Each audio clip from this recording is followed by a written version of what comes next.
Chapter 1. The Road to Survival. Vehicle Selection. Welcome to Road Survival. You are now in Huagua Region 88, District 666 100000. Please listen attentively to the game rules. 1. Each player will randomly select an initial vehicle, which will serve as your instrument of survival. 2. Once you are on the road, retreat is not an option. Unknown terrors will pursue you, so it is advisable not to linger too long. Maintain a speed no less than 30 km/h. You must complete the designated distance each day. 3. Periodically, you may enter special zones, which may include but are not limited to rest areas, resource zones, and danger zones. 4. Should you miss a resource zone, special supply boxes may occasionally appear along the way, containing not only survival supplies but also unknown risks. 5. Each player will awaken a unique talent, with talent levels ranging from F to S. 6. During nighttime rest, please do not stray beyond an 8-meter radius of your vehicle, as unforeseen events may occur. 7. You can select your initial vehicle and access more information through your personal panel. In this game, death is final. Do not harbor any illusions. Good luck to all. Did I just cross over? Yang Shaw stood dazed for a while, gradually accepting the reality before him. An endless road stretched out, bordered by boundless, earthy brown hills. Road survival? Apologies, he had read such novels. He was well versed in the various tropes, absolutely devoid of naivety, and certainly would not overlook any beautiful woman. As long as he could acquire a perfect vehicle and a formidable talent, he would undoubtedly emerge as a victor in life. The moment of truth had arrived. Eagerly, he opened his personal panel. Yang Shua. Strength. 9 average for adult males is 10. Agility. 11 average for adult males is 10. Constitution. 10 average for adult males is 10. Health. 93 good. Status. Slightly thirsty. Talent. Activating. Vehicle selection. World channel. Regional channel. Trading channel. His attributes were rather average, although he seldom exercised. His youth and vigor compensated for it. Clicking on a vehicle selection option, a spinning wheel appeared before him, intricately labeled with various vehicle names: sedan, SUV, truck, ambulance, police car, RV, and more. Some vehicles occupied substantial sections of the wheel, such as the sedan, which claimed almost a third of the space, while others, like the truck and RV, comforting yet secure, occupied smaller portions. There were even some that took up minuscule spaces, the lettering barely legible. Yang Shua scrutinized it for a long time and only discerned the number 3 on one section, likely indicating a tricycle, not a rare find, but certainly one that could be perilous. Would you like to draw? The wheel began to spin rapidly. Yang Shua rubbed his hands in excitement. Was he to be given a motorhome to gather maids along the way, or perhaps a heavy-duty truck to transport the charming sisters? Even a tricycle would not be wholly unacceptable, as it was fuel-efficient, and the more flamboyant the vehicle, the more audacious its driver. His anticipation was palpable. Moments later, the spinning wheel gradually slowed, and a notification box materialized before him. Congratulations! You have acquired a rare vehicle. Windmill unique? Yang Shaw stood in stunned silence for a full 10 seconds, unable to comprehend the reality before him. Wait, would you mind repeating that statement? With so many vehicle options on the wheel and countless conveyances in existence, you bestow upon me this contraption? A windmill? Is a windmill even classified as a vehicle? This is absurd, and in a survival scenario, with this item, he could do little more than wait for his demise. Damn it! Yang Shua felt tears welling up. The vehicle has been issued. Please vacate the area promptly. Countdown 5 minutes. For heaven's sake. Yang Shua turned to see a windmill standing on a patch of land by the roadside. The windmill was wooden, modest in size, resembling a decorative piece one would admire in a park. Beneath it lay a small white house, surrounded by a patch of grass, encircled by a quaint picket fence. A vehicle, indeed, but one solely for aesthetic appreciation in a park. What a dismal turn of events.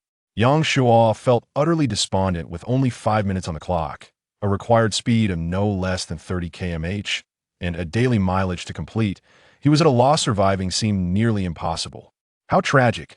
He had initially envisioned acquiring a splendid vehicle to collect beautiful women along the way, only to become the first sacrifice of the entire server, serving as a cautionary tale for others. But wait, there was still hope. He still had a talent to consider. Perhaps he could awaken the speedster ability and race down the road in an 11-route bus. It might be unattractive, but at least it would ensure his survival. Yang Shuo hurriedly opened his personal panel, where a new option labeled vehicle details appeared, yet he had no desire to peruse it. Instead, he scrolled to the bottom to check his talent. Talent, Component Enhancement 33B Note. You may enhance your vehicle's components, improving its performance and survivability. Well then, total despair. Upgrade talent. And yet it was utterly useless in his current predicament. Please vacate the area promptly. Countdown. 4:37. Yang Shuo sank to the ground, gazing up at the bleak sky, a wave of desolation washing over him. The survival game had yet to commence, and he was already facing his end. He would have been better off as a corporate drone in the previous world, though life was harsh. At least his life was not in jeopardy. No, he could not resign himself to fate.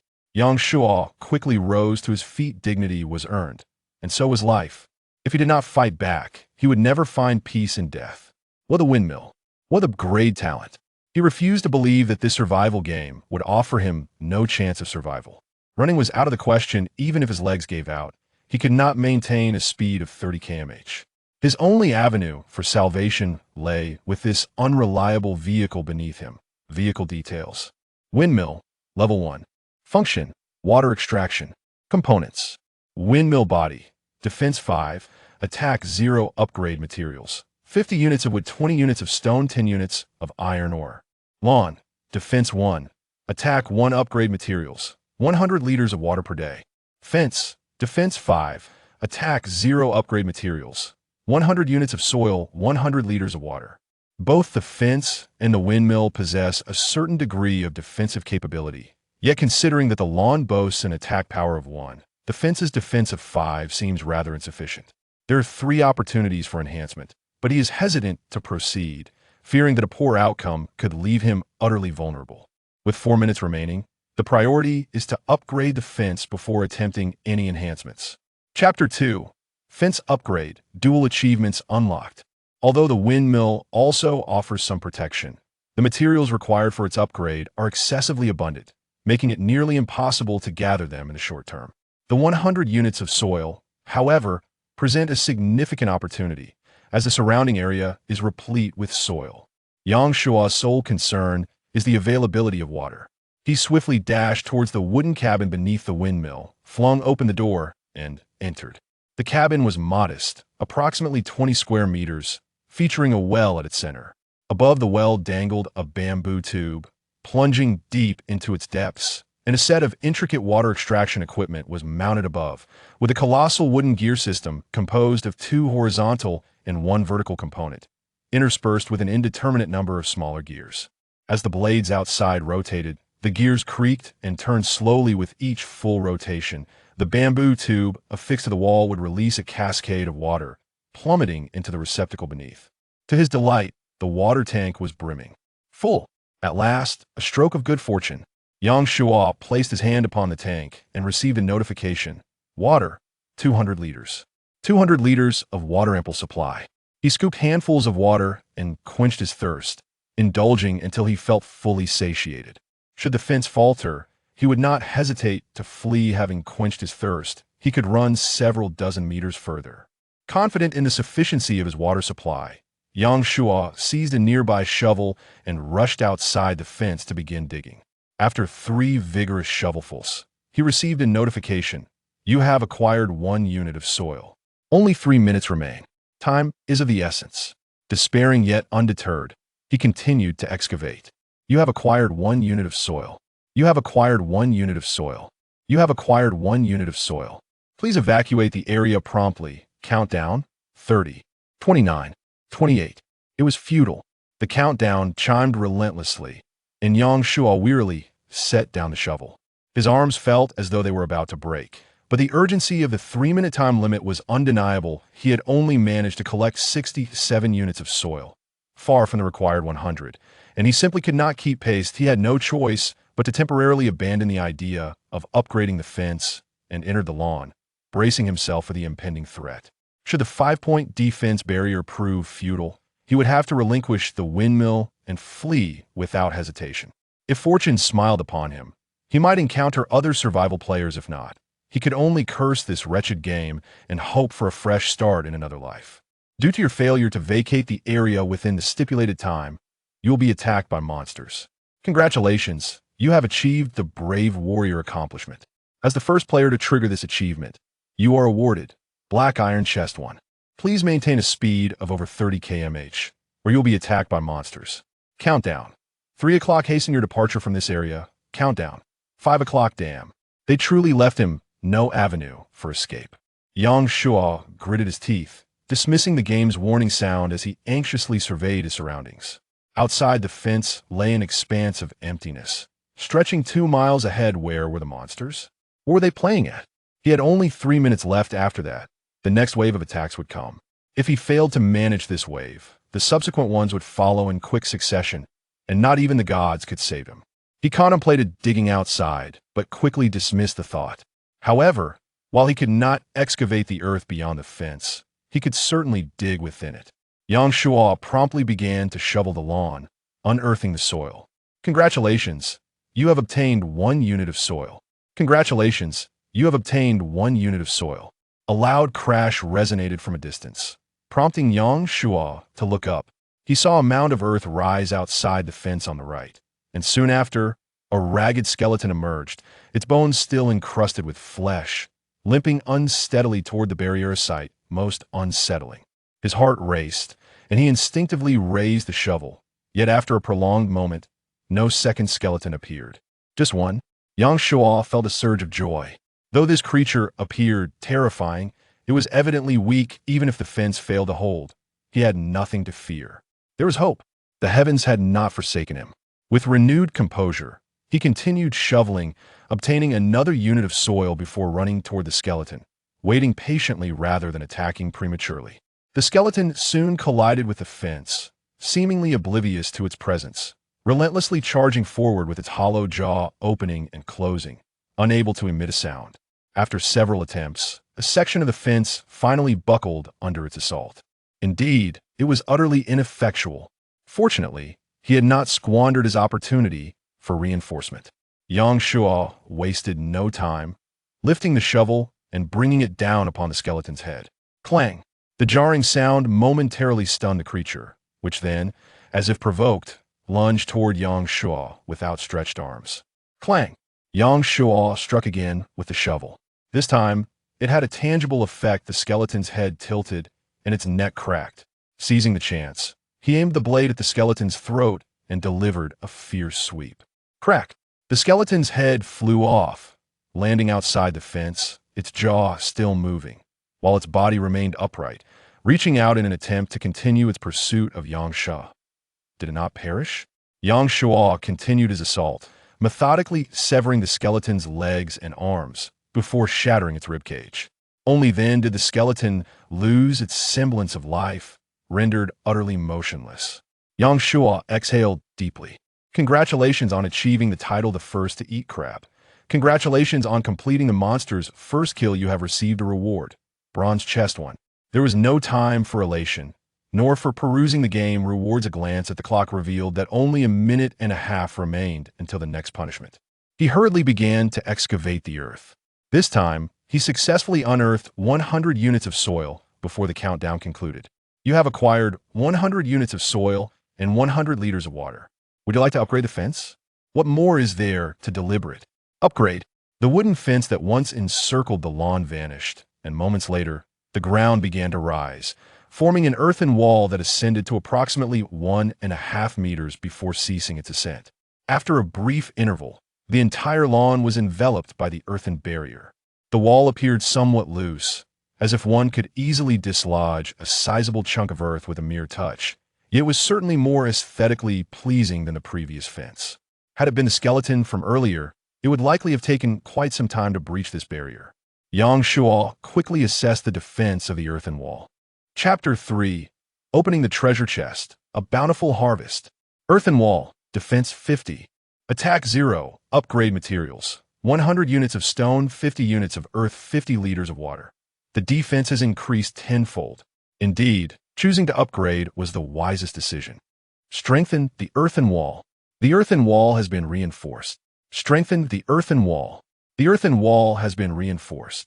After utilizing the reinforcement opportunity twice consecutively, the once flimsy earthen wall has solidified. Previously, it was clearly an earthen structure, but now it possesses a concrete-like quality. A punch against it resounded with a solid thud, and upon checking the defense, it has reached 200, a defense of 200. Moreover, each reinforcement doubles the defense, progressing from 50 to 100, and then directly from 100 to 200. Should he utilize the third reinforcement, the defense would soar to 400. He truly feels a sense of security. Yet, Yang Shuo glanced at the shovel in his hand, hesitating over whether to apply the final reinforcement to the wall or the shovel. Although the wall boasts high defense, it lacks any offensive capability. Every 3 to 5 minutes, a wave of monsters emerges, and if left unchecked, they will accumulate relentlessly. No matter how high the wall's defense, it could eventually collapse. Upgrading the shovel would allow him to take the initiative, reducing the number of monsters and alleviating the pressure on the wall. Conversely, if the next wave of monsters cannot be dealt with using a shovel, it could lead to dire consequences. After much contemplation, Yang Shuo decided to reserve the third reinforcement opportunity and observe the subsequent developments. Due to your failure to increase your speed to 30 km/h for an extended period, you will be subjected to monster attacks. Please evacuate the area promptly. Countdown. 2 o'clock. The second wave of monsters has arrived. Yang Shuo peered over the wall, and this time he did not have to wait long. The monsters quickly emerged. However, they were not skeletons, but zombies. Retaining a complete human form, their eyes rolled back, and their bodies twisted unnaturally. As soon as they broke through the ground, the zombies charged towards Yang Shuo with alarming speed, crashing heavily against the wall before rebounding and landing on the ground, finally coming to a halt. Yang Shuo felt the entire wall shake slightly, but upon inspecting its condition, he found no signs of damage, which relieved him. The rapidity of the second wave of monsters was anticipated.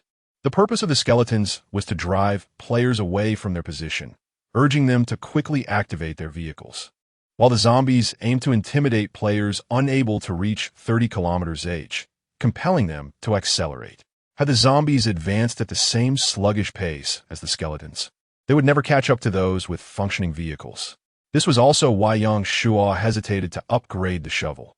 If the monsters were too swift, he would have no opportunity to attack, regardless of how adept his weapon might be. The zombies quickly regained their footing and once again hurled themselves against the wall with fervor. After enduring 5 or 6 consecutive impacts, the wall remained unscathed. Instead, the creature's form became increasingly grotesque, with its arms severed and dangling like broken branches, rendering them incapable of movement. This unfortunate transformation had, however, resulted in a significant reduction of the zombie's speed. Although the wall lacked offensive capabilities, the sheer velocity of the undead had imparted considerable recoil upon it, a silver lining in an otherwise dire situation. Yang Shuo, having held his breath in anxiety, finally felt a sense of relief. The situation had stabilized for the moment, and barring any unforeseen events, withstanding the skeletal and zombie onslaught seemed manageable. The only lingering concern was the potential penalty for failing to meet the daily distance requirement.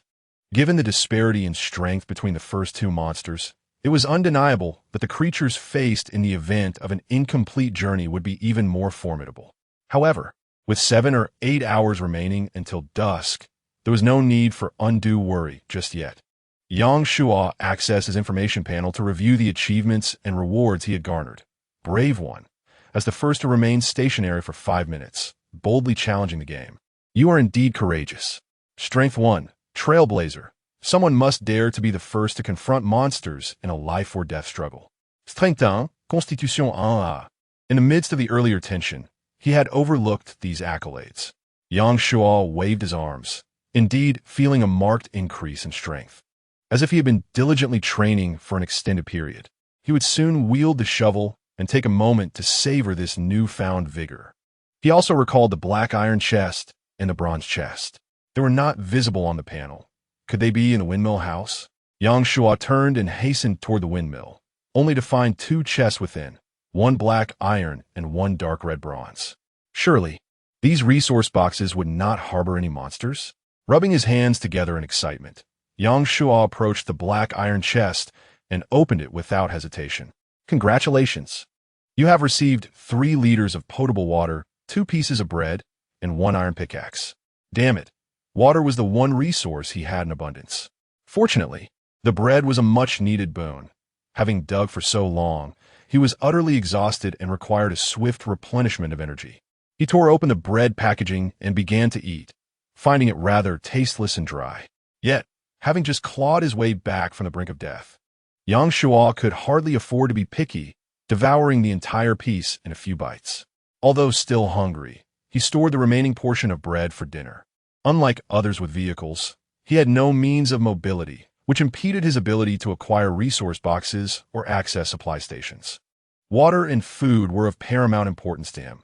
While he could source water independently, food was scarce, necessitating extreme frugality.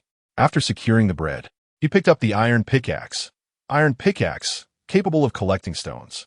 This tool held great utility, yet the pressing question remained: where could he find stones? Once he ventured beyond the confines of the windmill area, the monsters would no longer attack the walls but would turn their sights upon him. Nevertheless, having something was certainly better than having nothing. Yang Shuo put away his pickaxe and was about to open the bronze treasure chest when a notification sound reached his ears. Would you like to decompose the black iron treasure chest? Keeping this chest seemed of no use, so he opted to decompose it. Congratulations, you have received 2 units of iron ore. Quite a pleasant surprise indeed. Satisfied, Yang Shuo opened the bronze chest. Congratulations, you have obtained self-heating rice 3, self-heating hot pot 3, gasoline 3, iron ore 5, lighter 1. Incredible. A bountiful harvest. 6 portions of food, 3 units of gasoline, and a lighter that can create a source of fire at any moment. Each item was essential, capable of alleviating his immediate needs, particularly the gasoline and lighter, which were, for him at this moment, nothing short of a lifeline. Now, he truly had no reason to fear the monsters lurking outside. With a substantial stockpile, a splash of gasoline, and a flick of the lighter, whether facing skeletons or zombies, they would be reduced to nothing but ashes. Chapter 4. The Chat Channel. Moreover, there exists a far more pressing concern in the realm of survival on the road. What resources are paramount? Food, water, and gasoline. These 3 essentials unequivocally represent the currency of survival. The necessity of food and water is self-evident. To endure, one must procure them. Without these vital supplies, no matter how swiftly or far one may travel, it is of little consequence, particularly in the early stages when scarcity is rampant. Even those fortunate enough to have amassed a considerable stockpile will be reluctant to trade, preferring to reserve their resources for unforeseen circumstances. Thus, possessing an ample supply of water, as Yang Shuo did, equated to wielding infinite resources, enabling him to amass considerable wealth in a short span and swiftly distance himself from others. Conversely, Yang Shuo's current reserves of food and gasoline were meager and required substantial accumulation, especially gasoline. While others might manage a few days without food, the absence of gasoline would leave one languishing in inevitable demise. After all, even the most robust vehicle cannot indefinitely withstand the onslaught of monstrous foes. Collecting sufficient food and gasoline would also grant him the ability to trade for any necessary supplies. Due to your failure to vacate the designated area within the stipulated time, you will be subjected to a monster attack. Please maintain a speed exceeding 30 km/h, or face an attack from monsters. Countdown, 6 o'clock. Please evacuate this area promptly. Countdown, 5 o'clock. The third wave of monsters approached. Yang Shuo sprinted to the courtyard wall to assess the previous zombie situation, discovering that it persisted in relentlessly battering the barrier. Its chest cavity had entirely collapsed, bloodied and twisted, with its knees contorted unnaturally, resulting in a sluggishness akin to that of a skeleton. No longer feeling the need for restraint, Yang Shuo seized a shovel and, from behind the wall, vigorously struck the zombie's skull, quickly rendering its head a pulpy mess. The zombie crashed heavily to the ground, utterly incapacitated. Upon inspecting the wall's condition, he noted a loss of nearly 20 points in defense. with clear indentations where the zombie had struck. Repair requires 5 units of soil and 5 liters of water. Would you like to proceed with the repair? Yang Shuo hurriedly dug for soil to effectuate the repairs. Once completed, skeletons emerged. Yet their threat to the wall was negligible compared to that of the zombies. Glancing at the time, he realized there were still nearly 8 hours until dusk. Skeletons arrived in waves every 5 minutes, totaling 12 waves per hour, culminating in 96 over 8 hours. Zombies arrived every 8 minutes, resulting in 7 waves per hour, totaling 60 over the same period. Together, that amounted to 156 adversaries. Reinforce the wall. With gasoline in hand, the utility of the shovel diminished significantly. Yang Shuo decisively allocated his final reinforcement opportunity to fortify the wall. The wall has been reinforced. The defense capability reached 400, with skeletons posing little threat. Yang Shuo finally found the leisure to open the world channel and check the status of other survival players. Upon entering, he was greeted by 2 lines of scrolling crimson text. Congratulations to player Yang Shuo for achieving the heroic achievement, earning a black iron treasure chest 1. Congratulations to player Yang Shuo for achieving the first crab eater accomplishment, earning a bronze treasure chest 1. Upon opening the comments below, an overwhelming chorus of astonishment ensued. What on earth did this esteemed player do to attain such an achievement so swiftly? Incredible. And a bronze treasure chest as well. I humbly pay my respects. Is there any water in the chest? I would gladly engage in a conversation with you. The rough fellow above, kindly step aside. What use is an achievement if the esteemed player cannot showcase it to us? Truly remarkable. Esteemed player, please accept my friend request. It would be beneficial for us to assist one another in the future. Yang Shuo, I am your first love, Zhao Yiting. Not only has he achieved this feat, but he has also secured 2 consecutive achievements. A truly formidable individual. It appears that for quite some time, only I have attained an achievement, as it is indeed a matter of life and death. Other players, despite their dire circumstances, surely prioritize survival and refrain from reckless actions. Just as these thoughts crossed my mind, a new line of red text suddenly appeared on the world announcement. Congratulations to player Liang Xiaolong for obtaining the Good Start achievement. Rewarded with a black iron treasure chest 1. A good start? Has someone discovered a resource area or supply crate? Comments began to flood in one after another. Yang Shuo observed for a moment, but found nothing of substance and proceeded to peruse other posts. Most were laden with anxiety and unease. What is happening? I still have billions left to spend. Why am I brought to this desolate place? This is kidnapping. Where are the authorities? Please come forth and dispel the rumors. Then rescue me. Who has urinated? Wake them up. What on earth is happening? An alien invasion? A holographic game? Damn it. I have worked all day, and now I'm both thirsty and hungry. Any benevolent deity, please offer me some food and drink. I shall reward you handsomely upon my return. Spare us. Everyone is struggling to survive. Who would willingly part with their precious supplies? I am astounded. As a doctor, I was just performing surgery on a lady named Huang Xiaotong. I had just opened her up. If anyone has information regarding her condition, please contact me immediately. A moment of silence. What use is it to contact you? Can you even stitch her up? Ha!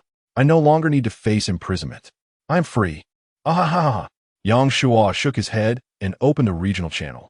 The content was largely similar, but compared to the world channel, there was a greater emphasis on mutual assistance. We are all in the same region, which increases the likelihood of encounters. We must help each other.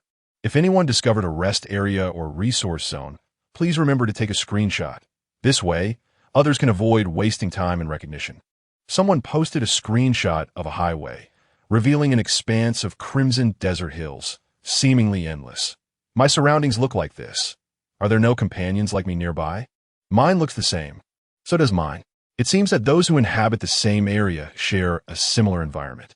We are all part of this community, and it is imperative that we support one another. I am on the verge of dehydration. If anyone has provisions, I would greatly appreciate your assistance. The temperature here is likely around 30 degrees, and it won't be long before everyone begins to suffer from dehydration. What does the person upstairs mean? How infuriating. If you're unwilling to help, at least do not hinder others from doing so. I have taken note of your name. I hope our paths do not cross. Someone was merely stating the situation, and besides, who among us has surplus water to spare? How outrageous! A group of self-righteous individuals claiming to support one another. In the future, if anyone arrives at your doorstep, all men shall be turned away, while the women shall remain. Destined, flaunting vehículos. Who can't do that? As Yang Shua continued to scroll, he soon stumbled upon a post showcasing a flashy vehicle, a Lamborghini, swift as the wind. I ask you, who can resist this?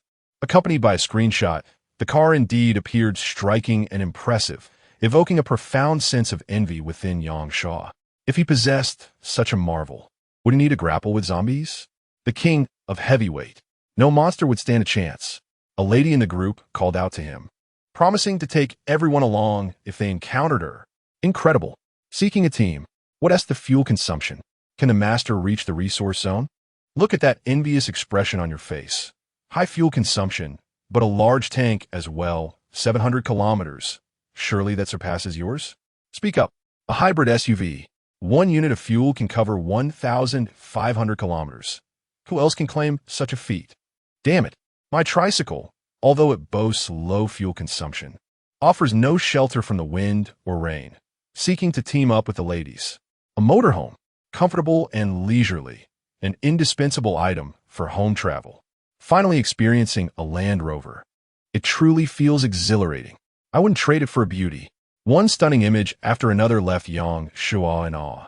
Beautiful. Aren't these all things he longs for? He activated the screenshot function in the channel, capturing a photo of a windmill and uploading it. Without uttering a word, he conveyed 1,000 sentiments through the image. Once the screenshot was posted, the previously lifeless thread sprang to life. Whoa, does a windmill count as a vehicle? My sympathies to the owner. May I ask how far your windmill travels daily, and what is its fuel consumption? Ha ha ha. Truly pitiful. The game developers must not regard us as human. How could they create such a thing? Isn't it a miracle that you've survived this long? My goodness. Is that not the esteemed Yang Shua, the one who achieved 2 consecutive accomplishments? Soon, someone noticed Yang Shua's name. Is this for real? The master is in our district? That name is far too common. It's merely a coincidence. Yet who can say for certain? And you a windmill. And if you manage to survive for 10 minutes, perhaps you too will earn 2 achievements. Even if you do secure those 2 achievements, I doubt it will last long. What can a windmill do? Lie on the grass and gaze at the stars. My condolences, esteemed master. In 7 days, I shall offer paper money for you. Truly a tragic situation, my friend. If I encounter you on the road, I'll surely give you a lift. Goodness, it's all just a spectacle for laughter. Yang Shua scoffed. While it was indeed dismal to have ended up with a windmill, the hardest times were behind him.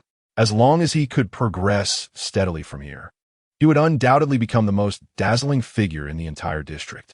Consider this. These people rise early and toil late, braving the elements, their vehicles never at rest, always wary of monsters lurking at every station. And himself? As long as the walls are thick and sturdy enough, he can sleep soundly indoors. Even if food runs low, he possesses ample water for trade. Sooner or later, his place would become the most resplendent sight in the entire survival game. After silently resolving his determination, Yang Shua ceased to pay attention to the tedious comments and instead navigated to the trading channel. True to his expectations, the majority of participants were seeking to exchange water and food. As the players had not departed for long, there was little concern over gasoline, resulting in a limited number of those desiring it. Moreover, most individuals had yet to locate resources, leading to a diverse array of bargaining chips. Some promised future rewards. Others sought to trade their personal videos, and some even offered original flavor underwear accompanied by a photo of an adorably attractive girl. This was purely an attempt to exploit others.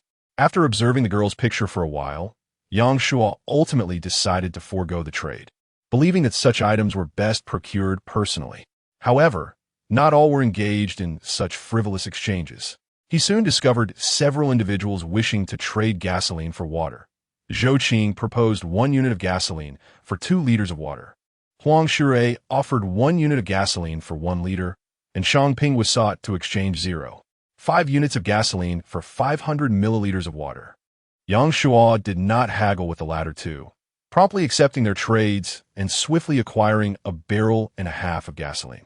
As for Zhou Qing, Yang Shuo opened a private chat and inquired, 1 unit of gasoline for 1 liter of water. Shall we trade? Zhou Qing replied, brother, I'm on the verge of dying of thirst. 1 liter 1 tea suffice, and this is my last unit of gasoline. Please, could you spare me 2 liters? Yang Shuo paused before responding, but I have enough gasoline. This indicated that the trade was not imperative. After a prolonged silence, the other parties seemed to come to a resolution, stating, 1 liter it is. I will trade with you. Brother, let us add each other as friends for future transactions. Yang Shuo declined the friend request, sensing that Zhou Qing did not genuinely lack water, but rather intended to utilize it for further trades. The offer of 2 liters of water likely involved an element of luck, which explained Yang Shuo's reluctance to agree to the trade outright. An additional trader in water represented a new competitor. Having ceased to peruse the trading market's information, he posted a request to exchange 1 liter of water for 2 units of stone before closing the trading channel interface. He then approached the wall to observe the monsters outside, discovering an additional zombie and 2 skeletons, while the wall remained intact with a defense rating of 400. Even the formidable zombie posed minimal threat. Armed with a shovel, he dispatched the 2 skeletons, allowing the exuberant zombie to continue its antics for a while longer. After completing these tasks, he lifted a patch of grass and began to dig. Though momentarily safe, he recognized that upgrading the wall and windmill was of utmost urgency. Enhancing the wall would provide greater security, while the windmill's upgrades, though their utility remained uncertain, were undoubtedly beneficial. As for the grass, which consumed 100 liters of water daily, its growth served no purpose, hence, he would not squander resources on it. Upgrading the windmill requires 50 units of wood, 20 units of stone, and 10 units of iron ore. The enhancement of the walls necessitates 100 units of stone, 50 units of soil, and 50 liters of water. Among these, the demand for stone is the most significant, and thus it represents the largest shortfall. Consequently, it has been listed on the trading market. Iron ore, though considered the rarest resource, yielded 5 units from a bronze chest and 2 units from dismantling a black iron chest, leaving him merely 3 units short, a relatively minor deficit. The 50 units of soil were swiftly gathered when suddenly a message popped up in the trading channel. Chapter 6, Trading Stones, Achieving the Bizarre Slaughter. Is anyone trading stones? Yang Shuo promptly accessed the trading channel. Indeed, good news arrived. Brother, I have a large stone here, but I lack the tools for mining. Can we trade? Accompanied by an image, the picture revealed a stone nearly 3 meters high, lying quietly in the desert. Yang Shuo's heart sank momentarily. Trading was feasible. Yet could this item truly be transferred? Was it not someone else's property? No need to worry. Anything I lay my eyes upon is mine, the other party reassured him. Another photo followed, showcasing a vehicle, an excavator, no less. Very well. Wouldn't it be quite the spectacle on the main road? I could give it a try. He pondered how to calculate this transaction, uncertain of the units involved. Such a massive stone must yield at least 20 units, surely. How about 10 liters of water? 10 liters? No problem. Brother, you are indeed wealthy. The water cooler at home had a 10-liter capacity, sufficient for an adult male to last a week without issue. Thus, the other party had no reason to decline. Yang Shuo adjusted the trading terms, and the deal was swiftly concluded. A colossal stone appeared on the lawn. The ability to trade brought him relief. This successful exchange not only granted him dozens of stone units, but also unveiled a method for collecting stones. Those who owned excavators were undoubtedly not scarce. Brother, if I encounter more stones, I shall seek you out again. No problem. Yang Shuo noted the name of his trading partner, Zhang Ji. Closing the chat window, he retrieved his iron pickaxe and began to chip away at the stone. This task proved far more arduous than digging soil. He exerted himself to the utmost, and after nearly 10 strikes, he received a notification indicating the collection of 1 unit of stone. However, the ability to collect was a blessing in itself. What more could one desire? After nearly 20 minutes of effort, he amassed 10 units of stone. With aching arms that could hardly bear the strain, he glanced at the creatures outside the wall, 4 skeletons and 3 zombies. Inspecting the wall's condition revealed a loss of nearly 50 points of defense. 1/8. If he neglected it, the wall would only withstand for just over 3 hours. Lacking the strength to confront the horde of monsters, Yang Shuo produced 2 instant hot pot meals, boiled them with water, and then turned to repair the wall. Upon witnessing the defense restore to 400 points, a sense of security washed over him. He devoured both instant meals ravenously, finally feeling satiated and restored a considerable amount of energy. With renewed vigor, he dispatched the nearly crumbling skeletons and zombies before returning to his stone mining efforts. He toiled until dusk. During this time, Zhang Ji sent him 2 more large stones, and Yang Shuo also traded for 2 additional large stones from other vehicle owners. After completing the mining of all 4 massive stones, he obtained a total of 146 units of stone. Dedicating 100 units for the wall and 20 units for the windmill left him with a surplus. Though he had no immediate plans to withdraw the remaining stones, as future upgrades would undoubtedly require them. The resources to upgrade the wall are sufficient, yet Yang Shuo hesitates, fearing that the protective value of the upgraded wall may not surpass that of the current one. He decides to postpone the upgrade until he regains 3 enhancement opportunities tomorrow. After a day of survival, the World Channel is buzzing with an increasing number of individuals achieving accomplishments and discovering resource points and rest areas. However, the number of casualties is rising swiftly. Not everyone possesses a wall like him, allowing them to safely slay monsters from behind its protection. With the vehicle running out of fuel, facing skeletons presents a glimmer of hope, whereas encountering zombies equates to certain demise. Having perused numerous posts, Yang Shuo has gathered a wealth of useful information, such as the fact that one can only linger in resource zones for 5 minutes and in rest areas for 2 hours, which contain no supplies. Additionally, refueling at a gas station mandates immediate departure. This newfound knowledge has lifted Yang Shuo's spirits slightly, amidst his miserable existence. Knowing that others are not faring any better brings him a semblance of comfort. Consequently, the trading market has begun to stabilize, with individuals exchanging food for gasoline and vice versa. Yang Shuo possesses 5.5 barrels of gasoline, a resource vital for his survival. Thus, he refrains from trading it. Instead, he continues to search for trades, swapping water for food and gasoline. Although the results are not particularly remarkable, he manages to procure 3 barrels of gasoline and 5 loaves of bread. Those with food are generally not lacking in water, while those in need of water often possess nothing at all, making the exchange of endless water resources for essential supplies far more challenging than he had anticipated. Having exhausted the trading market, Yang Shuo takes a barrel of gasoline and heads outside. This time, he deliberately waits nearly an hour without clearing the monsters outside. The protective value of the wall has dwindled below 300, with 15 skeletons and 8 zombies amassed, over 20 monsters nearly overwhelming one side of the wall.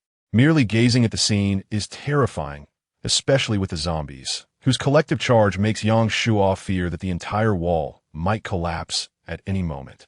Initially intending to accumulate more monsters, he ultimately opts to act out of concern for unforeseen circumstances. He pours a barrel of gasoline over the monsters, ensuring that no one is spared, and then lights a piece of wood soaked in gasoline, hurling it towards them. Boom! A roaring inferno erupts, engulfing all the monsters, while acrid black smoke billows forth, shrouding one side of the wall and merging with the dim horizon, creating an exceptionally desolate atmosphere. No screams are heard. Neither the skeletons nor the zombies pay heed to the flames consuming them, continuing to batter the wall. Yet within merely a minute, all the zombies lose their ability to move, collapsing to the ground, unable to rise, on the brink of turning to ashes. The skeletons fare slightly better, but those coated in gasoline have been reduced to charred remains. Yang Shuo wields a shovel and effortlessly pulverizes the skeletons into a heap of shattered bones. Over 20 monsters dispatched in just 2 minutes. Who can match such efficiency? Congratulations, you have achieved the milestone of slaying 100 monsters. Congratulations on accomplishing the remarkable feat of slaying over 100 monsters and receiving the reward, a silver chest. The silver chest. Yang Shuo's eyes sparkled with excitement. Meanwhile, A world announcement echoed across the global channel. Congratulations to player Yang Shua for achieving the 100 monster slaughter accomplishment, rewarded with a silver chest. Instantly, the world channel erupted into chaos. What the heck? What does 100 monster slaughter mean? Can any knowledgeable deity explain this to me? As the name implies, this individual has slain 100 monsters. Goodness, I haven't even caught a glimpse of a monster yet. And this person has already dispatched over 100? Are they even human? Are monsters that easy to kill? Should I just stop and wait? To the person above, I advise against it. I've tried, and it's truly terrifying.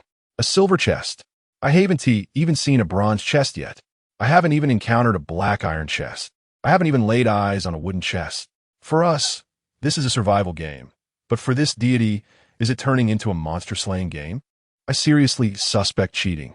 I suggest the officials investigate. There is truly no justice. Deity, please take me along.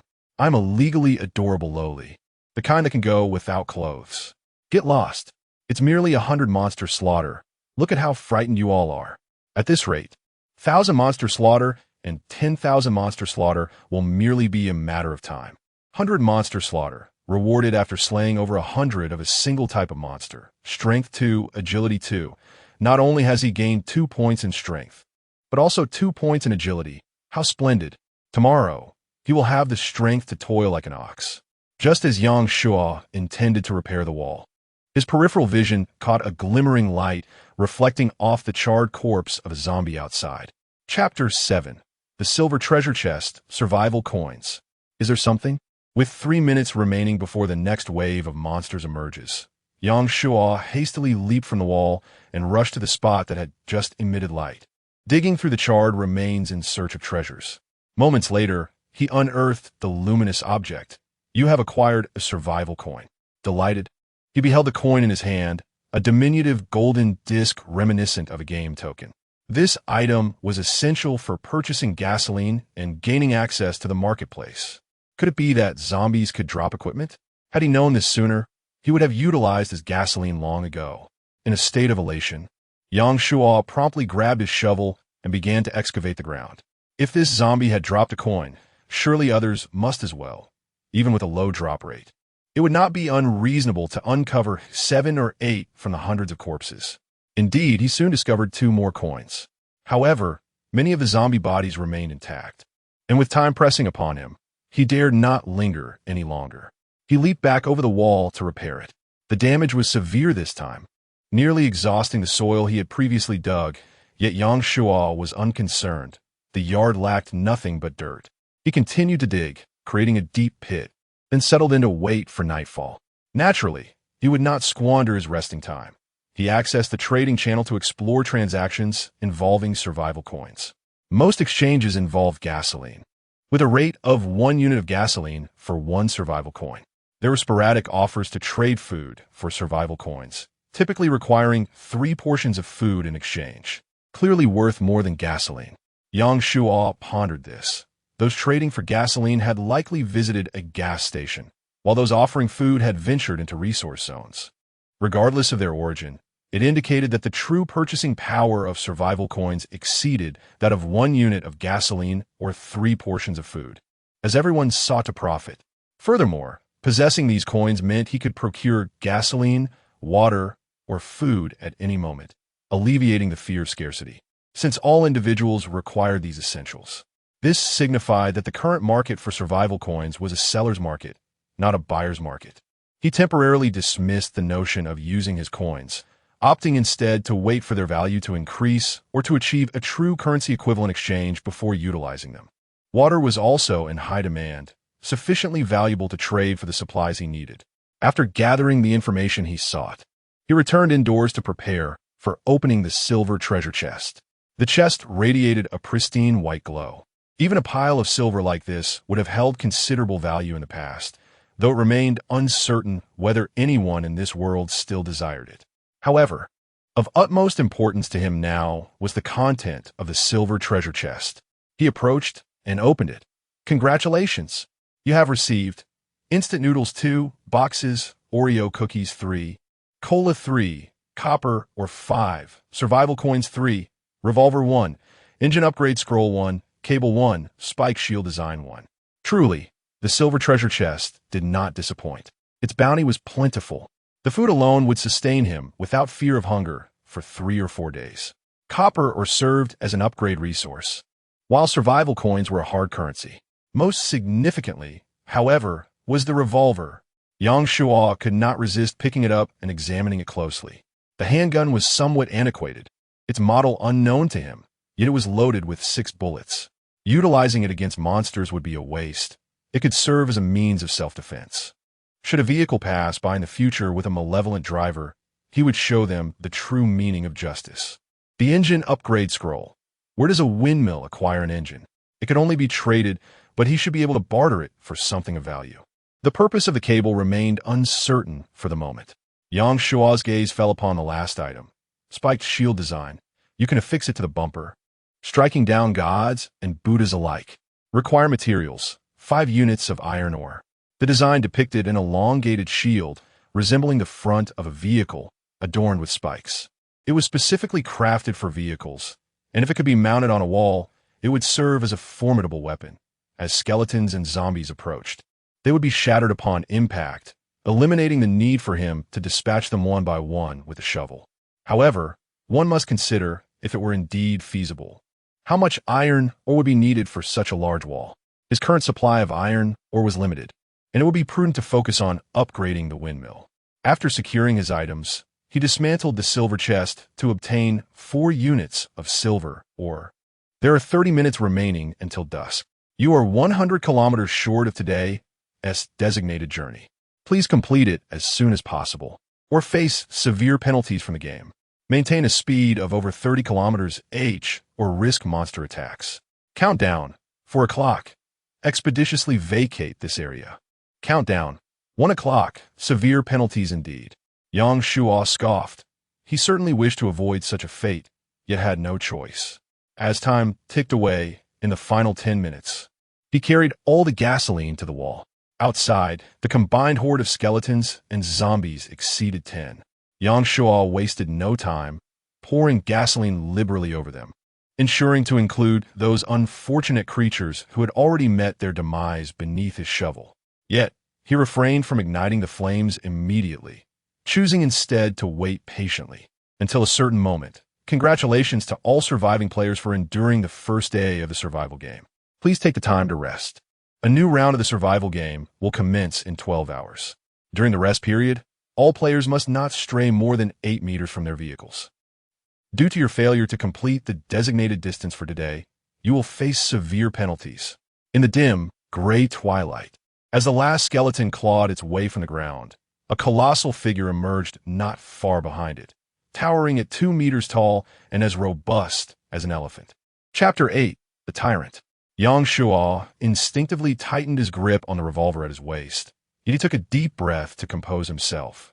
Bullets were of little use against skeletons, and even less so against zombies.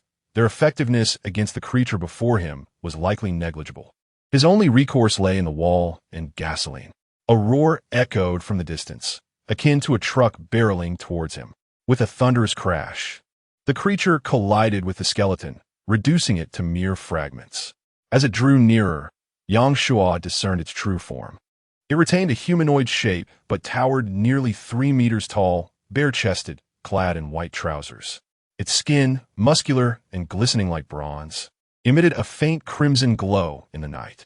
A tyrant? This was undoubtedly the very embodiment of a tyrant straight out of a bioweapon horror. Could the wall withstand it? Would gasoline be sufficient? Doubts plagued Yang Shuo, yet there was no retreat. Here it came. Boom! The tyrant slammed into the wall, obliterating the skeleton and zombies in its path. The wall trembled violently. This was no mere illusion. It was real. The initial defense of over 300 plummeted by nearly 100 in an instant. What astounded Yang Shuo further was that, unlike the mindless skeletons and zombies, the tyrant did not persist in its assault against the wall. Instead, it slowly retreated, covering almost 50 meters before charging again. Boom! Another forceful impact left half the wall concaved, reducing the defense to just over 200. No longer hesitating, Yang Shuo ignited a torch and hurled it forth. Boom! Thick black smoke billowed, enveloping the entire wall, flames leaping 2 to 3 meters high, engulfing the tyrant. It emerged from the inferno. Only the gasoline-soaked ground beneath its feet still ablaze, the other flames extinguished rapidly. Yet that flicker of fire posed no threat to it. And after retreating to a certain distance, it charged once more. Seizing a barrel of gasoline, Yang Shuo poured it out just as the creature approached the wall. Boom! The tremendous force nearly sent him sprawling, and due to the small opening of the gasoline barrel, the amount doused upon the tyrant was scant. While flames did spread to its form, they caused it little distress, and indeed, rendered it even more formidable and terrifying. Damn! Yang Shuo felt a pang of sympathy for the other players who had yet to complete their distance. If they survived, it would indeed be an injustice. The wall could withstand perhaps 2 more hits, but given the current trajectory, it was all but certain to crumble. No longer attempting to halt the tyrant with fire, Yang Shuo leapt down from the wall, moving to the pit he had previously excavated. He tilted the gasoline barrel at the edge of the pit, allowing the liquid to flow in. Yet, this was not the end. He opened the remaining 4.5 barrels of gasoline, pouring them into the pit. Boom!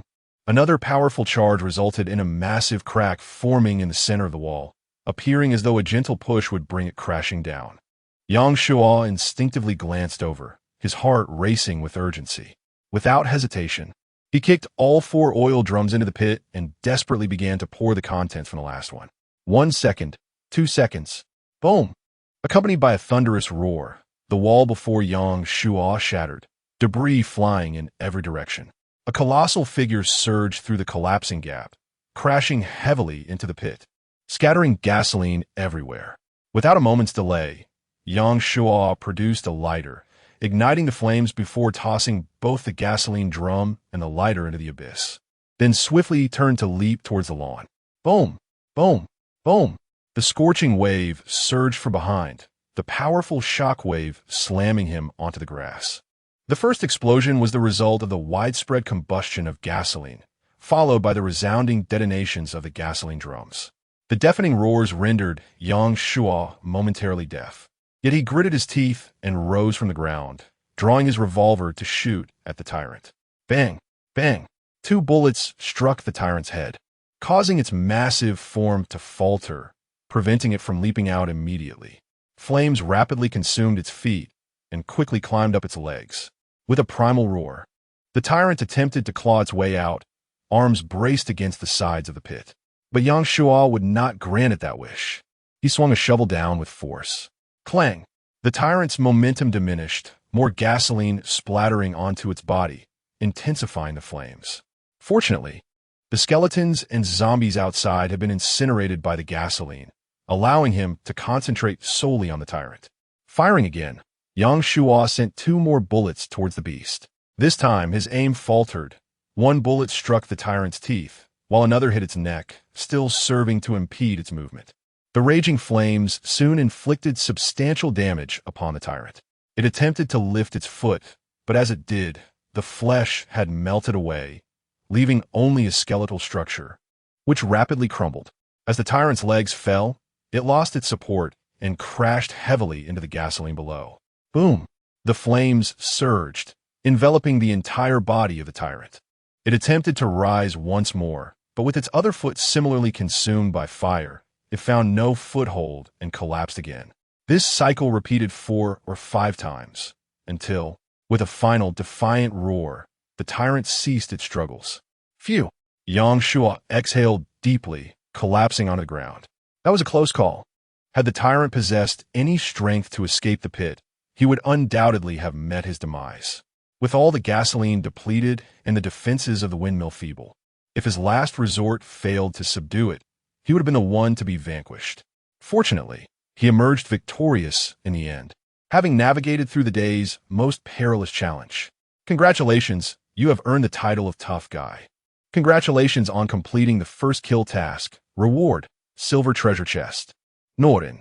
What a peculiar name. However, Yang Shuo had no time to concern himself with these matters, nor could he afford to observe how the world channel would erupt next. Grasping a shovel, he hastily made his way outside the wall, seizing the opportunity before darkness enveloped the land to search for survival coins. He scoured from one side of the wall to the other, leaving no corner unchecked, ultimately amassing 8 survival coins. Including those he had previously collected, he now possessed a total of 14 coins. The tyrant, with such formidable foes, it stands to reason that at least 1 or 2 would drop. Yet, the flames in the pit had yet to extinguish, leaving Yang Shua unable to loot the bodies at this time. Approaching the wall, he noticed a substantial hole created by impact and sighed gently, acknowledging, "You have indeed fulfilled your mission with honor. It is no small feat for an earthen wall to endure for such a duration." Nevertheless, he was ready to upgrade his arsenal, acquired 100 units of stone, 50 units of earth, and 50 liters of water. Do you wish to upgrade the earthen wall? What are we waiting for? Upgrade. Chapter 9. As darkness falls, the statistics of supplies the once solid earthen walls disintegrated into dust, vanishing into the night. Neatly arranged stones began to emerge from the ground, forming a towering wall that reached 2 meters in height, surpassing Yang Shua's stature. Fortunately, each side of the wall featured a stone staircase, allowing for access to the top, thereby circumventing the awkward predicament of being unable to launch an internal assault against the creatures. Otherwise, he would have been left merely glaring at the monsters through a barrier. Stone wall, defense 500, attack 0. Upgrade materials, 200 units of stone, 100 kilograms of cement, 50 units of iron, or 100 units of soil, 200 liters of water. Requires windmill to be upgraded to level 2. The defense had increased tenfold, much to Yang Shua's relief. He had previously gathered enough materials for the wall's upgrade, but hesitated due to concerns that the wall's defense would not surpass his own enhancements, rendering it incapable of withstanding the onslaught of monsters. It appeared, however, that such worries were unfounded.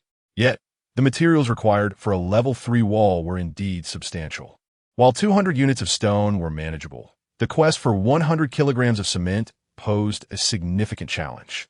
Who would venture into a resource point without securing life-saving supplies, only to haul back 200 pounds of cement? It seemed utterly ludicrous. Furthermore, whether or not cement could even be found at these resource points remained uncertain. As for the 50 units of iron, they paled in comparison to the demand for cement. Yang Shua had contemplated upgrading the wall once more before reinforcing it, but now it seemed increasingly difficult. The flames in the deep pit had yet to extinguish when Yang Shua returned to the windmill house. Eager to check the effects of his newfound ability, Hardman dared to face a Warren one-on-one. You are undoubtedly formidable. Strength 2. Constitution 1. He had gained an additional 2 points of strength and 1 point of constitution, which pleased him immensely. Next, he opened the silver treasure chest. Congratulations! You have received Nongfu Spring 2, Supply, Hot Pot Ingredients 1, Noodles 2, Quilt 1, Gasoline 5, Vehicle Interior Decoration Upgrade Scroll 1, Vehicle LED Decoration Lights 8, Military Boxing Practical Fragment 1, Vehicle Body Reinforcement Design Blueprint 1. It was yet another bountiful harvest. Although water was not as valuable as food, Yang Shua welcomed the surplus. He converted his survival coins into gasoline, yielding 5 barrels, which was not a loss, and he also acquired a quilt, perfect for the night ahead. The Vehicle Interior Decoration Upgrade Scroll. Since the windmill could be considered a vehicle, he should be able to utilize it.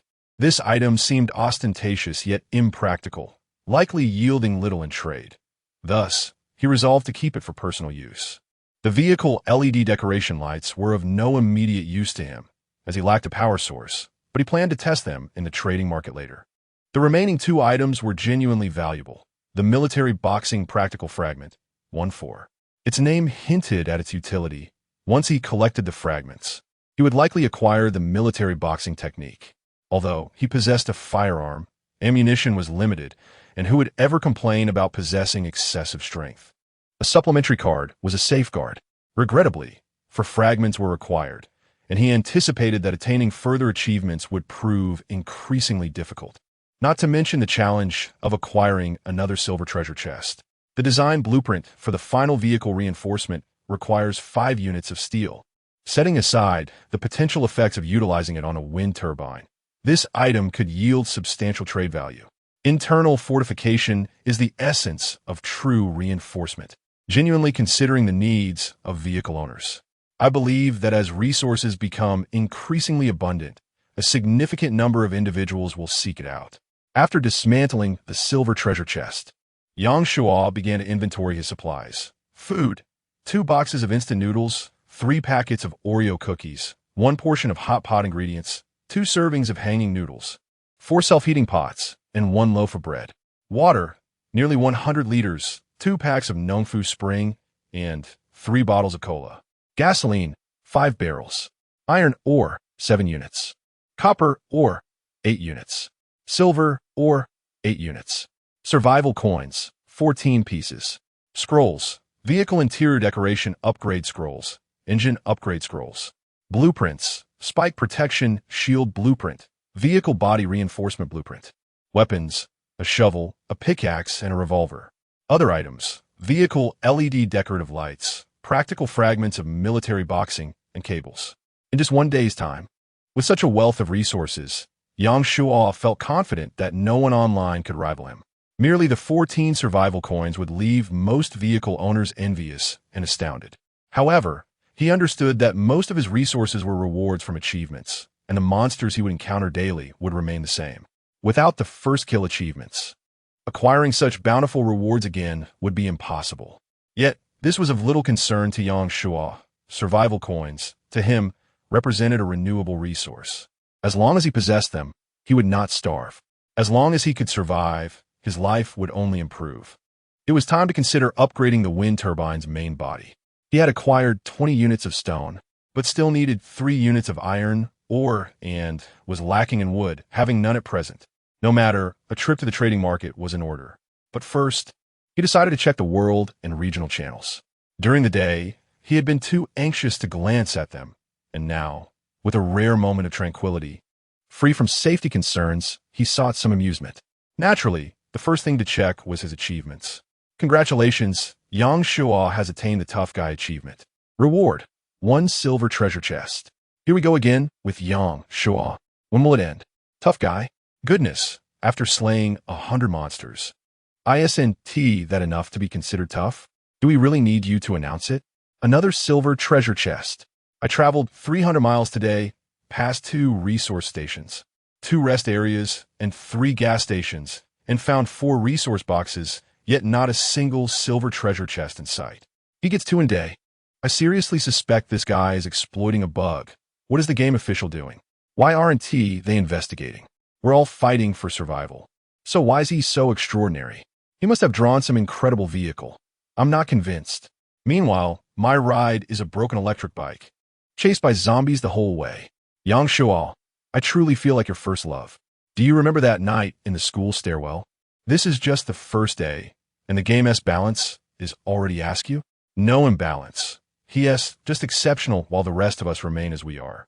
I cannot help but feel that there exists a profound injustice. While others struggle to survive, he is bestowed with an abundance of resources. Resentment serves no purpose.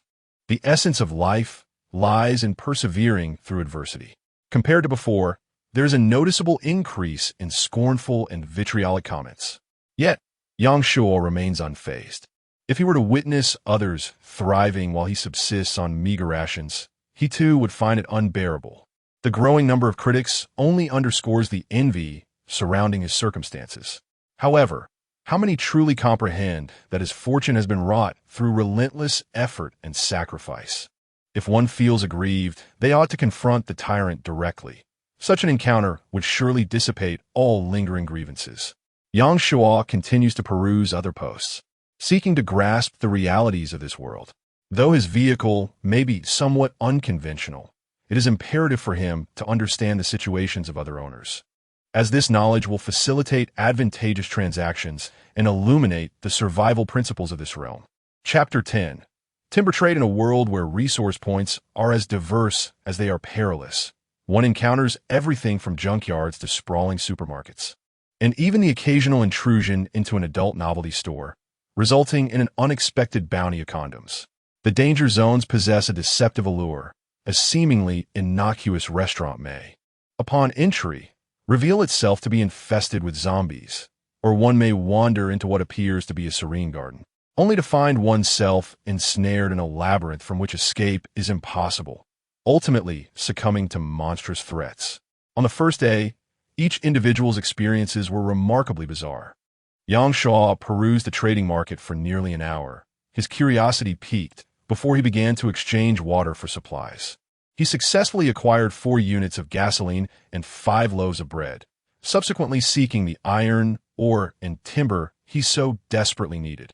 However, after a thorough search, he found nothing. In the absence of a market, no one would carry such items. Yet, Yang Shuo was not without options. He sought out some opportunistic individuals and initiated private conversations. He encountered a driver named Sun shouting and inquired, "Do you need water?" The response was swift. "Brother, do you have water? I'm on the verge of dehydration. I haven't found any supplies all day, and I only opened one supply crate, which contained a skeleton that frightened me so much I fled without taking anything. I'm both hungry and thirsty. If you could spare me some water, I would do anything for you. Truly anything." In truth, the skeleton was not as terrifying as it seemed. It was slow-moving and possessed low defensive capabilities. However, it was understandable that a normal person would be startled at first sight. "What kind of vehicle do you have?" Yang Shuo asked. "A regular family sedan, a Citroën," came the reply. "I can trade with you. If you give me some water, I can part with some useless spare parts for my car." "Spare parts? No way. If the car breaks down, I'm doomed. It's merely a matter of trading unimportant parts that won't jeopardize your vehicle's functionality. If this continues, you may find your car intact, but you yourself may not endure much longer." After considerable contemplation, the woman ultimately declined the trade. Yang Shuo pondered this. Women, in this survival game, often hold substantial advantages over men. This Chun shouting seemed to feel she had not yet reached a point of utter desperation, unwilling to gamble her means of survival. It was not surprising.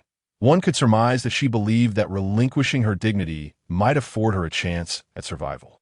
Abandoning his pursuit of women, Yang Shuo shifted his focus to men who were truly desperate. It did not take long before he struck gold. "You want car parts in exchange for water?" A man named Qianli stated bluntly. "Brother, just tell me what you need. As long as it doesn't impair driving, I'll give it to you.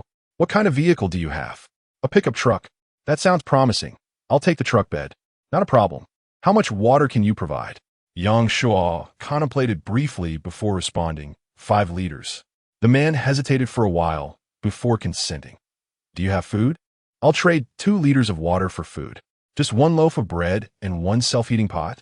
"Deal." The transaction was swiftly concluded. The pickup truck appeared in the courtyard, seemingly unassuming in size, yet was effortlessly capable of yielding 5 units of iron ore. Yang Shuo approached, hoping to deconstruct it, but received no prompts, indicating that special tools were required. He continued his search for trade, yet not everyone was willing to exchange vehicle parts for supplies. After nearly an hour of effort, he managed to acquire only 3 components: the previously mentioned truck bed, an engine cover, and a suspension arm.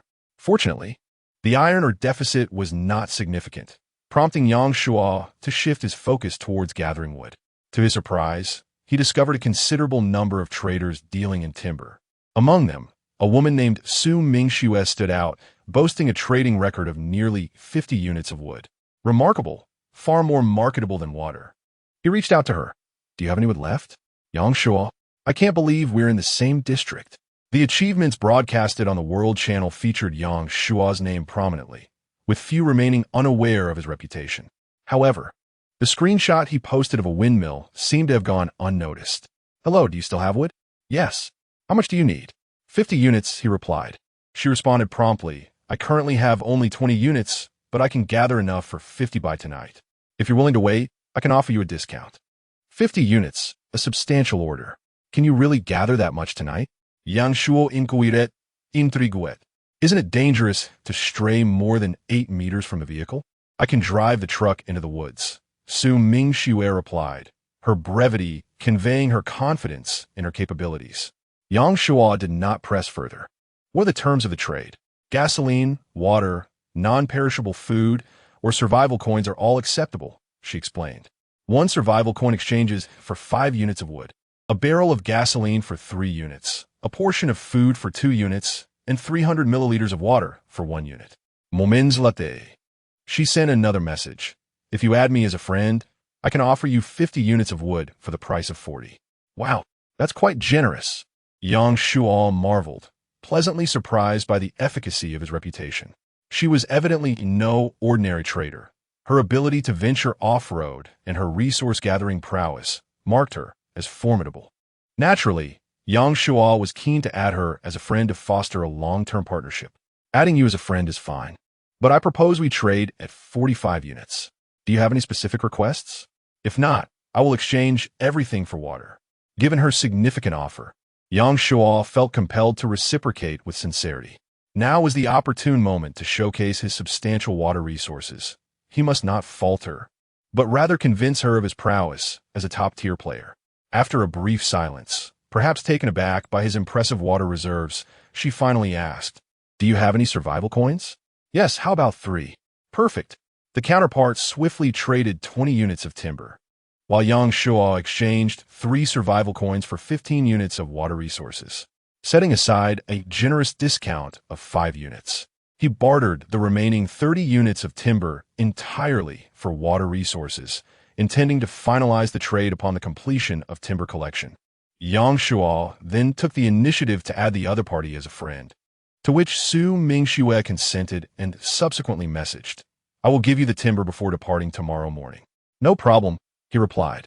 Naturally, Su Mingxue could not possibly forego rest for an entire night, given that she would be driving the following day. It was likely that she wished to avoid disturbing his slumber. How considerate. One could infer from her name that she possesses a pleasing appearance. One wonders if fate will allow their paths to cross again in the future. After concluding the conversation, Yang Shuo ventured into the World Channel and posted an inquiry. "Comrades, does anyone know how to collect iron ore?" Thanks to his established reputation, the post quickly garnered a plethora of responses. "Chapteronce, suming sueadas." The esteemed Yang Shuo. "I never imagined I would encounter the living legend. Great one, I beseech you, I am in dire need of 999 cold medicine and anti-inflammatory drugs. Almighty One, could you impart to us some survival secrets? Pray, reveal to me the method to attain achievements. I too yearn to open treasure chests. What kind of vehicle does the Great One possess, if you would be so kind as to disclose? In times of adversity, one must uphold one's integrity. In times of prosperity, one should assist others. As I behold the diminishing numbers, they represent precious lives. As human beings, we ought to watch over and support each other, navigating through challenges together. Yang Shuo, I have established a benevolent society aimed at aiding humanity through these trying times, and I hope you will join and contribute your strength. Oh, Great One, I have sent you a friend request. Could you kindly accept it? Yang Shuo, do you remember me? You pursued me previously. Yet, amidst the trivialities, no substantial replies emerged. Fortunately, after a 10-minute wait, someone finally recognized he was soliciting inquiries. A person named Lu Dowlin responded, "Collecting iron ore requires a forging hammer." Yang Shuo promptly added him as a friend. "Greetings, Great One. Would you like to trade for a forging hammer?" Lu Dowlin replied instantly. "Do you possess one?" "Indeed, I obtained it from a resource box." "How would you like to trade?" 10 survival coins. The other party made an exorbitant demand. Yang Shuo nearly laughed in disbelief. This fellow truly dared to ask such a price. Assuming he was a fool, 1 survival coin. That is certainly unacceptable. Since a forging hammer could be acquired on the first day, it was evidently not a precious item. In all likelihood, it would soon become commonplace. I can afford to wait, but once this opportunity passes, the forging hammer in your possession will merely be scrap metal. What use would it be to a driver? For self-preservation? Lu Dowlin replied. There is plenty of scrap metal at the junkyard. I can collect it myself and resell it. Thus, the value of the forging hammer extends beyond its mere existence. Yet it must be in demand to hold value. Upgrading vehicles undoubtedly requires iron ore, but the other party may not grasp this point. However, the greater the demand, the higher the supply. The forging hammer could never be rare. 1 survival coin, and I will throw in 10 bottles of mineral water. That is my final offer. If you're unwilling to trade, then so be it. After a lengthy silence, just as Yang Shua began to feel impatient, the other party unexpectedly initiated a trade. This brought him relief. By tomorrow or the day after, forging hammers may become more plentiful, but he was unlike others. He could not afford to wait that long. A pleasant collaboration. Yang Shua agreed to the trade. The forging hammer soon arrived, a hefty iron tool nearly a meter in length. Forging hammer, capable of collecting iron and copper ore. Not only could it gather iron ore, but also copper. A fortunate acquisition indeed. Oh, great Yang Shua, let us keep in touch. I shall come to you for trade whenever I have resources. Certainly. Upon closing the chat window, Yang Shua eagerly dashed into the courtyard, hammering away at the bed of the pickup truck with a series of clattering blows. After nearly 10 minutes of relentless effort, the truck bed finally vanished, revealing the message: you have acquired 6 units of iron ore. Success. Now, all that remained was to await the arrival of Su Mingshue's 30 units of timber. Uncertain of what the morrow would hold, Yang Shua chose not to linger awake any longer. He gathered a patch of grass and placed it into the windmill house, retrieved his blanket, and promptly fell into slumber.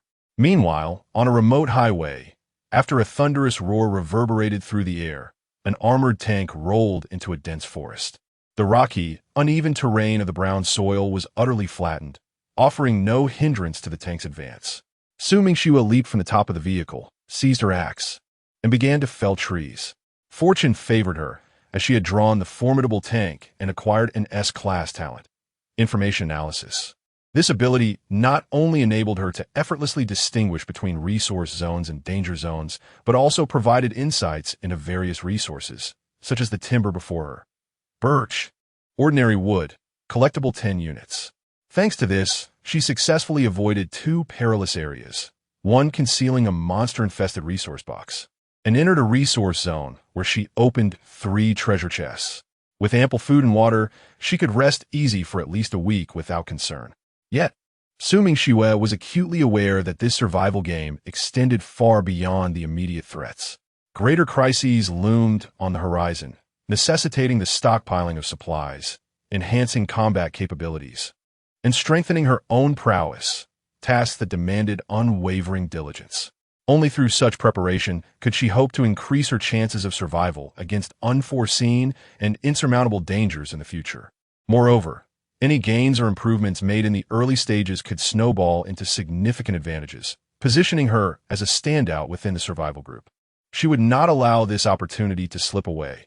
Her past experiences in survival served as both a lesson and a precautionary measure. 5 minutes later, Su Mingshue's hands began to tremble involuntarily, her strength to lift the axe waning. She paused her chopping to vigorously shake her arms. Though she had felled 5 trees today, a seemingly modest number, it was crucial to remember that she was a woman, one unaccustomed to strenuous labor.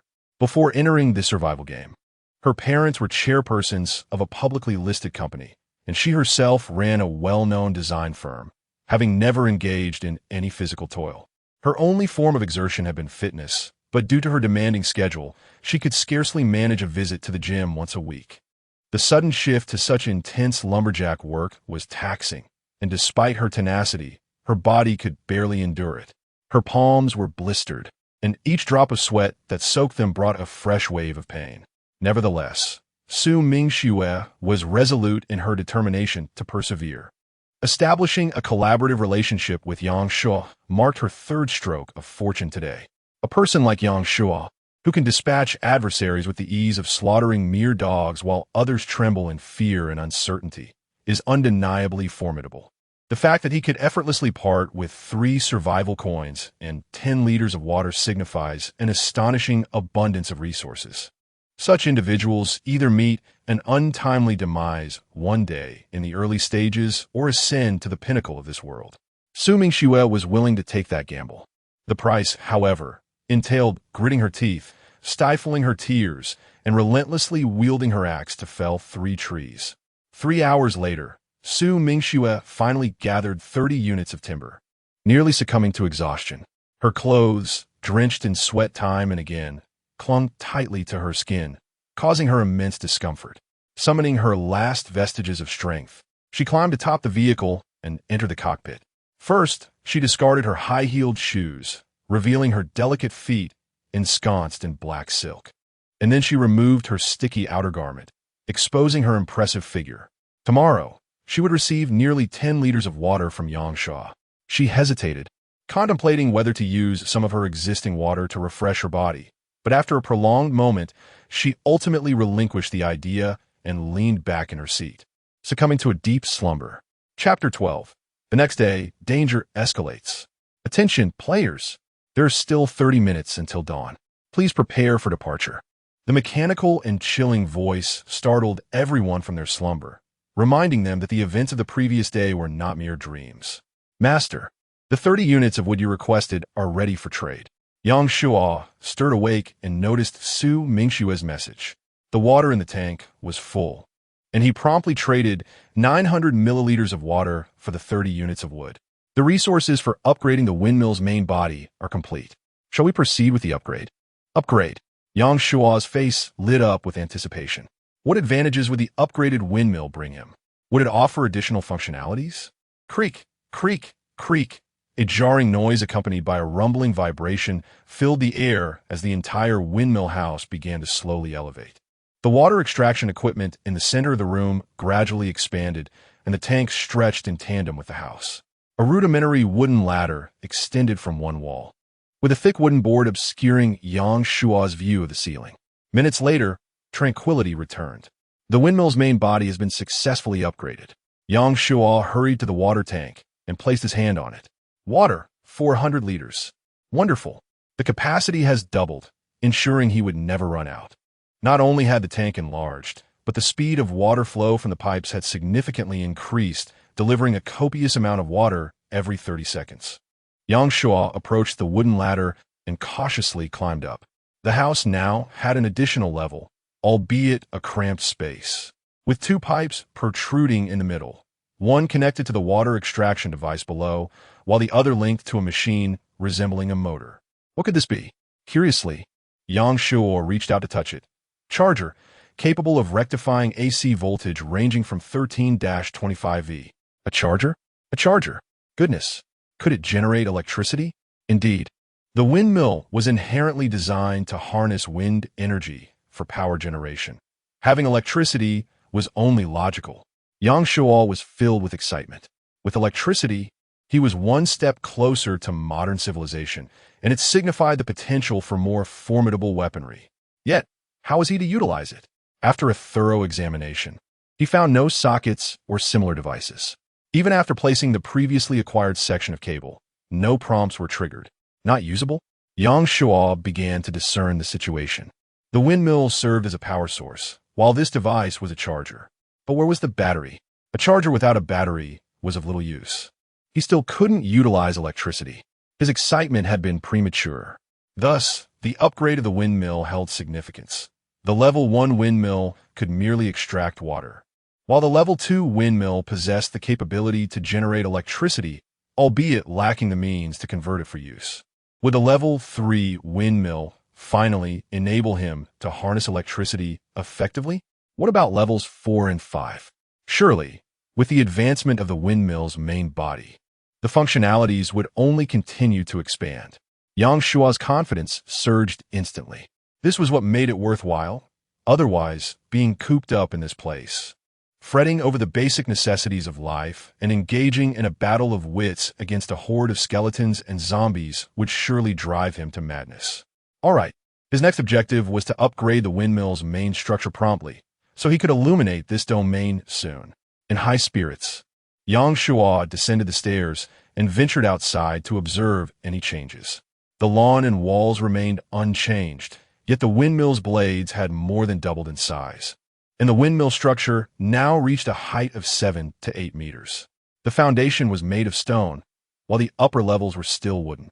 Vehicle details: windmill, Level 2, function, water extraction, power generation, components. Windmill main structure, defense 50, attack 0, upgrade materials, 100 units of stone, 50 units of iron, or 5 units of copper, or lawn, defense 1. Attack 1, upgrade materials, 100 liters of water day, earthen wall, defense 500. Attack 0, upgrade materials, 200 units of stone, 100 kilograms of cement, 100 units of earth, 200 liters of water, 50 units of iron.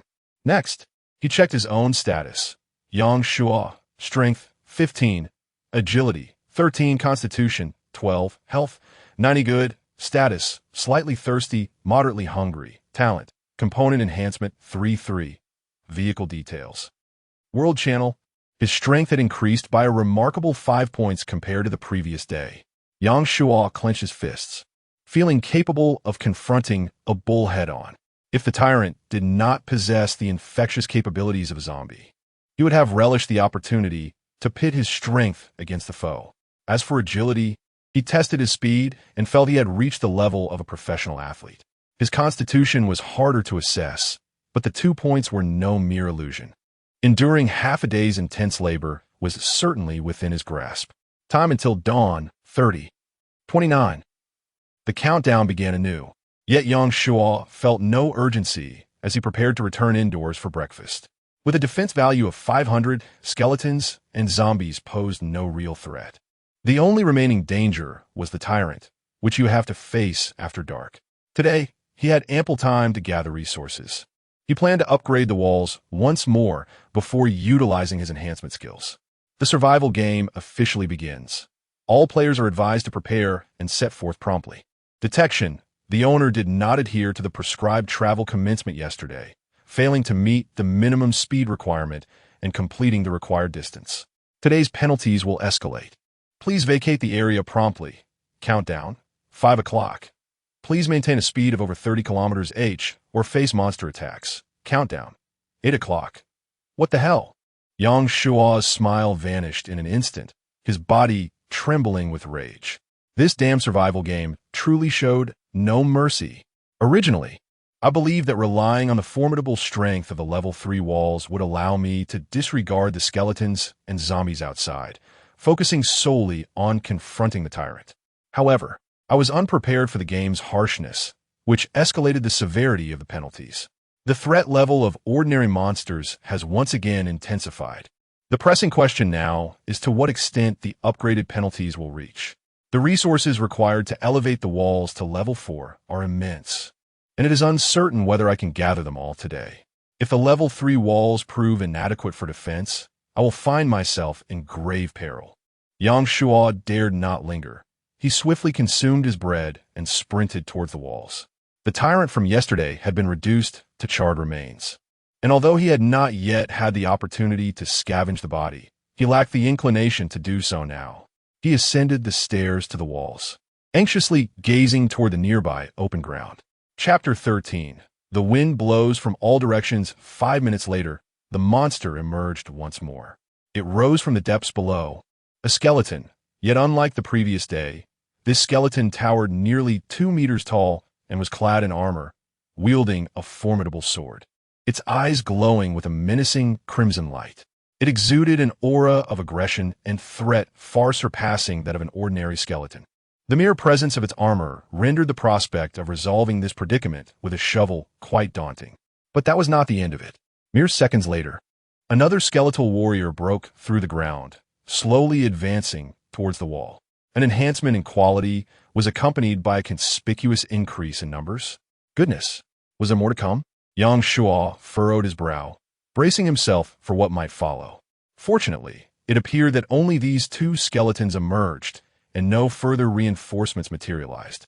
At least, he was not being driven directly into a corner.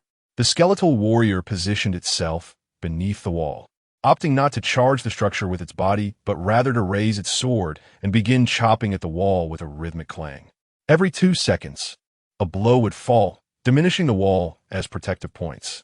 This was a stark contrast to the foolish skeletons of the previous day. These 2 skeletal warriors could dismantle 60 points of protection in a minute. With a total of 500 points, they would breach it in under 9 minutes. Even if he utilized enhancements thrice to elevate the protection to 4,000, it would not endure for half an hour, especially with zombies still lurking about. The prospect of resting easy seemed utterly unattainable. Yang Shua struck the helmet of one skeletal warrior with his shovel several times, only to find that not even the helmet would budge. It seemed that gasoline would struggle to incinerate the armor. Gritting his teeth, He turned and dashed back into the courtyard, seizing a forging hammer to commence a desperate assault on the iron frames he had traded for. Had he foreseen today's predicament, he would have forsaken rest the night prior to amass a sufficient stock of stone and iron ore. Alas, it was too late. Today was another race against time. Fortuitously, his strength had significantly increased, and after a night of recuperation, he wielded the hammer with the ferocity of a tempest, swiftly forging 11 units of iron ore. Combined with the 3 units remaining from yesterday, he now had 14 units. He dashed into the windmill house and unearthed the design for a spiked shield. Would you like to consume 5 units of iron ore to create a spiked shield? Yes. With the disappearance of 5 units of iron ore, a shield resembling a bumper appeared on the grass, adorned with a dozen sharp spikes, each one razor-edged. Cautiously, Yang Shuo lifted the shield and approached the wall. The notion of continually repairing the wall to fend off the monsters was ill-conceived. Level 3 wall repairs would necessitate a copious amount of stone, a resource not as ubiquitous as dirt. Whether he could trade for an adequate supply was one concern. Even if he could, the expenditure of such resources was a gamble, akin to throwing a meat bun to a dog. Once gone, it would not return. Yang Shuo could hardly bear such a loss. Thus, alternative methods had to be devised. The shield presented an excellent means of defense against the monsters, provided it could be affixed to the wall. Fortune smiled upon him, as he soon received a prompt. Would you like to install the spiked shield on the wall? Install. With a swift motion, the protective shield vanished, prompting Yang Shuo to hastily scale the wall. To his astonishment, he discovered that the area under assault by 2 skeletons was now fortified with a spiked shield. The length of the spikes rendered the skeletons unable to strike the wall directly, forcing them to collide with the spikes incessantly, thereby causing the armor to deteriorate at a visibly alarming rate. This was advantageous.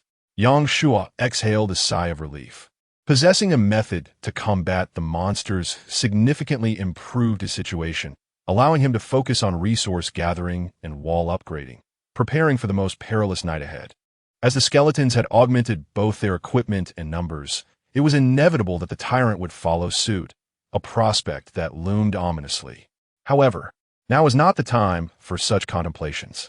In mere minutes, the zombies emerged, 2 formidable muscle-bound brutes whose running speed rivaled that of Usain Bolt. Their impact against the wall created an unsettling illusion that the very structure was shaking. Upon checking the wall's defensive value, he noted a decrease of 5 points.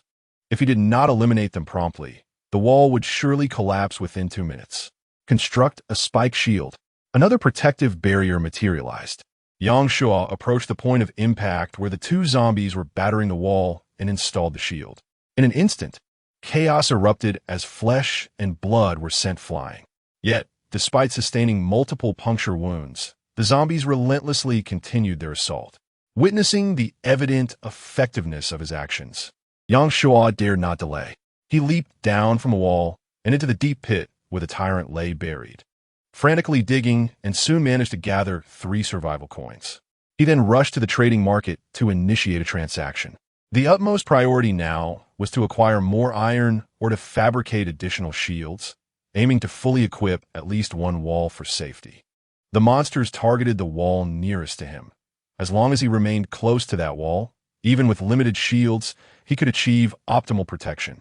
The question then arose. Given that each wall spans nearly 30 meters and each shield measures 2 meters in length, how many shields would be required to adequately fortify the entire wall? Wise ones, please respond. At this stage, most players resorted to dismantling vehicles to trade for iron ore. Yang Shuo had strategically enhanced his bargaining power, offering 2 liters of water for 1 unit of iron ore and 2 portions of food for another unit. With survival coins still scarce, he hesitated to part with them. In addition to iron ore, stone and cement were also in urgent demand. Yang Shuo listed them on the trading platform, noting several reliable traders for stone, making it a matter of quantity rather than difficulty. As for cement, he would leave that to fate. He then grasped his shovel and ascended the wall once more, determined to eliminate the disfigured skeletons and zombies. Please evacuate the area promptly. Countdown. 3 o'clock. Maintain a speed of over 30 kilometers h or risk monster attacks. Countdown. 6 o'clock. Time was of the essence. Yang Shuo assessed the state of the wall, relieved to find that it had lost only 20 points of defense, and proceeded to gather stone. Unexpectedly, news soon spread through the trading market, and he was contacted by 3 individuals almost instantly. Master Yang Shuo, may I exchange my car roof for water and food? Certainly. But how shall we calculate this? I cannot dismantle the car roof. It contains approximately 3 units of iron. I shall offer you this standard. No problem. I would like 4 liters of water and 2 portions of food. The transaction was swiftly completed. 2 others, in a similar predicament, also exchanged useless parts of their vehicles. Yang Shuo, lacking the patience to meticulously calculate, hastily finalized the deal. With a single forging session, he acquired 12 units of iron ore, adding to the previous 4, enabling him to craft 3 protective shields. This barely fortified 1/3 of the wall, significantly alleviating the oppressive sense of danger posed by the monsters. However, the urgency in Yang Shuo's heart remained largely unabated. The wall had lost nearly 70 points of protection, requiring 5 units of stone, 3 units of soil, and 3 liters of water for repair. He remained besieged on all sides. A notification chime echoed, and upon opening the panel, he discovered a friend request from Su Mingxue. Chapter 14. The Frenzied Collection of Resources. My dear, do you require cement?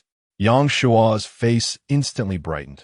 Su Mingxue was indeed his fortunate star, always engaged in commendable acts of kindness.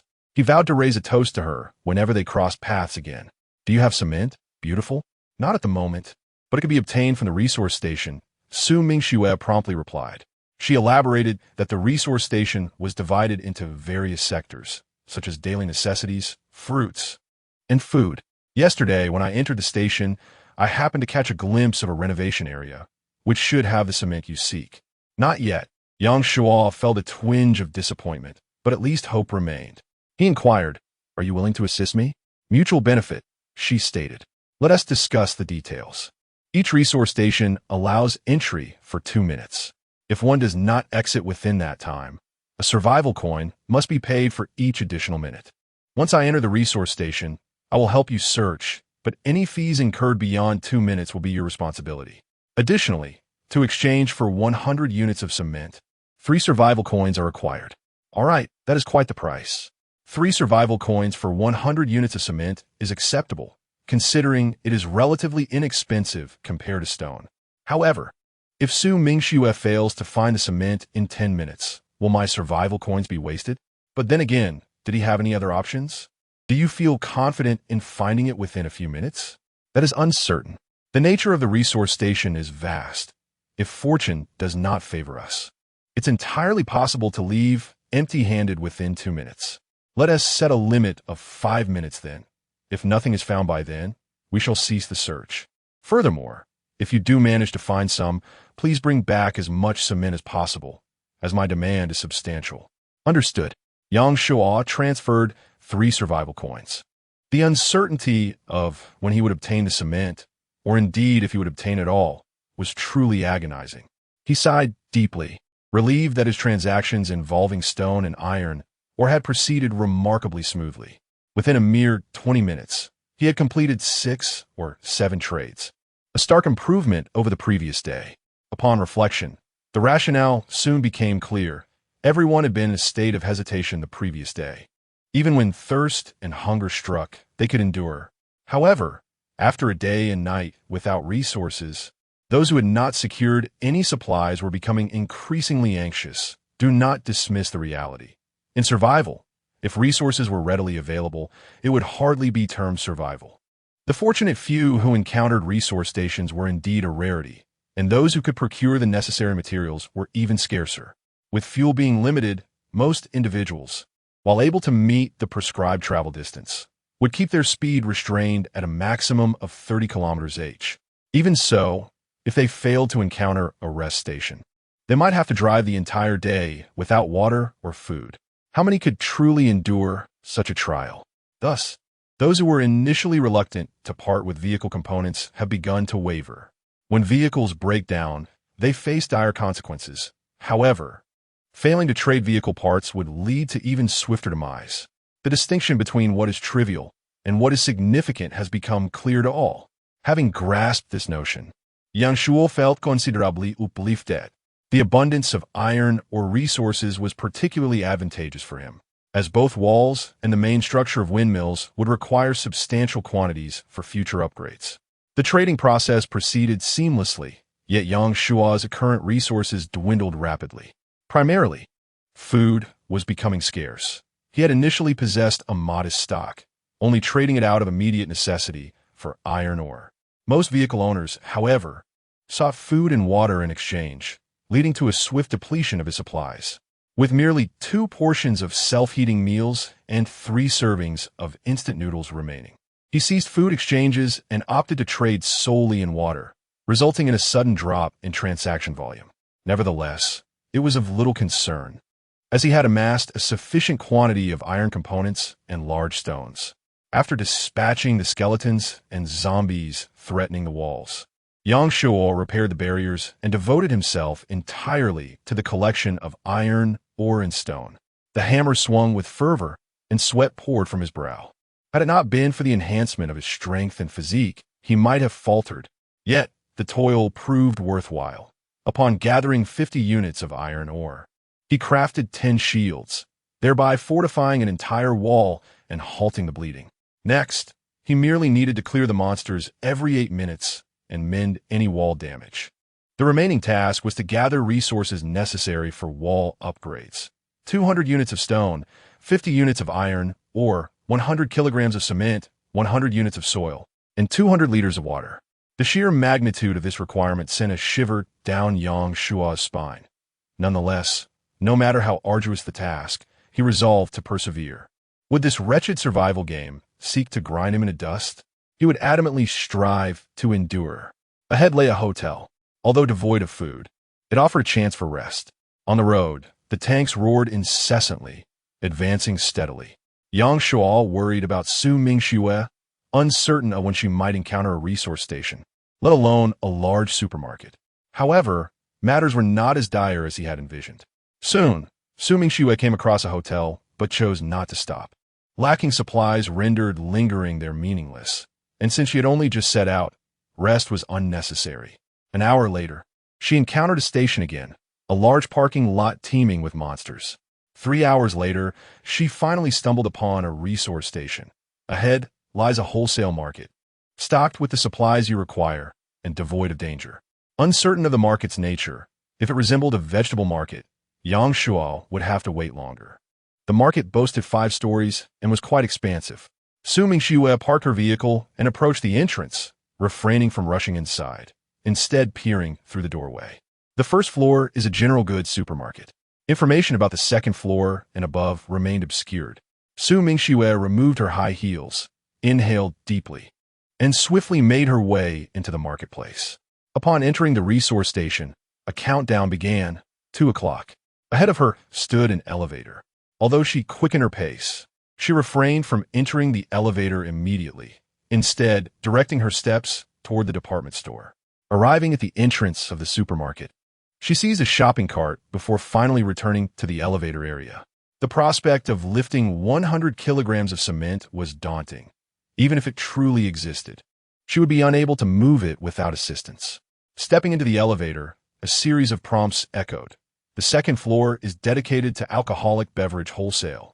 The third floor caters to toy wholesale. The fourth floor encompasses daily necessities, catering supplies, and flour wholesale. The fifth floor specializes in clothing wholesale. Chapter 15. The newly acquired survival coins. Returned disheartened by the absence of renovation supplies, Su Mingxue felt a tinge of disappointment. It appeared that both she and Yang Shuo were not particularly fortunate. The elevator came to a halt on the 4th floor, and, as Su Mingxue pushed her cart out, she began to survey the shops lining the corridor. Kitchenware, daily necessities, wholesale dining supplies, and home appliances, yet none offered the possibility of cement. Countdown, 1 o'clock. With merely a minute remaining, Su Mingxue sighed, adopting a trial-and-error mindset as she gazed upward through the vacant space. The roof is under repair with some sand, cement, and rebar, which is not suitable for your use. To her surprise, there it was. A slight smile graced Su Mingxue's lips. Thankfully, Her persistence had paid off. She shifted her focus toward other directions, searching for an entryway to the rooftop, soon receiving a prompt. There's a parking lot on the roof, accessible via the external ramp. Without further hesitation, Su Mingxue hastily pushed her cart back into the elevator, returning to the first floor, dashing into the department store to embark on a frenzied shopping spree. Her small cart quickly filled to the brim. Without lingering, she pushed the cart toward the exit, surpassing the 2-minute time limit, necessitating the payment of 1 survival coin to exit. After settling the payment, she successfully stepped through the doors, her taut nerves finally relaxing. After a brief respite, she transferred the items from her cart into her vehicle before heading to the rooftop. It didn't take long for her to locate the area with cement, prompting her to contact Yang Shaw. I found 6 bags of cement. Shall I acquire them all? So ruthless? Yang Shaw was genuinely taken aback by Su Mingshua's efficiency upon receiving the message. It was still before noon, and not only had she discovered the resource site, but she had also successfully procured cement, acquiring such a substantial quantity all at once. Yes, all of them. Each bag of cement weighed 50 kilograms. 2 bags equated to 3 survival coins, while 6 amounted to 9. After accounting for the 3 coins previously given to Su Mingxue, Yang Shuo was left with only 11 coins. It felt as though he was laboring for her. Yang Shuo felt a pang of regret. Yet as long as he could survive, survival coins would continue to flow. There was no room for hesitation. The transaction was swiftly concluded, with Yang Shuo providing Su Mingxue with 9 survival coins in exchange for 6.5 bags of cement, the latter of which had already been partially opened. He found himself perplexed. Had Su Mingxue actually opened a bag to inspect the cement? That was unexpected. There are also some rebar and sand. Do you want them? Where exactly did you find the cement? Yang Shuo sensed something amiss. At a construction site. Was a construction site also a resource point? Yang Shuo shook his head and inquired, how many rebar pieces do you have? I'm low on survival coins. There are 13 pieces of rebar. Each piece counts as 1 survival coin. From the 3 coins you initially provided, I've only used 1, so the remaining 11 can be deferred for now. Su Mingxue responded, the sand is complimentary. Deal. There was no haggling.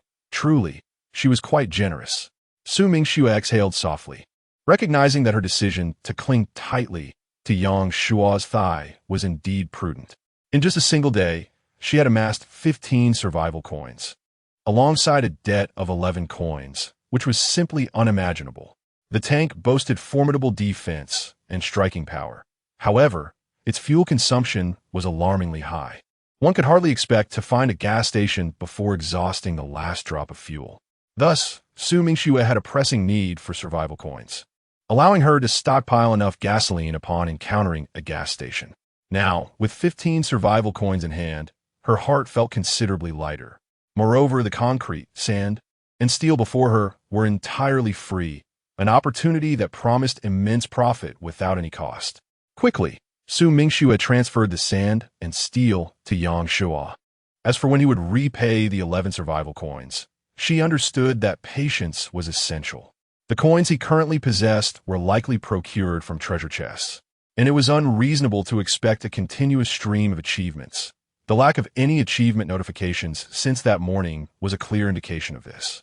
In such circumstances, accumulating an additional 9 survival coins could take at least 3 to 4 days, if not a week. However, Su Mingxue was not anxious. She had faith in Yang Shuo's capabilities. As for the possibility of defaulting on the debt, should he truly choose to evade repayment, it would only signify that he was not someone worthy of deep trust, prompting her to cut her losses before incurring greater harm in the future. Just as Su Mingxue prepared to depart, she received a sudden message from Yang Shuo, a screenshot of a scroll. Do you want the engine upgrade scroll? 20 survival coins. Absolutely. Su Mingxue's breath quickened, and she instinctively sent a reply, fearing that Yang Shuo might have second thoughts. Yet, almost immediately after sending it, regret washed over her. 20 survival coins were exorbitantly priced. However, it was undeniable that the tank had high demands for its engine. The engine installed in her tank was the MB-837, an 8-cylinder powerhouse with a remarkable output of 736 kW, and each cylinder produced 125 horsepower. Impressive indeed. Such power could propel ordinary vehicles at breakneck speeds. Yet, for a tank weighing 50 tons, it left much to be desired. Each time it started, the roar and tremor conveyed an enormous fuel expenditure, making her heart ache. Moreover, she had perused the engine's specifications. The MB-837 had been manufactured before 1979 and was teetering on the brink of obsolescence. An engine upgrade would undoubtedly provide her tank with swifter speeds and greater torque, significantly enhancing her chances of survival while conserving fuel. Hence, her excitement was palpable. Once she regained her composure, she hastily inquired of Yang Shaw, 20 survival coins is too steep. Could you lower the price? 18 survival coins, he replied. To be frank, had you not assisted me so much, I would not have traded this item. I need it myself. Su Mingxue bit her lip, hesitating for long while before finally conceding. All right. To say that the engine upgrade scroll was a rare find would be an understatement. At present, any upgrade scroll was a coveted commodity, and no one was foolish enough to trade them away. She had certainly seized a remarkable bargain. It is undoubtedly a treasure chest of silver that she has just opened. However, she now encounters the possibility of wooden and black iron chests, while the chances of bronze and silver are utterly bleak. Thus, acquiring one is indeed a fortune.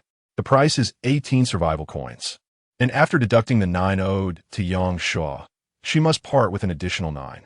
Just moments ago, she feared that Yang Shaw would become a deadbeat, yet now she finds herself compelled to repay him. The tides of fortune seem to shift with alarming rapidity. The transaction is swiftly concluded. Gazing at the coveted upgrade scroll in her possession, Su Mingxue takes a deep breath, suppressing the excitement within her, and strides purposefully towards the armored vehicle. Chapter 16, Wall Upgrade, 40,000 Defense.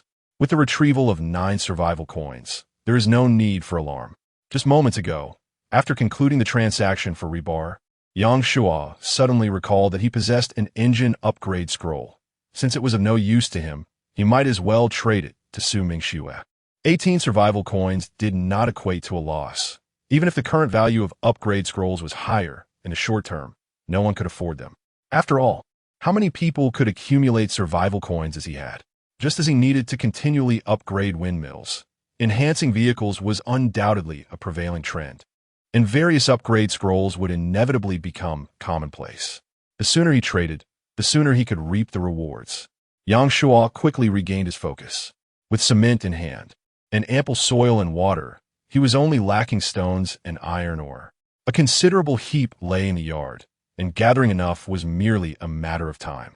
He dashed to the wall, dispatching the half-dead skeletons and zombies, and consumed 10 units of stone to repair the wall before returning to the yard to continue his resource collection. He toiled until 3 in the afternoon, and at last, he had gathered sufficient stones and iron ore, acquired 200 units of stone, 100 kilograms of cement, 50 units of iron ore, 100 units of soil, and 200 liters of water. Do you wish to upgrade the wall? Detected that you possess steel, which can substitute for iron ore and enhance wall strength. Would you like to proceed with the substitution? Steel can replace iron ore. Moreover, it does not require him to decompose it. What was the point of laboriously collecting iron ore then? Had he merely gathered stones, the task would have been completed long ago. Substitute. Upgrade. With a thunderous roar, the earth trembled incessantly. Unlike the previous 2 instances when the existing wall vanished during the upgrade, this time, the stone wall steadily rose and widened, while the earth clinging to the stones began to peel away, replaced by a more robust cement. After several moments, the wall settled into tranquility. The 2-meter wall had only risen by 1 meter, yet its width expanded to approximately 50 centimeters, with a thick steel plate nearly 70 centimeters high at the base. Low wall, defense 5,000, attack 100. Upgrade materials, 500 units of stone, 300 kilograms of cement, 200 units of iron or 20 units of luminous stone, 300 units of soil, 300 liters of water. Requires windmill main body to be upgraded to level 3. The resources required for the upgrade had increased. And what on earth was luminous stone? Yang Shua could not be bothered to ponder further and expended all 3 enhancement opportunities on the wall. Low wall, defense 40,000. Attack 100 upgrade materials. With a defense value of 40,000, who could challenge it? Two skeleton warriors could inflict 60 points of damage in a minute, and two zombies could deal 300 points. Even with 100 skeletons and 100 zombies, it would take an hour to bring down the wall. These two types of monsters posed no threat whatsoever. He could now concentrate on dealing with the tyrant. Yet he felt that even the tyrant would find it exceedingly difficult to breach such a wall. However, repairing the city walls demands a considerable expenditure of resources. To conserve as much as possible, a more reliable method is essential. Yang Shuo descended from the ramparts and returned to the windmill house, where he began to peruse the chat channels and trading market. The following day, a greater number of individuals had acquired supplies, and several new achievements emerged, including one dubbed Foolhardy, which awarded a bronze chest. It remained a mystery what the vehicle owner had accomplished. Under the latest achievement broadcast, numerous voices called out for him. "Where's the great Yang Shaw? We haven't seen him all day. Perhaps he has met his demise." That reckless fellow insists on engaging in life and death struggles with monsters. Trouble is bound to ensue. Monsters can falter countless times, yet he can afford to err only once. What a pity for his wealth of resources. If only I could encounter him on the road, I would surely thrive. Just imagine, as you open the car door, a horde of formidable zombies could spring forth. The speculation voiced earlier indeed held water. Otherwise, how could so many zombies appear? A gaggle of small-minded individuals, unable to bear witness to another success. Yang Shuo chose to disregard them. A true master must maintain an air of grandeur. And there are myriad ways to deliver a striking rebuttal. He would, of course, opt for the most resounding method.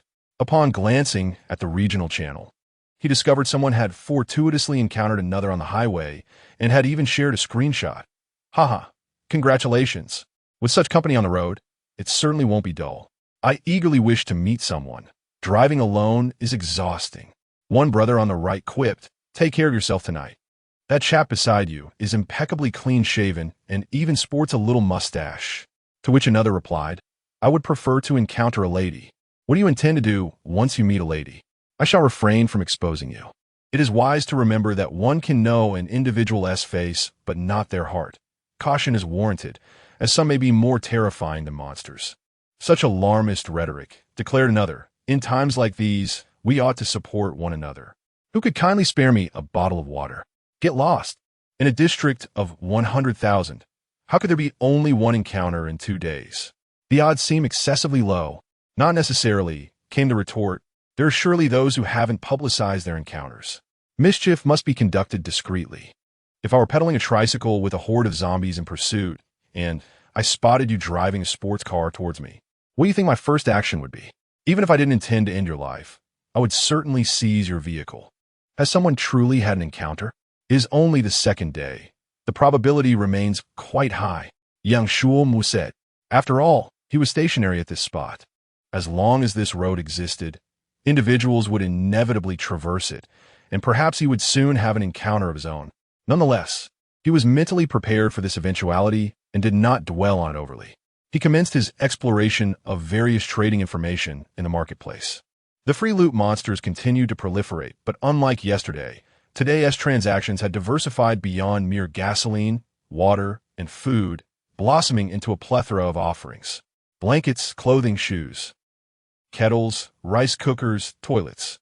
Yang Shuo noted that the toilet's description was particularly impressive, boasting not only a 10-minute immunity from monster disturbances, but also an automatic flushing feature. In recent days, he has been resorting to random locations for his needs, but this is not a sustainable solution. After all, the yard is limited in size, and it is only a matter of time before it becomes permeated with the stench of waste. 2 portions of food and 1 liter of water were swiftly acquired by Yang Shaw.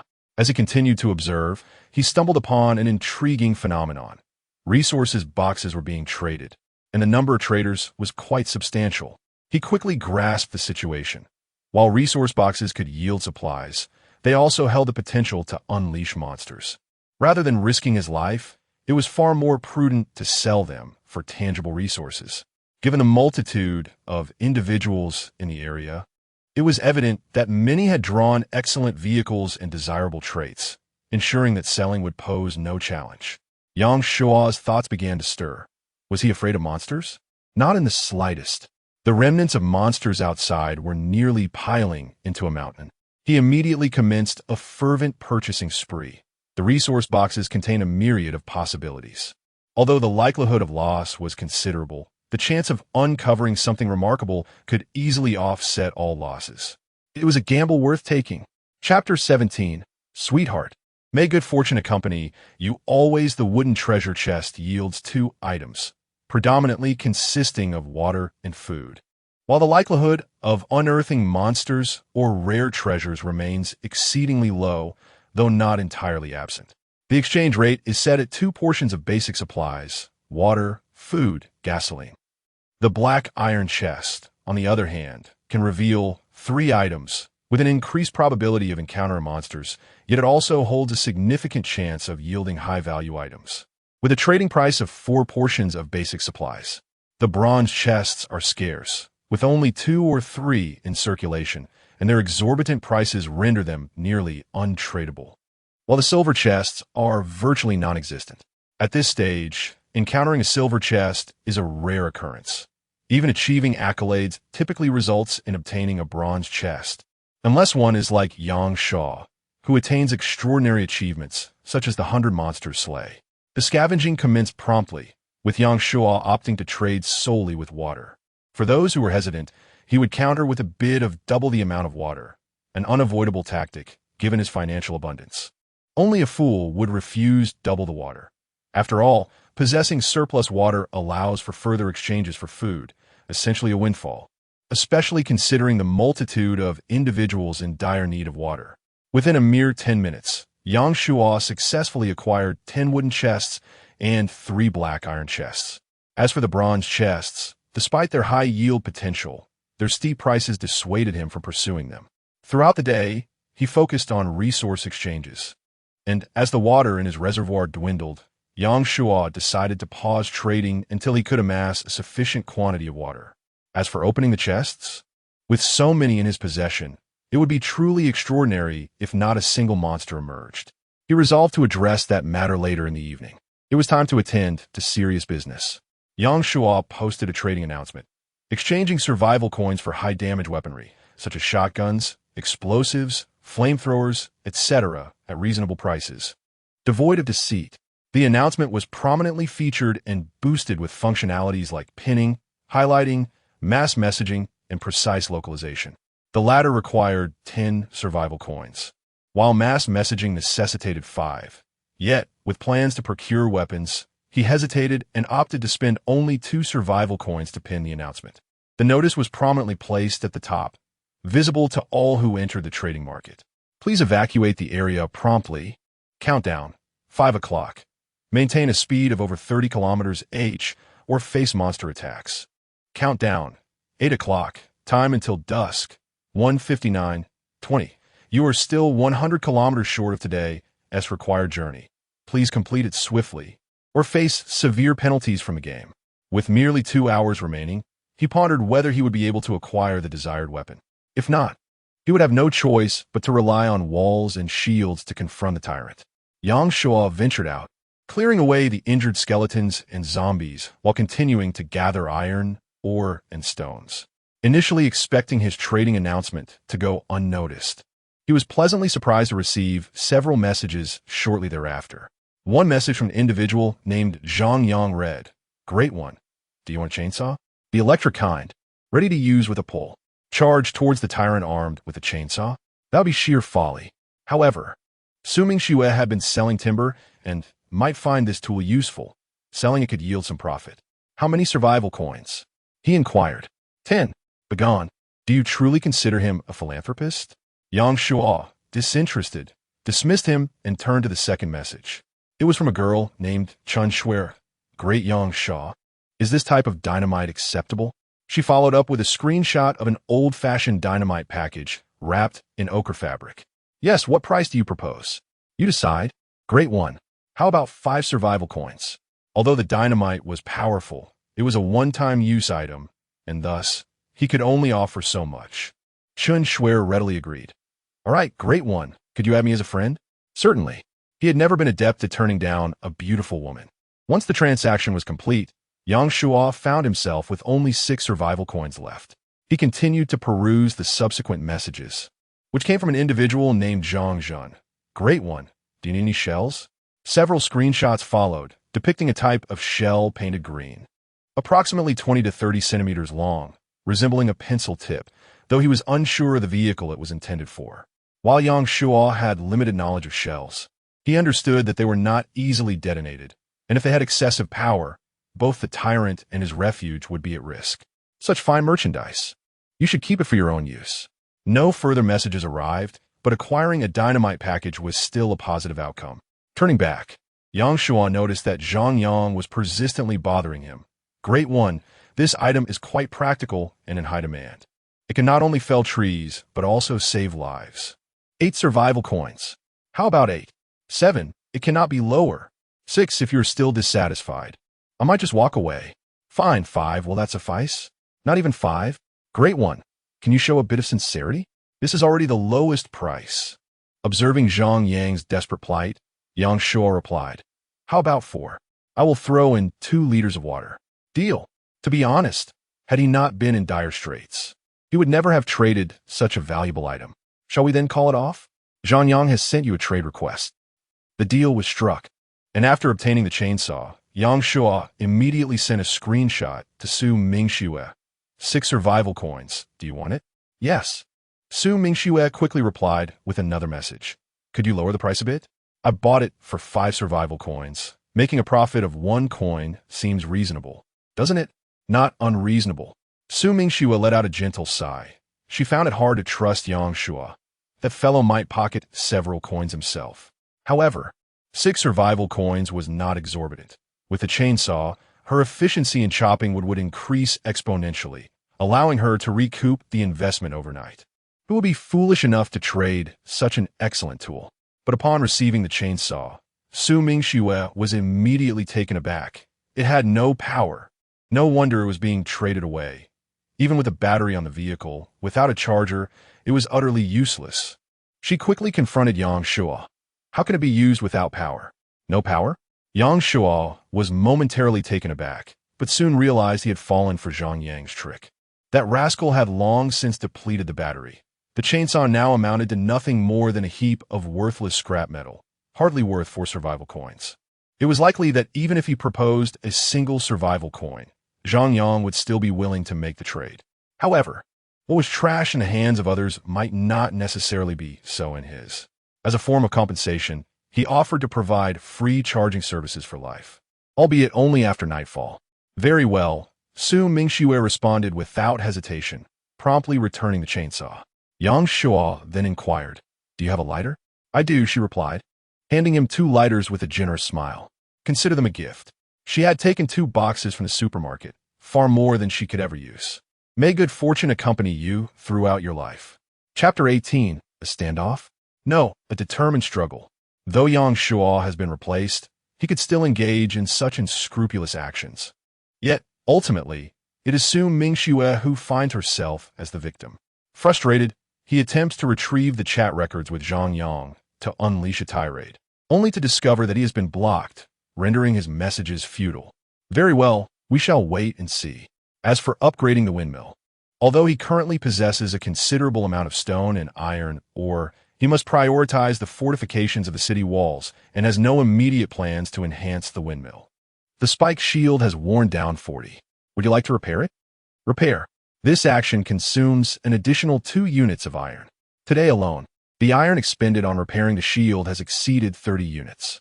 The zombies, while formidable in their assault, are merely flesh and blood against the steel shield, resulting in comparatively less wear. It is the armored skeletons that pose a more significant challenge. There is 1 minute remaining until dusk. You are still 100 kilometers short of today's required distance. Please complete it promptly, or you will face severe penalties from a game. Here it comes.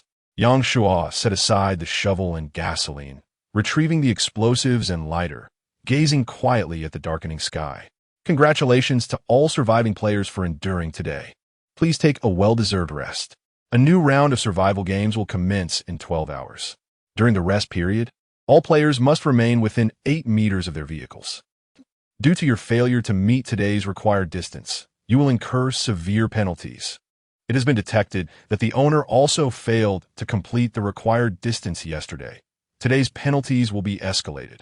Boom! Two robust figures leapt simultaneously from the ground, stirring a cloud of dust. They paused for 2 seconds, seemingly twisting their necks to survey their surroundings, before slowly making their way towards the city walls. They did not charge, they merely walked. Yang Shua's brow furrowed deeply. Once again, it is the tyrant, though this version is notably larger than yesterday's, sporting a bone spur at the elbow and thick layers of flesh-formed armor at the knees and backs of the hands. Its offensive and destructive capabilities have significantly increased. Come forth. Yang Shua braced himself. Even as they approached the city walls, the two tyrants showed no inclination to charge. Instead, they walked directly to the base of the wall. To Yang Shua's astonishment, they reached for the spikes embedded in the wall, twisting and bending them effortlessly. The spikes were rendered useless, hanging limply, no longer capable of inflicting harm upon the monsters. What is this tactic? Yang Shua said its head, nearly erupting in a tirade. Yesterday's tyrant may have dashed back and forth, but today S has cunningly outsmarted his defensive weaponry. Will they next attempt to stack upon each other, scale the walls, and tear him apart limb from limb? For heaven's sake, grant him a sliver of mercy. Yet, Yang Shua could only watch helplessly as the two tyrants wreaked havoc, with no recourse available. Repair? Even if repaired, they would simply bend it again. What troubled Yang Shua even more was that after dismantling one defensive shield, the two beasts were still unwilling to relent, bending each of the remaining spikes. Fortunately, darkness had descended, and the skeletons and zombies ceased their haunting presence. Otherwise, he would have eagerly plunged into battle against those two abominable creatures. The spike shields had become nothing more than expendable resources. Yang Shua took a deep breath to steady himself, an unquenchable fury igniting in his eyes. Today, he vowed to obliterate those two wretched creatures into 1,000,000 pieces to vent his pent-up wrath. Once he had dealt with all the spike shields, the two tyrants retreated slowly, distancing themselves 50 meters from the city wall, and then they charged forth, colliding with a thunderous crash. The resounding impact echoed like distant thunder, and Yang Shua observed his defense points plummet by 400. The damage was catastrophic, and the brute strength of each tyrant had doubled since the previous day. Yet, he was no longer the naive fool he once was. With a defense of 40,000, he could withstand their assaults for a night. With each retreat and charge, the interval between the tyrant's attacks was 10 seconds. However, with each collision, he had to expend resources for repairs, making it imperative to resolve the situation swiftly. He possessed only a single explosive pack, and the opportunity was fleeting. The tyrants moved slowly as they exited, presenting a prime opportunity for attack.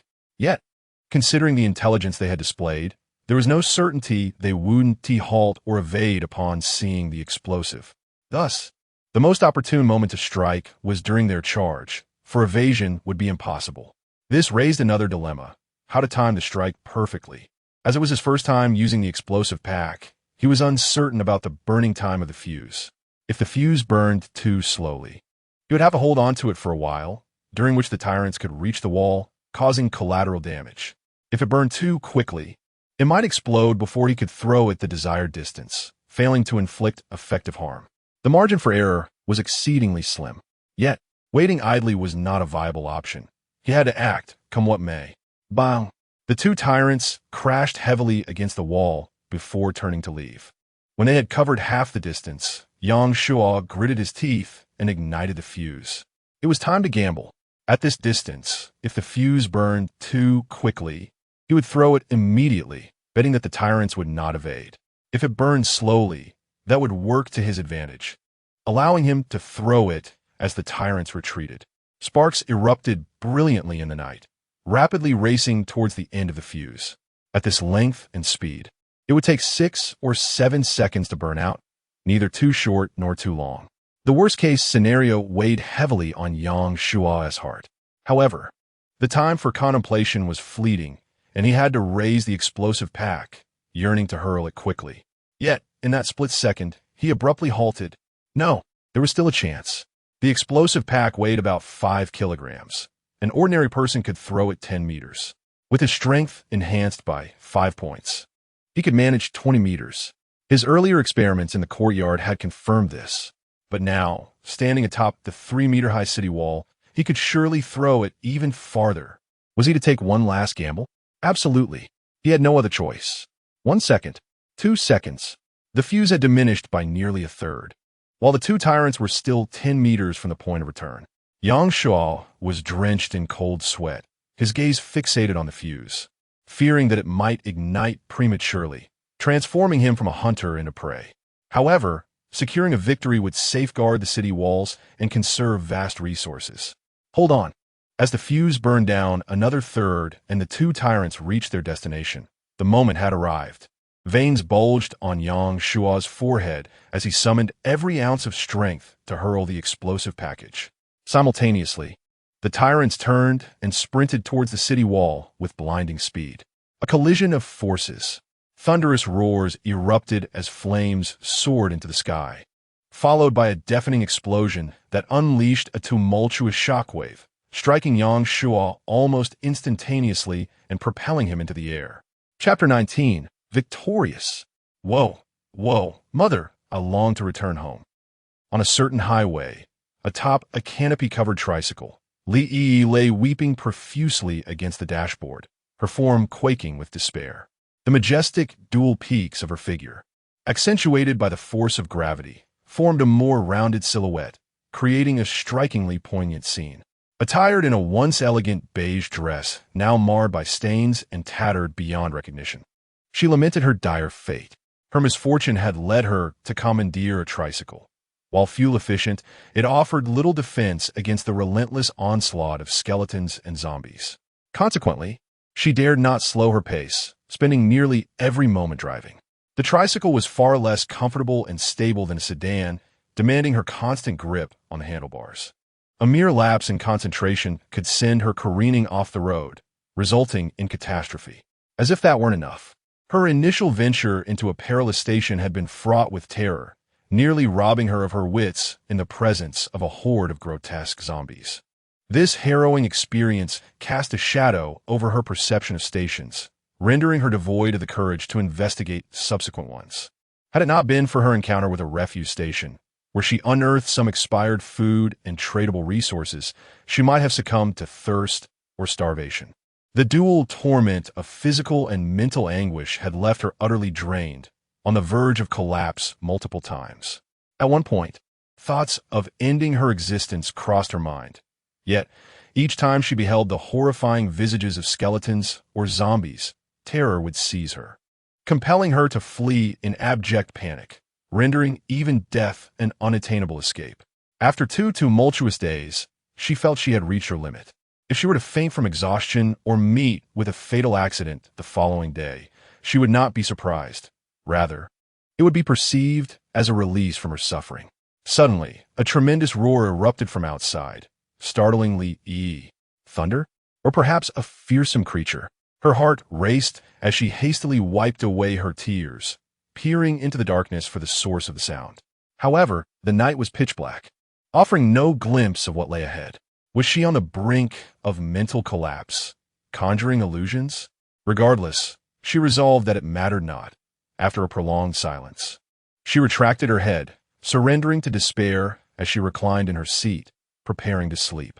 Tomorrow would bring yet more tribulations. Yet, before she could close her eyes, a fierce blaze ignited in the distant night. Yang Shuo was hurled to the ground by the shockwave of an explosion, landing heavily on the grass and grimacing in pain. However, he had no time to assess his condition. He swiftly scrambled up the wall. The explosives had detonated in the air rather than on the ground, leaving him uncertain whether the tyrant had sustained any injuries. If not, he would face an unsound night. Bracing himself for a prolonged struggle, reaching the parapet, he focused intently outward, no longer spotting the tyrant's imposing figure, but rather 2 severed limbs propped against the ground. Yang Shuo exhaled a deep sigh of relief, collapsing onto the ground in a moment of respite. Done. Damn, that nearly frightened the life out of me. Although he was pressed for time, and the detonator was only 3 seconds away from explosion when he threw the explosive pack, it was after all a volatile substance. One misstep could cost him his life. He vowed never to engage in such perilous activities again. Fortunately, all was worthwhile, and the greatest crisis had finally passed. As for the present moment, it was undoubtedly time to scavenge the spoils of victory, hoping that the recent explosion hadn't obliterated the survival coins from the tyrant's possession. Yang Shuo picked up a gasoline barrel and began to pour it down the wall. After emptying 3 barrels, he tossed in a match. The flames roared upward along the wall, the acrid heat stinging his eyes. With little time to waste, he rushed into the yard to continue gathering stones, as he needed to elevate the windmill structure to level 3 that night. The workload was substantial, rendering an early bedtime impossible. After nearly 2 hours of labor, he finally amassed 100 units of stone, while the enormous boulders he had traded for were nearly exhausted, necessitating further collection the following day. During this time, Su Mingxue incessantly bombarded him with messages, inquiring when he would return the chainsaw, which became quite irksome. "Once it's charged, I'll return it to you," he replied casually, before heading inside to retrieve the cable. Yang Shuo then returned to the city wall, secured the cable, and jumped down. The corpses of the zombies had been reduced to ash, the embers long cold. Yang Shuo sifted through the remains, commencing his search for survival coins. He combed the entire wall multiple times, ultimately discovering 46 survival coins, an increase of 32 from the previous day. A remarkable bounty. With this, he now possessed a total of 48 survival coins. Given the rapid expenditure of resources that day, it would be a lie to say Yang Shuo did not feel a pang of regret. However, after his rounds, he returned as the same affluent youth, having endured a substantial bloodletting. Yet this was merely the tip of the iceberg. Yang Shuo's gaze fell upon the multitude of swords and armor scattered across the ground, a grin stretching across his face. These were the true treasures. Although most of the armor was tattered and many of the swords dulled, their value remained intact. He picked up a sword, skeleton sword, attack 30. Repair requires 1 unit of iron ore. Do you wish to repair? Repair? Not a chance. He had no surplus iron or to waste on repairs. Merely refraining from disassembling, it was a testament to his restraint. The skeleton wasn't particularly impressive, wielding a sword with a 30 attack. Could it really diminish the wall's defense by even a smidgen? Or was it a case of level disparity providing a damage reduction effect? Yang Shuo did not delve further. After all, a low attack from a skeleton was not detrimental to him. He then picked up a piece of armor, emptied the bones from within, and examined the prompt. Skeleton armor, defense 100. Repair requires 3 units of iron ore. Do you wish to repair? The data was inconsequential. What mattered was the armor's dark, imposing presence, heavy and formidable, undoubtedly fetching a handsome price. First, gather all the seemingly intact armor and blades, while the irreparable ones will be dismantled. It is known that a large blade can yield 2 units of iron ore, and a suit of armor can produce 7 units. Yang Shuo has acquired a total of 836 units of iron ore, with a combined total of armor and blades amounting to 373 pieces. How many pieces of armor and blades were dismantled? Oh, 836 units of iron ore.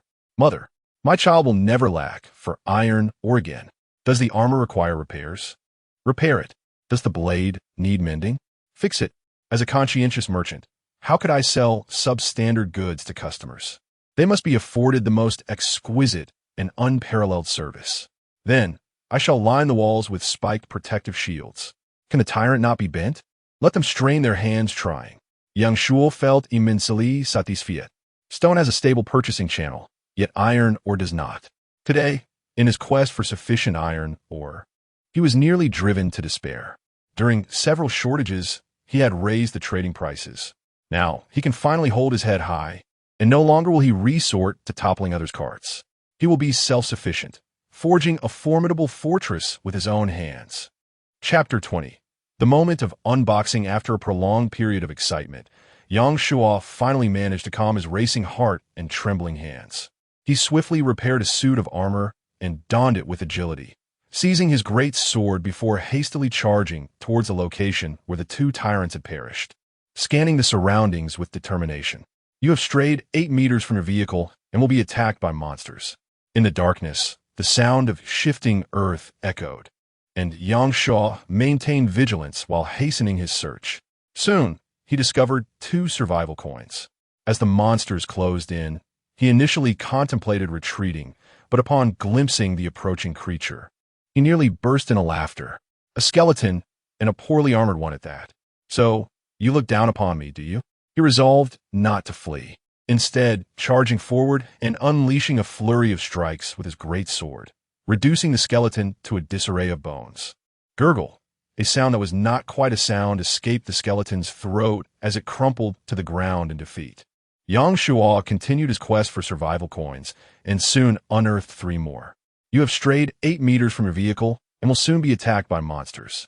Ignoring the warning, Yang Shuo immersed himself in his search, contemplating the installation of a spotlight on the wall.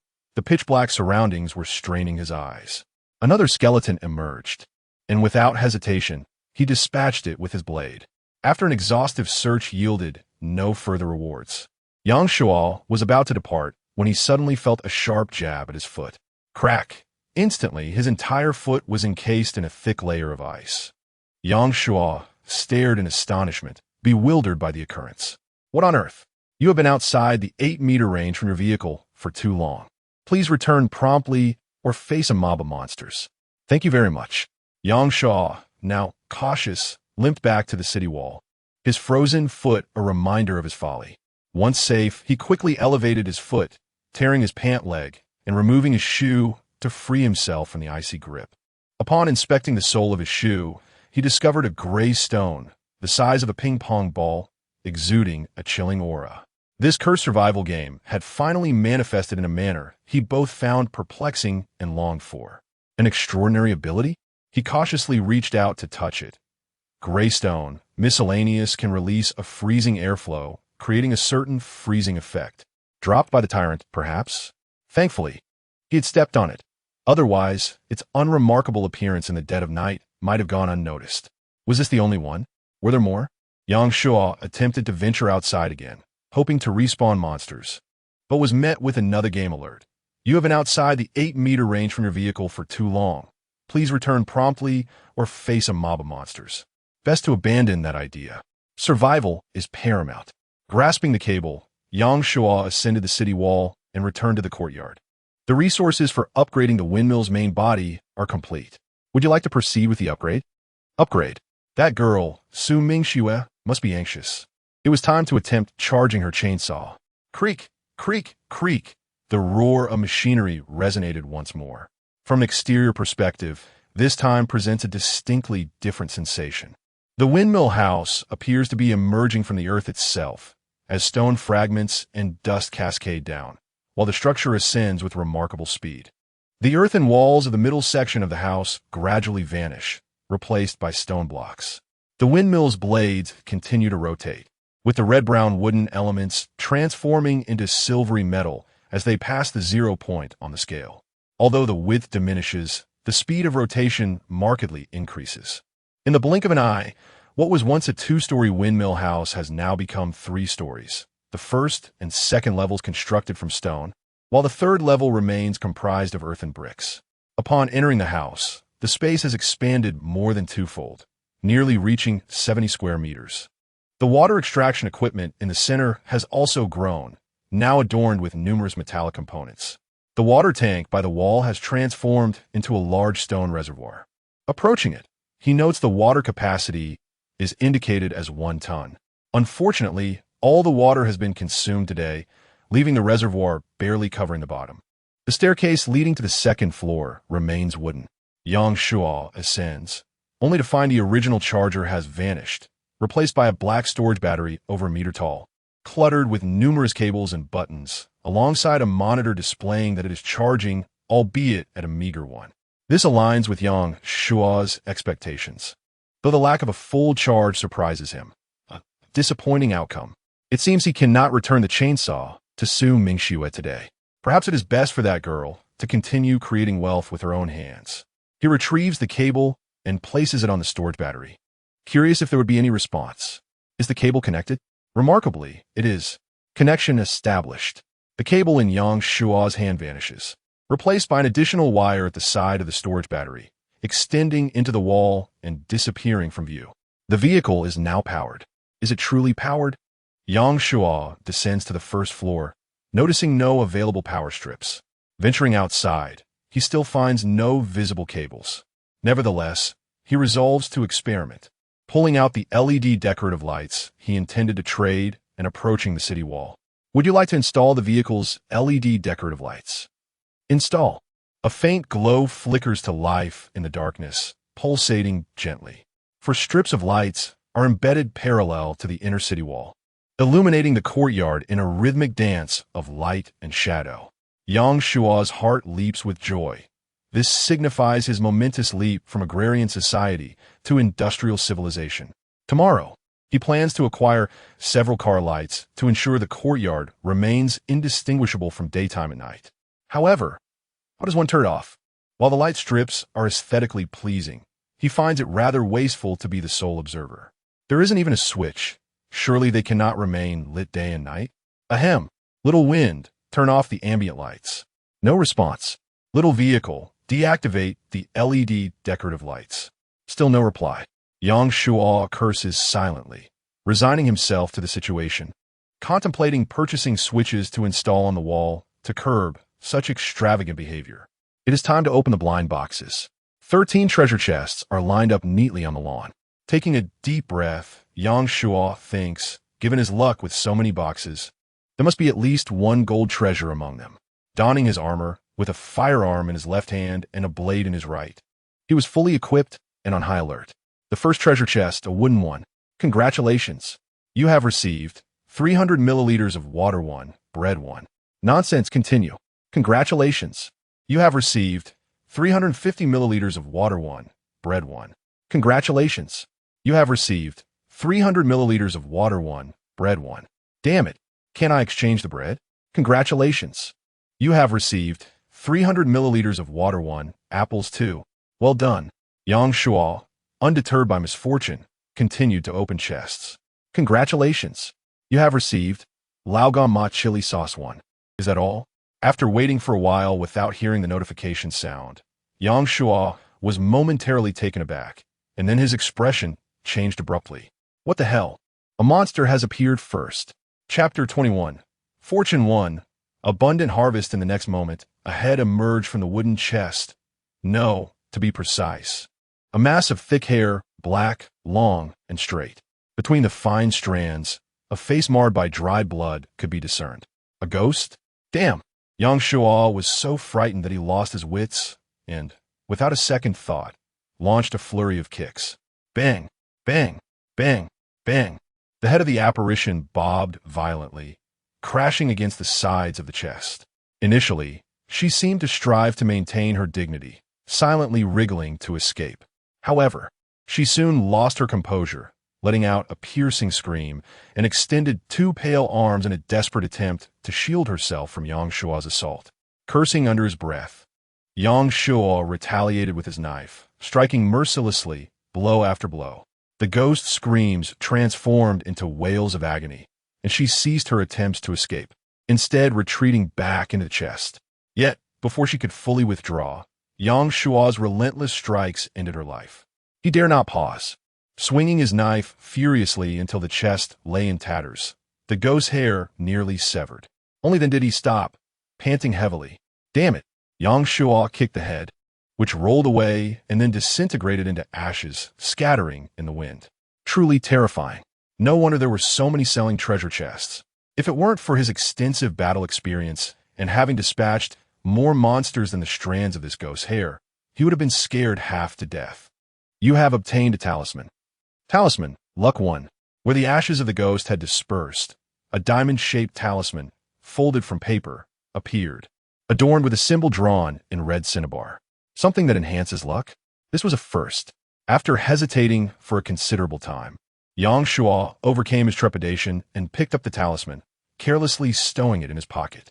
Although it could be worn around his neck, it made him somewhat uneasy. Taking a deep breath to soothe his rattled spirit, Yang Shuo resumed opening the chests. Congratulations, you have obtained bread 1, casual outfit 1. Finally, something different had emerged. The clothing was quite decent. The one he was wearing was on the verge of spoiling. Congratulations, you have obtained Wrench 1, Kettle 1. Ghost, I misjudged you. You came to bring warmth. Is luck 1 truly this effective? The results are immediate. Heaven had been too harsh on him. It should have allowed him to meet the ghost sooner. With renewed confidence, Yang Shuo continued to open the chests. Congratulations, you have obtained Gasoline 1, Telescope 1. Congratulations.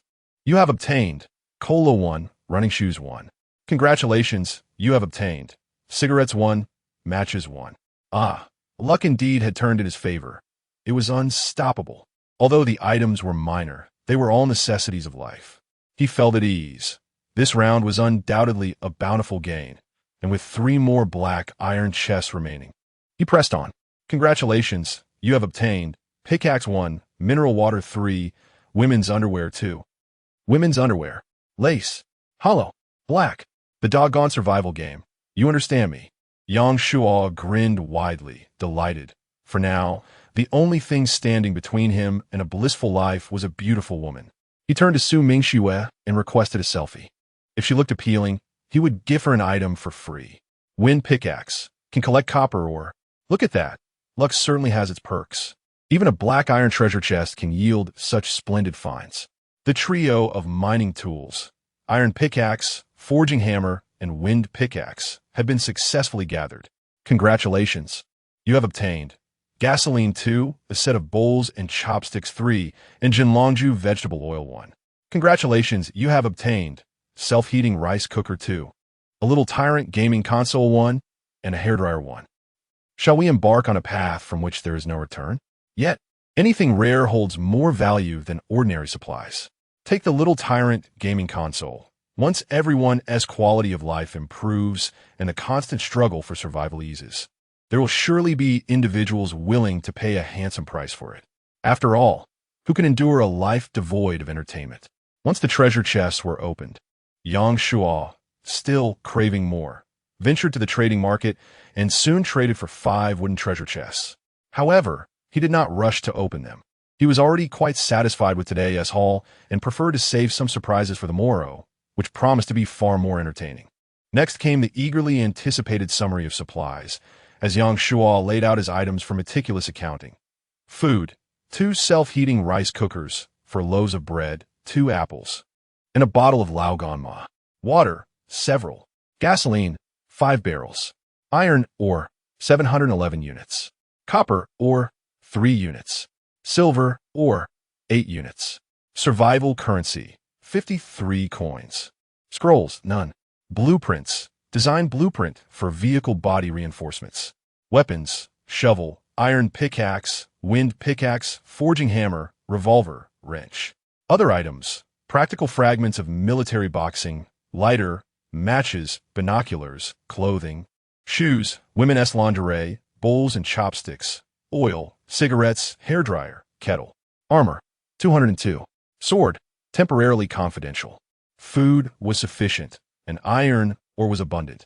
However, both windmills and wall upgrades were necessary, thus prohibiting external trading. Copper ore was critically low, yet with the wind pickaxe, it was merely a matter of investing some capital.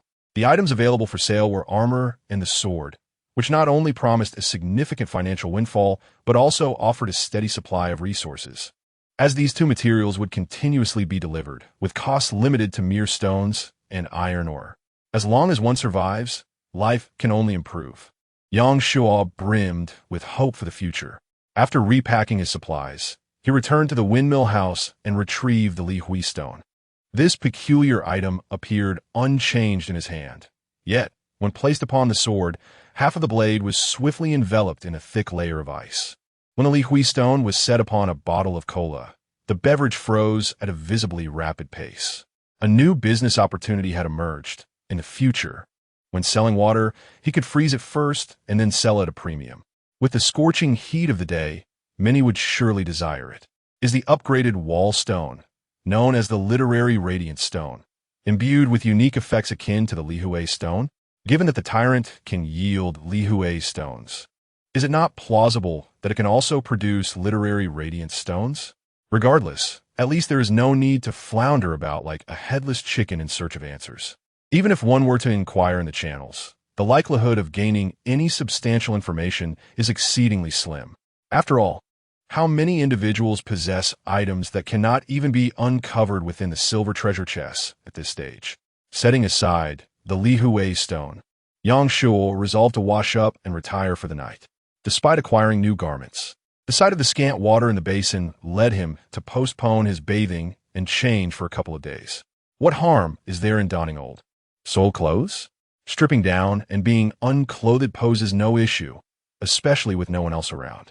Thus, with a light heart, Yang Shuo made his decision, retrieved his blanket, and drifted into slumber. Tomorrow, he would let the trading market experience the terror of being under his dominion. Chapter 22. An encounter with a beauty must seize the opportunity. The survival game has officially commenced. Players are urged to prepare and embark swiftly. Please vacate this area promptly. Countdown, 5 o'clock. Maintain a speed exceeding 30 km/h or risk being attacked by monsters. Countdown, 8 o'clock. A new day dawned, despite having rested through the night. Restoring her spirit and strength considerably, Li Yi still appeared lethargic. The challenges of this day loomed uncertainly ahead. Nevertheless, she ignited the engine, pressed the accelerator, and set her three-wheeled vehicle in motion. Better to live in hardship than to die in vain, one step at a time. Moreover, her curiosity was piqued about the sight of last night's explosions and fires. 10 minutes later, Li Yi beheld a structure. The first thing that caught her eye was a colossal windmill, its silvery blades rotating leisurely in the breeze. Beneath it stood a tall little house, its uppermost walls painted white, contrasting with the gray stone below, which appeared somewhat unsightly. Surrounding it was a modest wall, approximately 3 meters high, seemingly robust, yet somewhat diminutive. A new station? What sort of station was this? A park? A tourist attraction? The three-wheeler continued forward, and as it drew nearer, Li Yi's perception sharpened. Her mouth gradually fell agape, her eyes widening with a mix of fear and disbelief. Monsters! Outside the wall were indeed monsters. 3 skeletons clad in armor, wielding large swords, accompanied by 3 zombies, exceptionally large and muscular, moving with a frightening agility. Was this a danger zone? These creatures were terrifying, far more formidable than any she had previously encountered. And what about that grotesque figure on the wall? Li Isa Gaza Asandasluli. Atop the wall stood a shirtless man, wielding a shovel, his unsightly form fully exposed. Li Yi's eyes froze for a brief 2 seconds before she hurriedly averted her gaze, her cheeks flushing crimson. What was she gazing at so indiscreetly? Meanwhile, atop the wall, Yang Shuo regarded the rapidly approaching three-wheeler with a serious demeanor. He finally spotted other individuals, yet their intentions remained uncertain, prompting him to proceed with caution. Yang Shuo himself was not in dire straits. In fact, he was thriving, thus lacking a pressing urgency to seek companionship among his kind. However, as the vehicle drew closer and he glimpsed the occupant through the window, Yang Shuo's composure shattered. A woman, a stunning beauty, Li Yi. Was she of age? Goodness, she was impressive. The solemnity on Yang Shuo's face vanished in an instant, replaced by exuberance as he grinned, waved, and leaped in delight. Hey, brothers, I'm a person. I'm a good person. At that moment, he certainly could not allow her to perceive him as a deviant. His cheer was not merely for the beauty, but rather for encountering a kindred spirit. Indeed, that was precisely it. The decision-making failure was evident as I realized I had forgotten to dress today. If my appearance were to frighten the other party away, that would be a significant loss for him. Without concern for my disheveled state, I hastily donned my new attire.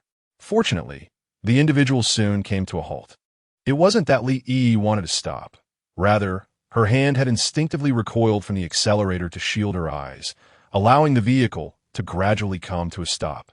Above her were the perils of the wall, and below lurked monsters. Without a moment's hesitation, she yearned to restart the car and flee swiftly. But upon noticing Yang Shuo had already dressed atop the city wall, she pondered how long it might be until she encountered another person. With a soft sigh, she resolved to linger a while longer. What could possibly be more terrifying than death? Please maintain a speed exceeding 30 km/h, or face monster attacks. Countdown. 8 o'clock. Please vacate this area promptly. Countdown. 5 o'clock. Li paid little heed to the warnings. After a moment's wait, when she saw no monsters charging towards her from below the wall, she breathed a sigh of relief. Then, she poked her head out and called to young Shua atop the wall. Is this a supply station? How did you end up trapped here?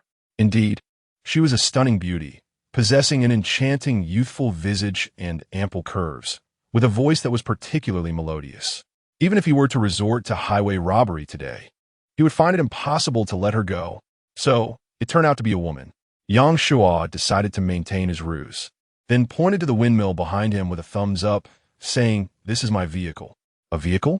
Li Yi glanced at the windmill and then back at Yang Shua, increasingly convinced of his peculiar mental state. "My name is Yang Shua, and what shall I call you, beautiful?" "You are Yang Shua." Li Yi's mouth dropped open in astonishment. The great Yang Shua, who in this region, or indeed the entire world, is unaware of you. He was the one who had accomplished 4 achievements on the very first day of survival, slaying countless monsters.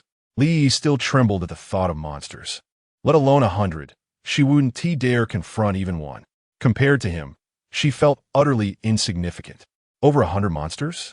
Li Yi's gaze fell upon the creature by the wall, deep in thought. The city wall was formidable, reinforced with numerous spikes. When the beasts charged, they would likely injure themselves without Yang Shua needing to intervene. By the time they were half dead, Yang Shua could effortlessly dispatch them. This was the source of his prowess. "Beautiful lady, it's a rare chance to meet a fellow compatriot. Would you care to join me?" Yang Shua extended an invitation. "I have plenty of food and water, and you can rest here." Fearing the little creatures below might be a nuisance, he deliberately doused the monsters with gasoline and tossed down a match, igniting a blaze that instantly engulfed 6 of them. Li Yi's lips parted in realization, finally understanding the cause of last night's inferno. As for going to Yang Shua's side, he was a man, and moments ago he had been completely unclothed. Who knew what he might do? To her, he seemed even more terrifying than the monsters lurking beneath the wall. No, thank you." She shook her head like a rattling drum. "Great deity, I've already lingered here for several minutes. The monster will soon arrive, and I must hasten my departure. Is that so?" Upon hearing this, Yang Shua did not press further, but let out a slight sigh of disappointment. It was a rare encounter with another person, and he had hoped to engage in conversation. However, he understood that this survival game was indeed quite distressing. Without waiting for Li Yi's response, he continued, "Yet, every encounter is a fateful one, my lady. Do you lack supplies? Food, water, gasoline. I have an abundance that I cannot possibly consume alone. Allow me to share some with you." With that, he hurriedly descended from the city wall, leaving Li Yi unable to stop him. An abundance? If anyone else had uttered such words, Li Yi would certainly have doubted their sincerity. Yet with Yang Shua, one could not help but believe. She felt an overwhelming envy. Not only could he remain comfortably within the protective walls, free from the ceaseless demands of travel, but he also had no worries regarding sustenance. His life appeared so carefree. If only she could also reside within those walls. Chapter 23. Welcome to my domain, of course. Li Yi was merely contemplating. She could not ascertain whether she could fend off this group of monsters once she moved in. Even if she could, this was Yang Shua's territory, and he would never allow anyone to encroach upon it. "Please evacuate the area immediately. Countdown, 1 o'clock. With only a minute remaining, Li Yi started her vehicle, intending to leave. Although she was indeed in dire need of the supplies Yang Shua mentioned, her life took precedence, and she felt too embarrassed to ask for them. Despite Yang Shua's formidable prowess, effortlessly dispatching 6 terrifying monsters in her eyes, slaying monsters did not equate to an endless supply of resources. If Yang Shua remained in this location, there would inevitably come a day when his resources ran dry. However, before Li Yi could accelerate, Yang Shua reappeared on the city wall. Without a moment's hesitation, he began throwing items down frantically. Cases of water, boxes of instant noodles, barrels of gasoline, leaving Li Yi utterly astounded. Was this place a vast supermarket? Where did all these supplies come from? "Beautiful lady, take the supplies and be cautious on your way." Yang Shua called out loudly. I don't want them." Although Li Yi longed to leave, Her eyes were fixated on the supplies on the ground, her throat dry as she swallowed hard. These were the very items she yearned for. If she could truly take them, she could surely escape her current dire circumstances. Yet, as the saying goes, one should not reap rewards without effort. How could she dare to accept them? But in this moment of hesitation, the countdown reached 0. Not far from the tricycle, a skeleton crawled out slowly. "Be careful," Yang Shuo exclaimed in alarm, leaping down from the city wall, hastening towards the tricycle, brandishing his large knife, and swiftly reducing the skeleton, still writhing on the ground, to mere fragments. Li Yi was left in a daze for a while. Was the skeleton truly that weak? Or was Yang Shuo simply too strong? After dispatching the skeleton, Yang Shuo wiped the non-existent cold sweat from his forehead, still shaken, and said to Li Yi, "That was far too dangerous. Thankfully, I arrived in time." Li Yi opened her mouth, unsure of what to say. "Hurry, more monsters are emerging." Yang Shuo paid no heed to Li Yi's thoughts, directly grasping her wrist and pulling her towards the city wall. Li Yi glanced back and indeed saw 3 skeletons crawling out. But weren't they monsters targeting Yang Shuo? What did that have to do with her? Nevertheless, her mind felt foggy, and she could not find the resolve to refuse, allowing Yang Shuo to lead her to the base of the wall. Yang Shuo then crouched down and patted his shoulder. "You go up first." Li Yi looked at Yang Shuo's shoulder and then at the towering wall, hesitating. "Quickly, the monsters are coming," Yang Shuo urged in a low voice. Li Yi shook herself awake, biting her lip in determination. She steadied herself against the wall, lifted her skirt, and stepped onto Yang Shuo's shoulder. "Let me go up first." Jinbai, Jinchang, Jinji. Li Yi, though appearing diminutive in stature, possessed an exquisite physique with legs that were straight and proportionate, resembling a flawless jade sculpture, pristine and elegant. Most importantly, they were white. This was the survival game he had longed for. Once Li Yi steadied herself, Yang Shuo straightened his posture and lifted her up. Li Yi clung to the wall, exerting considerable effort, yet she successfully scaled the city wall. Observing this, Yang Shuo retreated several paces, inhaled deeply, and sprinted towards the wall. His strength, agility, and physique had significantly improved. The 3-meter wall was not particularly daunting. However, whether he could ascend it in a single bound remained uncertain, as he had never attempted it before. Failing would not only be a humiliation before a beautiful woman, but the 3 armored skeletons behind him were far beyond his capability to handle, especially with zombies soon to emerge. Fortunately, Yang Shuo's physical prowess had exceeded his own expectations. Utilizing the protruding steel seams of the wall, he effortlessly leaped to the top. Standing confidently, he was thoroughly pleased with his performance. How gallant!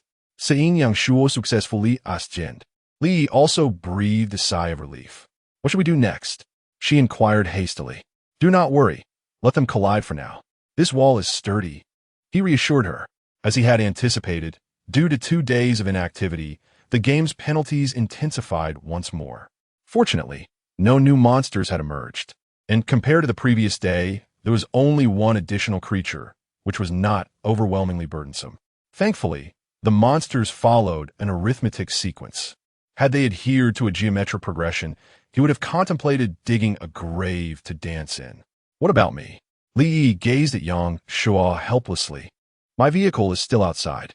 Rest assured, the monsters target humans. As long as you're not inside the vehicle, they will not attack it," Yang Shuo laughed. "Besides, they are merely skinned skeletons and ordinary zombies, posing no threat to my wall. You can take a moment to rest here.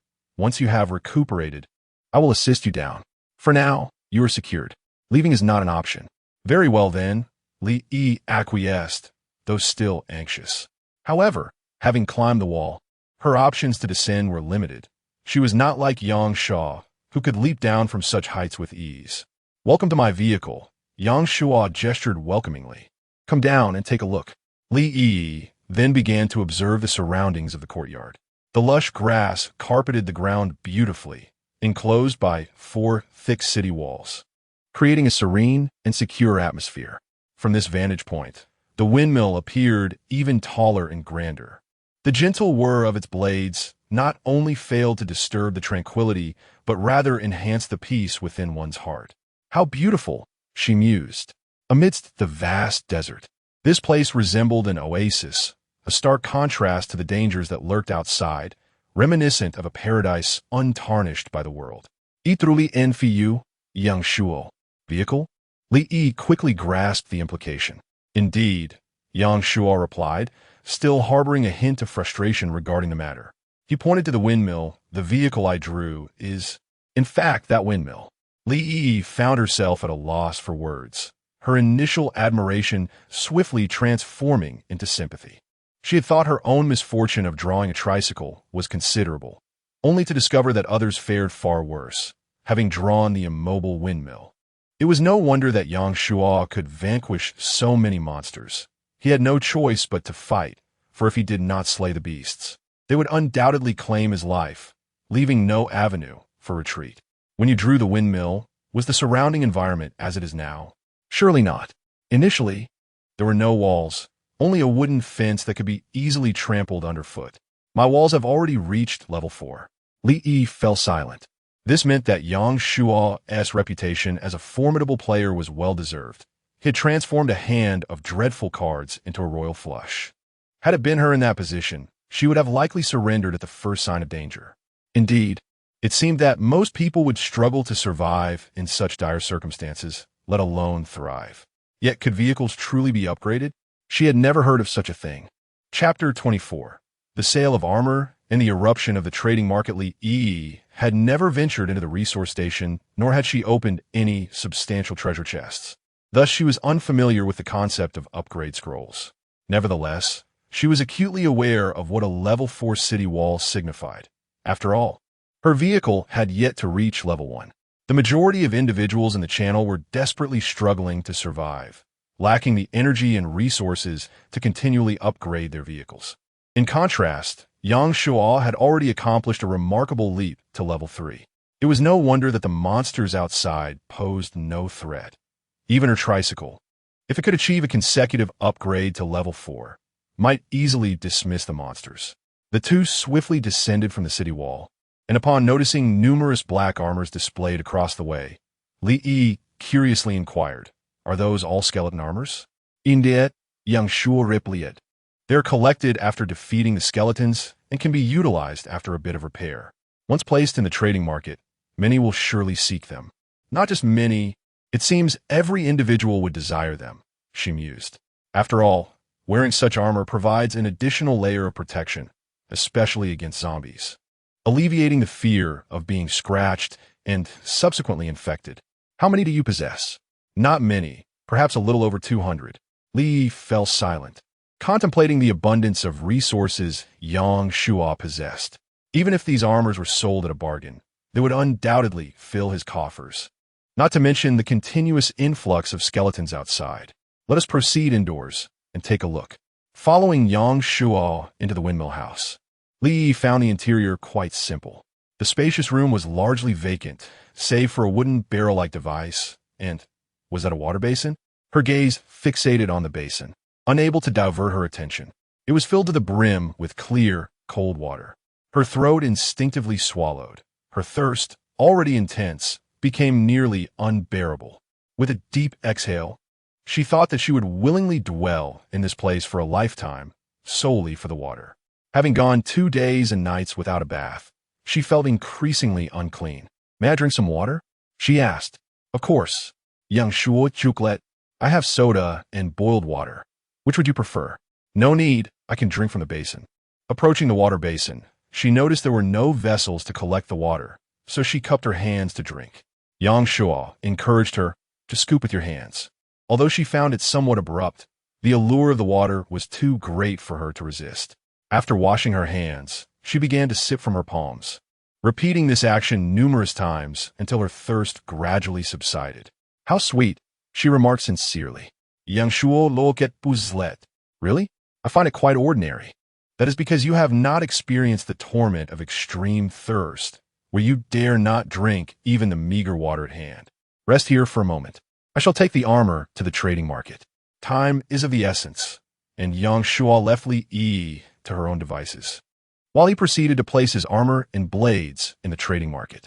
The armor was categorized into 3 tiers: pristine pieces sold for 10 survival coins each, with the option to trade equivalent valuable materials. Those with a damage rate of less than 20% were priced at 6 survival coins, and those with around 40% damage were available for 3 survival coins. The intrinsic value of the armor exceeded its selling price. Yet Yang Shuo took into account the dire circumstances of other players. Most players were struggling for survival, leaving little spare currency for armor, even though it could mean the difference between life and death. Certainly, some players were in precarious situations, but there were also those who had amassed sufficient resources. For instance, players like Su Mingxue, who had acquired advantageous vehicles, enjoyed a significant head start, allowing them to disregard skeletons and zombies in their quest for supplies. Additionally, the audacious and fortunate ones who dared to raid resource sites and open treasure chests were not faring too poorly either. The pristine equipment was intended for such individuals. Yet they constituted a minority, and Yang Shuo had to consider the vast majority to maintain an ongoing market. As for the blades, their quality was irrelevant as all were refurbished. Thus, Yang Shuo listed them at 2 survival coins, with no option for material trades. Given the long-term nature of the sales, Yang Shuo invested an additional 3 survival coins to promote his listings. The moment the trade was announced, it sparked considerable excitement. Someone shared a screenshot in the regional channel with the caption, "Wow, has the great Yang Shuo started selling armor and weapons? Are we truly playing a game?" In less than 2 minutes, the comments surged past 100. "Incredible. I want one, but I'm broke. Can the great one lend me a set to try? This is outrageous. I can't even afford a sip of water, and someone is selling this stuff? That is not cheating, is it? Seriously, do you think this is a game? Look at the regional count. Nearly 10,000 have perished. The armor could fend off zombies and skeletons, yet its price was prohibitive. The blades, however, were appealing. If one were to provoke a monster, perhaps they could fight their way to survival. Unbelievable. The armor sales have already surpassed 20, and the blades have exceeded 50. What the heck? The chat channel is filled with tales of woe, and you're actually buying luxury items? After all, these are life-saving essentials. One must grit their teeth and invest in at least one. ISNT the great, Yang Shuo poised to reap immense profits? Dame nouveau riche. If I encounter that guy, I will surely obliterate him and seize all his possessions. Count me in. Let us form an anti-Shuo alliance. Bored. But seriously, Yang Shuo has made enough. He could spare some resources or survival coins to assist those still lacking food and water. Are you within the range of those needing assistance? I'm not. I can fend for myself. What is it to you? Not satisfied? Satisfied? You must be joking. Before long, similar news emerged on the global channel, accompanied by comments that were steeped in envy. Goodness, armor and great swords, those divine weapons. Where can I procure a set? I must go buy one. Currently, the trading market only permits regional transactions, so those not in the same zone as the illustrious Yang Shuo might not have the privilege. How astonishing that there are such benefits for being in the same zone as a master. Why don't we have such formidable figures in our area? Is it truly possible? Yang Shuo is still alive? Goodness, I thought he had long been torn apart by skeletons. Disappointed, are we? He has been concealing something significant. Where did he acquire so much armor and so many swords? They must originate from skeletons. Do skeletons wield weapons? I seem to have overlooked that. It's not the kind of lowly skeleton that chases you away. It's of a higher rank, and many can be found in dangerous zones, adorned in such armor and wielding various weapons. Now the question arises, how did Yang Shuo manage to vanquish so many monsters? Truly, he is no ordinary person. I would be terrified to encounter a monster, yet this fellow relentlessly slaughters them? Indeed, the comparison between individuals can be quite disheartening. Chapter 25, S-Class Talent, Treasure, Chest Upgrade. Upon hearing Yang Shuo's intention to trade for armor, Li Yi curiously perused the trading market.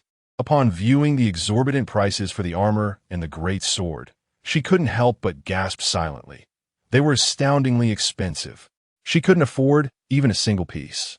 To her astonishment, shortly after the items were listed, a throng of individuals engaged in transactions. Observing the steadily rising trade volume, Li Yi sighed deeply. realizing that not everyone was as unfortunate as she was.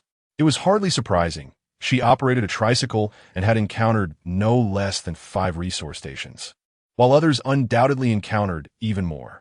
As long as one wasn't excessively unlucky or greedy, accumulating a modest fortune within 2 days was not an insurmountable challenge. Of course, it was merely a small sum compared to what Yang Shuo possessed.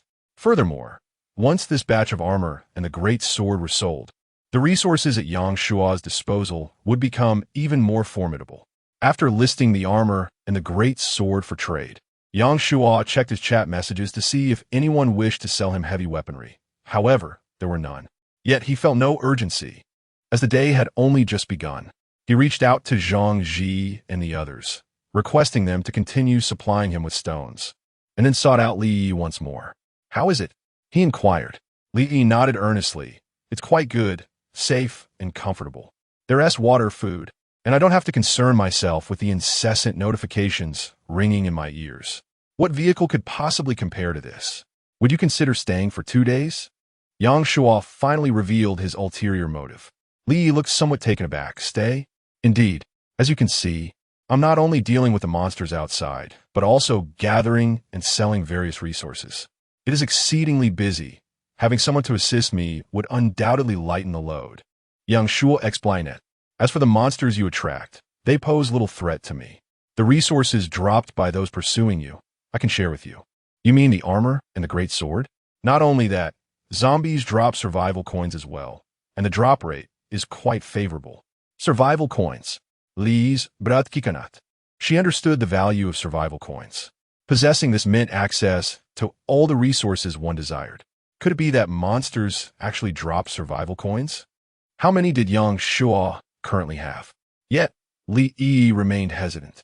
It seemed Yang Shuo had contemplated this notion the moment he encountered her. Otherwise, he wouldn't have deliberately delayed time for the monsters to appear, nor would he have brazenly pulled her into this situation. His current display of politeness and generosity might merely be a facade to ensnare her. However, the moment she crossed the city walls, she had become a lamb awaiting slaughter. If Yang Shuo were truly malevolent, rejecting his proposal would surely unveil his true nature. Thus, she found herself with little choice. "How long must I stay here?" Li Inkirat. "Of course, that entirely depends on your own wishes. Should you find yourself weary of life here in a day or 2 and yearn for excitement, you are free to leave at your discretion. I shall not impose any constraints upon you.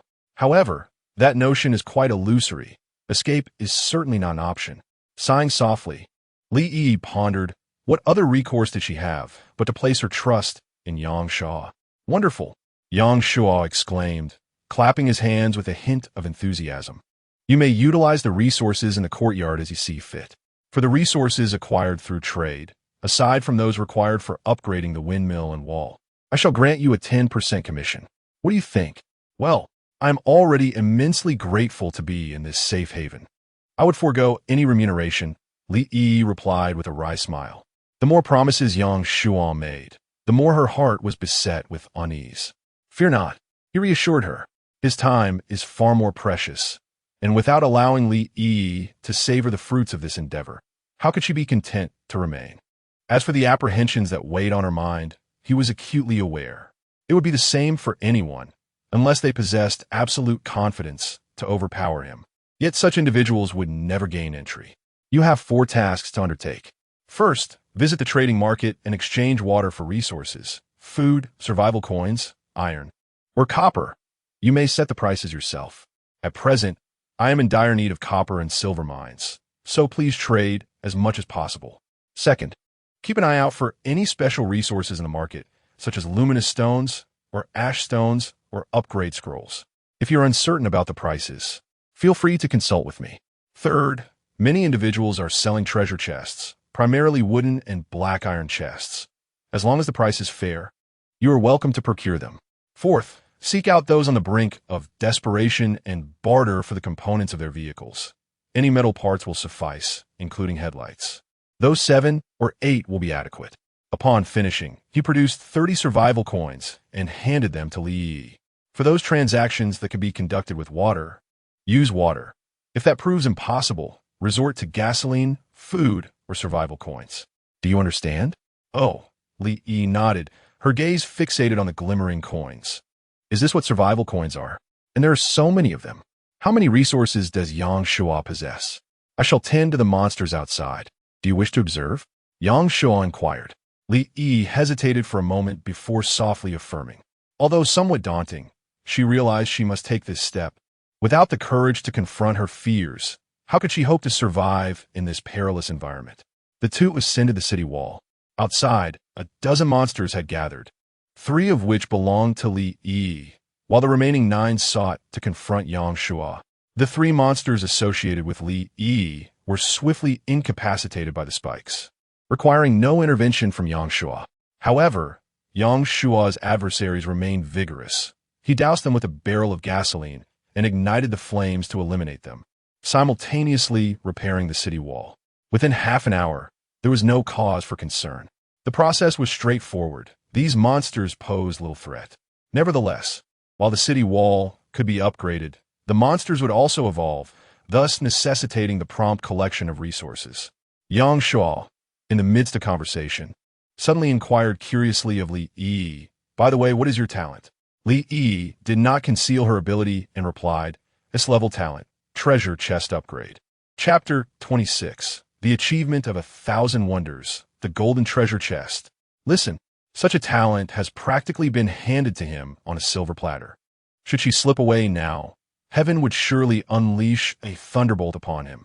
Yang Shua's heart brimmed with joy, for he had stumbled upon a treasure of immense value, a superlative gem. Treasure chest upgrade. This skill is of unparalleled significance to anyone, capable of establishing a tremendous advantage in the early stages and maintaining it consistently, leaving other players in the dust.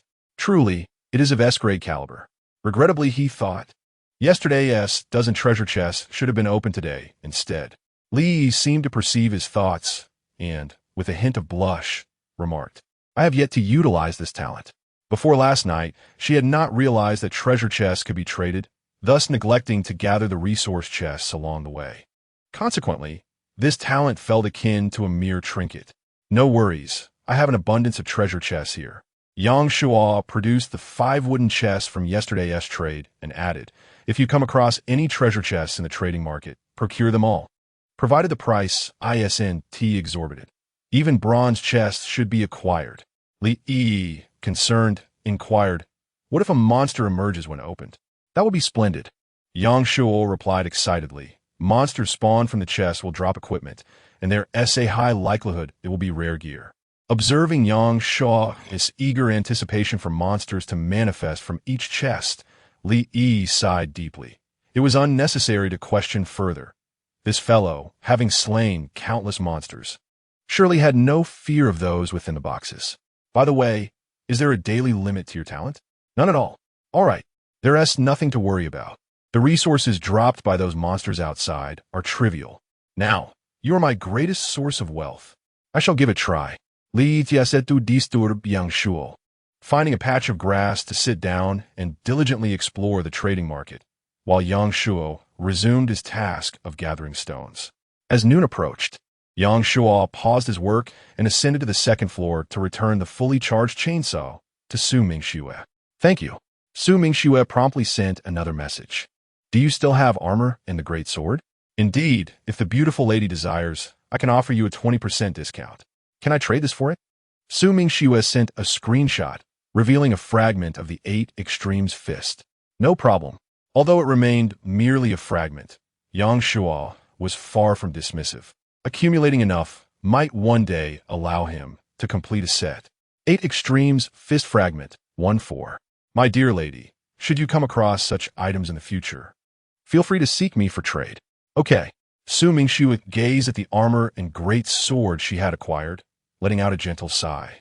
She too wished to retain the 8 Extremes fist fragment, for once completed, her combat prowess would experience a significant enhancement. However, this fragment had been obtained from a silver treasure chest, and in 3 days she had only acquired 1 silver chest. Rather than entrusting hope to the elusive whims of fortune, it is far more prudent to swiftly exchange accumulated resources.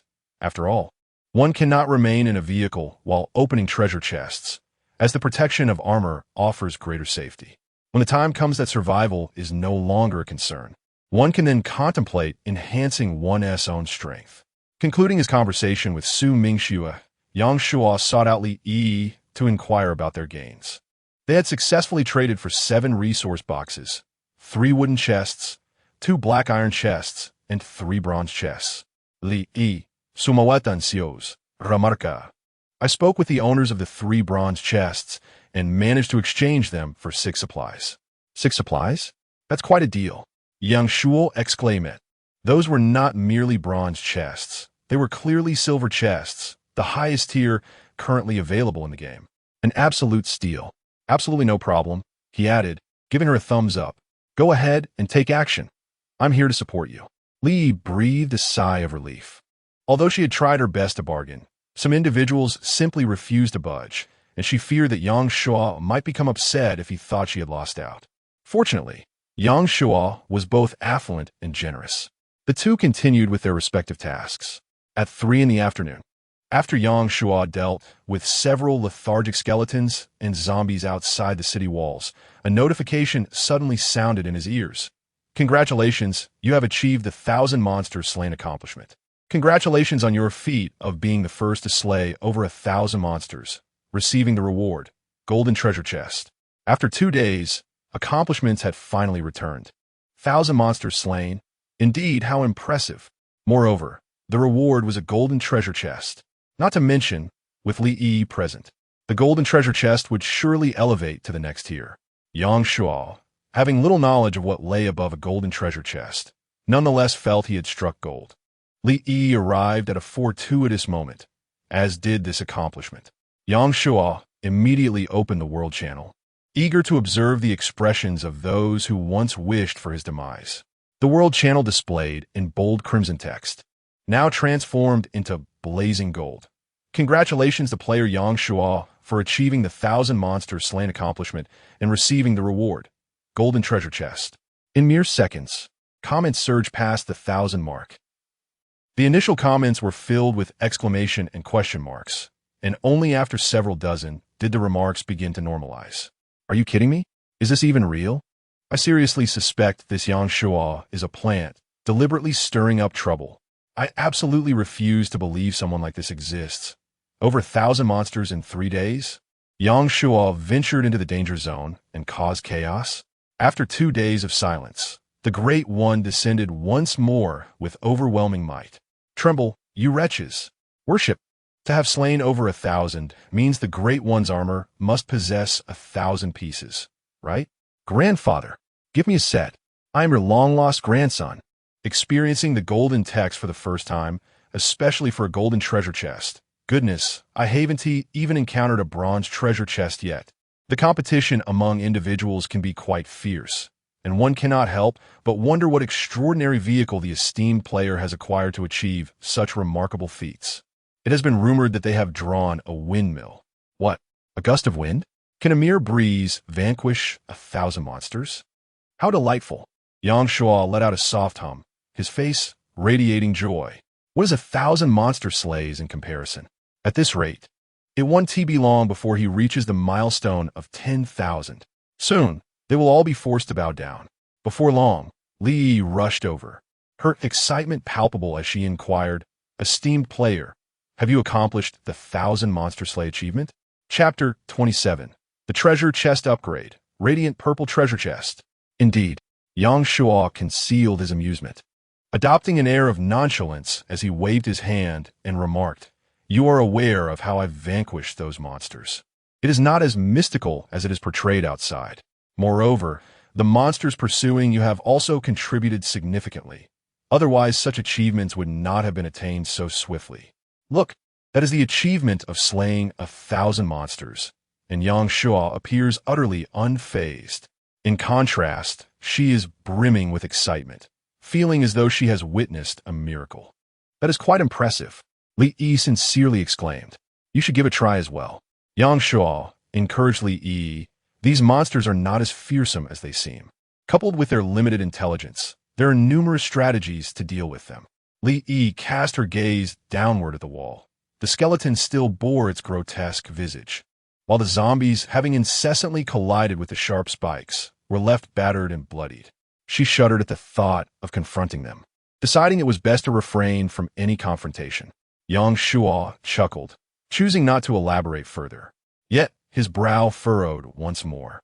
Although the acquisition of achievements and the treasure chest was indeed delightful, he had yet to procure any formidable weaponry. If this trend continued, the night could prove perilous. He would soon be facing 4 tyrants. A different plan was needed. Come, assist me in opening a treasure chest. The golden chest surely contained abundant resources. Perhaps even what he desired. He could not afford to wait until nightfall. Yang Shuo led Li Yi into the windmill house, where they beheld the golden treasure chest positioned before the water extraction equipment. It was twice the size of the silver chest, adorned with intricately carved dragon motifs, exuding an air of opulence. How beautiful! Is this the golden treasure chest? You should give it a try. See if you can upgrade it. All right.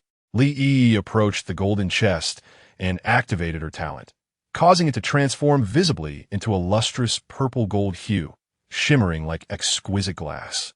What kind of treasure chest is this? Yang Shuo inquired, reaching out to touch it, receiving a prompt. Radiant purple treasure chest. Open the chest. Congratulations. You have obtained Musi double bed set 1, Zwilling kitchen utensils set 1, survival coins 10, Winyo rune 1, Li Hui rune 1, Thunderstrike rune 1, military boxing practical chip 1, vehicle upgrade scroll 1, shield 1. There were no basic supplies.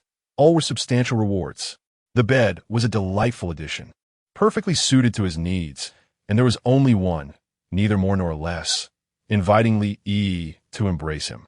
It was best if no additional blankets were revealed. The kitchen set held little value for Yang Shuo, yet the Zwilling products could indeed serve as weapons. 10 survival coins were of little interest to him. His gaze landed on the 3 runes, a first encounter with such items, but the prefix hinted at their potential utility. Yang Shuo stepped forward to grasp the Wenyo rune, a palm-sized red circular stone etched with flame-like patterns, emanating a faint crimson glow. He placed the rune on the ground and tossed a piece of wood onto it. In an instant, a brilliant red flame enveloped the entire piece of wood, reducing it to ashes in the blink of an eye. Li was taken aback. What is this? It's a Li Yao rune. I saw it, but how could such a thing exist? Isn't this something from a mythological story? Being transported to this survival game was already absurd enough. The presence of skeletons and zombies outside was equally ludicrous. Given all this, what was so strange about the emergence of supernatural entities? Li found herself at a loss for words. It made a certain degree of sense. Yet this was something she had never heard of before. No one in the chat channel had ever mentioned it. Why was Yang Shuo so composed? Did he already possess this knowledge? Was this fellow truly playing the same game as they were? Just how many levels above them was he? Yang Shuo attempted the Li Hui rune, which, much like the Li Hui stone, could freeze anything, but its effect was far superior. Objects frozen by it shattered into fragments upon removal. The lightning strike rune, as its name suggests, should be able to produce thunder and lightning. However, Yang Shuo was reluctant to test it, fearing it might obliterate the windmill he had painstakingly upgraded. Nevertheless, acquiring 3 runes filled him with delight. These were undoubtedly high-end resources, useful not only in the present but also in the future. Despite possessing abundant water and iron or resources, these materials were barely sufficient for upgrading his walls and windmill. It was unlikely that any player would trade something like the Li Hui stone, let alone the Li Hui rune. Continuing to inspect the contents of the chest, he discovered practical military boxing chip can be used directly to gain 10 years of military boxing experience. This was not a fragment, but a chip. A collective entity of fragments? Yet, that was of little importance. Without hesitation, Yang Shuo used it on himself. You have used the practical military boxing chip, gaining 10 years of military boxing experience.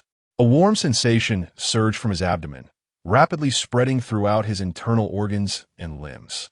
In an instant, Yang Shuo felt an overwhelming surge of strength, a desire to challenge the tyrant in a one-on-one match. However, he quickly suppressed this impractical thought.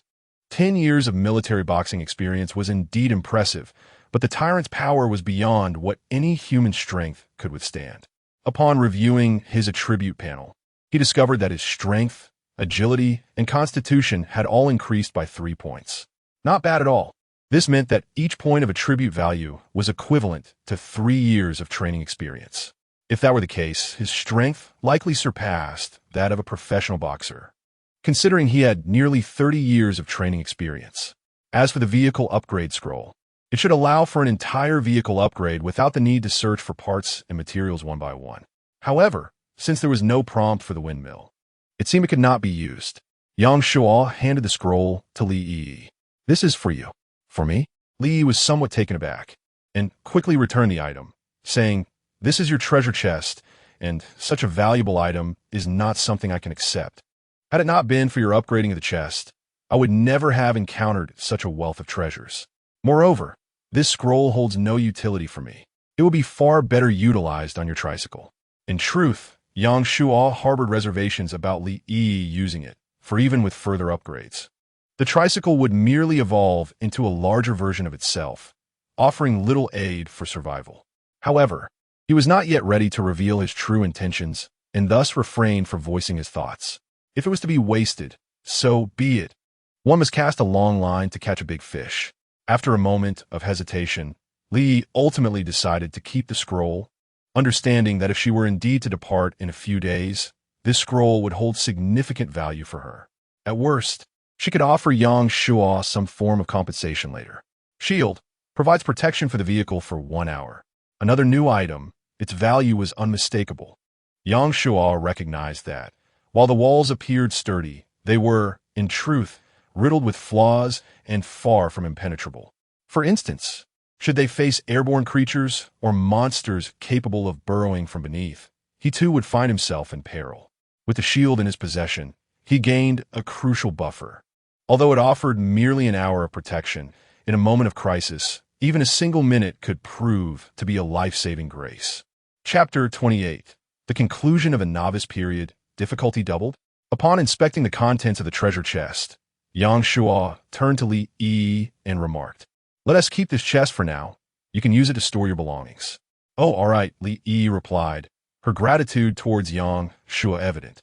He not only refrained from dismantling such a precious chest, but also acknowledged its exquisite beauty, which captivated her at first glance, reminiscent of a princess's treasure trove from a fairy tale. "Where should we place the bed?" Yang Shuo surveyed the room and chose a spot far from the water basin before setting the bed down. With a resounding thud, the double bed settled firmly into place. Its gray headboard and frame, complemented by a thick mattress and soft cushions, exuding an air of comfort and luxury. Can one stretch their legs in a caravan? Can one roll around freely in a caravan? This is the epitome of comfort and indulgence. Yang Shuo mused as he glanced at Li Yi, who was equally entranced by the mattress, seemingly eager to climb aboard and drift off to sleep.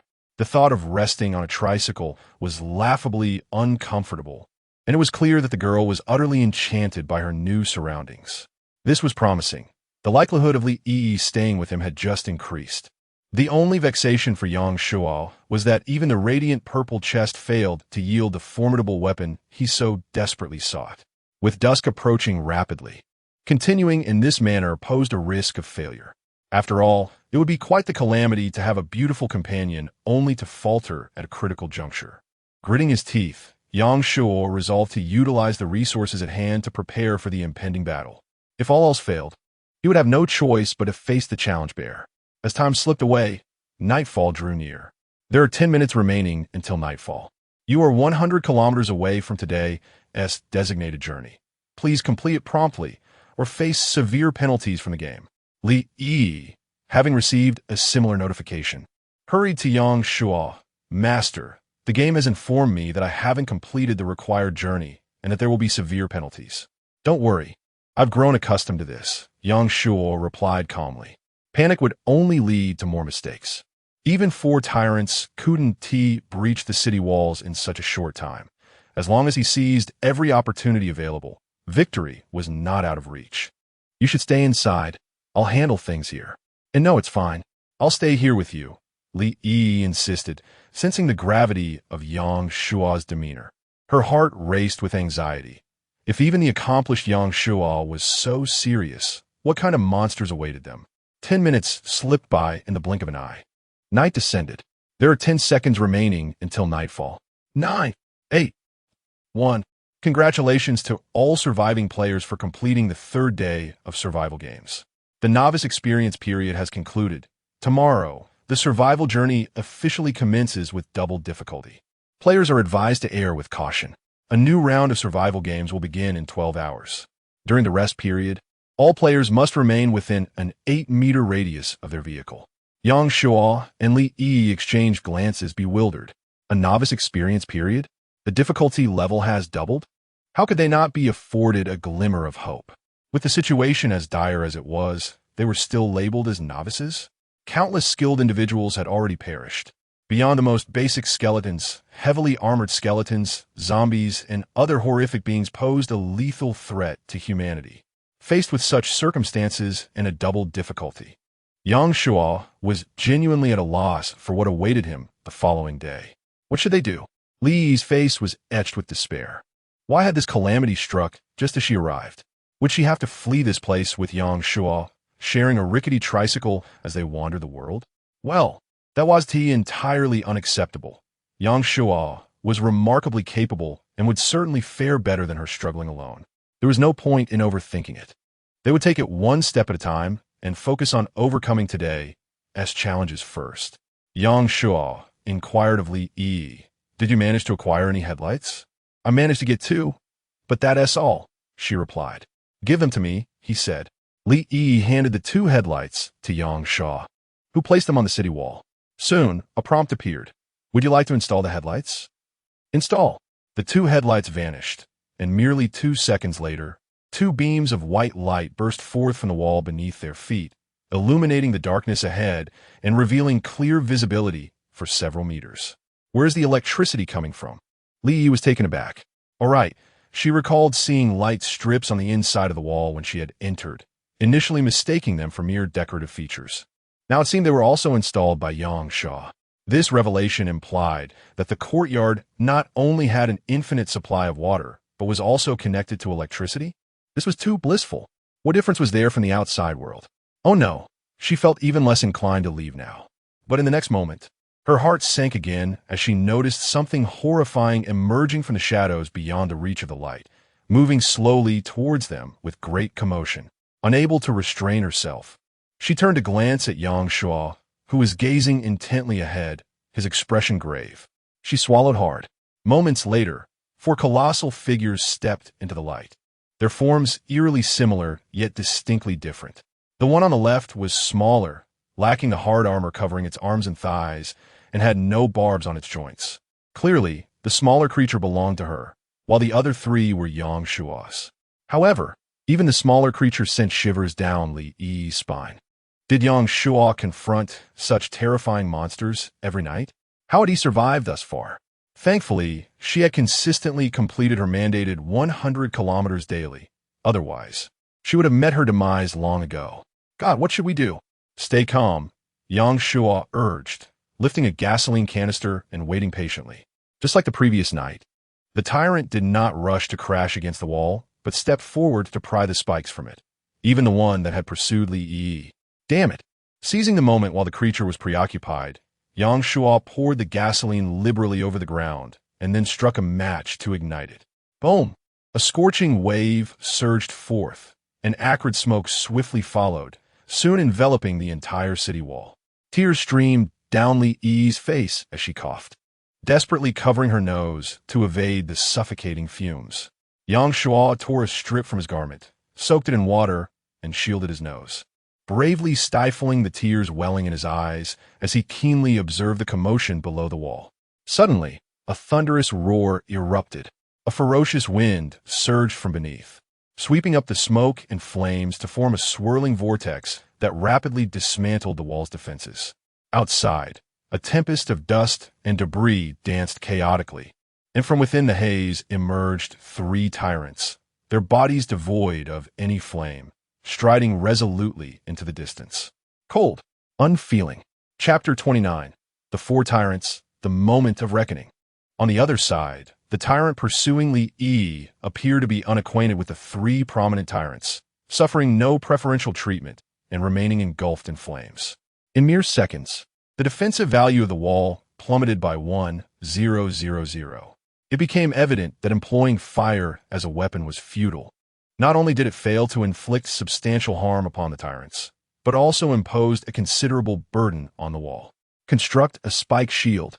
Yang Shuo, Unditeret, awaited the moment when the three tyrants returned, colliding with the wall.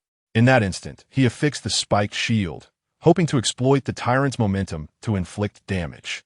Yet, the tyrant's rapid approach halted abruptly before the spikes, and they effortlessly bent the spikes before turning away once more. Bang! Bang! The other two tyrants crashed heavily against the wall, eliciting a startled gasp from Li Yi. It's fine. The wall's defensive value is high. It can withstand their assaults until midnight, Yang Shuo reassured her. However, Li Yi's concerns lingered, largely unresolved.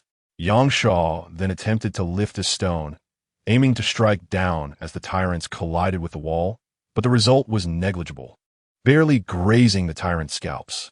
Given the trend of this damage, it seemed improbable that he could defeat them within a single night. Thus, only one option remained. Yang Shuo sighed softly, the runes. He was reluctant to resort to runes due to the numerous unforeseen circumstances that could arise, such as the tyrants picking up the runes, rendering them ineffective, or the runes disappearing if they left his vicinity for too long. Furthermore, runes were often consumable items. Any mishap would be beyond his capacity to endure. Opening a radiant purple box yielding 3 runes consumed nearly half of his resources. Losing them would essentially mean that he had wasted the box. Yet, despite his reluctance, he had no choice but to attempt it, for he was out of alternatives. The idea of testing with the ash stone was equally implausible, as the ultimate result of validation would necessitate the continued use of runes, potentially resulting in the unnecessary loss of an ash stone. Having resolved himself, the next step was to devise a method of implementation. The runes possessed formidable power. Positioning them too close to the wall was unwise, as it could damage the wall and endanger both him and Li Yi. For instance, the flames ignited by the luminous runes could be overwhelmingly fierce, or the area of effect from lightning strikes could be too vast. They were not tyrants and lacked such robust defenses. Should they be affected, they would not emerge unscathed. However, positioning them too far would make it challenging to accurately strike the tyrants with the runes. After pondering and observing for nearly 10 minutes, Yang Shuo decided to act, setting his target at a distance of 10 meters. This distance remained within the light's range, ensuring high visibility. With 17 points of strength, the distance was manageable, and his accuracy would not be too compromised. He opted for the lightning strike rune. With a long exhale, Yang Shuo fixed his gaze intensely upon one of the tyrants, his eyes gradually sharpening. Over the course of 3 days of survival, he had encountered numerous dangers and setbacks, many of which were far more dire and humiliating than the present situation. He was no longer the naive and bewildered youth he once was. All that could not kill him would only serve to render him stronger. Sensing Yang Shuo's transformation, Li Yi turned to look at him. The gentle, playful Yang Shuo she once knew had vanished, replaced by a focused man exuding an aura of brilliance, a presence that seemed capable of standing against thousands. Calm, composed, and undeniably handsome, Yang Shuo's demeanor instilled a newfound tranquility in her heart. She nearly forgot that the remarkable Yang Shuo, who had been creating miracles, stood beside her. If there existed a problem even he could not solve, one must then ponder how many could resolve the challenges within this survival game. Go for it, master. She clenched her fists, silently cheering him on. The moment had arrived. The tyrant, previously delayed by the second spiked barrier, had moved 10 meters away, creating some distance from the other 2 tyrants. Without hesitation, Yang Shuo unleashed the lightning rune clasped in his palm. The rune traced a smooth parabolic arc, landing precisely on the tyrant. Nice! What luck! In the next moment, a thunderous roar erupted as a bolt of lightning descended from the heavens, striking the tyrant with no warning. White mist billowed as the tyrant was instantly reduced to mere ashes. Indeed, a heap of nothingness. Li stood agape, while Yang Shuo was elated. It worked. Most importantly, the lightning rune had rolled away upon hitting the ground, not vanishing as a consumable item. When the two returning tyrants passed by the lightning rune, they did not pause to retrieve it, allowing Yang Shuo to breathe a sigh of relief. He fetched the ash rune, intending to replicate his success against another tyrant. However, this time fortune did not favor him. He missed through it, and the circular ash rune rolled away, completely losing its opportunity. Damn it! Each mistake felt like a fatal blow. Yang Shuo produced the radiant rune, closing his eyes to concentrate. This was his final chance. After several tense seconds, as the two tyrants approached the darkness, Yang Shuo suddenly opened his eyes, resolutely casting the rune from his hand. It soared through the night sky, striking one tyrant directly. Boom! A torrent of flames enveloped the tyrant in an instant, only to dissipate just as quickly, leaving no trace behind. Nothing but the rune and a stone that fell to the ground. The stone glowed a deep red, likely the coveted radiant stone he sought. Yet there remained one last tyrant. No, the one pursuing Li Yi, which despite being engulfed in flames for an extended period, still thrived. Yang Shuo had no time to spare. He retrieved the ash stone, hoping it could freeze the tyrant in place. However, luck seemed to have run dry as the ash stone grazed the tyrant's body and disappeared into the distant darkness. Damn! Yang Shuo let out a furious exclamation, seizing a barrel of gasoline and rushing toward the blazing tyrant. He doused the flames with the gasoline, causing the fire to blaze even more fiercely. Then he stood quietly, waiting. What should we do? Li Yi inquired, sensing his helplessness. Let us not rush, Yang Shuo replied.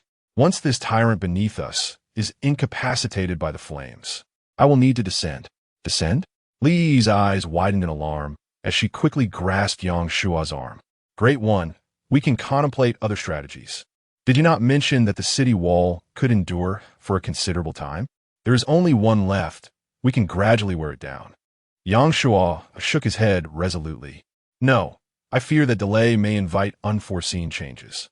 If the runes are erased, it would be a tremendous loss. With only one tyrant remaining, I would rather take the risk than passively await our doom. Chapitre 30. A boule d'offensive, a desperat struggle. Yet. Li Yi pondered for a long time, unable to formulate a counter-argument against Yang Shuo's reasoning, primarily because she possessed no means to confront the tyrant. Perhaps, had she been equipped with a strategy, she might have persuaded Yang Shuo. Nevertheless, she remained perplexed as to why he would choose to take such a perilous risk when there were undoubtedly more prudent alternatives available. The tyrant was not only colossal in stature, but also possessed incredible strength and astonishing speed.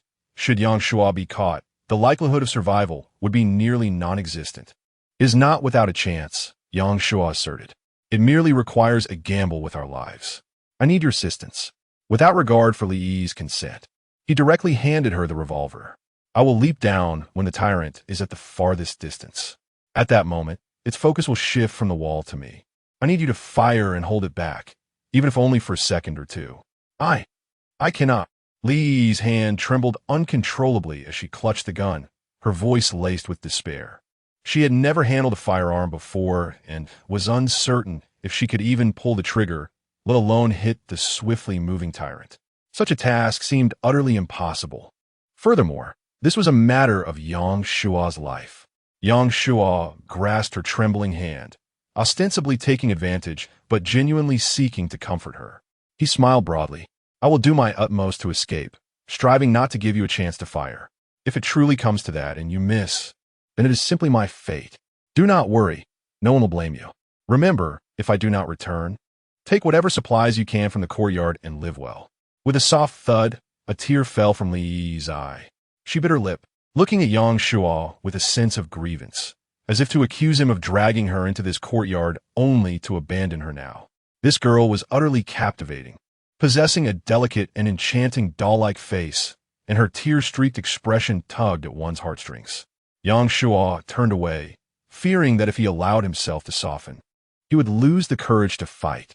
The tyrant had begun its retreat, closing the distance, 10 meters, 20 meters, ever closer to the endpoint. Taking a deep breath, Yang Shuo positioned himself at the edge of the wall, ready to leap down at any moment. He resolved not to don armor. It was cumbersome and offered no protection against the tyrant's assault. At that moment, Li Yi seemed to summon her courage, vigorously wiping away her tears.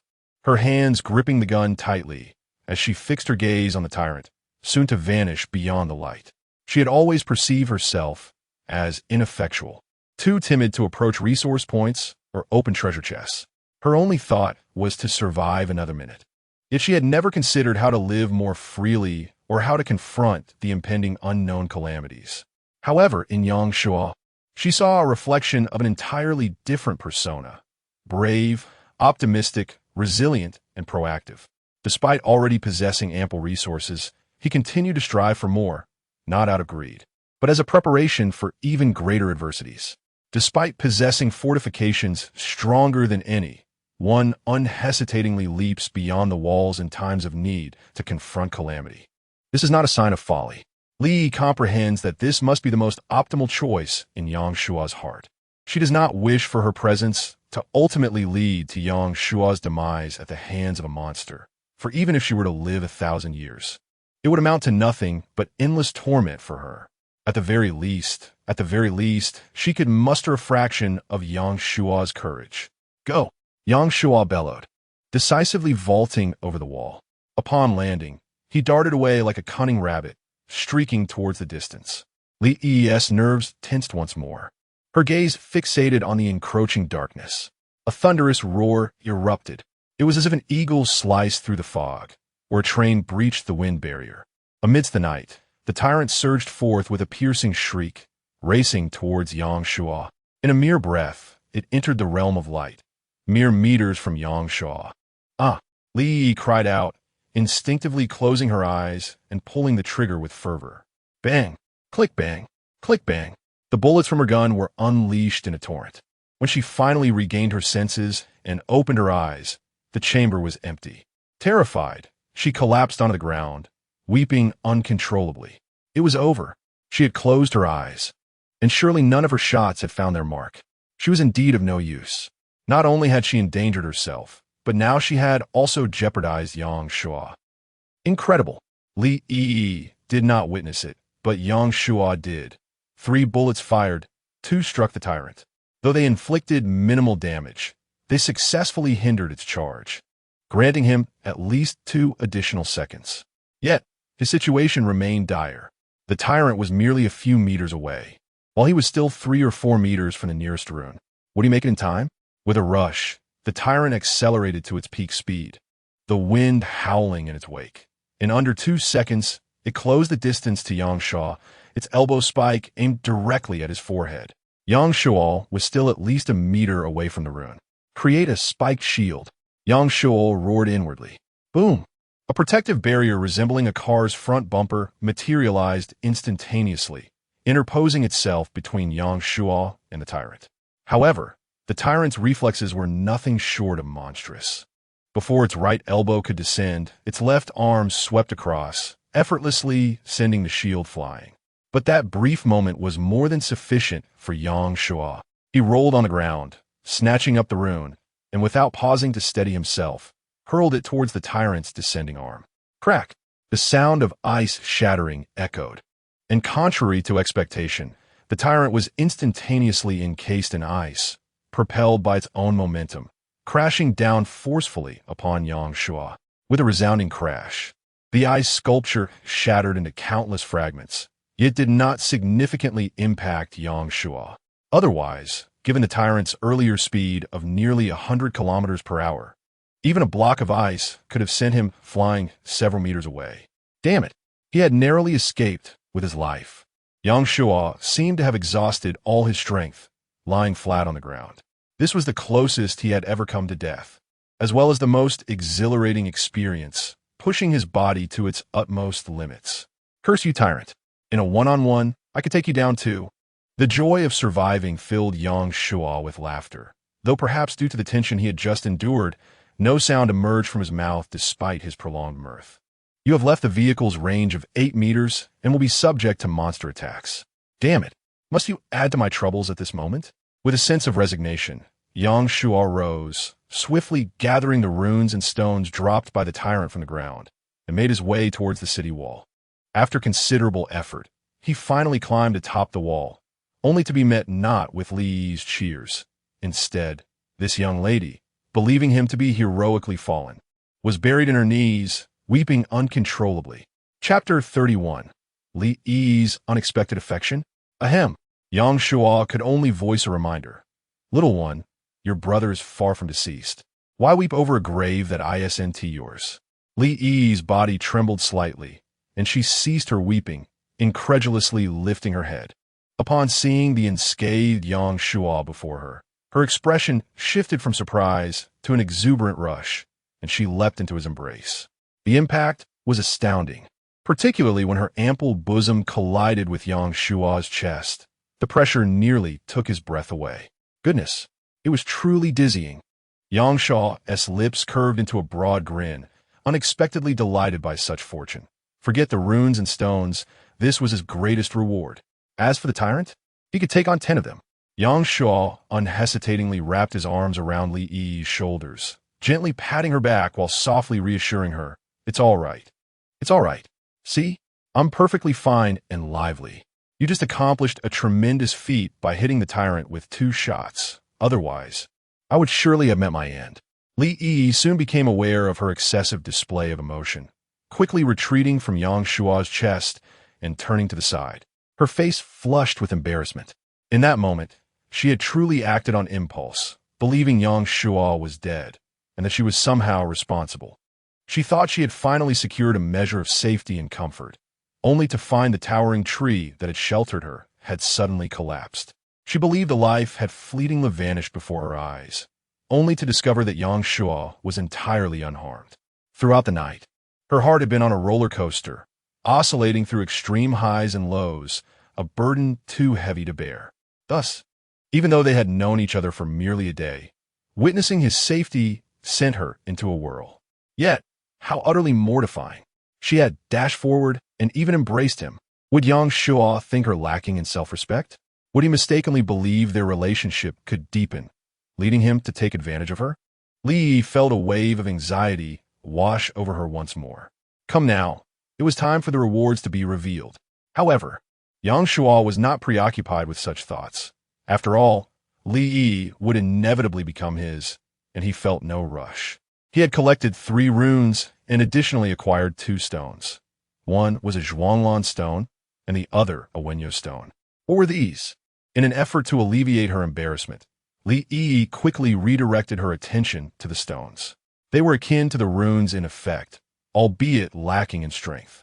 As Yang Shuo spoke, he poured a bottle of water over the Zhuanglan stone, which generated a gust of wind, transforming the water into tiny droplets that scattered everywhere. Li Yi giggled as she dodged the droplets, exclaiming, "How marvelous!" Indeed, it was quite extraordinary.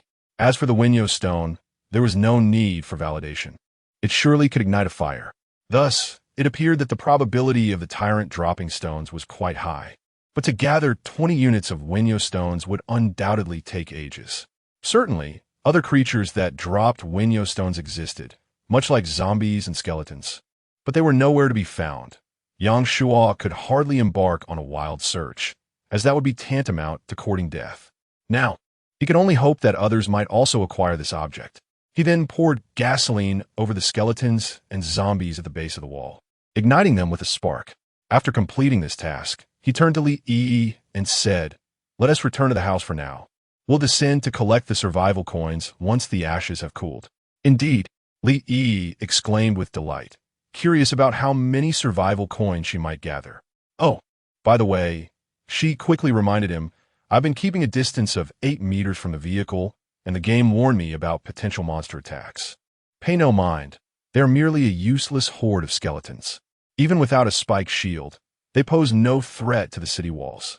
What Yang Shuo yearned for most at this moment was to rest alongside Li Yi. No, rather, to have her assist him in upgrading the chests. The two returned to the windmill house, lining up all the chests in a row. Earlier in the afternoon, Li Yi had collected several treasure chests, bringing their total to 16. 9 wooden chests for black iron chests and 3 bronze chests.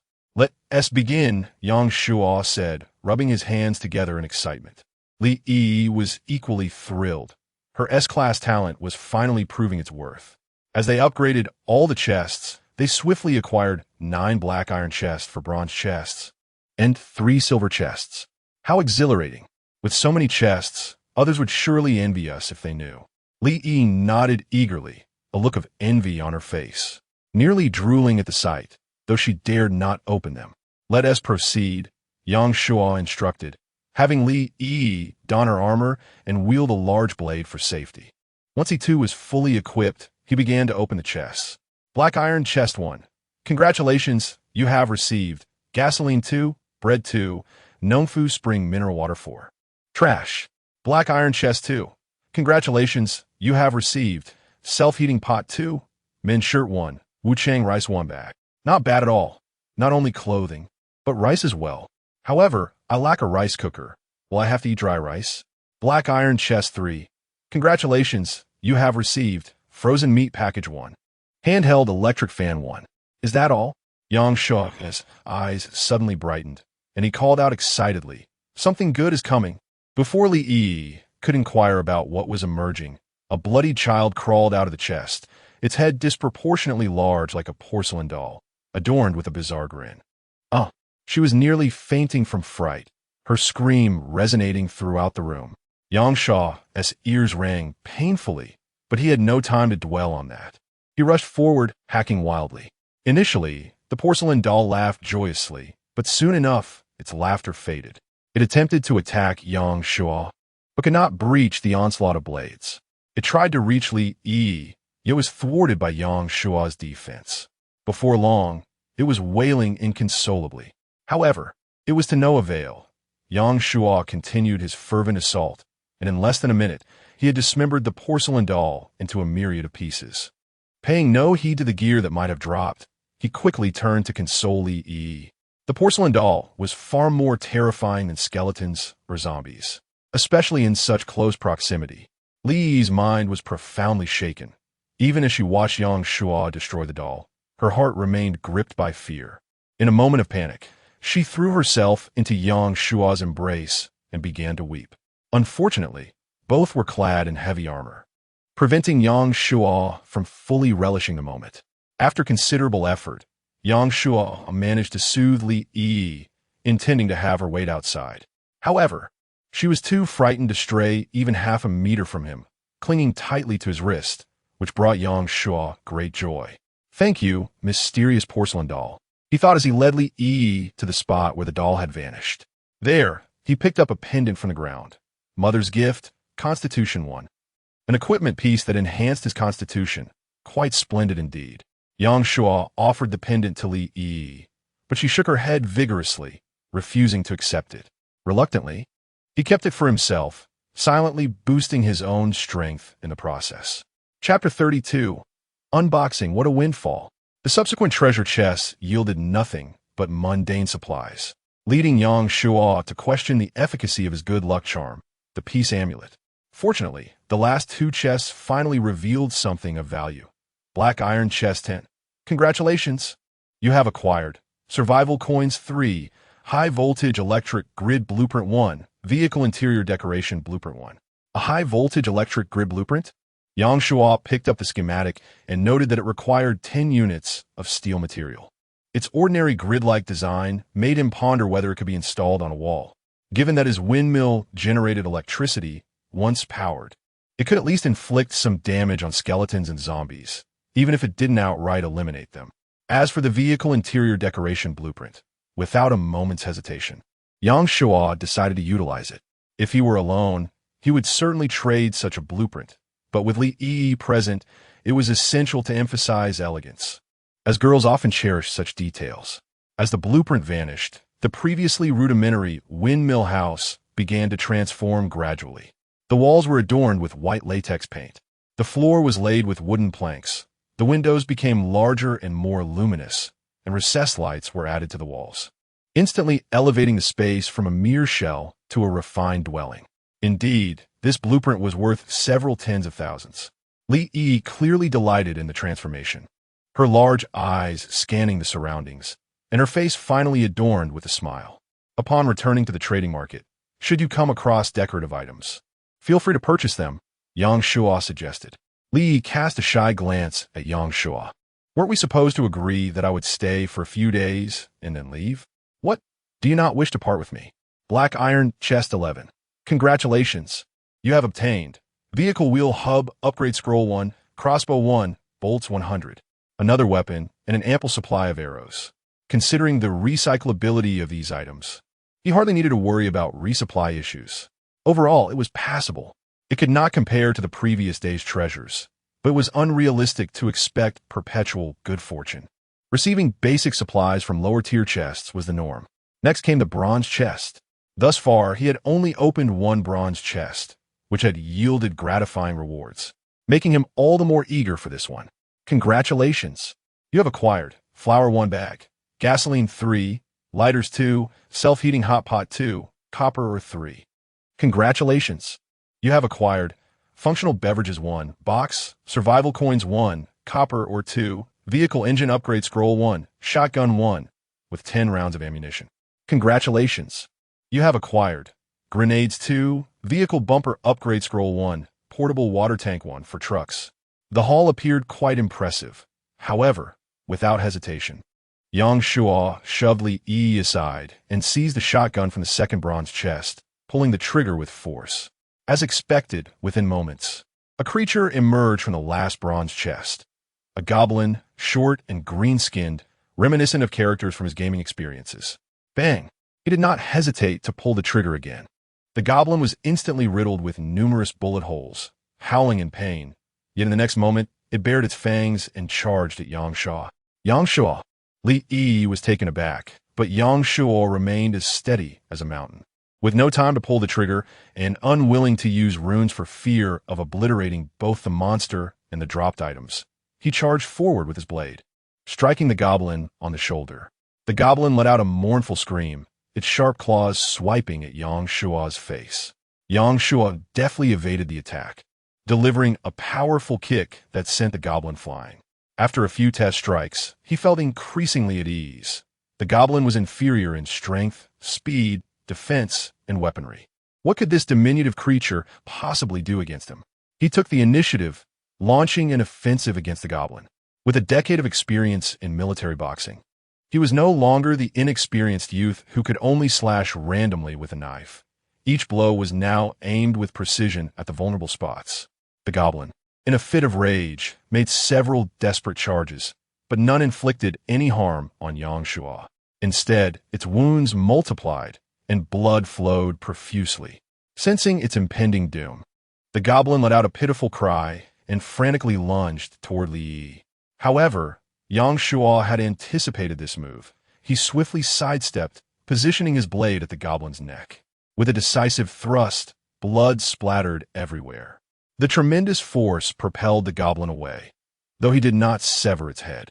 The hilt of his knife embedded itself in its neck. The goblin fell to the ground, writhing in agony for nearly half a minute before it reluctantly closed its eyes. Unlike the previous apparitions in porcelain dolls, its corpse did not disintegrate. Li Yi covered her eyes, unable to bear the sight of this gruesome scene. Observing her distress, Yang Shuo unceremoniously discarded the goblin's body over the city wall. Outside, a few skinless skeletons were doodling on the wall. Yang Shuo did not deign to spare them even a glance. Upon returning indoors, he began to tally his spoils from the bronze chest, a shotgun and grenades, exactly the devastating weaponry he required, a vehicle bumper upgrade scroll that could be exchanged for supplies, and a portable water tank, the utility of which remained uncertain. However, if it could be used, it would be quite splendid to have in the yard for a refreshing bath on hot days, perhaps even enjoying a romantic bath with Li Yi. Once I build a stove, we can have steam buns, he said to her. Li Yi, still recovering from her shock, responded with a soft before suddenly recalling something. I also purchased some wheat and potato seeds. The yard is quite spacious. We might be able to grow some food and vegetables. That way, even if something happens, we won't have to worry about provisions. That's a splendid idea, Yang Shuo admitted, genuinely surprised by her insight. The yard was still relatively small, But if they could find a way to expand it, they would be entirely self-sufficient in terms of living supplies, eliminating the need for trade with others. He gave Li a thumbs up. A smile finally graced her face. She had always enjoyed planting flowers and plants, but had never had the opportunity until now. With such a vast yard at their disposal, it was certainly time to give it a try.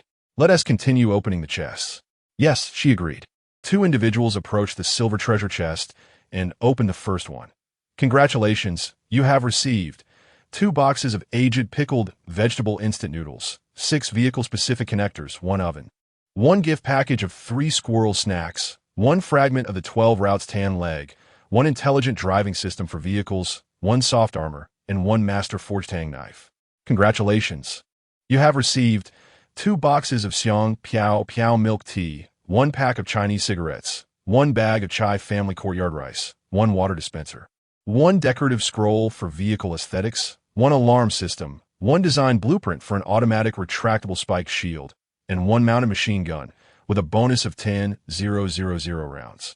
Congratulations, you have received Chapter 33, The 3 Silver Boxes. Comprehensive Resource Inventory. Congratulations.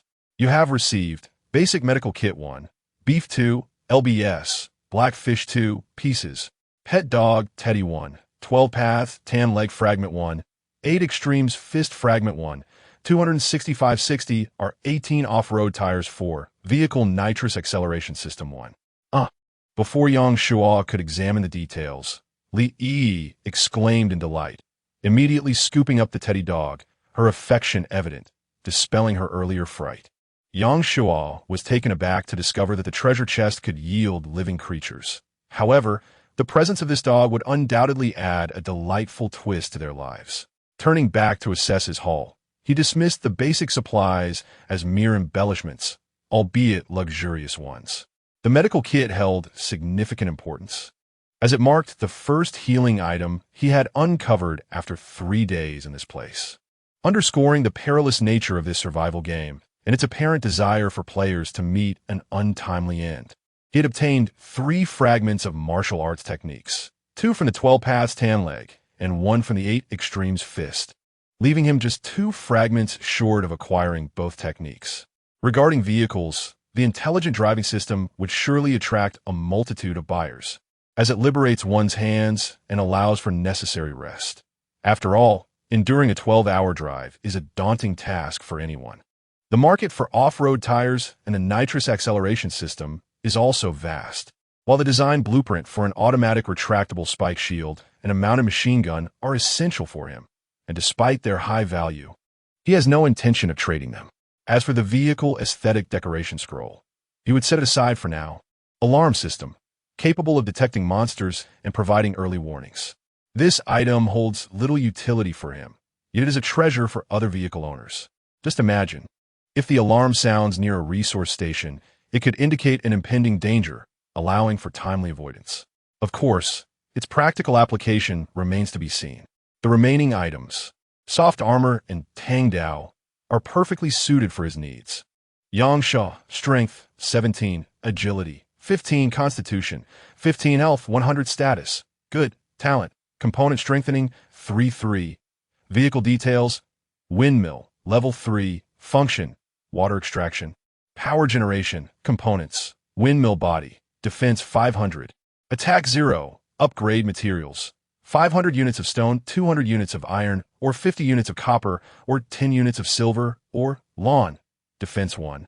Attack 1, Upgrade Materials, 100 liters of water day. Earth Wall, Defense 40,000. Attack 200, Upgrade Materials, 500 units of stone, 300 kilograms of cement, 200 units of iron, or 20 units of Wenyao stone, 300 units of soil, 300 liters of water. World Channel, Regional Channel, Trading Channel. Current resources, runes, Wenyao Rune, 1, Lihui Rune, 1, Thunderstrike Rune 1, stones, Wenyao Stone, 1, Lihui Stone 1, Zhuolan Stone 1, food, abundant, water, 1 ton gasoline, 62 barrels, iron ore, 525 units, copper ore, 79 units, silver ore, 20 units, survival coins, 368 pieces, scrolls, Vehicle engine upgrade scroll, vehicle bumper upgrade scroll, vehicle exterior decoration scroll. Blueprints, vehicle body reinforcement blueprint, vehicle wheel hub upgrade scroll, high voltage grid blueprint. Automatic retractable spike shield blueprint. Other vehicle parts, vehicle driving system, alarm system, 265/60 or 18 off-road tires, vehicle nitrous acceleration system 1. Tools, shovel, iron pickaxe, pneumatic hammer, forging hammer, wrench. Weapons, shotgun, revolver without ammunition, grenades, crossbow, broadsword, machine gun. Techniques, military boxing practical fragments, 1-4, 8 extremes boxing fragments, 2-4, 12 paths, tan leg, 2-4. Other items, medical kit, binoculars, cigarettes, hair dryer, kettle, kitchen set, alarm system, protective shield, etc. Armor, 167. Broadsword, 12. In terms of upgrade materials, through his diligent efforts over a day, Sure 2 has accumulated nearly 400 units of stone, copper, or has been significantly traded by Li Yi today, reaching 79 units, sufficient for upgrading the windmill's main body. Although only over 40 pieces of armor have been sold, nearly 300 survival coins have been accrued, with some individuals just a few coins short, prompting Yang Shua to suggest they trade other materials instead. The broadsword has seen a commendable sales rate, with nearly 100 sold, yielding only 30 survival coins, while other basic materials have generated considerable income. Aside from these, the upgrade materials for the walls are lacking only cement and Wenyao stone. Cement is not in short supply, so a follow-up contact with Su Mingxue will be made. The deficit of Wenyao stone is substantial, which is the most pressing concern for Yang Shua. Today, he opened 3 silver treasure chests without yielding a single stone, indicating that to procure stones, at least a golden treasure chest is required. The difficulty of acquisition for others is considerable. The road ahead is long and arduous. It is time to venture outside for the delivery.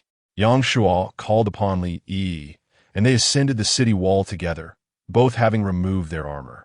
The little teddy bear was firmly pressed against Li Yi's ample chest, nearly suffocating, which made Yang Shua grit his teeth in envy. He too wished to experience this. Manufacturing the automatic retractable spike shield requires 10 units of iron ore. However, Yang Shua is currently lacking in nothing but iron ore, and he intends to harvest more shortly. Thus, conserving resources is unnecessary. Unlike a conventional spike shield, the automatic retractable spike shield is not merely a shield. It features an iron box nearly a meter long. Once installed on the wall, it protrudes significantly outward.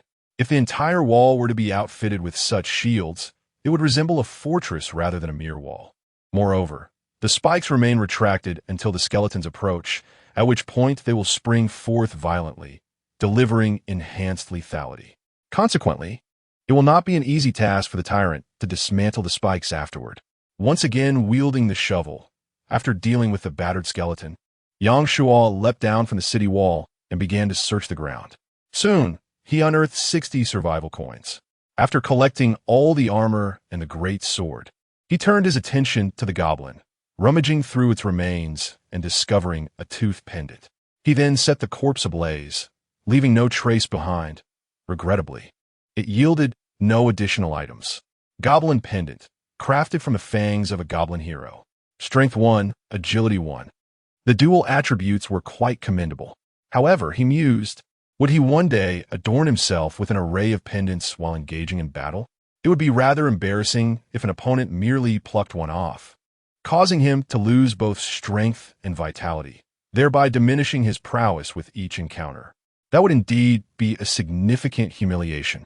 Nevertheless, the rewards from achievements were far more reliable. Of course, being a vital item for survival, Yang Shua certainly had no intention of removing it. Climbing back atop the wall, Yang Shua returned to the windmill with Li Yi, ready to divide the spoils. 50 survival coins, with your share being 13. You may hold on to the remainder for now. Tomorrow, we shall continue procuring treasure chests and the necessary materials for upgrades. Do remember to help me search for the literary stone. It is crucial that I obtain it. Chapter 34. It's time to sleep. I have spent the entire day researching, yet, astonishingly, most people are oblivious to the concept of trading. Furthermore, Li took 5 survival coins, You have given me too many. Although a quarter of the monsters outside belong to me, none were slain by my hand. Hence these coins rightfully belong to you. Let these 5 coins serve as my wages for today's labor, and you need not charge me for protection any longer. What do you say? Are you certain? Indeed, the monsters we encounter in the future will undoubtedly be more formidable. We should concentrate our resources on upgrading the walls and windmills to ensure our safety. Is that not so? Does this mean you agree to stay? Yang Shuo grinned. All right, I will heed your advice, but you should keep these survival coins. If you come across something desirable in the trading market, feel free to make your own purchases. Now, we arrive at the segment Yang Shuo has been eagerly anticipating, sleep. You should sleep on the bed. I'll continue on the floor. Yang Shuo retreated to advance. No, this is your territory. Naturally, you shall sleep on the bed. For me, as long as I have a comfortable place to rest, I am content. It was settled, with no room for negotiation. Yang Shuo tossed the only blanket onto the bed and then addressed Li Yi.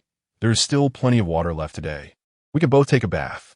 I'll wash outside while you can wash inside. Fear not, I won't peek. Li blusha. Yet she had not bathed in 3 days and had rummaged through a trash heap yesterday, leaving her feeling quite foul. She could no longer endure it.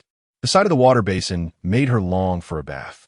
However, knowing so many others thirsted for water, she felt unworthy to voice such a luxurious request. Given Yang Shuo's offer, she wholeheartedly agreed. Moreover, she trusted Yang Shuo. If he had any ill intentions, he would have acted upon them long ago. Yang Shuo rummaged through the kitchen utensils and found 2 iron basins, one large and one small, reserving the smaller for Li Yi. He filled the larger basin with water and headed outside. Oh, by the way, there are clothes for changing in the box. As he reached the door, Yang Shuo reminded her, not waiting for her to express gratitude before stepping outside. Feeling excessively dirty, 1 basin of water would suffice. Since he couldn't retrieve anything from inside at the moment, Yang Shuo decided to open a bottle of mineral water and pour it over himself.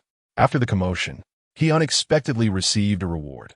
Your lawn absorbs 100 liters of water, expanding the yard by 5 square meters. Thus, watering the lawn does not merely enhance the grass's height or increase its attack or defense values, but rather expands the yard's area. This is rather splendid. However, he is still far from a point where he can afford to waste water. The existing yard is already sufficiently spacious for him and Li Yi to frolic and play. Discussions of expansion can wait for another time. Inside, fearing the splashes would create a mess, Li Yi dared only to repeatedly wipe her body with a towel. After thoroughly drying every inch of her body, she opened the box that Yang Shuo had mentioned, hoping to find a clean change of clothes.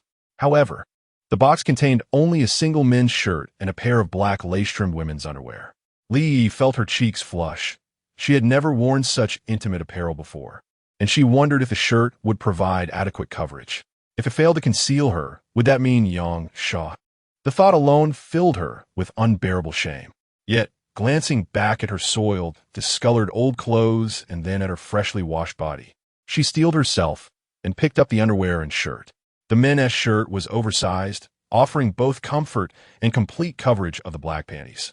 Although it left a considerable portion of her thighs exposed, which might provoke a man's imagination, it was certainly not the worst scenario.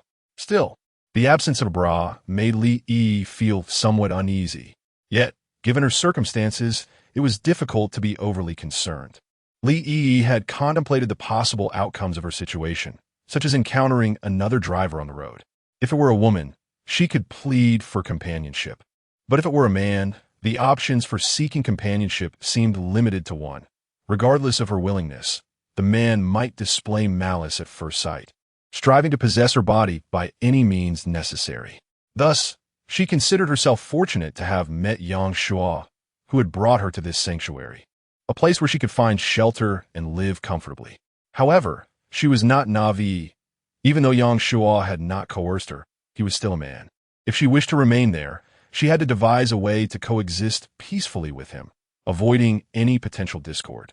In truth, only 2 types of relationships could sustain such a state: familial love or romantic love. After much contemplation, Li Yi dismissed the notion of finding ways to avoid revealing herself and opened the door.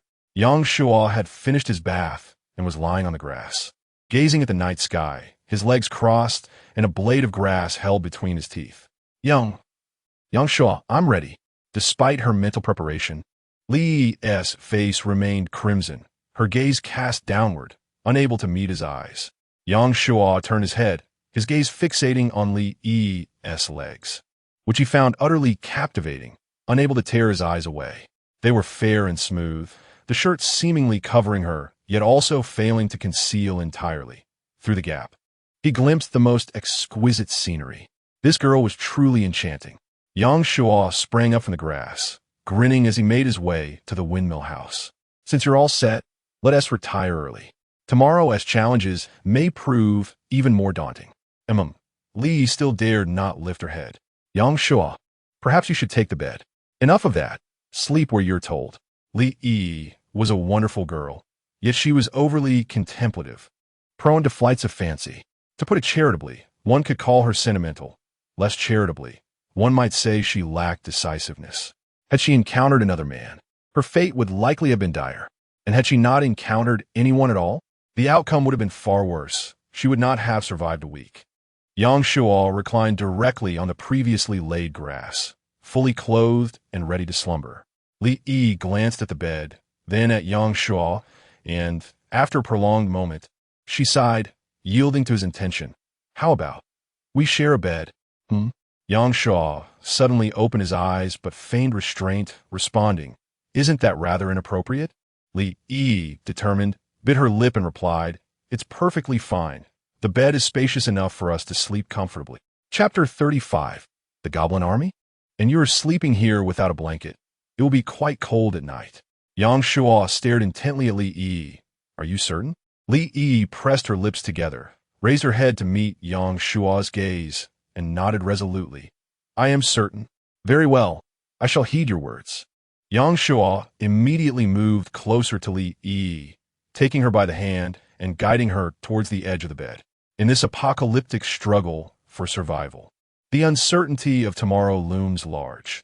Thus, seizing the moment is the only path forward. Of course, when I speak of seizing the moment, I refer to comfort and ease, rather than any more intimate implications. I assure you, I am quite decent when it comes to sleep. It was indeed vast. It was incredibly soft. As dawn broke, Li found herself snugly enveloped in Yang Shuo's embrace. He held her slender waist with one arm, while her ample form pressed against his chest, straining the fabric of her shirt, as she had chosen to forego a bra. He could distinctly feel, through the gaps between the buttons. He caught glimpses of enchanting alabaster skin and remarkable contours. Let there be no misunderstanding. He truly was quite respectable in his slumber. It was Li who had rolled into his arms from the other side, though this was a consequence of him pulling her over in the middle of the night. Yang Shuo was no paragon of virtue. Li had not rested well for the past few days, her body and mind teetering on the brink of exhaustion. Once she touched the bed, she fell into a deep slumber, oblivious to the world around her. It mattered not that Yang Shuo merely assisted her. Even if he had stripped her of all her garments, she likely would not have stirred. Of course, Yang Shuo would never stoop to such behavior. Otherwise, the goodwill accumulated from the previous day would vanish into thin air. After all, this was merely a matter of 2 or 3 days. There was no need to rush. There are still 30 minutes until dawn. All players are advised to prepare. The novice survival phase has concluded. We shall now transition into regular survival mode. The difficulty of the game has doubled. The number of resource boxes has doubled. The variety of resource zones has increased. The types of monsters have multiplied. And 3 new profession cards have been added. The end time for regular survival remains undetermined. A plethora of new content that no human could possibly remember. In certain perilous zones, new stamina enhancers have been added, and there is a minuscule probability of finding them in resource boxes. Temporary event. In select resource areas, new resource summoning cards have been introduced with a minuscule probability of discovery in resource boxes. Temporary event. New crystal cores have been added to certain monsters, with a minuscule probability of finding them in resource boxes. Temporary event. Wishing all players good fortune. Li Yi was jolted awake by the notification sound and was immediately confronted with the sight of herself nestled in Yang Shua's arms. She hastily extricated herself from his embrace and turned to cover her face. It was time to rise. Yang Shua, disregarding the need to comfort Li Yi, climbed out of bed and contacted his longtime clients. First, he reached out to Su Mingxue. Remember to keep an eye out for cement. Su Mingxue replied instantly. I'll have it for you in half an hour. I parked beside a construction site last night. They should have the cement and rebar you need. Great beauty, you are simply marvelous. It seems I must reserve the position of my primary partner for you. Thank you. Just let me know what resources you require. Oh, have you struck it rich? Indeed, I have. Yang Shua promptly shared a screenshot of the vehicle's nitrogen acceleration system. Su Mingxue responded with 3 exclamation marks, her words infused with envy. What extraordinary luck do you possess? Did you obtain it from a golden treasure chest? If golden chests yield such items, I might as well weep in despair. This remark also indicated that even Su Mingxue had yet to unlock a golden-level treasure chest. Is that about right? Of course. Once I ascertain the materials available at the construction site, I shall deliver them to you. The thought of equipping a tank with a nitrogen acceleration device was exhilarating. It's settled then. The cement issue was resolved with remarkable ease. After enlisting the help of several seasoned operators with excavators to keep an eye out for stones and other minerals, Yang Shua ascended the city wall. Anticipating the dawn of a new day, Li Yi approached, clutching a small teddy bear, and sat beside him, both gazing out at the dimly lit world beyond. What kind of monsters would they encounter today? Uncertain, yet Yang Shua declared, regardless of the monsters we face, we must eliminate them all. He turned to Li Yi, stating that the focus for today would be on collecting treasure chests, and they should be vigilant for any vendors selling enhancers or summoning cards. Even if we cannot trade, we must strive to maintain contact with those individuals. This was a newly launched event, and those who managed to yield significant rewards on the first day, sufficient for trade, were undoubtedly the district's elites, akin to Su Mingxue. However, he could not solely rely on her for essential resources. He needed to establish connections with more formidable players. As for crystal cores, he estimated that none could surpass his collection. Understood. Li raplia ubadianli. Time sped by, and the horizon began to blush with the light of dawn. The survival game officially commences. All players prepare and embark promptly. Detected that the vehicle owner failed to initiate the journey as required yesterday, did not achieve the minimum speed, and did not cover the stipulated distance. Today's penalties will escalate. Yang Shua cursed inwardly, frustrated that even with the new version, past grievances were being revisited. Please vacate the area swiftly. Countdown, 3 o'clock. Maintain a speed above 30 km/h. Otherwise, you will face monster attacks. Countdown, 5 o'clock. The time allowed to remain stationary had been reduced by 2 minutes, and the threshold for speed had been curtailed by 3 minutes, signifying that the pressure on the walls would intensify. What the monsters? Would they merely increase in number? Or would they also grow stronger? 3 minutes later, a creature emerged from the ground. Not the heavily armored skeletons Yang Shua was familiar with, but the goblins he had encountered previously, and there were 6 of them. These 6 green figures surfaced, initially glancing about suspiciously before fixing their gaze upon the 2 on the city wall. Upon spotting Li Yi, the goblins' eyes sparkled with excitement, and after a brief, animated exchange, they eagerly rushed towards the wall. Li Yi recalled the portrayals of these creatures in games and films, a chill running down her spine, and instinctively, she grasped Yang Shua's arm. Do not be alarmed. Everything is fine. Yang Shua gently patted the back of her hand. Yet, despite his reassurances, a deep furrow formed on his brow, for the very scenario he most dreaded had come to pass. Goblins are certainly not formidable. This is a truth Yang Shua, having battled them, understands all too well. In terms of physical resilience and the damage they inflict upon walls, they are even inferior to skeletons. However, the crux of the matter lies in the fact that skeletons lack intelligence, while this group possesses it. Chapter 36. The pole vault emerges, again in crisis. The goblins were taken aback by the sudden appearance of retractable spikes on the wall. The 3 at the forefront were swiftly impaled.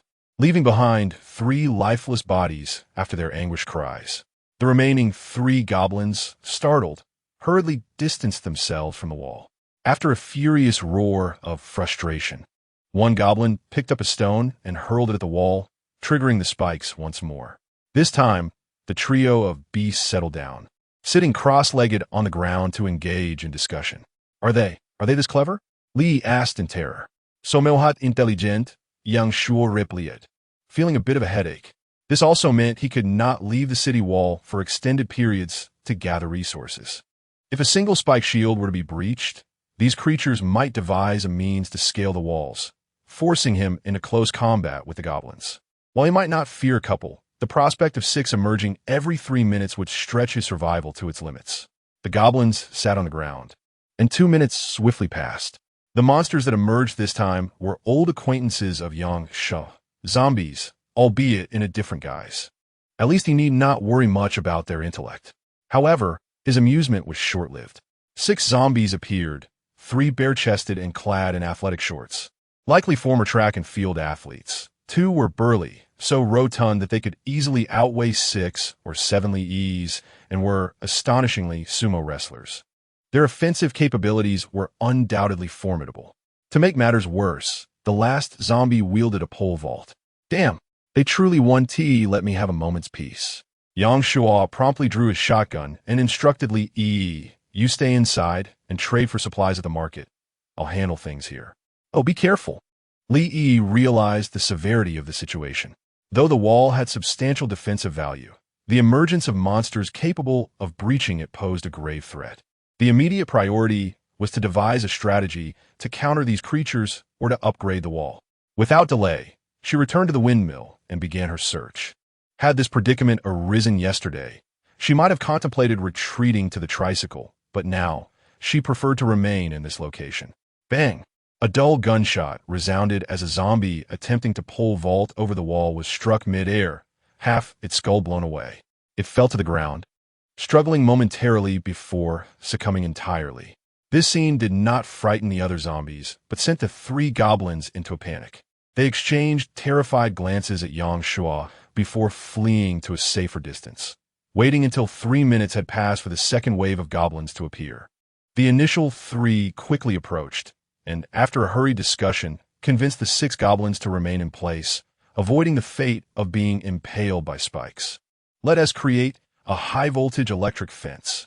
Yang Shuo was determined not to remain idle.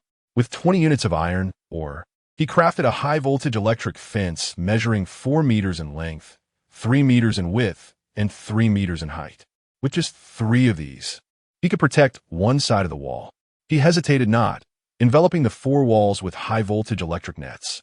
Regrettably, despite its name, the electricity flowing through was a mere 220 V. Otherwise, he would not have to expend effort and resources to incinerate the monster corpses. At least it provided an additional layer of security. He attempted to elevate the high-voltage net to encompass the entire yard, but found it unfeasible.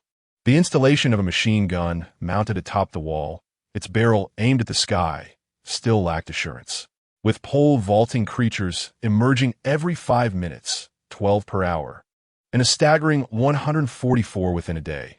Although he had ample ammunition, the challenge lay in his need to remain vigilant at this post, rendering him unable to attend to other matters. Furthermore, the goblins conspiring in clusters evidently intended to charge en masse, necessitating caution. He sent a voice message to Li Yi, inquiring if there were any aerial defense equipment available in the trading market. All right, she responded. Let us first deal with the goblins. Yang Shuo pivoted his weapon, taking aim at the distant goblins, and fired. The rapid succession of bullets rained down, catching the unsuspecting goblins off guard. Instantly, 4 goblins fell to the ground, while the remaining ones fled in panic, managing to escape the range of bullets, but sustaining various injuries. Yang Shuo felt a noticeable uplift in his spirits. Great! I have cement, sand, steel bars, and stones, all set for trade. Su Mingxue quickly messaged. Excellent, my dear, Yang Shuo replied, promptly sending her the vehicle's nitrous acceleration system. Upon releasing the items Su Mingxue traded, he was taken aback. They nearly filled half the yard. Among them were 20 bags of cement, a small mountain of sand. For bundles of steel bars and precisely 235 units of cut stone.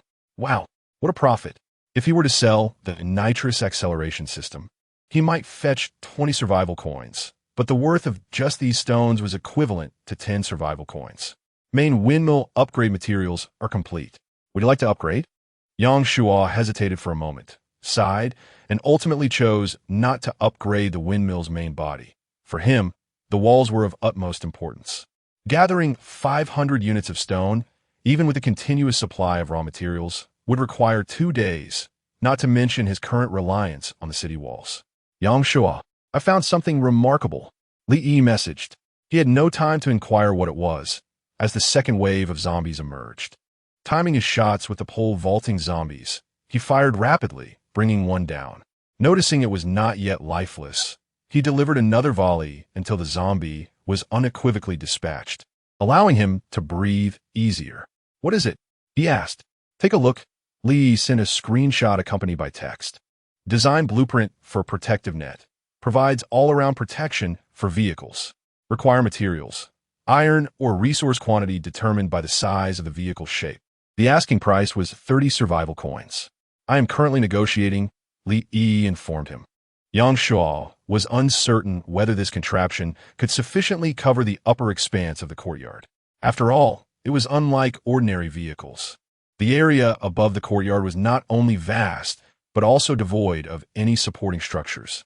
This device was at most worth 10 survival coins. And if the other party was unwilling to proceed, so be it.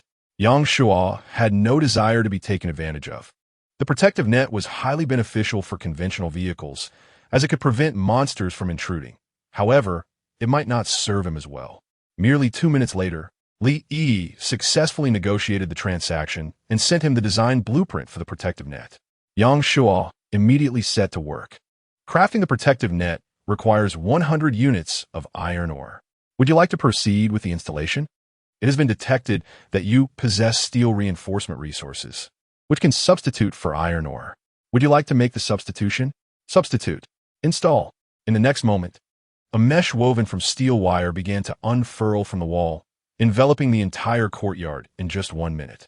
Remarkably effective. The expenditure of 10 survival coins proved worthwhile. Yang Shua felt immense joy. At the very least, he would not have to engage in a brutal confrontation with pole vaulting competitors. Moreover, he had an even more ingenious idea brewing. Chapter 37. The superstar's exceptional talent, the high-voltage power grid, could not simply be suspended in the air above the yard. However, what if a protective shield were to support it? Would the outcome differ? As it turned out, Yang Shua's conjecture was indeed correct, with the protective net as a foundation. The high-voltage grid unfurled gracefully in midair. After creating dozens of panels, it ultimately enveloped the entire expanse above. Thus, not only was there a protective net overhead, but also a high-voltage power grid, offering a dual layer of security. He patiently awaited the next pole zombie to appear. When it finally did, the creature leaped onto the high-voltage grid, its body convulsing uncontrollably before it slid down to the ground. Although it quickly regained its footing, it did not instinctively seek out the pole, joining its fellow zombies in a futile assault against the wall. While the current did not prove lethal, it rendered them significantly less threatening. Yang Shua exhaled in relief. Upgrading the wind turbine's main body might yield a higher voltage current, but it could also maintain the current state. After a moment's hesitation, he decided to set aside the notion of upgrading. The only remaining source of threat was the ever-increasing number of goblins, who were cunningly keeping their distance, beyond the effective range of his machine gun. Dealing with them would not be an easy task. Never mind. He would adapt to the circumstances. Yang Shua promptly entered the trading market in search of the resources he required. He noticed a few resource boxes being sold at a high price, but the costs were not exorbitant, so he readily purchased them. As for enhancers and summoning cards, there was no sign of them for the time being. After spending the better part of the day without finding suitable items, someone reached out to him. A man named Lu Yufeng contacted him. Great Yang Shua, do you still need high-damage weaponry? Do you have any? Yang Shua replied, as the other party sent him a screenshot of a rocket launcher. What are your terms for the trade? Do you have fragments of the 8 Extremes fist? I am collecting them. It seemed that this Liu Yufeng was an experienced player. He likely needed only a few more fragments to complete his collection, which is why he was considering a trade. I only possess fragments of the military body fist. I have 2 fragments of the 8 extremes fist, just 2 short of a complete set, so I cannot trade them. I have already utilized 1 crystal for the military body fist, and there's no need to keep the others. Liu Yufeng appeared somewhat disappointed, but a few minutes later, he initiated a trade. Yang Shuo exchanged 1 fragment for the rocket launcher and 5 rounds of ammunition. Great, Yang Shuo. If you come across any 8 extremes fist fragments in the future, please reserve them for me. I will purchase them at a high price. No problem, Yang Shuo replied, adding him as a friend. He casually opened a flood of friend requests and messages, discovering that numerous individuals had sought to add him over the past few days. Many had already turned black, likely having perished before he could review their messages. Great God, I'm starving. Could you spare me some food? I would be eternally grateful. Great God, I wish to trade for some gasoline. May I add you as a friend? In a moment of vulnerability, a user reached out, seeking help with an alarming plea. Most messages he received were of a similar desperate nature, which deterred him from engaging with them. However, one particular message piqued his curiosity. I possess a black stone capable of igniting fire. Would you be interested? Without hesitation, he accepted the friend request from the sender. Zhou Yi, sharing a name with a renowned A-list celebrity, yet it was a rather common name, and he thought little of it. Zhou Yi quickly messaged him, expressing surprise at his acceptance. Do you still have a stone? He inquired straightforwardly. Indeed, she responded, sending a screenshot revealing not just 1, but 8 stones. 3 Wenyao stones, 1 Lihui stone, 1 Zhuolan stone, 1 Leiji stone, and 2 blue stones. His jaw nearly dropped in astonishment. Could this woman be the legendary hidden powerhouse? How many golden treasure chests have you opened? He could not help but ask. Alas, I lack such prowess. These were all extracted from wooden treasure chests. Zhou Yi replied. Extracting stones from wooden chests? And 8 at that? What extraordinary luck was this? Yet, despite having expended so much fortune, she remained unscathed? It was utterly terrifying. Is it due to your talent? He inquired, unable to restrain his curiosity. After a lengthy silence, she finally divulged, my talent is reversal probability, granting me a 50 chance to reverse the smallest probability item into the highest. Perhaps feeling that revealing this wouldn't lead to complications, she shared the truth. I see. He mused, recognizing it as an extraordinary talent, an S rank, no less. It was evident that her S rank status allowed her to amass resources far superior to others. Unlike his own talent, component enhancement, which, despite its ability to double defense, was limited to 3 enhancements per component. He had already exhausted his chances on the main body of the windmill just yesterday. Moreover, the reversal probability talent extended beyond treasure chests, proving useful in various scenarios. However, it wasn't devoid of drawbacks. As evidenced now, the high-tier items she procured were so advanced that Zhou Yi had no idea of their practical applications. How about 20 survival coins each? I can offer you 30 per piece, he proposed, suggesting a price increase. While the stones were undoubtedly worth more than 30, for most vehicle owners, the necessity to purchase was minimal. To achieve a favorable price, one would have to wait until golden treasure chests were abundant. If it were solely about this batch of stones, it would not be impossible for Yang Shuo to drive the price down to 10 survival coins.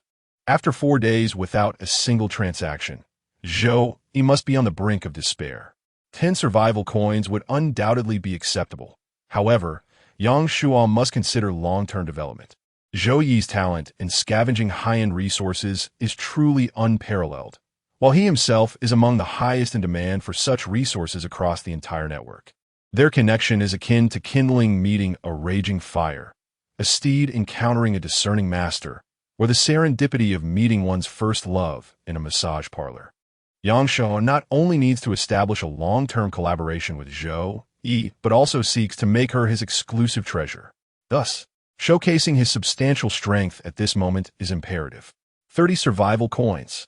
At this moment, within the vastness of an empty gymnasium, Zhou Yi gazed at Yang Shuo's offer, her eyes wide with astonishment. Reflected in the glass embedded in the wall before her was her own image, clad in a flowing black evening gown with a deep V neckline. Her exquisite features and stunning beauty unmistakably marked her as Zhou Yi, a super A-list star known to nearly all. Chapter 38. The crossbow, a stone costs 30 survival coins. 8 stones amount to a total of 240. Truly, the renowned master is formidable, effortlessly amassing such a sum. At present, Zhou Yi possesses a mere 4 survival coins, a result of her frugality and reluctance to spend. In comparison to Yang Shua, she feels like a pauper. However, this impoverished soul is about to soar to new heights. Over 200 survival coins. Just the thought sends shivers of excitement through her. No doubt about it, master. I accept. For days ago, she was a celebrated star, basking in luxury with villas, sports cars, gourmet delicacies, and 5-star hotels. Yet in these past 4 days, she has endured a veritable hell on earth, subsisting on the most abysmal food, drinking the dirtiest water, and driving endlessly with the ever-looming danger of peril. Once the center of attention, she now finds herself urinating on the street, with no man in sight to witness her plight. Yang Shua's generosity feels like a divine blessing to her. Fortunately, she had the foresight to save these stones, had she sold them for a pittance. Such an opportunity for overnight wealth would have been inconceivable. The transaction swiftly concluded. A mountain of survival coins appeared before her, each coin a testament to her newfound fortune. She pinched herself repeatedly to ensure this was not a dream. With such a windfall at her disposal, what should she do now? Naturally indulge. She yearns for the sweetest water, the most delectable food, a wardrobe of clean, comfortable attire, and an array of luxurious cosmetics. Zhou Yi refrained from frugality. She only saved when funds were scarce. Now, with an abundance of survival coins, should she not treat herself? Should she hoard them for others to seize or carry them to the grave? Beauty, did you obtain these stones from wooden and black iron chests? Yang Shua inquired, following up with another message. Zhou Yi, unable to peruse the trading market, quickly replied, all from wooden chests. I dare not open black iron chests for fear of the monsters within. He is her benefactor, the key to her future happiness and a return to the pinnacle of life. I will gift you a suit of armor and a great sword. The monsters in the black iron chests are not corporeal and pose little threat. You may attempt to open a few. He then sent a screenshot of a windmill courtyard, advising her that upon encountering the structure, she could pause and communicate with those inside. What is this? Zhou Yi gazed at the walled enclosure, its skies crisscrossed with barbed wire, topped with a colossal windmill, struggling to comprehend. Is this not a survival vehicle? How does Yang Shuo reside within such a place? Is he not pursued by monsters? As for why he offers her armor and a sword, Zhou Yi understands. He undoubtedly covets the exquisite treasures within the black iron chests. Very well, master. Despite her lingering concerns, Zhou Yi would not refuse her benefactor's request. After all, her life is her own. Thus, Yang Shuo acquired 4 Wenyo stones. However, of greater significance to him was the discovery of a purchasing channel for these stones. That evening, he promptly sent a treasure chest to Zhou Yi for her to open, estimating that within 2 to 3 days, he would amass 20 Wenyo stones. Hope for upgrading the wall finally glimmered on the horizon. As for the 2 blue stones, they were the fountain floating stones capable of generating a flow of water. Yang Shua's previously gloomy demeanor significantly improved, and he even began to find the dozens of goblins outside the wall endearing. Were they goblins? They were clearly crystalline cores. 2 hours later, nearly 200 goblins had gathered, no longer content to observe from a distance. They began to attempt breaching the wall. Yet, they did not charge mindlessly forward. Instead, they cleverly utilized the bodies of the zombies to evade the spikes. However, the automated spikes exhibited a level of intelligence that surpassed their expectations. Even when piercing through a zombie's corpse, they would retract back into the wall and launch a secondary attack, resulting in the tragic demise of the first wave of goblins. The second wave chose to steer clear of the wall, opting to perform a human pyramid 2 meters away, with 3 or 4 goblins supporting the base. They stacked 4 or 5 more goblins on top, elevating themselves above the city wall and preparing to topple over it. Yet, goblins lacked the resurrection abilities of zombies. and upon making contact with the high-voltage electric net, they convulsed violently and rolled their eyes in distress. Within moments, the scent of charred flesh filled the courtyard. The third wave followed by the fourth. Only when fewer than 40 goblins remained did they cease their suicidal charges, awaiting the next batch of comrades. The wall's protective value had not diminished significantly. However, the protective net and high-voltage electric grid were severely damaged. Both were iron mesh structures with limited load-bearing capacity. Moreover, without the heavily armored zombies, Yang Shuo found himself deprived of a substantial source of iron ore. Although his current reserves were plentiful, he felt a pang of regret. Nonetheless, even if it meant selling his possessions, he had to overcome the immediate challenge first. With his worries alleviated, Yang Shuo returned to the courtyard to gather stones, remaining busy until noon. During lunch, he and Li Yi convened. "How's it going?" Li Yi inquired.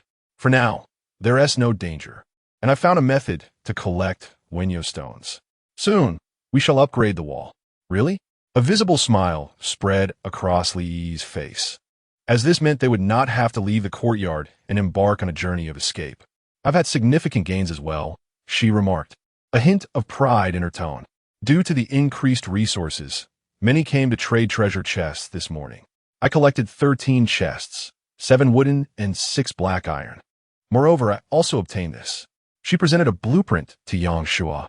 The design depicted a crossbow, yet its limbs were notably short, resembling a cross.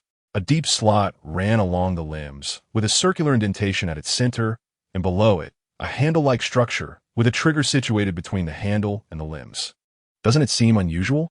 Yang Shuo remarked as he examined the blueprint. Symbolic crossbow, capable of infinitely firing arrows imbued with powerful freezing abilities. Required materials: spring flow rune, ashen rune, 5 units of aluminum ore, and 5 units of living stone Oregon crossbow bolts crafted with these runes. Their potency is undoubtedly remarkable. However, the acquisition of the materials poses a significant challenge. The spring flow rune is elusive, obtainable solely from the radiant purple chest, while aluminum may be lacking.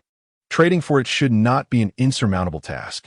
As for living stone ore, I have not encountered it before. It seems that procuring it may prove to be quite a formidable endeavor. Chapter 39. A Lone Guardian. Nonetheless, this is indeed a treasure. Even if it holds no immediate utility, it shall prove invaluable in the future. Remarkable indeed. Yang Shuo bestowed a thumbs up upon Li Yi, acknowledging her extraordinary find. Li Yi beamed with joy, sharing his sentiment. Although the materials were incomplete for the time being, with Yang Shuo's capabilities, the crafting would be accomplished swiftly. Bang, bang, bang. A cacophony akin to wall crumbling erupted outside. Li Yi, with concern etched upon her face, inquired, "What is happening?" "It is likely those goblins are launching another assault," Yang Shuo replied nonchalantly, gesturing for her to continue her meal. "I shall investigate." He stepped outside and ascended the city wall, where indeed the goblins had resumed their attack. This time, their numbers swelled to over 300, resembling a formidable army. Having learned from their previous defeat, they no longer attempted to batter the walls. Instead, they sought to utilize discarded poles from the zombies to dismantle the protective netting. Should they persist in their endeavors, the defenses would inevitably crumble. Yang Shuo would not simply stand by. He seized a machine gun and unleashed a barrage upon the horde of goblins. The results were substantial, as the dense clustering of the goblins led to several being riddled with bullets, collapsing to the ground. The remaining goblins scattered in disarray, retreating beyond the firing range. Having little interest in pursuing them further, Yang Shuo consumed a morsel of bread before resuming his efforts to gather resources.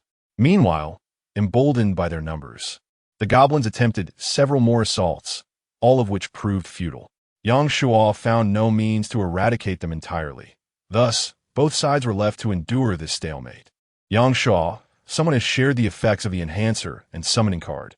Li Yi sent 2 screenshots. The enhancer, resembling a syringe, could augment strength by 0.2. The summoning card depicted a survival coin, capable of summoning resources equivalent to the value of 2 survival coins. Notably, the shared images bore white annotations. likely indicating the potential existence of higher-tier variants. Yang Shuo pondered. The value of these two items was considerable. The enhancer promised a permanent augmentation of strength, directly enhancing the player's prowess, while the low-level summoning card held limited utility for him. Was it conceivable that a high-level summoning card could directly summon precious stones? However, even a low-level summoning card would likely remain untradeable in the near future. Are there no screenshots of crystal cores? He inquired of Li Yi. None at the moment. Very well, let us continue to monitor. Turning back to observe the goblins, Yang Shuo felt a twinge of exasperation. The loss of full armor in exchange for goblins had cost him dearly. The loss of swords and iron ore was one matter. But these creatures were both timid and cunning, showing no willingness to sacrifice themselves for their kin. If night fell without a decisive assault, they would either be eliminated or retreat, leading to even greater losses on his part. However, he now dared not utilize the devastating weapon at his disposal, reserving it for the final assault later in the evening. By afternoon, the courtyard was besieged by goblins, their numbers swelling to 700 or 800, a sight both formidable and utterly daunting. During this time, Li Yi came to take a glance, inciting a frenzy among the goblins, after which they no longer dared to scale the walls. Now, she could only hope that the courtyard would withstand the onslaught of these goblins. Otherwise, they would have no chance of escaping to their vehicle. There is 1 hour remaining until dusk. You are still 100 kilometers away from your scheduled destination for today. Please expedite your journey, or face severe penalties from the game.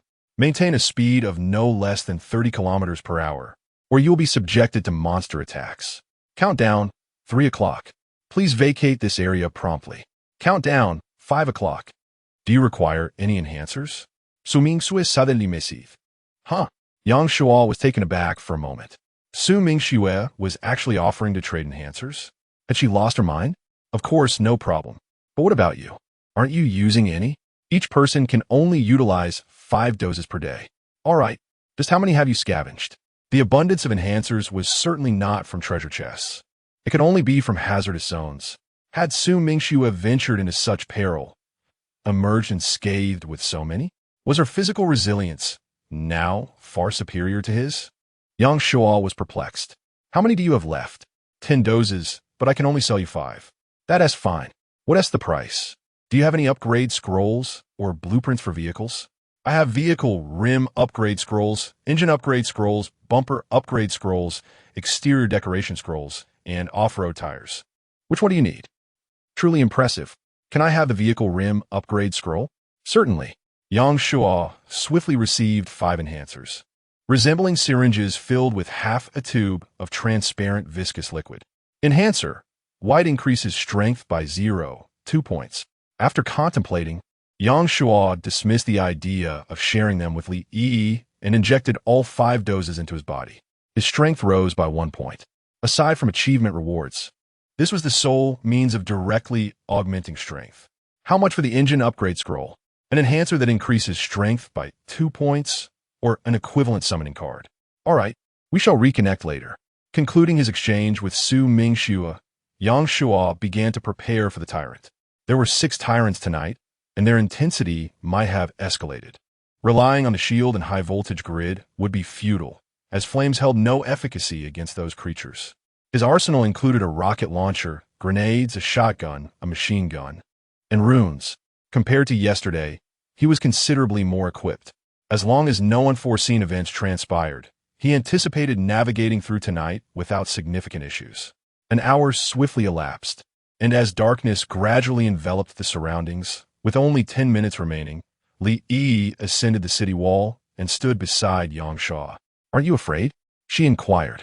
Indeed, I am frightened. However, I believe that regardless of the impending calamity, I ought to confront it alongside you.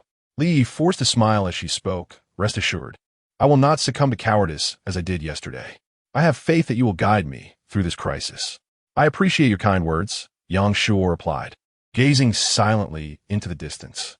The lights on the wall had illuminated, and the goblin army, like a surging tide, writhed in the darkness, attempting to press against the walls. Congratulations to all surviving players for enduring today's survival game. Please take a moment to rest. A new round of the survival game.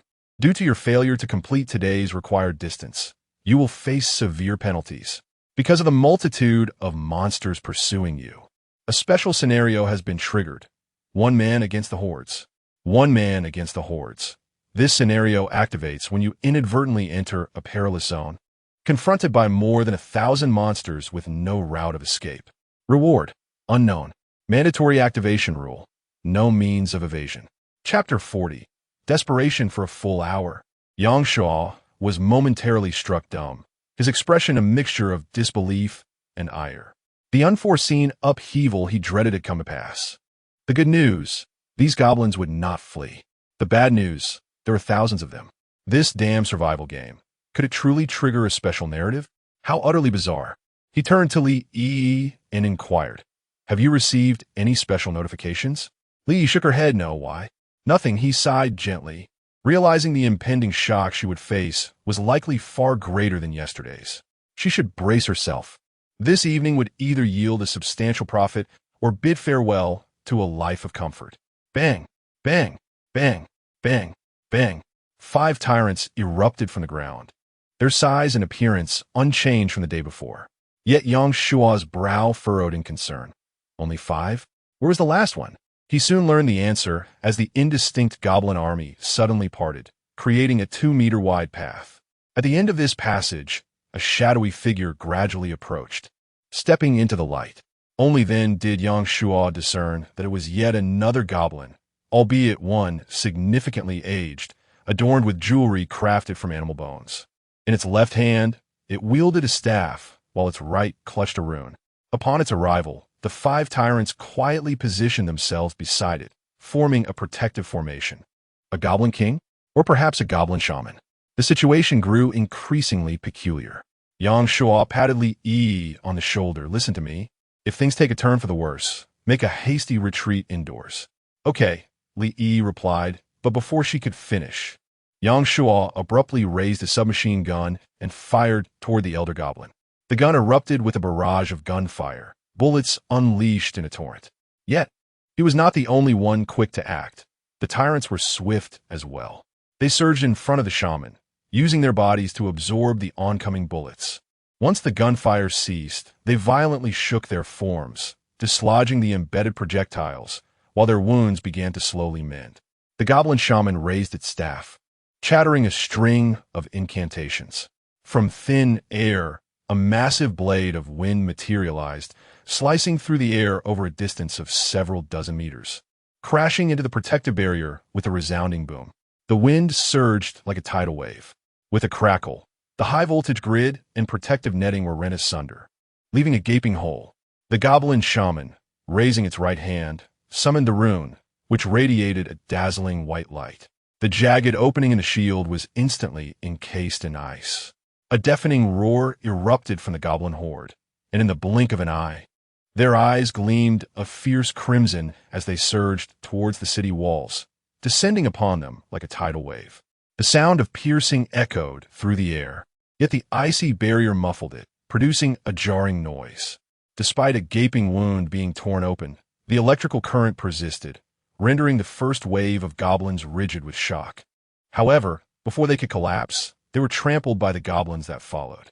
Within merely 2 seconds, the 3-meter-high wall was breached using a human wall tactic, as more goblins utilized their flesh to rip open the protective netting and high-voltage wire, creating an even larger breach. Eventually, after a cacophony of sparks and crackling electricity, the high-voltage wire ceased to function entirely. A multitude of goblins surged through the torn opening, ascending the city wall. Yang Shuo. Li gripped Yang Shua's arm anxiously. "Activate the shield." Shield activated. Time remaining. 0:59:59. A luminous barrier enveloped the entire courtyard, its brilliance shimmering like water in a dream, swirling in ethereal patterns. The goblins yet to ascend the wall were denied any further opportunity. Back inside, Yang Shua shouted to Li Yi, summoning his Tang Dao, which materialized in his palm and struck at the goblins attempting to scale the wall. Soft armor, protection value 1000. Tang Dao, attack power 500. Yang Shuo had directly expended all 3 chances for component enhancement on the Tang Dao. Tang Dao, attack power 4000.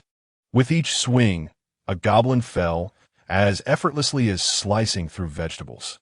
In no time, all the goblins that had climbed the wall were dispatched. Li Yi, still outside, witnessed this scene and let out a long sigh of relief. Yet, as she looked up at the glowing barrier, anxiety crept in. The shield could only last an hour. And with so many monsters outside, could Yang Shuo truly eliminate them all? Yang Shuo, however, had no time for such concerns. He raised his machine gun once more, attempting to fire, and was delighted to find that the bullets could penetrate the shield, allowing him to attack the monsters outside. This was a relief. He would not have to passively await his demise. Since he could strike unilaterally, there was no need for restraint. He unleashed a barrage of fire upon the goblin horde, which, unlike during the day, showed no inclination to evade, even though they could not escape the shield. Frantically, they pressed forward, and before long, the entire surface of a shield was teeming with goblins, creating a terrifying sight. Meanwhile, the machine gun bullets continued to harvest lives relentlessly. It appeared that the so-called mandatory activation rule, no escape, applied not only to him but also to these goblins. Otherwise, with their level of intelligence, they would not be foolish enough to engage in suicidal charges. Yet, it was unclear who truly benefited from the situation. Without the shield, he would have likely been reduced to mere bones and scraps. If, after an hour, he had not resolved the goblin threat, he would still face the grim fate of slaughter. Thus, he fought like a madman, mercifully sparing none. In the distance, a goblin shaman hurled several wind blades toward the shield, but they fell into the abyss, failing to damage it in the slightest. The 5 tyrants also attempted to launch an assault, yet to no avail. Yang Shuo, momentarily disinterested in them, chose to first eliminate the insignificant goblins. After merely 10 minutes of continuous fire from the machine gun, the weapon began to overheat, glowing a fierce red. Yang Shuo promptly abandoned the machine gun, opting instead for gasoline. As he doused the area with the flammable liquid and ignited it, the courtyard was instantly engulfed in a raging inferno. Flames danced in the sky, on the ground, and along the city walls, while a torrid wave of heat surged through the shimmering barrier, suffusing the air with the acrid scent of gasoline. However, Yang Shuo quickly came to the realization that this course of action was unsustainable. Although it was said to be an hour, time was far more constrained than it appeared. Once the protective shield dissipated, not only would the goblins pose a threat, but the danger from the goblin priest would be even greater. He had to resolve both of these predicaments without delay. Chapter 41. Shattered Shield. The final battle, though it is easy to articulate, the execution proves exceedingly arduous. Even if 1,000 goblins stood still for him to slay, resolving to eliminate them within an hour would still be a formidable task, especially considering their instinctual tendencies to flee and struggle. Had it not been for Yang Shuo's significant enhancements in strength and constitution, he would have long since collapsed to the ground. After a moment's hesitation, Yang Shuo ultimately resolved to employ weapons of mass destruction, beginning with grenades. He aimed precisely at the densest cluster of goblins and hurled 2 grenades into their midst. Boom! Boom! The deafening explosions resonated, thick smoke billowing forth, and wails echoed through the air. In just these 2 strikes, over 20 goblins perished, with 40 to 50 more severely injured, and countless others suffering lighter wounds. Although the results were commendable, he lamented the scarcity of his grenades. Yang Shuo then attempted to utilize a rocket launcher, which proved even more devastating. 3 projectiles rained down, claiming the lives of hundreds of goblins. With the pressure alleviated, he hesitated to use his final 2 shells, choosing instead to reserve them for the tyrant. Next came the machine gun and gasoline, a relentless barrage. At last, after 40 minutes, he managed to eliminate the majority of the goblins, reducing their numbers to approximately 200. Yet he understood that he could no longer focus solely on the ordinary goblins. The goblin priest had to be dealt with swiftly. The dispersing goblins afforded him considerable maneuverability, allowing him to fire a rocket towards the priest. 2 tyrants dutifully shielded the priest, absorbing the impact of the projectile. As the smoke cleared, only the severed legs of the 2 tyrants remained, lifeless on the ground. Huh? An unexpected boon? In this manner, the greatest threat, the tyrant, had transformed into the least threatening adversary. Yang Shuo replicated his earlier actions, launching another shell and dispatching the two remaining tyrants. Now, only one tyrant and one goblin priest remained. With no projectiles left, Yang Shuo resorted to machine gun fire, but the tyrant proved impervious to significant damage. Reluctantly, he grasped a rune. The first attempt with the gray rune missed, and the tyrant remained unperturbed. However, the priest deftly snatched the fallen rune with its staff, lifting it into its right hand. After reciting an incantation, a fierce wind surged, propelling a blade of air towards the shield. Its force magnified manifold compared to the previous winds. Damn it, this cunning old fiend can even scavenge for equipment? Yang Shuo dared not throw any more runes. For even if he could dispatch the final tyrant, it would only bolster the priest's power. He redirected his focus towards the goblins. Initially, he had intended to eliminate the priest first and then restore the high-voltage power grid to hinder the goblins. However, it now appeared imperative to first eradicate the remaining goblins before confronting the priest in a final showdown. The machine gun roared back to life, and within 10 minutes, thousands of bullets were expended. Yang Shuo had no choice but to resort to gasoline. Amidst the fleeting moments before the protective shield was on the verge of failing, he managed to eliminate the majority of the goblins. Furthermore, the scorching flames restored the effectiveness of the spiked shield, resulting in the death of numerous goblins lurking beneath the city wall, their corpses piling up like a mountain. It was not difficult to imagine that the tyrant would trample over these bodies to ascend the wall. Protective shield countdown, 0:01:59. Only 2 minutes remained. Li Yi emerged from the windmill, her gaze filled with concern for Yang Shuo. To avoid hindering him, she refrained from climbing the wall again. Unfortunately, during this hour, she had not procured any useful items from the trading market, rendering her assistance futile. As the countdown reached its conclusion, the light curtain shattered like fragile bubbles, dissolving into countless specks of light that vanished into the night. The priest began to chant once more. The tyrant surged forward, sprinting towards the wall with unrelenting speed. The remaining 40 to 50 goblins executed their human wall tactics, attempting to scale the ramparts. With a piercing gaze, Yang Shuo leaped onto the goblin corpses at the very moment the tyrant burst forth, propelling himself towards the wall. He hurled 2 gray stones and 2 floating stones at the remaining goblins, not daring to glance back. Upon landing, he drew his blade and charged at the tyrant, who moved with such swiftness that he seemed to leave a trail of afterimages. Bang! The two collided swiftly, and Yang Shuo was sent flying, crashing heavily onto the mound of corpses. Although the bodies cushioned his fall, every movement sent searing pain throughout his skeleton. Ignoring the agony, he scrambled to his feet and raced towards the goblin priest, while the tyrant had already been reduced to mere ashes by the runes of Wenyao. With 0 distance between them, how could he possibly miss? The chaotic gaze of the priest fell upon the advancing Yang Shuo, utterly unfazed.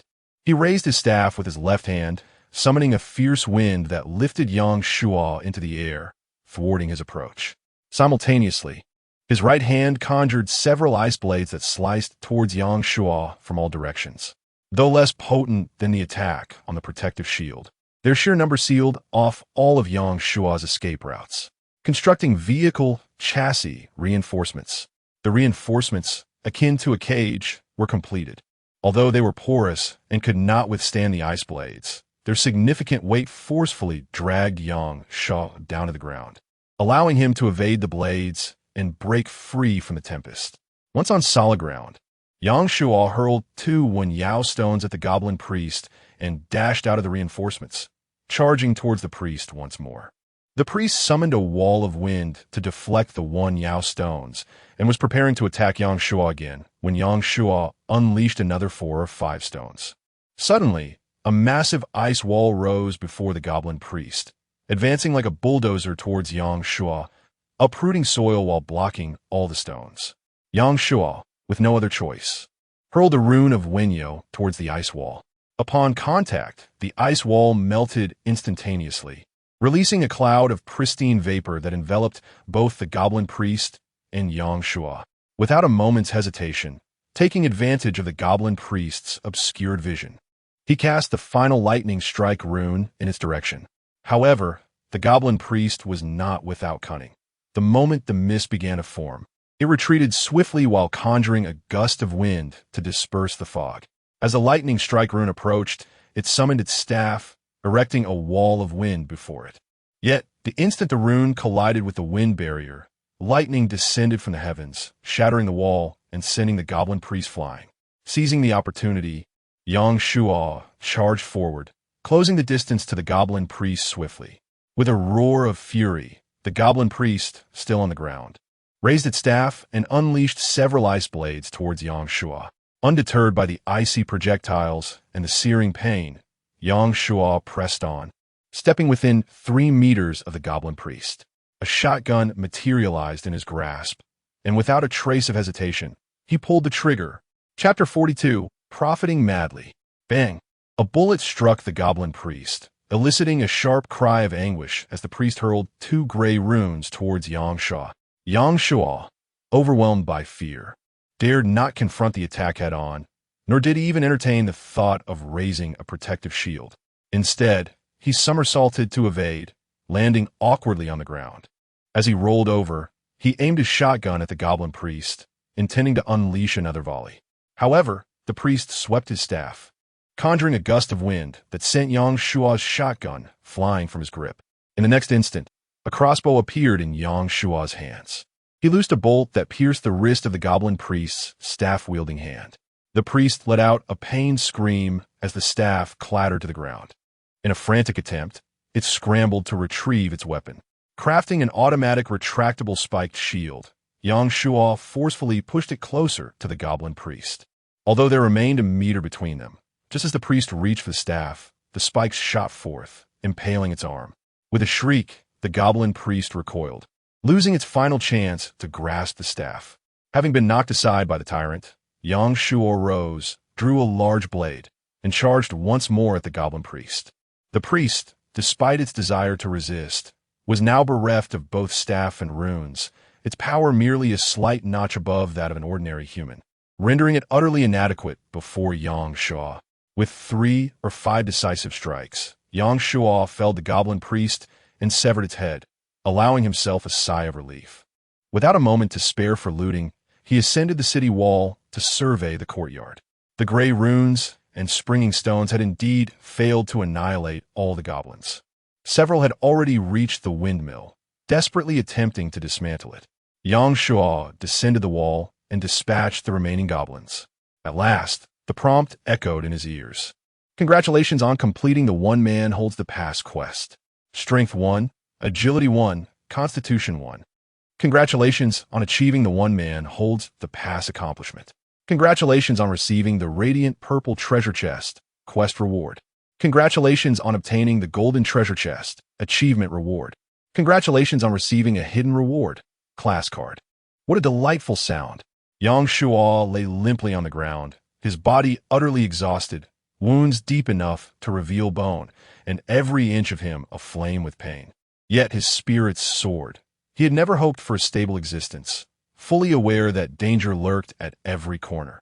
These recent days had proven that abundantly. Nevertheless, each narrow escape from death after exerting every ounce of his strength, every significant reward following a hard-won victory, filled him with immense joy. He feared not the peril, for where there is danger, there lies opportunity, and through opportunity, he could continue to grow stronger. Yang Shuo, hearing the stillness outside, Li Yi inquired. "We're fine." Yang Shuo replied weakly. Bang! The door burst open as Li Yi rushed out, clutching a teddy bear. Upon seeing Yang Shuo sprawled on the ground, she hastily set down the toy and rushed to assess his condition.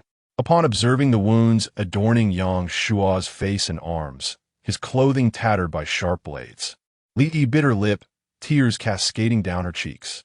In a flurry, she hurried back inside, retrieving the medical kit to quietly tend to Yang Shuo's injuries. "It's nothing, just exhaustion," he reassured her. The soft armor had proven quite effective. Otherwise, he might have had to trade blows with the goblin shaman. Li Yi murmured softly, yet her tears continued to flow. Yang Shuo reached out, gently caressing her delicate face in a gesture of comfort. Li did not shy away, remaining focused on bandaging his wounds.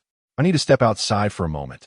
Without waiting for Li to finish tending to all his injuries, Yang Shuo attempted to rise, determination in his eyes. His belongings were outside, runes and stones, essential for his survival, and he could not afford to lose them. Li supported him with her own body, saying, "Let me go out. It's fine.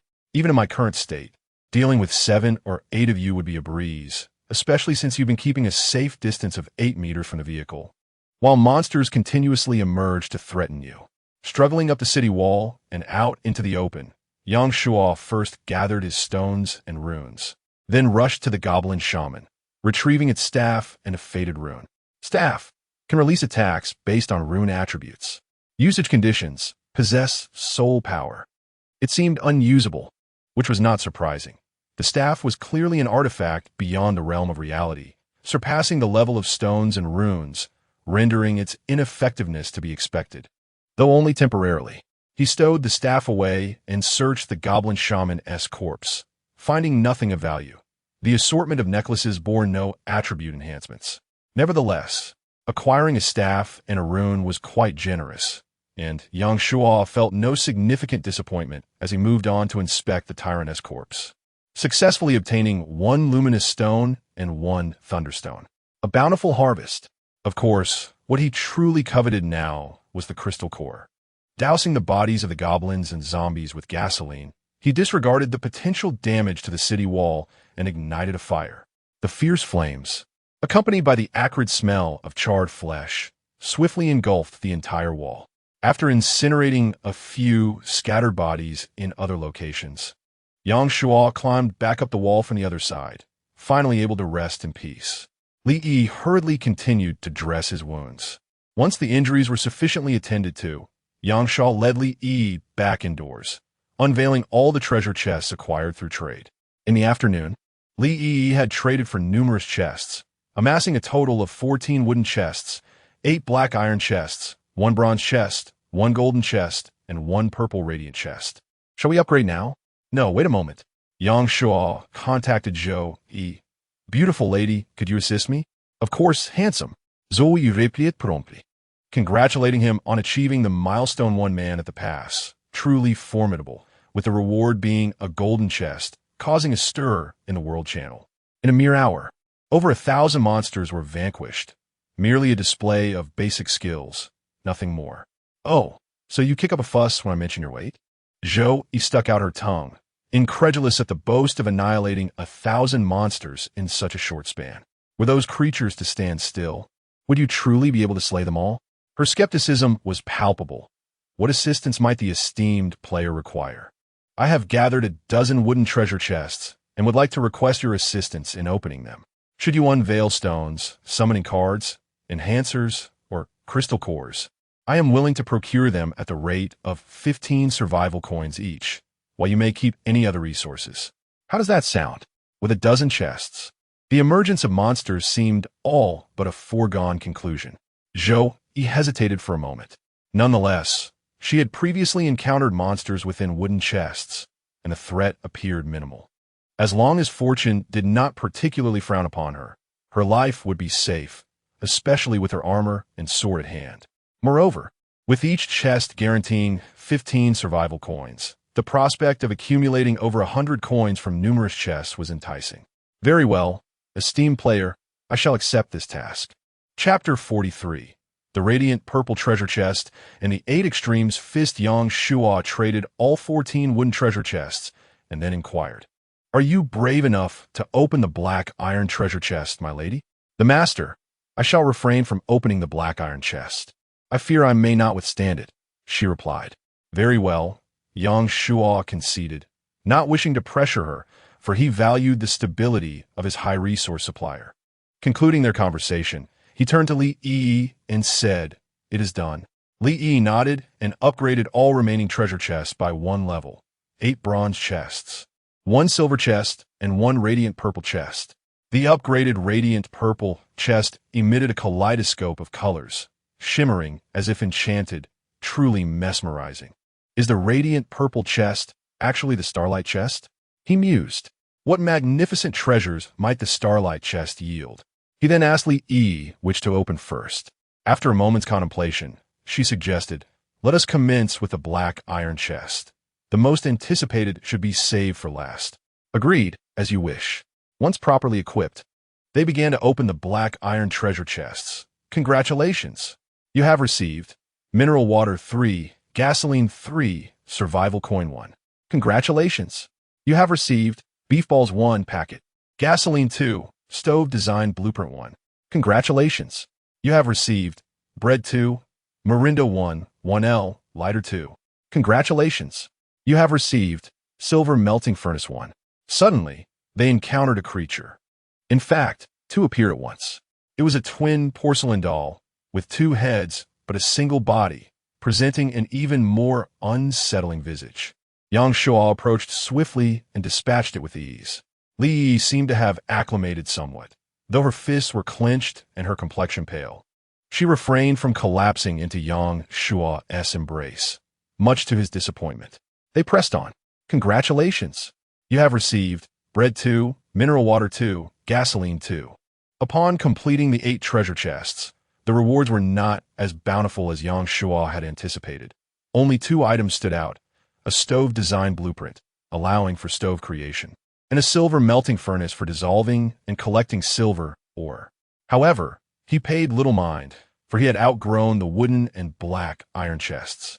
Only treasures above silver could yield significant value or materials he truly required. Opening the silver treasure chest yielded, congratulations! You have received potted plant 6, wheat 1 packet, Master Kong iced tea 1 case, Sophie sanitary napkins 1 box, portable air conditioner for vehicles 1, portable toilet for vehicles 1, tyrant gun fragment 1, tent 1. The haul was quite commendable. Li Yi's gaze fixated on the sanitary napkins revealed her interest. The portable air conditioner and toilet had a high market value and could be traded with Su Mingxue and Zhou Yi to further cultivate relationships and goodwill, or sold at a premium in the trading market. The tyrant gun fragment would also serve him well, particularly for his frequent close combat needs. As for the tent, it would surely bring its own charm in the future. As I was about to open the dazzling purple treasure chest, a message from Zhou Yi arrived. Great one. I shall not fail the mission. How should I respond? In total, I received 2 enhancers, 3 summoning cards, 2 crystal cores, and 3 stones. With 14 treasure chests and a 50% probability, I could potentially obtain 10 top-tier resources. Such luck is truly extraordinary. Without hesitation, Yang Shuo sent over 150 survival coins. The Great One is formidable. Zhou Yi quickly replied, however, Great One, could you reserve the enhancers for me? I am but a frail girl in need of bolstering my strength. No problem. You may keep those 2 enhancers. Although Yang Shuo desired them as well, he had means to acquire them through trade, so there was no need to quibble over such trivialities. Thank you, Great One. I will offer you 30 survival coins for them. Given that the treasure chest belonged to Yang Shuo, paying 15 survival coins was already quite generous. Zhou Yi did not wish to exploit Yang Shuo unduly. Reciprocity fosters enduring collaboration. She traded 90 survival coins to Yang Shuo. He accepted graciously and then proceeded to examine the descriptions of the summoning cards and crystal cores. Summoning card, white allows the summoning of any resource, valued up to 20 survival coins. Crystal core, white enhances agility by 2 points. This was the purpose of the crystal cores. To be honest, Yang Shuo felt a tinge of disappointment. What would he do with such agility? There was no means to evade. Increasing his physique aligned more closely with his expectations. However, when combined with martial arts, boosting agility would undoubtedly enhance his prowess, granting him a significant advantage in one-on-one combat against monsters. Among the 3 stones, only one was a Wenyo stone, while the other 2 were Thunderstrike stone and Zhuanglan stone. Yang Shuo decided to use 3 summoning cards to see if he could acquire a Wenyo stone, and indeed, he succeeded. Thus, he now possessed 10 Wenyo stones, only 10 shy of his goal. Regrettably, he lacked a golden treasure chest. Otherwise, he might have opened 1 or 2 more. However, he could not forsake the dazzling purple treasure chest merely for a couple of Wenyo stones. Open the chest. Dazzling purple treasure chest. Congratulations! You have received a wardrobe 1, a bathroom suite 1, summoning cards 2, enhancers 5, spring floating rune 1, Zhuanglan rune 1, vehicle upgrade scroll for any component, rain of arrows scroll 1, 8 extremes fist fragments 2, basic breathing technique 1. As always, the haul was abundant. Initially, Yang Shuo thought the wardrobe was merely decorative, considering that the combined clothing of the two of them was insufficient for rotation. To his surprise, the wardrobe contained 10 complete outfits, 5 for men and 5 for women, including sleepwear. This delighted Li Yi immensely. Had there not been one more important treasure chest, she would have rushed to take a bath and don her pajamas immediately. The bathroom suite consisted of a toilet, shower, and sink set, which Yang Shuo planned to install in a suitable location later. The summoning card brought a significant surprise for Yang Shuo. Summoning card, green, allows the summoning of any resource, valued up to 200 survival coins. Yang Shuo aspired to summon 10 Wenyao stones directly. However, his attempt was thwarted by a notification indicating that only one type of resource could be summoned at a time. Summoning a rune was indeed a possibility, yet he wisely refrained from such impulsiveness. This item possessed no expiration date, rendering it a valuable asset for future emergencies. The upgrade scrolls for any vehicle component held a value slightly surpassing that of engine upgrade scrolls, for the latter could only enhance the engine, whereas the former allowed for comprehensive improvements. Having gathered enough fragments of the 8 extremes fist, Yang Shuo placed 4 fragments together, successfully obtaining a chip. Without hesitation, he affixed the chip to his body, and a notification emerged. You have utilized the 8 extremes fist chip, gaining 10 years of experience in the 8 extremes fist. Chapter 44. The Starlight Treasure Chest. The unyielding blade of annihilation power emanates from within. As countless fragments of information regarding the 8 extremes fist swirl and materialize in Yang Shuo's mind. With a sudden, forceful punch, he unleashes a gale of fist wind. Fierce and potent. Yang Shuo, strength, 24, agility, 21, constitution, 21, health, 100, status, good, talent, component enhancement, 3-3. Martial arts, 8 extremes fist, military fist. Vehicle details. His attributes have risen by another 3 points, and with the reward from the one man against the wall achievement, his overall stats now surpass 20. How should one put it? If the tyrant lacked the contagion of the undead, he genuinely felt capable of confronting them one-on-one. Tomorrow, should he encounter goblins, he could take the initiative, harvesting one wave after another, managing the situation within acceptable limits to prevent a repeat of today's ordeal. He has ventured further along the path of surpassing human limits. The final gift, the breathing technique, is what Yang Shuo anticipated the most. Breathing technique. Basic breathing cultivation method. Frequent practice can enhance physical constitution. Is that it? Damn. Yang Shuo couldn't help but curse. He had expected a technique that would bestow true energy upon him, or, at the very least, internal power. To his dismay, it merely promised to strengthen his physique with no specific time frame or tangible effects. It seemed rather worthless. And more critically, he was already exerting every ounce of strength just to survive.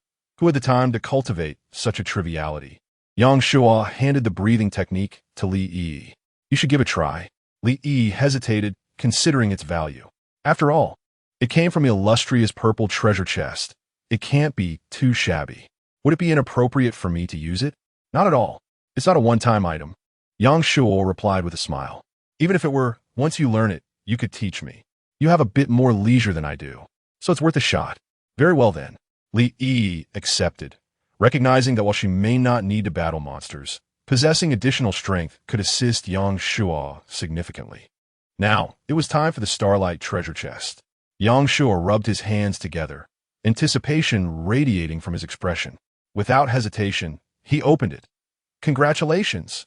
You have obtained Supermarket Shopping Card 1, Vehicle Internal Circulation System 1, Vehicle Mounted Fixed Oil Pump 1, Survival Coupons 10, Spring Floating Star Core 1, Zhuanglan Star Core 1, Vehicle Installation Wing Scroll 1, Vehicle Shell Basic Transformation Scroll 1, Soul Power Acceptance Fragment 1, Unyielding Blade of Annihilation 1, Resource Exploration Map 1.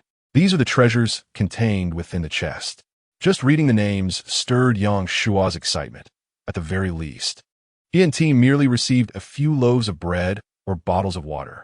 Frankly, he had grown weary of such lowly trifles. What he truly required were these high-end resources. He began to examine each item in turn. Supermarket shopping card allows for continuous shopping in the supermarket for 1 hour. While not useful to him, it could certainly fetch a handsome price. Internal circulating water system for vehicles, a system that can be installed within the vehicle, allowing for immediate usage as one drinks. The concept remains vague, and I am uncertain if I'll be able to utilize it. For now, I shall set it aside. Fixed oil pump for vehicles, an oil pump that can be installed on the vehicle, providing a continuous supply of gasoline, 2 liters per hour, while parked. 2 liters per hour is, to be frank, rather underwhelming. Yang Shua currently has a high demand for gasoline. Merely incinerating monster corpses consumes dozens of barrels daily. However, once the oil pump is installed, it becomes a component of the vehicle, allowing for future upgrades. If one day gasoline can be self-sustaining, then a sustainable ecological system for this yard may not be far off. Survival voucher can be used to purchase items from a mysterious shop.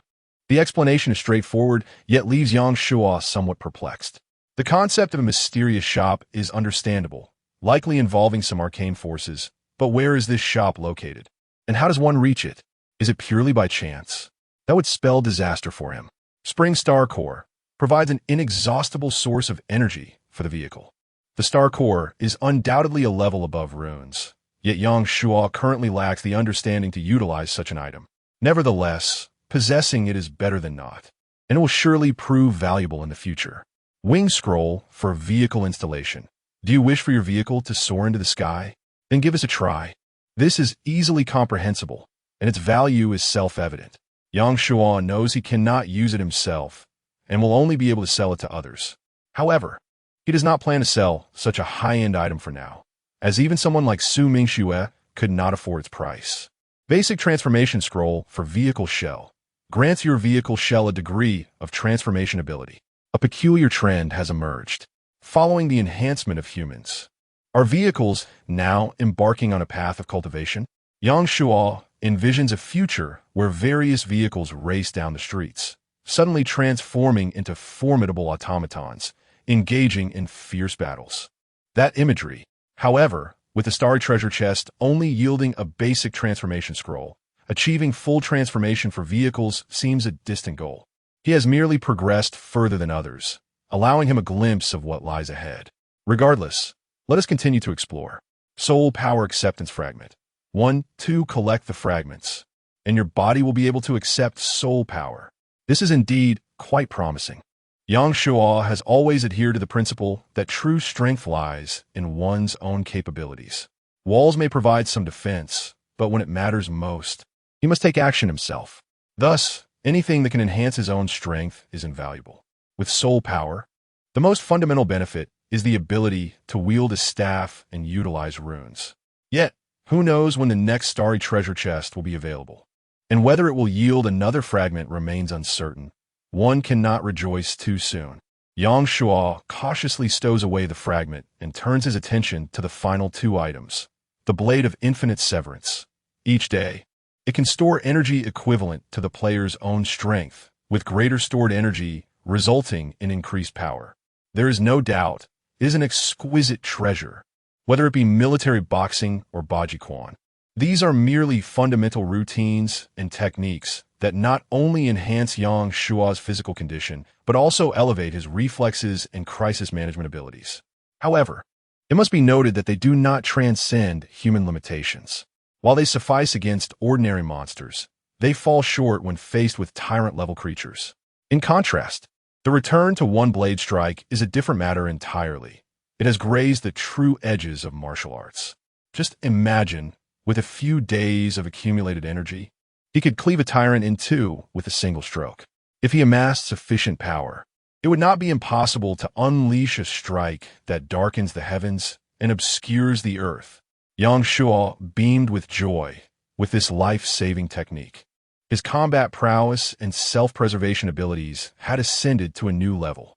The resource exploration map, as depicted. Initially, Yang Shuo thought it was a standard map of ordinary resources, but upon opening it, he discovered that the map possessed an extraordinary vitality. Chapter 45. Online friends. The map prominently marked their current location, with surrounding areas indicating various mineral deposits, such as iron, ore, and copper ore.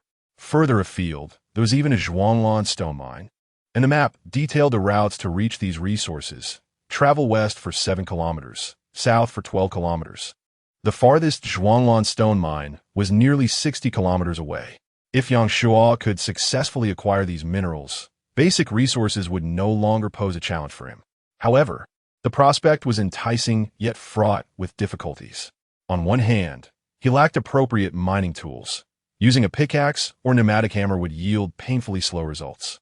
On the other hand, venturing out posed the risk of not being able to return, as retracing one's steps would be impossible, leading to potentially embarrassing consequences. While the map depicted various routes, they were convoluted and utterly perplexing. Nevertheless, the map held significant value. Its current impracticality stemmed from Yang Shuo's lack of adequate facilities and insufficient strength, though that might change in the future. After all, it was drawn from the Stardust treasure chest, and if the quality were too low, it would be rather disappointing. This encapsulated all the treasures from the chest. But in addition, he had received a hidden reward, a profession card. This was a recent addition to the game, limited to 3 types, and given its classification as a hidden reward, it promised to be extraordinary. Yang Shuo extracted the profession card, which was the size of a playing card. The back featured a desert motif, while the front displayed a small demon, clutching a dagger in one hand, its body wrapped in soiled bandages. Its hollow eyes emanated a misty black vapor, and its stark white teeth grinned menacingly at Yang Shuo. Profession, assassin, hidden profession, requirements, agility 30. Incredible. Yang Shuo, who had previously dismissed the value of crystal cores, now felt an immense sense of gratitude for having collected the most of this resource. Otherwise, how could he have elevated his power to 30 in such a short span? The title of assassin sounded impressive, though it remained uncertain whether it belonged to one of the 3 officially released professions. However, this was of little consequence. Well, that will be all for today. Yang Shuo said to Li Yi. For now, we have run out of iron ore, so we can pause the trade of armor and swords. How many suits of armor and swords do we have left? We cannot continuously rely on other players dismantling vehicles to support our household. For the time being, upgrading the windmill must take precedence. There are 327 suits of armor and only 75 swords left, she replied. It seemed they had sold quite a number today. Excluding what was allocated to Zhou Yi, Yang Shuo still had 523 survival coins in hand. Additionally, there was enough food to sustain the 2 of them for a month. All right, let us take a break and have a meal. Later, we can check on our harvest. I'll prepare the food. What would you like to eat? Hot pot. Sound good. Li Yi went off to organize the ingredients, while Yang Shuo took a moment to leisurely assess his achievements in the trading market. Congratulations to player Yang Shuo for achieving the title One Man Stands Guard, receiving the reward, Radiant Purple Treasure Chest. The atmosphere remained as lively as ever. I have grown accustomed to the unusual feats that the great Yang Shuo accomplishes. Nothing he does seems extraordinary anymore. So, the treasure chest above is indeed the Radiant Purple Treasure Chest? How enlightening. If I could ever behold the Radiant Purple Treasure Chest with my own eyes, it would be worth any sacrifice. Yang Shuo replied to this comment and shared a screenshot. The ensuing comments surged dramatically. Wow. The Great One responded my message. I shall cherish this screenshot and dream of it tonight. May fortune favor me. The Great One is telling you to perish. Can't you see that? Good luck, One. Good luck, One. It's my first time witnessing a response from the Great One. Yang Shuo, might I inquire how one slays monsters? What exactly does one man stands guard entail? Did one person truly vanquish tens of thousands of monsters? As everyone teetered on the brink of life and death, Yang Shuo had ascended to the pinnacle of existence. Alas, the disparity among individuals can be disheartening. Great One, may I glimpse your measurements? I am curious to understand the extent of the strength that allows for such extraordinary feats. Great one. While I can overlook the high price of your armor and greatsword, why must your cigarettes be so exorbitantly priced, sold individually? Is it not enough to live? Upon reading this comment, Yang Shua rubbed his nose and broke into a grin. He himself did not smoke, and since he had no use for the cigarettes, he decided to throw them onto the trading market. Scarcity breeds value, and since there was little demand for cigarettes in the market, he naturally aimed to elevate the price. After all, for those seasoned smokers, a mere cigarette could elevate one's spirit. The result was quite favorable. Strolling through the chat channel lifted his spirits even higher. Yang Shua then opened his friend chat, where almost every friend had sent congratulatory messages. A few, lacking subtlety, inquired about the treasures within the radiant purple treasure chest. But Yang Shua chose to ignore them. Great one. How much do the attributes increase with the one-man stands guard achievement? This was asked by Su Mingxue. Yang Shua sent a screenshot in reply. One man stands guard. Sword drawn. Who dares to challenge me? Player Yang Shua's exclusive title can be equipped in channel avatar or description. Strength 3, Agility 3, Constitution 3. A total increase of 3 points across all attributes. Truly enviable, Su Mingxue replied. If we meet in the future, great one, please do lend a hand to this humble girl. I too look forward to encountering the beautiful Su within the vehicle. Upon seeing Yang Shua's response, Su Mingxue's lips curled into a faint smile, which quickly transformed into a bittersweet expression. In an area bustling with thousands of vehicle owners, she had only encountered one in all these days. Upon seeing her tank, the individual fled without a word. In such circumstances, meeting Yang Shua would not be an easy feat, perhaps not until an age far removed. For now, she could only cling to the hope of virtual camaraderie.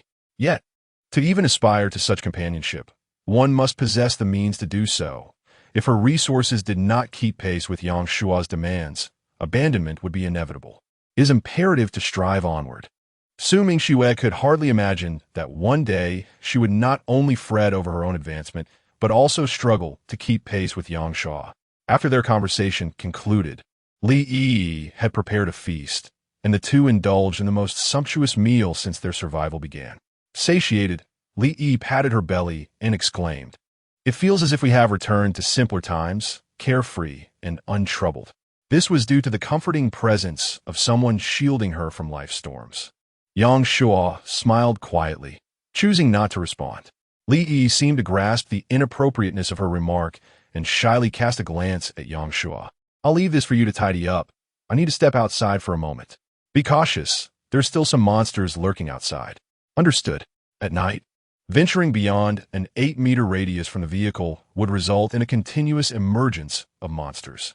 Until today, whether they were pursuing Yang Shua or Li Yi, the adversaries had been merely ordinary skeletons, lacking any real threat.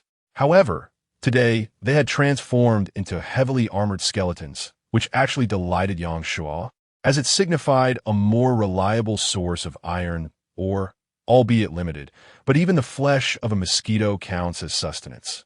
The skeleton's armor had been rendered riddled with holes by the sharp spikes. Yang Shua swiftly descended from the city wall, efficiently dispatching them all, before collecting the armor and his great sword. As for the more formidable Dao, he secured it at his waist to conserve energy. Then came the moment Yang Shua had eagerly anticipated, the gathering of supplies. He began to sift through the ashes scattered across the ground. You have obtained a crystal core. You have obtained a crystal core. You have acquired a survival coin. You have acquired a survival coin. Chapter 46.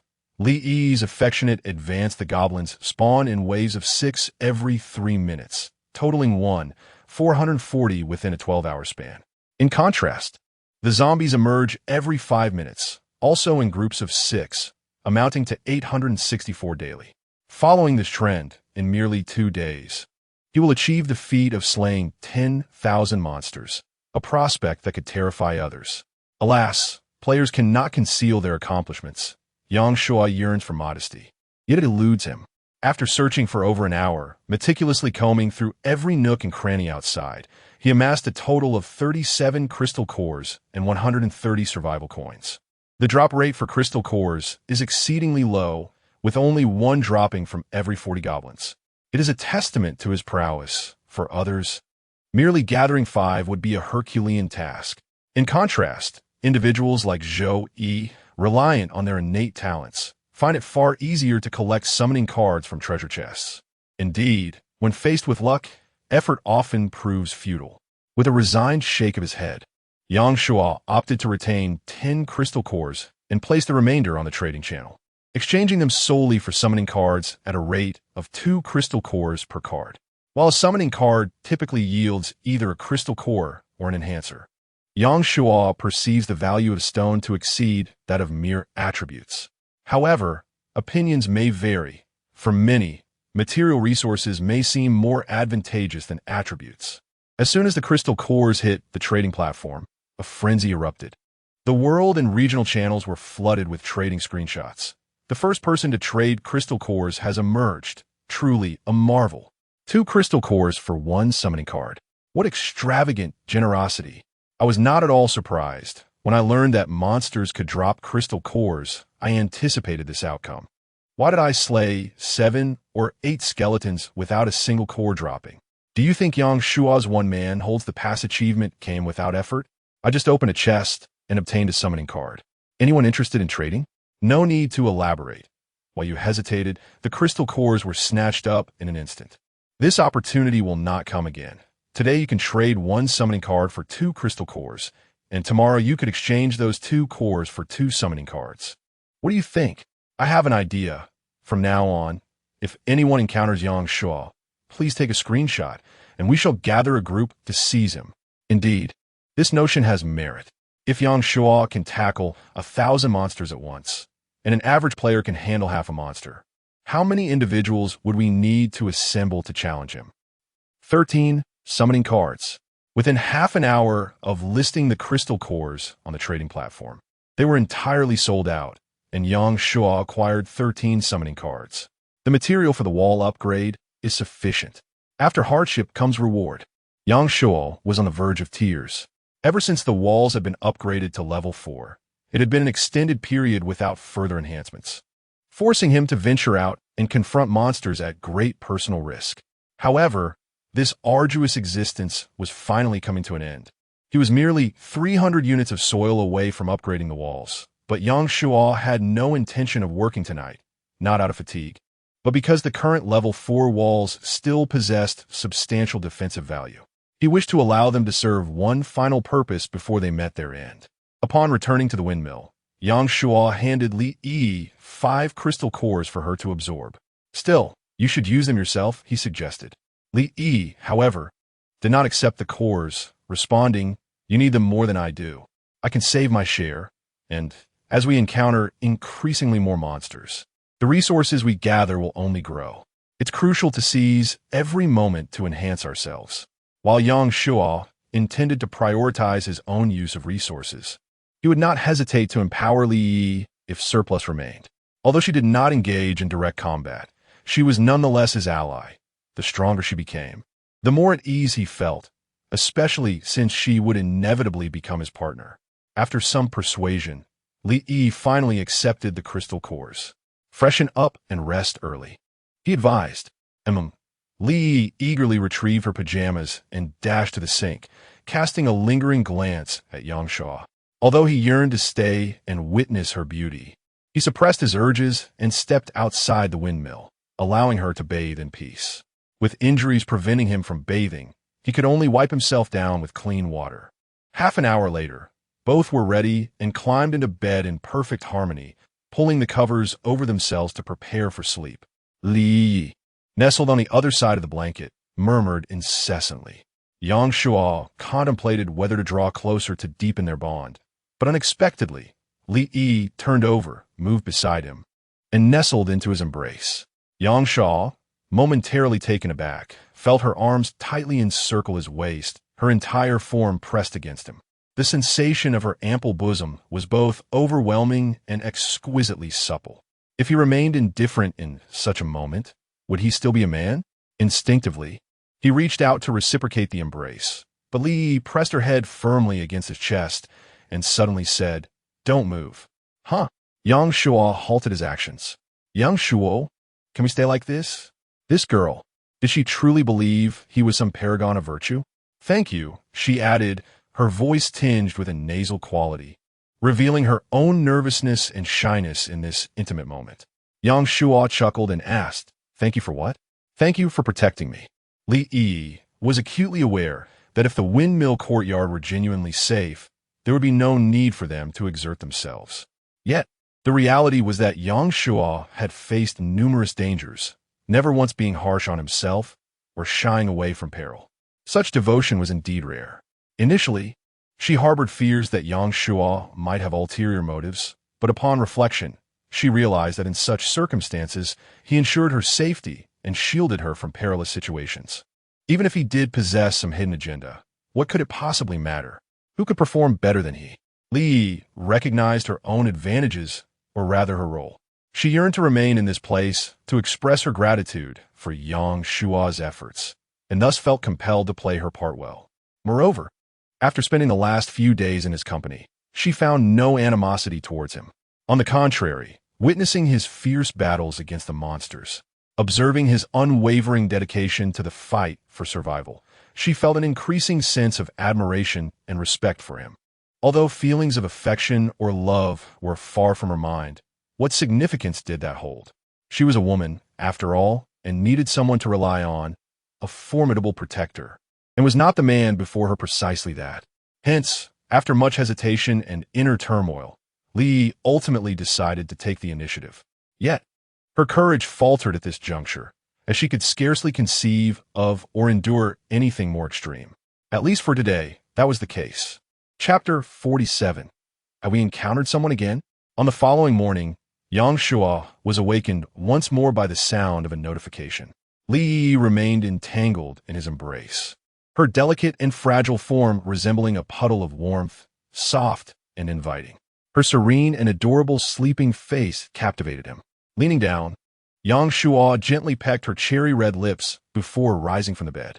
Despite their proximity, nothing further transpired between them the previous night, primarily due to Yang Shuo's injuries, which rendered vigorous activity inadvisable, and also because he was not in a rush, wishing to spare Li Yi from feeling an overwhelming sense of urgency. There was ample time ahead, and allowing things to unfold naturally would be far more poetic.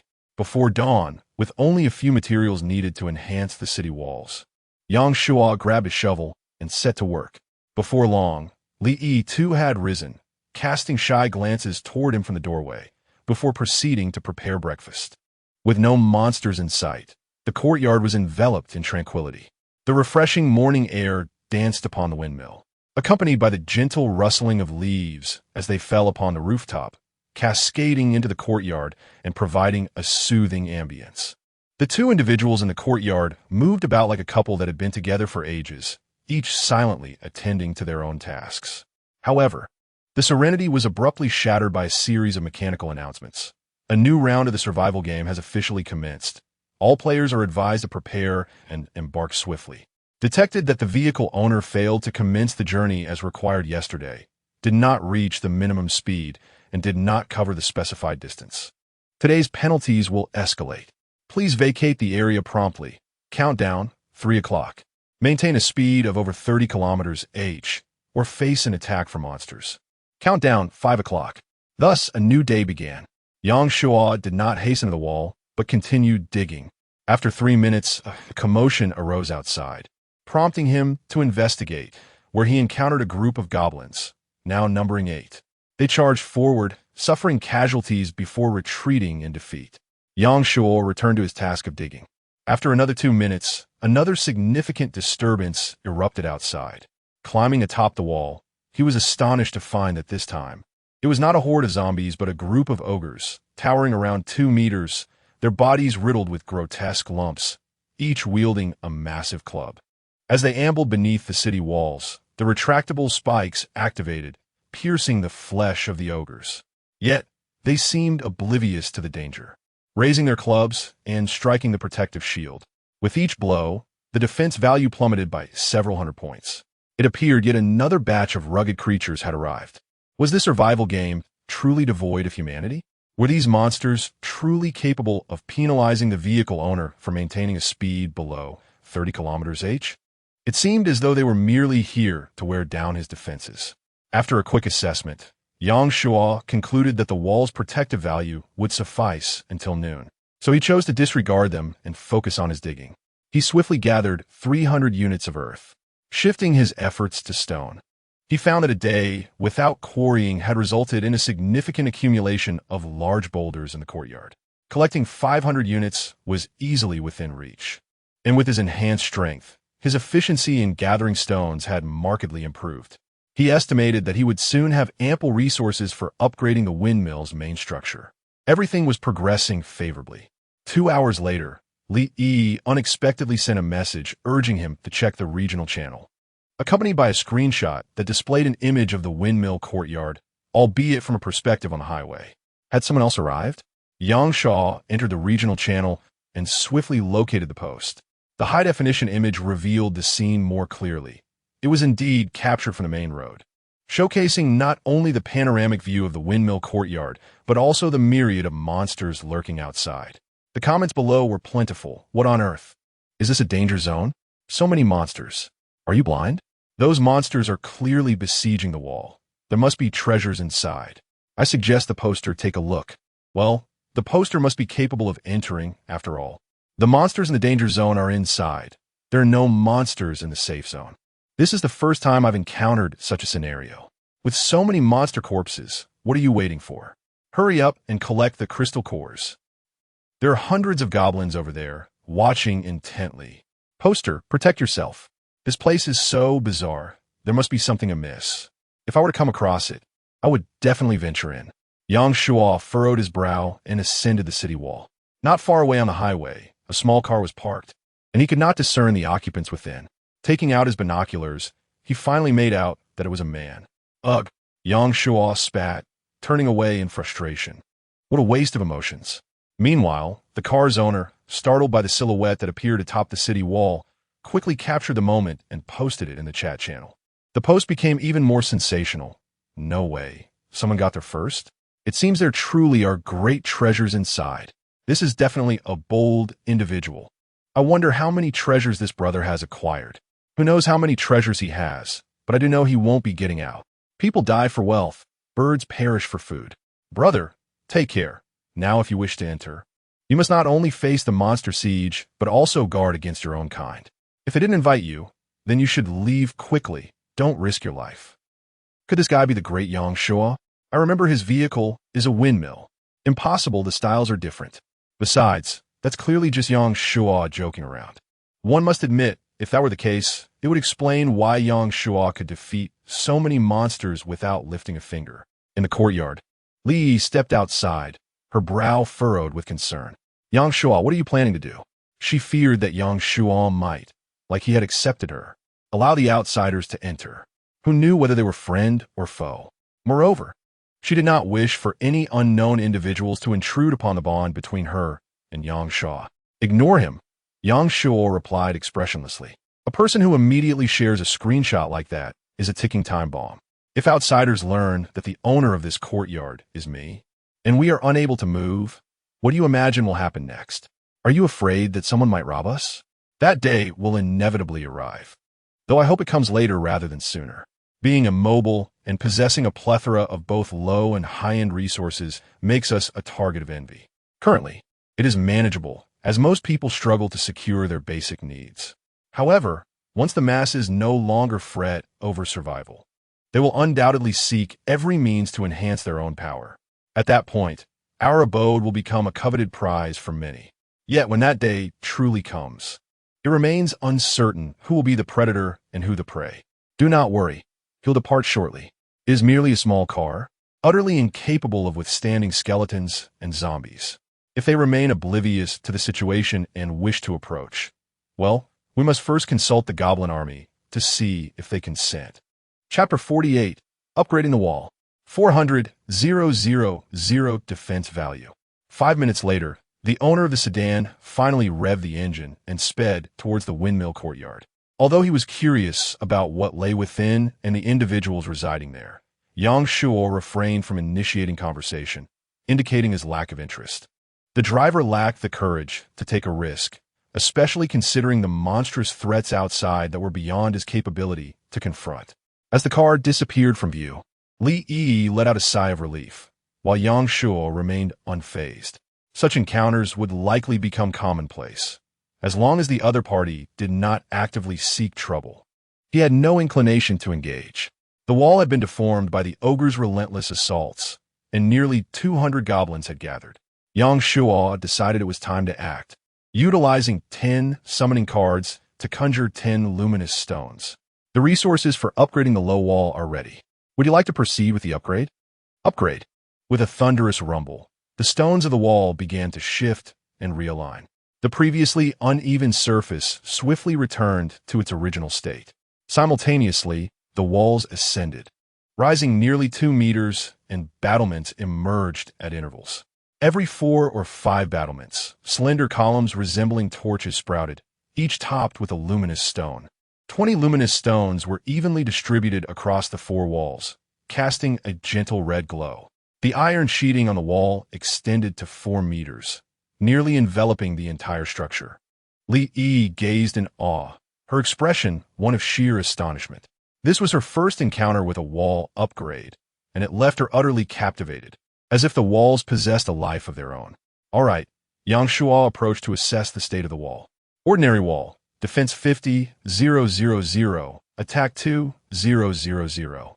Upgrade materials, 100 units of stone, 500 units of cement, 500 units of iron, or 100 units of luminous stone can be substituted with spring floating stones, etc. 10 units of runes, any, 5 units of living stone, or 500 units of soil, 500 liters of water. Requires the windmill core to be upgraded to level 4. Without hesitation, he opted for reinforcement. After 3 enhancements, the wall's defense value surged to an impressive 400,000. The damage that the goblins could inflict on the wall was nearly negligible, while the ogres, despite their formidable clubs, could only deal 300 to 400 points of damage at a time, allowing them to flounder. Yang Shuo felt secure enough to indulge in a restful slumber. However, the resources required to upgrade from level 5 to 6 were indeed substantial. 100 units of stone, 10 runes, and an additional 5 units of living stone, or how long would it take to gather such materials? At least for the time being, the wall's strength was sufficient to withstand the external threats, so there was no immediate rush. With Li Yi as a significant ally and having befriended Zhou Yi, an individual of extraordinary talent, his resource-gathering pace had dramatically improved. After purchasing a 10-meter-long rope from the trading market, Yang Shuo descended from the wall. As soon as he landed, hundreds of goblins rushed towards him, clamoring as though they had encountered a rare delicacy, while the ogres began to turn, staggering, in his direction. The ogre was too sluggish. Yang Shuo drew his blade and charged towards the goblins. Before he could close the distance, a rune of brilliance was hurled his way. Boom! Flames flickered like radiant beams, suddenly bursting forth and then abruptly vanishing, leaving behind a cloud of ashes. The goblins, who had been howling and charging, were momentarily stunned. The front line halted in its tracks while the rear continued to surge forward, quickly overwhelming a large area. Yang Shuo could not let such an opportunity slip away. He swiftly advanced and tossed a gray rune into the midst of the goblin horde. Dozens of goblins transformed into ice sculptures, and with a gentle jab of his blade, the icy figures shattered into oblivion. Chattering in fear, the remaining goblins scattered in panic. Yang Shuo was relentless, pursuing them wherever they fled, casting rune after rune until they had dispersed too far and wide for him to continue. Turning around, he saw the ogre still lumbering foolishly towards him, nearly eliciting a chuckle from Yang Shuo as they clustered together. He threw a lightning rune, which reduced them to mere dust. After dispatching this horde of monsters, Yang Shuo first collected the runes, then began to scavenge the corpses, successfully acquiring 10 crystal cores, 5 of which were dropped by the ogre, a significantly higher drop rate than that of the goblins.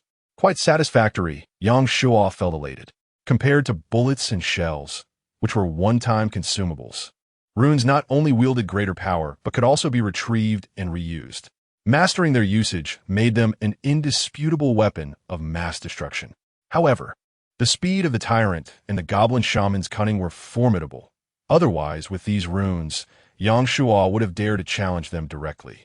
Ascending the city wall once more, Yang Shuo used 5 crystal cores and sent a screenshot of the remaining 5 to Su Mingxue.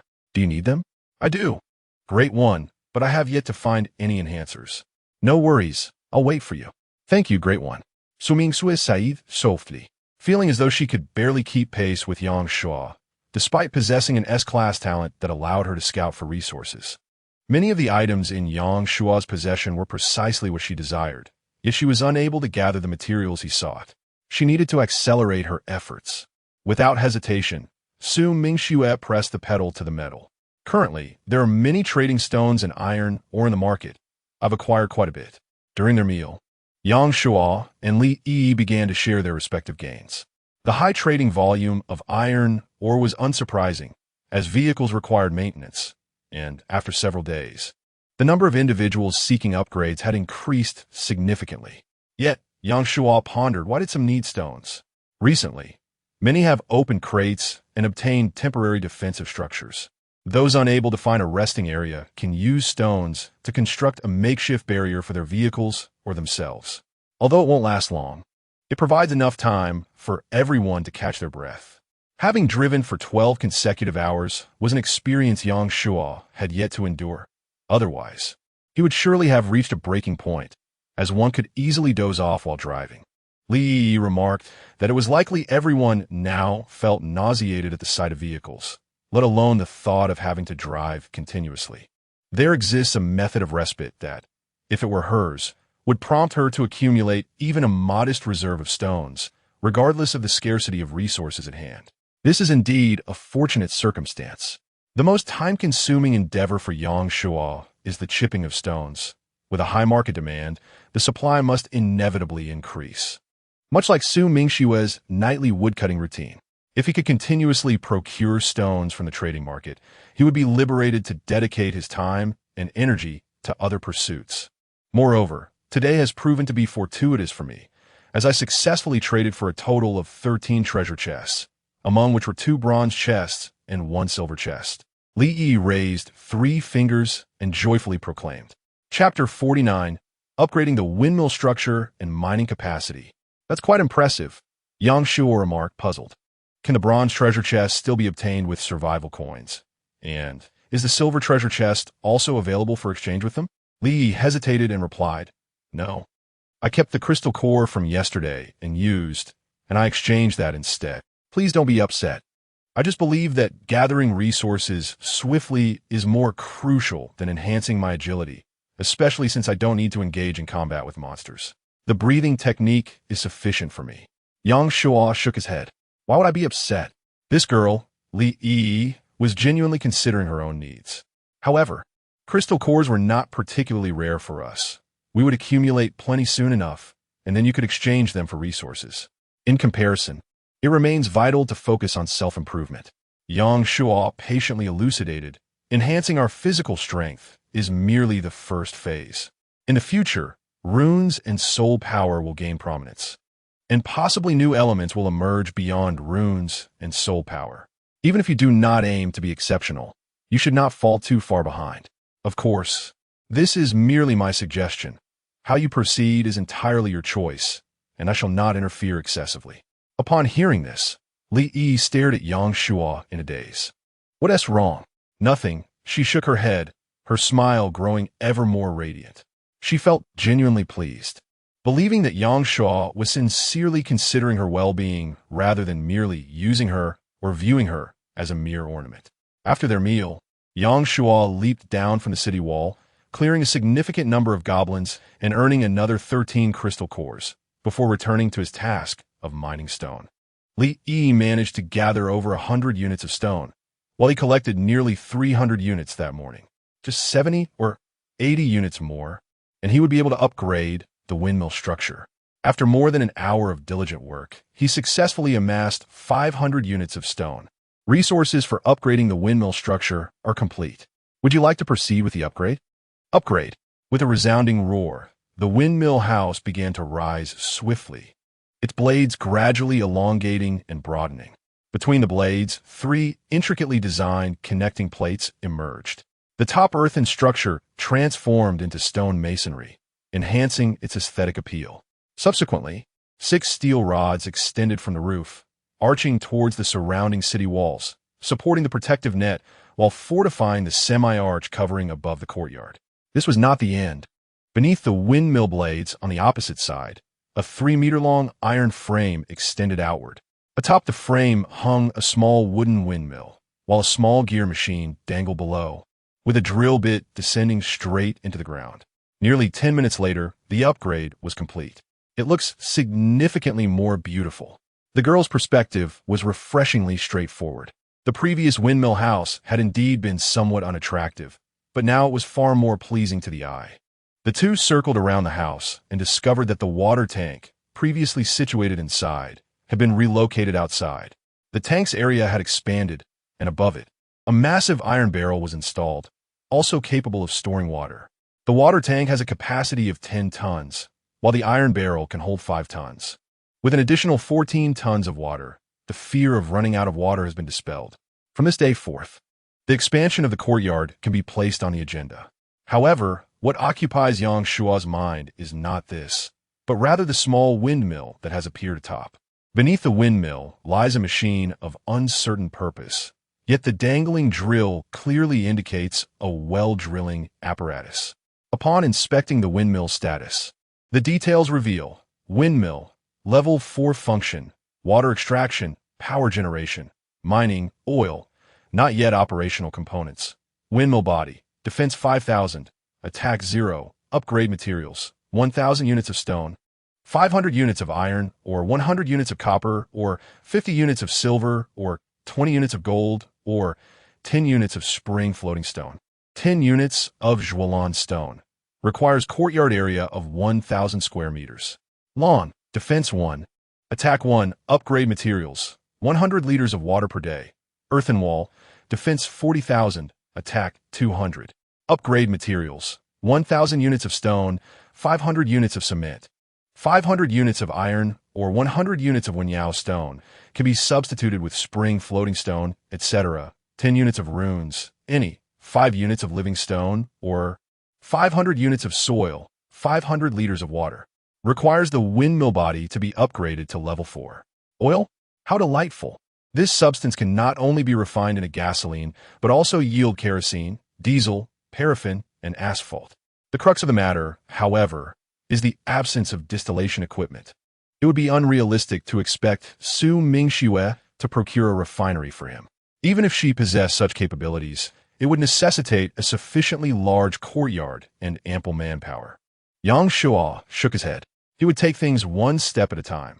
Perhaps after the windmill is upgraded further, it would autonomously equip him with distillation apparatuses, alleviating his concerns entirely. Yet, he was taken aback by the requirement for the courtyard to reach 1,000 square meters before upgrading the windmill to level 5. Currently, his courtyard spans approximately 600 to 700 square meters, and with each watering, he can only expand by 5 square meters. By this calculation, it would take him 2 months to meet the requirement. Even if he began watering from day 1, it would be of no avail. Had the game officials intervened due to his rapid upgrades? Or was there another method? Yang Shuo retrieved a water bucket and poured 100 liters onto the ground, prompting the courtyard to expand by an additional 5 square meters. However, upon continuing to water, no further notifications were received. He would need to devise alternative methods. Waiting 2 months would allow the grass to grow on his grave. After assessing the situation outside, Yang Shuo and his companion returned indoors. The interior was not only more spacious, but also considerably tidier. Although the water extraction equipment remained, the large water tank that had taken up considerable space was now absent. Yang Shuo ascended to the 2nd and 3rd floors, only to discover that no additional equipment had emerged. It seemed that the drilling apparatus was indeed the most significant gain from the upgrades. Let us determine the location of the restroom. The kitchen can be placed outside, initially set up in an open-air style, with plans to construct a proper room in the future when the opportunity arises. Excellent. In truth, there was no alternative, as the restroom needed to be situated at a distance from the sink to prevent any contamination of the water source. Thus, it had to be positioned near the bed. The installation of the 3 essential bathroom fixtures would greatly enhance the convenience of bathing and using the toilet. Alas, the absence of any barriers posed a challenge. During the day, Lee could step outside for privacy when using the restroom, but at night, the situation became more complicated, especially since the lighting within the room could not be manually controlled and remained perpetually illuminated, utilizing a circulation system for water flow. As Yang Shua's voice faded, water began to flow into the room. The toilet emitted the sound of flushing, and the faucet gushed forth water. It was simply perfect. This arrangement made the space feel even more like a home. Chapter 50, Intelligent Driving System. Captivating beauty, Lee glanced at Yang Shua, her cheeks slightly flushed. The room, furnished with a bed, a wardrobe, and a bathroom, increasingly resembled a cozy home. Yang Shua was the master of this abode. What was her role? Is it all right to place the mirror here? Yang Shua inquired as he turned to her. Startled, Lee hurriedly replied, Oh yes, that's fine. What is wrong? Yang Shua asked, a hint of suspicion in his voice. Lee shook her head vigorously, her face growing warmer. It's nothing at all. Very well. Yang Shua positioned the mirror against the wall and stepped outside. Utilizing the design blueprint for the stove, he constructed a cooking appliance with readily available kitchen utensils. He set the pot in place, ensuring that the two could soon enjoy a warm meal together. After accomplishing these tasks, they continued to gather various resources. Before long, Zhou sent a message. Handsome, do you want something called a Winyao rune? Absolutely. Yang Shua was in urgent need of any rune. All right, how does the Great One plan to trade? You can use survival coins or exchange other materials. However, the rune requires more survival coins, she explained. Yang Shua pondered for a moment and asked, What car does the beauty drive? It's just an ordinary Santana. It takes ages to pick up speed, is noisy, and the seats are hard. It's filled with plastic. The experience is dreadful. I've never driven such a poor car in my life. Zhou suddenly opened up, lamenting her woes, a stark contrast to her previous mature and emotionally intelligent demeanor. How about this? Yang Shua sent a screenshot of a vehicle upgrade scroll, which, while usable only once, could enhance the aspect she disliked the most. Great. Handsome, I really need this. Let us trade. 1 vehicle upgrade scroll for 1 rune, a fair exchange. Though it was hard to say who benefited more. Nevertheless, there were hardly any individuals willing to offer a good price, and Yang Shua was merely seeking to entice. He then sent her the intelligent driving system. Beauty, would you be interested in this? Zhou replied with a flurry of exclamation marks, quickly following up with several messages. Yes, of course. Who would want it? How much? No. Tell me how many of these runes you desire, and I shall provide them. Indeed, no one who had driven for 5 or 6 consecutive days could resist such a temptation, especially since this was not merely an auxiliary driving system, but a genuine intelligent driving solution capable of liberating one's hands and embracing a beautiful life. I obtained this from the Starlight treasure chest. At this stage, it is likely that only one exists in the entire world. Yang Shua initially inflated the value of the intelligent driving system before continuing. What do you think about 20 runes? Absolutely. Zhou agreed without hesitation. It's just 20 black iron boxes. I can manage that. However, Great One, I do not have that many at the moment. Not to worry. You can use it for now.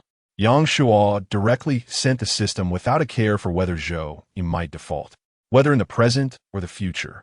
Zhou's talent would serve as a significant channel for him to acquire resources, making it essential to foster mutual goodwill. Moreover, this was a lucrative opportunity.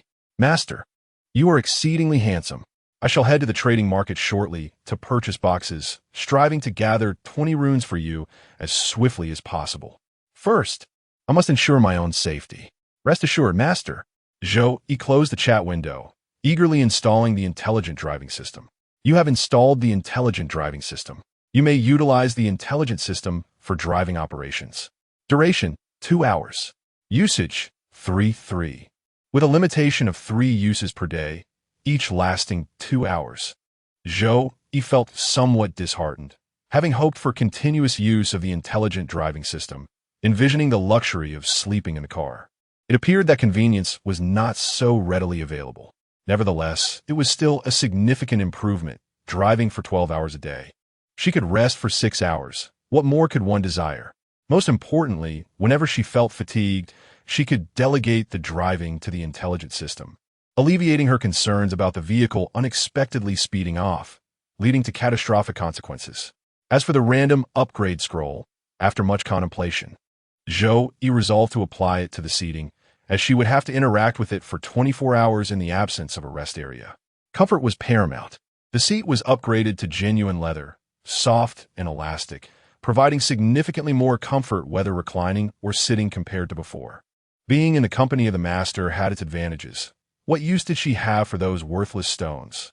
Enjoying the present moment was far more fulfilling.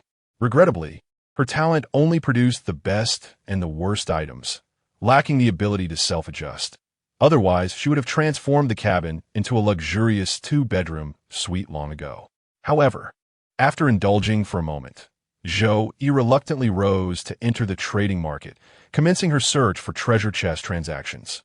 Acquiring 20 runes would certainly be costly, but fortunately, she possessed ample survival coins, so her finances would not be severely impacted. As for defaulting on payments, Zhou Yi did not entertain that notion. Unless she was content with her current situation, uninterested in further development, and unafraid of encountering difficulties, possessing high-end resources was inconsequential. Even the most premium resources required someone to utilize them. After all, 90 of people had yet to resolve their basic needs. She listed her stones and runes on the trading market, fully aware that they would attract no interest. Zhou Yi had attempted this before, and even if someone did wish to purchase, it would be challenging to offer the generous price that Yang Shuo would. Thus, it was utterly unwise to offend Yang Shuo for a paltry profit. Staying in Yang Shuo's company was the path to prosperity and advancement. Zhou Yi was acutely aware of this. The ogres were utterly inadequate before the level 5 city walls. Yang Shuo could not be bothered to repair the retractable spike shield, allowing them to strike the walls with their clubs. After the goblins were slaughtered in waves, they too posed little threat. After a leisurely day, night finally arrived. However, in stark contrast to the earlier days filled with trepidation, Yang Shuo now finds himself at ease. With no goblin army to contend with, these creatures cannot breach the city walls. Even a mightiest assault from the tyrant and the priest would take at least 10 to 15 days to dismantle the 40 points of defense. Moreover, he possesses numerous trump cards, which may pose some challenges against the goblin priest, but are more than sufficient to deal with the tyrant. No, he shall no longer refer to it as a tyrant, but rather as the Mudwheel Doll. After all, it is merely a handful of slightly stronger zombies, easily manageable. Following the familiar sound of notification, a goblin priest and 7 tyrants emerged, which left Yang Shuo somewhat disheartened. The tyrants yield only stones, and the drop rate is rather low, while the goblin priest guarantees at least 1 rune. Although the goblin priest presents a greater threat, handling 1 or 2 poses no significant issue. Chapter 51. The misty card after the goblin priest and the tyrant emerged. The hundreds of goblins lurking in the distance refrained from the frenzied charge they exhibited the previous day. Instead, they opted to observe the unfolding conflict from afar, as if awaiting the outcome of a fierce battle. The goblin priest brandished its staff, summoning a blade of wind that struck the city wall with a resounding crash. Boom! The wind blade collided with the wall, shattering into countless sharp gusts that stung Yang Shuo's face painfully. Upon glancing down, he noted a faint mark left on the wall, and upon checking the wall's defense value, he found it had decreased by 1,000. A minor threat, but nonetheless present. Without further ado, Yang Shuo retrieved a summoning card and conjured 5 grenades, then aimed his rocket launcher at the goblin priest. With the presence of the priest, the tyrant was nothing more than a target. The grenades, trailing white tails, hurtled toward the priest. Immediately, 2 tyrants stepped forth to intercept, only to have their upper halves obliterated. Following suit, he expended 4 grenades, successfully dispatching all the tyrants, leaving the final grenade aimed squarely at the goblin priest. The goblin priest began to retreat rapidly, conjuring a wall of wind before it. Boom! The grenade exploded upon impact with the wind wall, the tremendous force sending the goblin priest flying. Yang Shuo hesitated for a moment, but ultimately decided against descending from the wall, opting instead to continue his ranged assault. He swiftly summoned another 5 grenades, loaded them, aimed, and squeezed the trigger. The goblin priest, still reeling from the previous explosion, was in no condition to mount any resistance, let alone rise to its feet. Unfortunately, due to the distance, the grenade veered off course, detonating more than a meter away from the goblin priest. Although it still inflicted significant damage, it failed to deliver a decisive blow, resulting in a wasted grenade. Determined, Yang Shuo continued his assault. Fortunately, the second grenade struck true, successfully eliminating the goblin priest, and tranquility returned beyond the wall. Yang Shuo set down his rocket launcher, still enveloped in an uncanny sense of reality. It had been far too effortless. This encounter marked the quickest and simplest confrontation he had experienced against the tyrants since the onset of nightfall, the entire ordeal lasting no more than 2 minutes. Indeed, the notion that all fear stems from insufficient firepower proved accurate. As long as his trump cards were plentiful and potent, he felt unfazed by any horde of monsters. Simultaneously, Yang Shuo recognized another truth. While supernatural forces existed within the game, humanity's advanced weaponry was not to be underestimated. He remained uncertain about what the future might hold. Yet for the time being, the lethality of firearms could stand toe-to-toe with supernatural abilities. However, this realization brought forth another layer of concern. In terms of martial arts, the acquisition of supernatural artifacts and the enhancement of physical strength, he undoubtedly stood as a leader among survivors, with few surpassing him. Yet, when it came to firearms, apart from his immovable position, others could acquire them with relative ease. After all, even with the worst luck, it was improbable for anyone to go days without encountering a suitable resource area. The rarity of trading markets is primarily due to the fact that most individuals, upon acquiring weapons of significant lethality, tend to keep them as a last resort, rarely bringing them into circulation. Yang Shuo's ambition to amass a considerable arsenal of firearms presents considerable challenges, requiring extensive time and effort, and it is difficult to establish a coherent system. Rather than expending his resources on this endeavor, it would be more prudent for him to leverage his unique abilities to cultivate supernatural powers, enabling him to confront monsters while simultaneously contending with firearms. As he stroked his chin, Yang Shuo gradually formed a vague concept of his future development. However, that is a matter for another time. The season of harvest has arrived once again. Yang Shuo leaped from the city wall and hurried to the goblin priest, retrieving the staff and a Zhuanglan rune from its possession. He also scavenged 3 stones from the 7 tyrants, namely the Luhui stone, the Chuanfu stone, and the Leiji stone. Subsequently, he set fire to the bodies of the goblins and the ogres. During this process, he feared that the remaining goblins might launch a surprise attack. However, upon glancing back, he discovered that the multitude of goblins had vanished without a trace, leaving him uncertain as to whether they had been removed by the game or had fled in fear. At the very least, 2 crystal cores were lost. Yang Shuo resolved to eradicate any remaining goblins the following day, leaving none alive. As he climbed back up the city wall, Yang Shuo spotted Li Yi standing in the courtyard, her face etched with concern. He gave her a thumbs up, signaling that everything was under control. This gesture transformed her worry into relief. The two gathered together, enjoying dinner while tallying their resources. Earlier in the afternoon, an individual had posted on the World Channel, providing a comprehensive explanation of the monsters that could be found in wooden and black iron treasure chests, as well as strategies for dealing with them. Li Yi remarked that she felt the explanation was thorough, predicting a significant decline in the trading volume of wooden and black iron chests in the future. Is that so? Yang Shuo opened the World Channel and quickly located the post Li Yi had mentioned. It had been authored by a foreigner and indeed covered the topic exhaustively. In truth, the monsters within wooden and black iron chests were not particularly formidable. Even without this post, most individuals would eventually come to realize this, resulting in a decrease in trading activity. Yang Shuo had anticipated this outcome and suggested to Li Yi, "You should issue a long-term trading task. valuing wooden treasure chests at 2 survival coins and black iron chests at 4 survival coins. This pricing is 1 survival coin above the market rate for wooden chests and 2 for black iron chests, ensuring a steady supply. Given that both types contain low-tier resources with a minuscule probability of yielding valuable items, if one can earn an extra survival coin or 2, why not take advantage of it?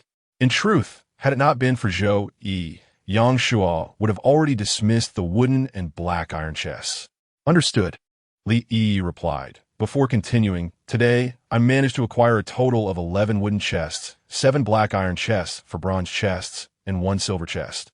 Additionally, I have 2 cards and 1 scroll. She placed the cards and scroll on the grass. Fog card can summon fog around vehicles, preventing monsters from accurately locating their targets. With this, you can venture into dangerous areas. Duration, 2 hours. Summoning card, white. Damaged, a 70% probability of summoning a creature. Glass crafting scroll, capable of producing 100 pieces of tempered glass. Required resources, 100 units of sand. After Yang Shuo finished reading, Li Yi explained, the miss card merely obscures a creature's ability to accurately locate its target, rather than rendering it completely incapable of finding one. Hence, it possesses substantial flaws, which is why it is available for trade. As for the summoning card, a 70% probability is exceedingly high, yet it has lingered in the trading market without any transactions. I exchanged 5 survival coins to obtain it. You seem to have considerable faith in me, Yang Shuo remarked with a smile. Li Yi wrinkled her small nose at him and continued. Of course, besides, there is still that 30% chance. Yang Shuo nodded, choosing not to elaborate further. Regarding the tempered glass, its utility is undeniably significant. If it could be installed above the courtyard, the aerial defense capability would be greatly enhanced. Chapter 52. Mechanical Beasts. After tallying his gains, Yang Shuo contacted Zhou Yi. Beautiful lady, I shall send you the wooden treasure chests. Could you assist me in opening them? Of course, handsome, and at yesterday's rate, please. All right. Yang Shuo promptly transmitted all 11 treasure chests to Zhou Yi and soon received a luminous stone, a spring stone, and 5 summoning cards in return. After transferring the survival coins to her, he inquired, are you brave enough to open the black iron treasure chests? This time, it took Zhou Yi over 10 seconds to respond. Sure, but my dear master, the price needs to be a bit higher. How about 50 survival coins for any runes or blue summoning cards? With his survival coins dwindling and both ogres and goblins yielding none, it became clear that he needed to devise alternative means to amass a substantial amount of survival coins. Meanwhile, Zhou Yi contemplated her potential gains. If the chest belonged to Yang Shuo and she offered him half the price, could 1 rune sell for 100 survival coins? Given that a black iron treasure chest costs 2 to 3 survival coins, wouldn't she profit by 97 coins if she sold them herself? She resolved to commence a large-scale acquisition of wooden and black iron treasure chests. Although opening the chest for Yang Shuo was profitless, having control over the supply would undoubtedly yield greater rewards. Processing for others led nowhere. All right, dear master, we shall proceed at the price of 50 survival coins. Once they reached an agreement, Zhou Yi swiftly received 7 black iron treasure chests. Without hesitation, she opened the first one, and then, a scream pierced the night sky. Yang Shuo waited nearly half an hour before receiving Zhou Yi's reply, which began with a flurry of crying emojis, followed by her lament. Master, I summoned 2 monsters. Yang Shuo expressed his sympathy. Are you all right? I'm fine, but I nearly died of fright. That ghastly child was blood-soaked, and its screams were chilling. My soul felt like it vanished. I'll surely have nightmares tonight. The monsters within the black iron chests were merely terrifying in appearance. Their attack power was not formidable. Once she overcame her psychological barriers, she would swiftly become quite wealthy. I'm already a little wealthy, she retorted. How many possess more survival coins than I do? Nevertheless, Yang Shuo's words provided her solace. Suddenly thrust into this hellish realm, everything began anew, with death lurking at every turn. Encountering a mere child was hardly surprising. Calming her inner turmoil, she sent over 1 summoning card and 2 lightning runes, successfully receiving 150 coins in payment.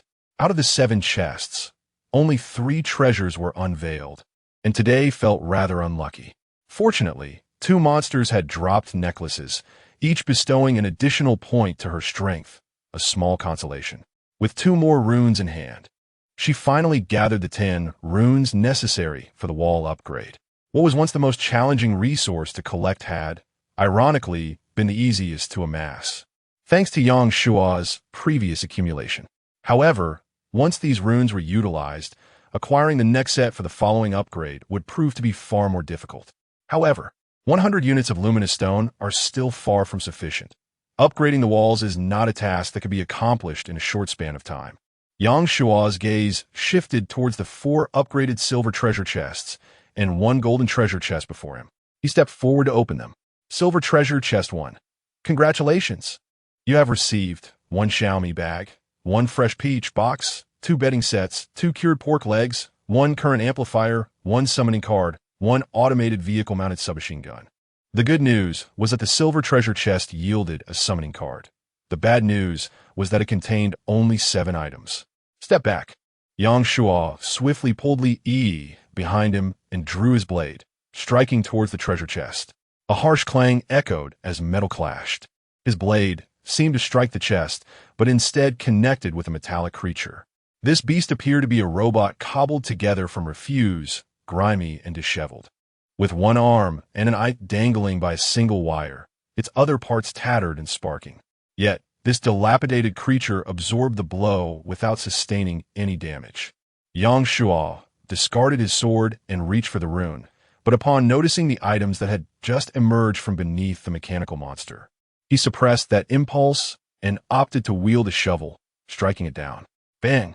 The metal creature, slightly taller than human, was sent flying, but it reacted swiftly, extending an arm mid-air from which multiple gun barrels suddenly emerged, unleashing a barrage of bullets. Construct spike shield. A protective barrier materialized in Yang Shua's hands. He raised it high, shielding more of his body while reaching out to grasp Li Yi. Crouch. Li Yi had frozen the moment the shield appeared. The metallic creature, while formidable, was not overwhelmingly terrifying, allowing her to respond. Yang Shua regretted not employing his tang knife earlier. He anticipated the creature's rapid reflexes, resulting in the loss of his prime offensive opportunity. Without further contemplation, he swiftly tossed a gray rune, determined to conclude the encounter swiftly. The adversary wielded firearms, and both he and Li Yi were mere mortals. A stray bullet could prove fatal, especially in such dire medical conditions. As a metallic monster landed, flames erupted from its feet, propelling it swiftly to evade the gray rune. Yet before it could launch another assault on Yang Shua, several other runes soared through the air. Boom! Crack! Flames, lightning, ice shards, and torrents of water descended in an instant. Although the creature evaded the landing spots of the runes using its foot-mounted thrusters, it could not escape the cascading water. At the moment the lightning struck, the creature was engulfed in sparks and black smoke. Yang Shua quickly pulled Li Yi back to avoid the fallout. While hoisting a rocket launcher, he aimed with haste. He swiftly located the position of the metallic monstrosity, which had become immobilized due to the electric shock. Although it appeared to be lifeless, Yang Shua remained uneasy and decided to reward it with a grenade. Boom! Flames erupted, accompanied by thick smoke that soared into the sky, stripping the grass of its top layer. Fortunately, he had not opened any crates indoors today. Otherwise, he would have suffered a significant loss. Yang Shua continued to wield the rocket launcher, aiming into the haze. After a considerable time, the smoke gradually dissipated, revealing that the metallic creature had been reduced to a pile of debris scattered across the ground. At the center of the fragments lay a brand new ring, gleaming brilliantly. Chapter 53. The Treasure-Seeking Monster, the Ring of Regret. A token bestowed by an engineer to his beloved wife, ultimately repurposed as the core of a mechanical beast. Attributes: Strength 2, Agility 2, Constitution 2. Special effect: when personally bestowed upon your cherished one, both may receive the Shield of Protection, not yet activated. An enhancement of all attributes by 2 is indeed remarkable, and the existence of a special effect is even more enticing. After a moment's hesitation, Yang Shuo tucked the ring into his pocket, intending to first accumulate sufficient agility for his profession before proceeding further. Li Yi approached, her heart still racing, and remarked, "How terrifying! Such monsters exist. In a place like this, encountering any variety of monster is hardly surprising. However, the creatures associated with silver chests are undeniably formidable, far beyond the capabilities of an ordinary person. I must warn Zhou Yi later to prevent any reckless actions that might jeopardize her life." Let's continue. After collecting all the runes, Yang Shuo opened the second chest. Silver chest 2. Congratulations. You have received edible salt 1 box, Qing beer 2 items, gasoline 5, survival coins 2, enhancer 1, vehicle spotlight 1, semi-automatic pistol 1, 50 rounds of ammunition, vehicle frame reinforcement scroll 1. Silver chest 3. Congratulations. You have received white elephant instant noodles 1 box, Eastern tree leaves 6 bottles, survival coins 3, Jianan Chun 2, vehicle seat upgrade scroll 1. 360-degree monitoring system for vehicles 1, 8 extremes fist fragment 1, design blueprint modification scroll 1. The vehicle spotlight is quite advantageous. It can be utilized in the yard or affixed to the city walls. The semi-automatic pistol is compact and convenient, capable of yielding remarkable results in combat. The vehicle frame reinforcement scroll, seat upgrade scroll, and monitoring systems can all be traded, as Yang Shuo finds no personal use for them. As for the design blueprint modification scroll, Yang Shuo examined it closely. Design blueprint modification scroll can upgrade a single-use item into a design blueprint. This is indeed a valuable item, although the items within the scroll are single-use. Those contained in a blueprint may be repeatedly crafted and utilized. For instance, if a machine gun were converted to a design blueprint, he could establish an array on the city walls. The only dilemma is the lack of manpower. Even with numerous creations, simultaneous deployment remains impossible. But can living beings truly perish from holding their bladder? The first chest yielded an automated vehicle submachine gun. The combination of both is simply invincible. Next comes the golden chest. The golden chests previously acquired have all been upgraded to dazzling purple chests, and it has been quite some time since Yang Shuo opened a chest of golden caliber. At this moment, his needs for resources align perfectly with the golden stage. Golden chest. Congratulations! You have received Wenyao Stone 2, Li Hui Stone 2, Spring Floating Stone 2, Zhuolan Stone 2, Vehicle Engine Upgrade Scroll 1. Vehicle Hydraulic Jet Device 1, Skill Voucher 1, Fragment of the Overlord Gun 1, Healing Card 1, Vehicle Replacement Voucher 1. Solid. This is indeed substantial. Aside from the Starlight chest, this is the most robust chest Yang Shuo has ever opened, filled entirely with genuine treasures. Value aside, at least there is not a single fraudulent entity among them. The stone shall remain unspoken for now. The Vehicle Engine Upgrade Scroll remains invaluable in the early to mid stages, while the Vehicle Hydraulic Spray Device proves to be quite useful. The Skill Voucher, upon utilization, grants one a rudimentary skill, not yet available for unactivated professions. Is he far from activating his profession? Thus, this item is undoubtedly worth its weight in gold. The healing card allows for the treatment of a single ailment.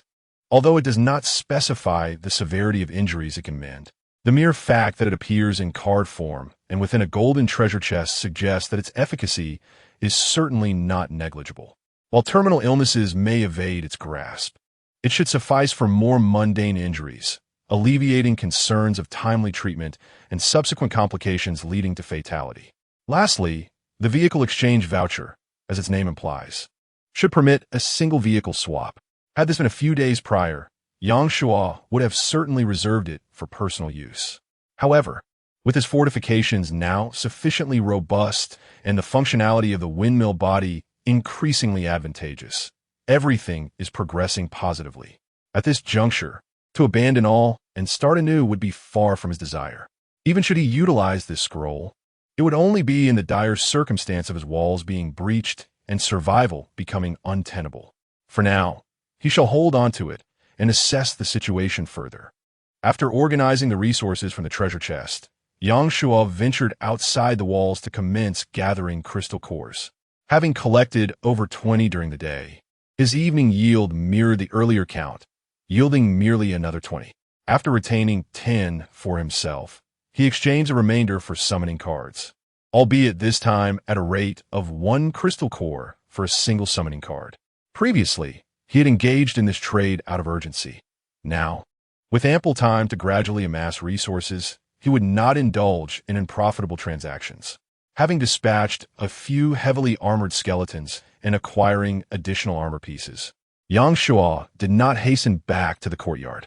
Instead, he retrieved the damaged summoning card. With his tang knife, ammunition, stone, and runes prepared, he cast the summoning card into the air. Summon. A brilliant white light erupted, and as the radiance dissipated, a furry creature materialized before him. This creature stood a mere 30 centimeters tall, its body round and devoid of a head, tail, or legs, with only 2 palm-sized wings flanking its sides, flapping at a remarkable speed, leaving only fleeting afterimages in its wake. With a probability of 70, luck had indeed not favored him this time. Yang Shuo Siget, poised to draw his rocket launcher to conclude the creature's existence, only to be taken aback as the beast, with astonishing swiftness, darted behind him in a blur.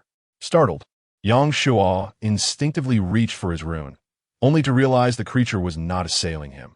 Rather, it flitted around his waist like an excited pup, its body twisting and writhing in evident glee.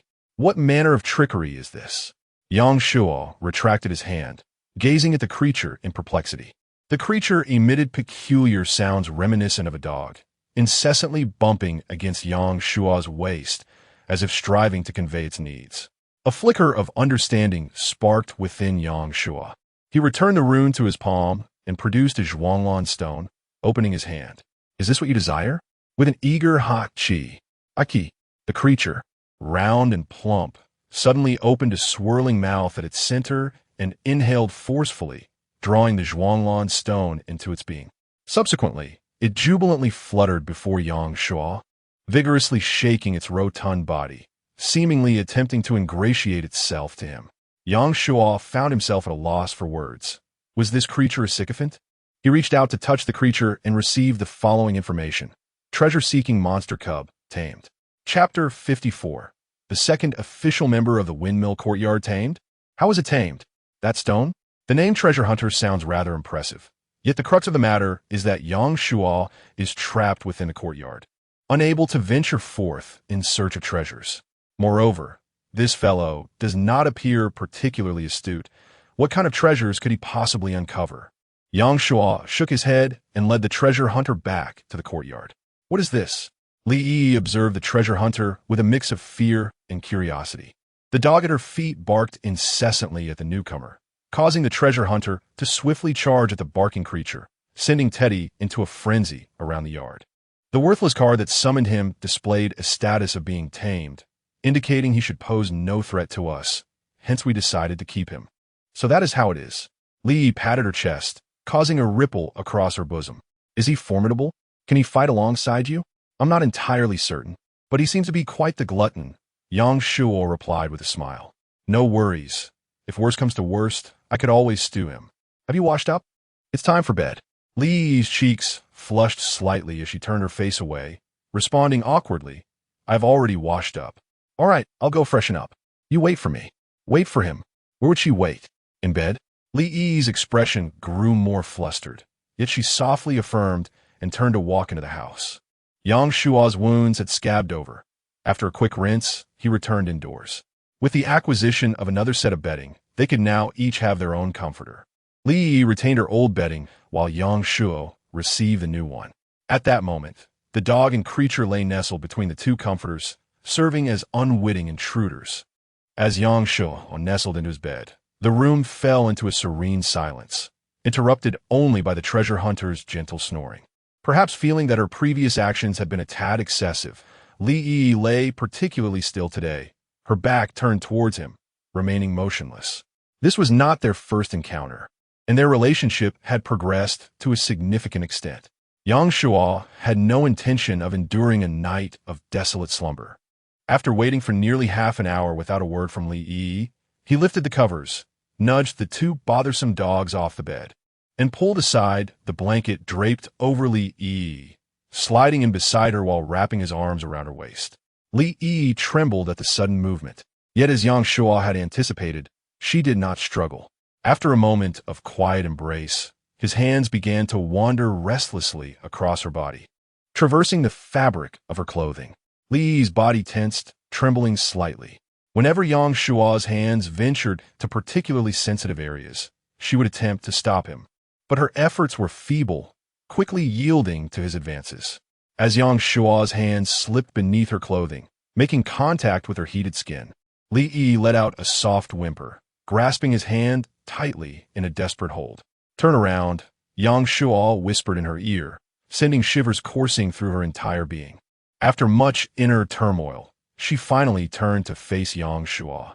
At that moment, her face was flushed, resembling a ripe persimmon, and her eyes were veiled with a misty haze.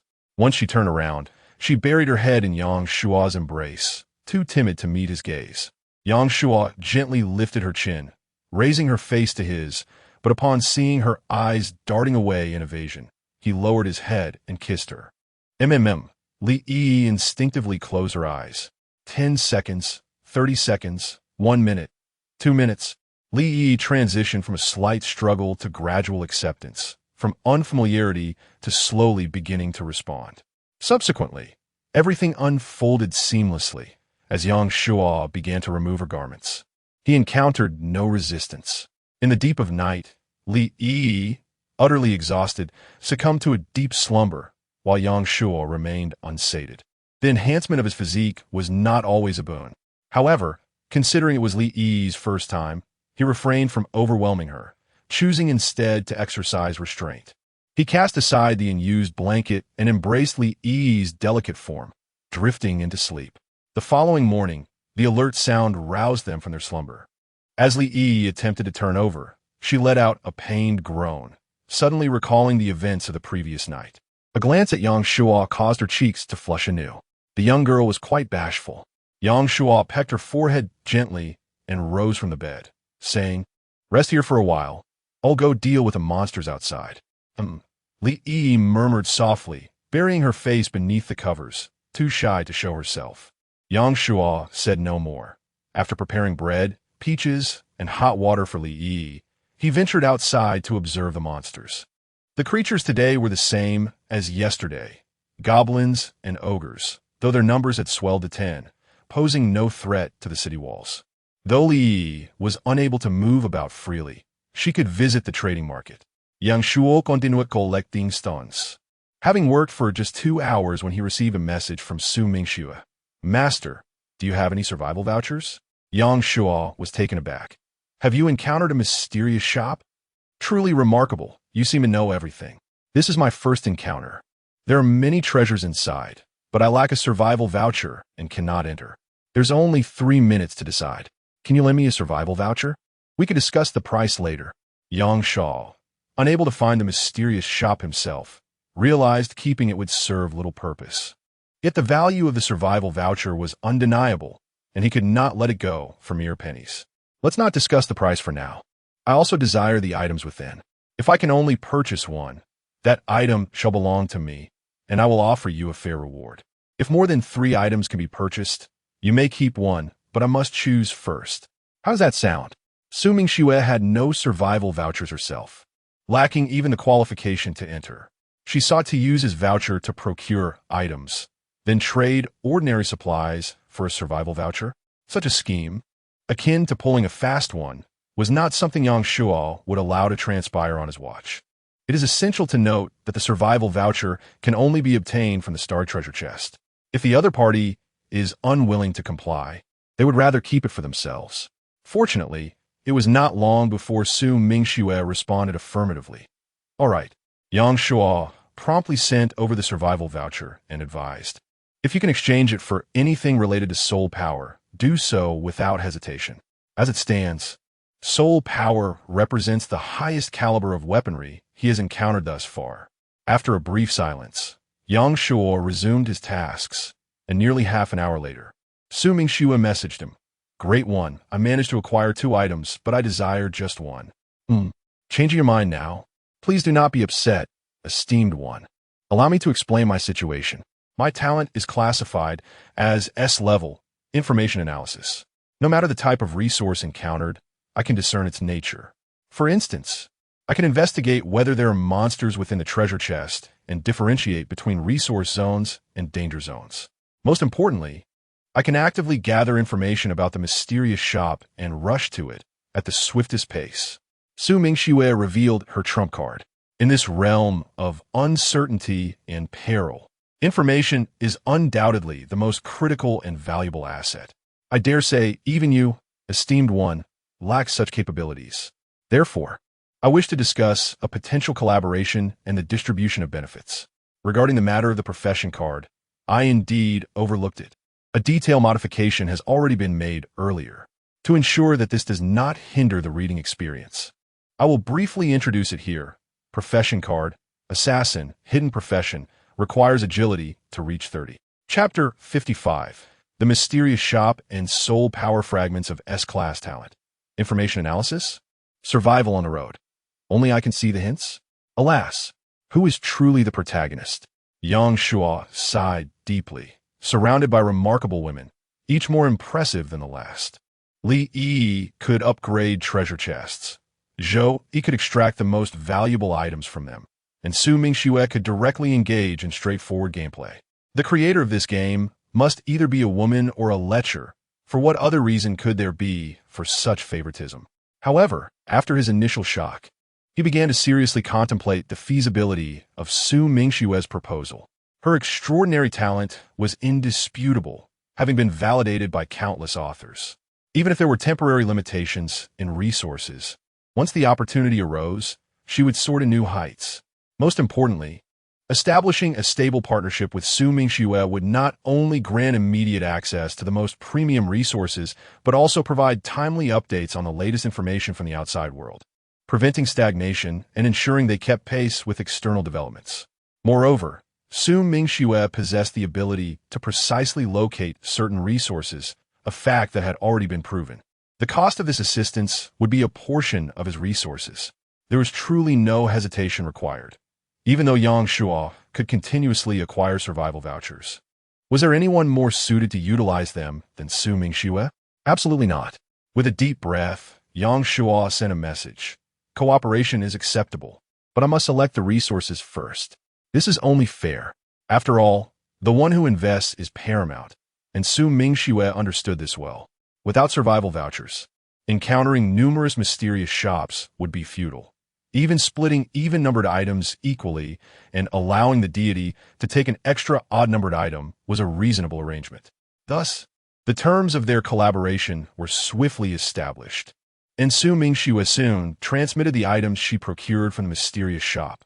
Vehicle Smart Invisibility Cloak can render vehicles invisible for 2 hours daily, during which they are immune to monster attacks. Soul Power Fragment 1. Yang Shuo's eyes lit up. The items from the mysterious shop were indeed sophisticated. The Soul Power Fragment was precisely what he needed, ready for immediate use upon synthesizing into a crystal. The utility of the Vehicle Smart Invisibility Cloak was substantial. It was not merely about resting for 2 hours anywhere, but also about entering dangerous zones invisibly to scavenge for supplies. It was easy to foresee that after today, Su Mingxue would undoubtedly possess a significant amount of enhancers. The Soul Power Fragment was the only affordable item related to soul power in the shop. Su Mingxue messaged him that the others were far too expensive. That's all right. I need this one, he replied. Good. Knowing what Su Mingxue was thinking, Yang Shuo promptly returned the Vehicle Smart Invisibility Cloak and then inquired, is there a scroll in Mysterious Shop that can teleport vehicles or people? I'm not sure. Time is of the essence, and I barely had time to peruse the product descriptions, only searching for the lowest priced items. All right, please keep an eye out for me. Absolutely. Pleasure collaborating. Likewise, as the conversation came to a close, Yang Shu eagerly fused together the two soul energy fragments. You have obtained the soul energy acceptance crystal. Would you like to use it? He chose to proceed. The crystal slowly merged into the palm of his hand, vanishing without a trace. Yet, there was no subsequent indication. Yang Shuo felt no change within his body.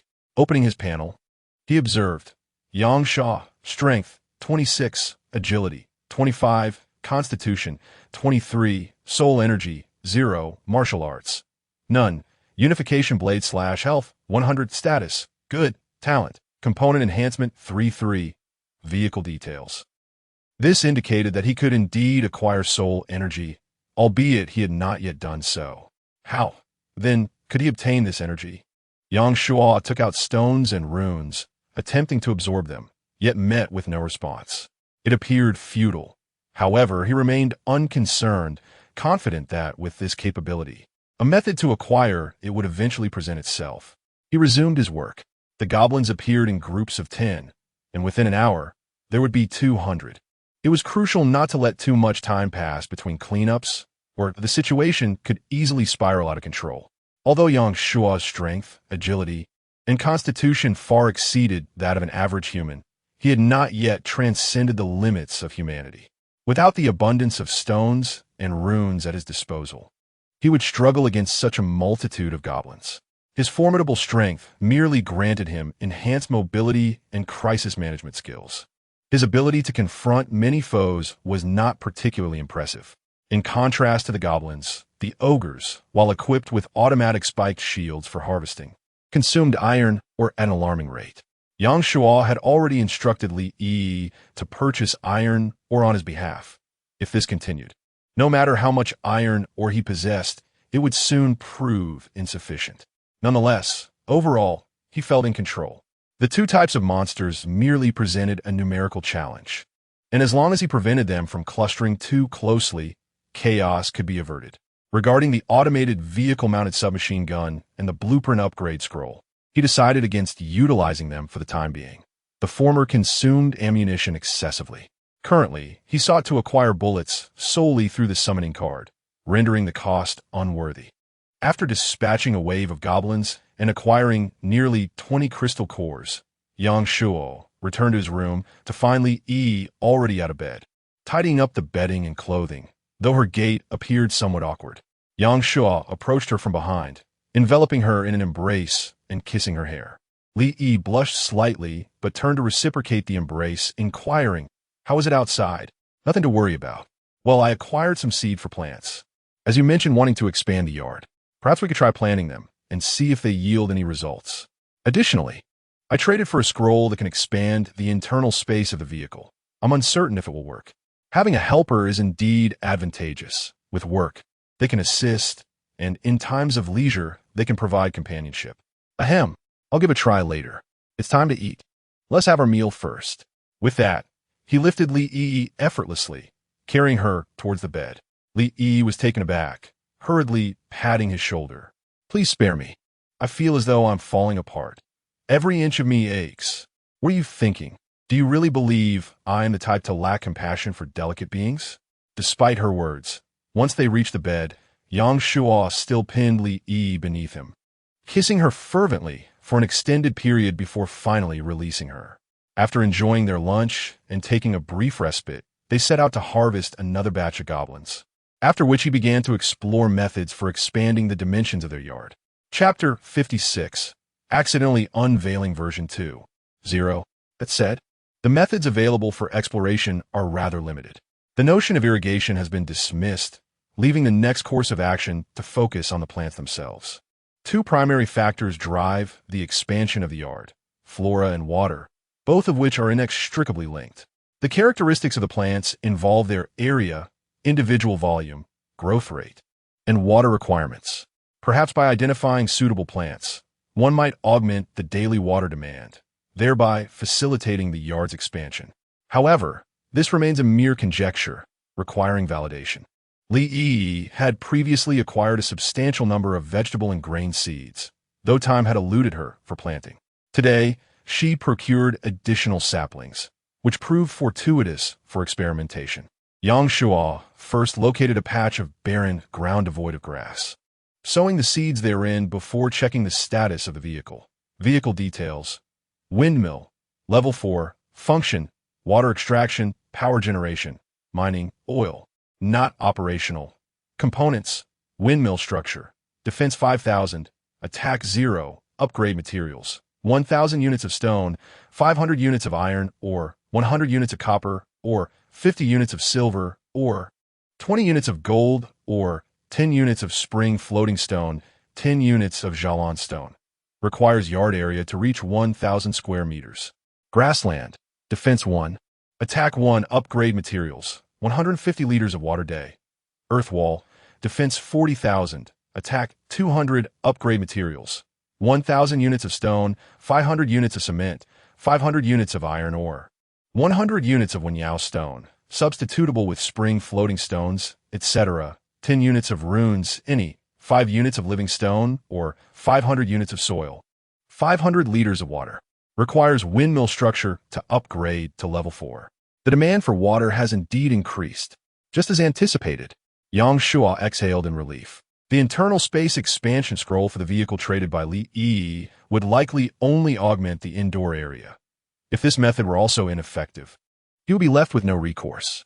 Fortunately, as he surmised, the yard's area is closely linked to the vegetation within it. Regrettably, the increase was minimal. Even if he transformed the entire yard into fields of grains and vegetables, the daily output could barely reach 400 to 500 liters of water. Expanding the area by roughly 20 square meters, a mere drop in the bucket. However, if seeds proved insufficient, he could resort to transplanting mature trees. Once the direction was established, the remaining challenges would no longer seem insurmountable. Yang Shua commenced planting saplings, intentionally arranging 2 rows centered around the door for aesthetic appeal. Upon reviewing the vehicle's status, the daily water requirement had escalated to 250 liters. With no saplings remaining, Yang Shua turned over half the yard, sowing all remaining seeds, resulting in a water requirement of 500 liters, 5 times more than before. This signified an expansion of 25 square meters per day, achieving a total of 1,000 square meters in merely 15 or 16 days. Yet, Yang Shua remained dissatisfied within that span. He could certainly elevate the windmill structure by 2 additional levels. The pace felt exasperatingly slow. Without haste to irrigate, he instructed Li Yi to continue acquiring saplings while reaching out to Su Mingxue for assistance in felling several large trees. Large trees? Indeed, I require transplantation. Right from the roots. Oh, esteemed one, what kind of vehicle have you drawn? Is it possible to plant trees within that vehicle? Yang Shua pondered for a moment, capturing an image of a quaint garden and sending it to Su Mingxue. After a considerable delay, Su Mingxue replied, with a hand of terrible cards. You have still managed to play a royal flush. Truly, you are remarkable. A kindred spirit, indeed. While others merely witnessed his relentless monster slaying and the accumulation of achievements and rewards, they never contemplated the fact that he engaged in such arduous endeavors only out of necessity. The windmill courtyard currently enjoys great splendor. Yet this glory is the result of his tireless efforts. I can certainly assist you in finding suitable trees for transplantation, but surely you are but one individual capable of nurturing a large tree? Su Mingxue sent another message. This presents a challenge. Uprooting a large tree is relatively easy, yet supporting it back to an upright position is quite difficult. With Yang Shua's 26 points of strength, he might not manage it. Perhaps we should seek slightly smaller trees. They need not be too diminutive, as I can lift several hundred pounds without issue. This was, of course, a boast, for currently, Yang Shua could exert a force of 600 or 700 pounds with a punch, and lifting 400 or 500 pounds would be quite commendable. However, he had the aid of tools. Su Mingxue, believing him wholeheartedly, exclaimed, I revere you, esteemed one. If possible, please help me find some special trees. Yang Shua was thoroughly pleased with the emotional value expressed by her words. After concluding their conversation, he sought out Zhang Ji and several others who possessed excavators, requesting their assistance in gathering trees. They readily agreed. Once everything was arranged, Yang Shua resumed slaying monsters, chiseling stones, and engaging in battle. Until around 5 or 6 in the afternoon, after clearing a batch of goblins, he suddenly heard a notification sound. Congratulations! You have achieved the 10,000 Monster Slayer achievement. Congratulations! You have completed the remarkable feat of slaying over 10,000 monsters, earning the reward, Radiant Purple Treasure Chest. Congratulations! You have attained the Butcher achievement. Congratulations! You have received the title of Butcher, earning the reward, Golden Treasure Chest. Congratulations! You have achieved the Pioneer achievement. Congratulations! You have opened the door to a new world, earning the reward, Radiant Purple Treasure Chest. World announcement. A player has achieved the 10,000 Monster Slayer achievement, indicating that many players have escaped the most basic survival crisis. The survival game will officially initiate Weather Mode. Weather Mode. Various regions will experience extreme weather conditions, including but not limited to extreme cold, torrential rain, heat waves, hailstorms, and fierce winds. Announcement. The upcoming regions will enter extreme cold mode. All players should prepare and don additional clothing. Extreme cold mode will last for 7 days. Did I inadvertently trigger a new mode? Oh dear. Now I shall become the universal scapegoat. Yang Shao opened the world channel, and indeed, all attention was diverted from his 3 world announcements as players lambasted him. Damn it. Do you not allow us to live? The novice phase has just concluded, and you thrust us directly into version 2.0. Yang Shuo is truly cursed. Many players have already escaped the most basic survival crisis. I implore you to open your eyes. I'm currently grappling with a mere struggle for a loaf of bread. How infuriating. It is imperative to discern that the remarkable one is Yang Shuo, not us. Can we be granted a sliver of mercy? Where is Yang Shuo? Bow down. Are you aware of the multitude of lives you might jeopardize with your actions? Yang Shuo, the sinner. What a farcical deity. He is nothing but a tyrant. Just recently, I acquired several short-sleeve shirts for free from the store, only to discard my old shirt. Is this an extreme cold mode? It might as well be termed a death mode. I shall cease my efforts and resign myself to fate. Yang Shuo silently turned off the global channel, scratching his head in resignation, realizing the enormity of the calamity he had caused. Chapter 57. The Assassin's Profession. Friends from the list sent messages in quick succession. Although not as fervent as in the channel, they brimmed with a sense of helplessness. Su Mingxue. Well done, Great One. Zhou Yi. The Great One is magnificent, with a crying laughing emoji. Lu Yufeng. Truly, you're the great Yang Shuo. I thought our gap wasn't that vast, but it seems I was overly concerned. Zhang Ji. This is dire, Great One. Life is already a struggle, and now it feels utterly doomed with a wry smile. Yang Shuo chose to ignore them. At this moment, everyone harbored grievances, and consolation was futile. Li Yi soon stepped out, looking at him with concern. Yang Shuo, are you all right? Yang Shuo waved his hand. It's fine. I didn't wish for this either, but we must survive. Then what about later? Li Yi hesitated. Are you afraid someone might seek revenge? Yang Shuo chuckled. Even without this incident, those who wish to seize resources would act regardless. Now, they simply have a legitimate reason to attack me. One could only say that this survival game was truly treacherous. He faced a choice of either dying or leading everyone to their demise. There are no other options. Soon, he composed himself and began to review his gains. Wangguai / On the path of slaying monsters, you have already surpassed all. Strength 3, Agility 3, Constitution 3. Butcher, a slayer of thousands, you understand. Strength 5. Pioneer. After all, being at the forefront of survival means sometimes clearing a path for others is only natural. Strength 3, Agility 3, Constitution 3. The rewards were indeed bountiful. His strength surged to 37, an increase of 11 points, while agility reached 31, allowing him to take on a profession. As for Constitution, well, one could only say that Li Yi would undoubtedly be happier. With 3 treasure chests, 2 radiant purple and 1 golden. Upon leveling up, they would transform into 2 starry glows and 1 radiant purple, rendering him nearly invincible. However, the situation in the courtyard was not perilous, so he decided to open the chests in the evening. First, he would take on the profession. Yang Shuo produced the profession card and used it directly. Congratulations, you have become an assassin. Assassin. Initial strength 5, initial agility 5, initial constitution 5. Initial soul power 5, initial skill. Stealth soul power cost 1. Duration 30 seconds, cooldown 30 seconds. Personal information panel updated. Yang Shuo, profession, assassin, strength, 42, agility, 36, constitution, 24, soul power, 5 skill, stealth. Technique, no return 1 blade slash. Health, 100 status, perfect, talent, component enhancement, 3-3. Vehicle details, splendid.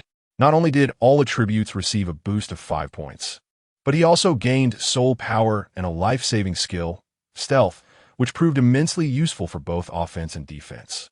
When Li takes a bath later, he would test whether he could remain undetected. The soul force serves as the foundation for skill utilization, akin to a blue bar indicating directional change. Yang Shuo shook his head and retrieved the skill card he had previously obtained from the Starlight treasure chest, using it without hesitation. You have used a skill card. Congratulations. You have acquired the assassin's professional skill, Phantom. Phantom, when facing a target, you can instantly teleport behind them, inflicting 3 times the physical attack. Soul force consumption, 2. Duration, 1 second. Cooldown, 1 minute. This is an exceptionally powerful offensive skill. The combination of teleportation and tripled physical attack is formidable. Although the teleportation lacks strong initiative, it can be life-saving if executed well.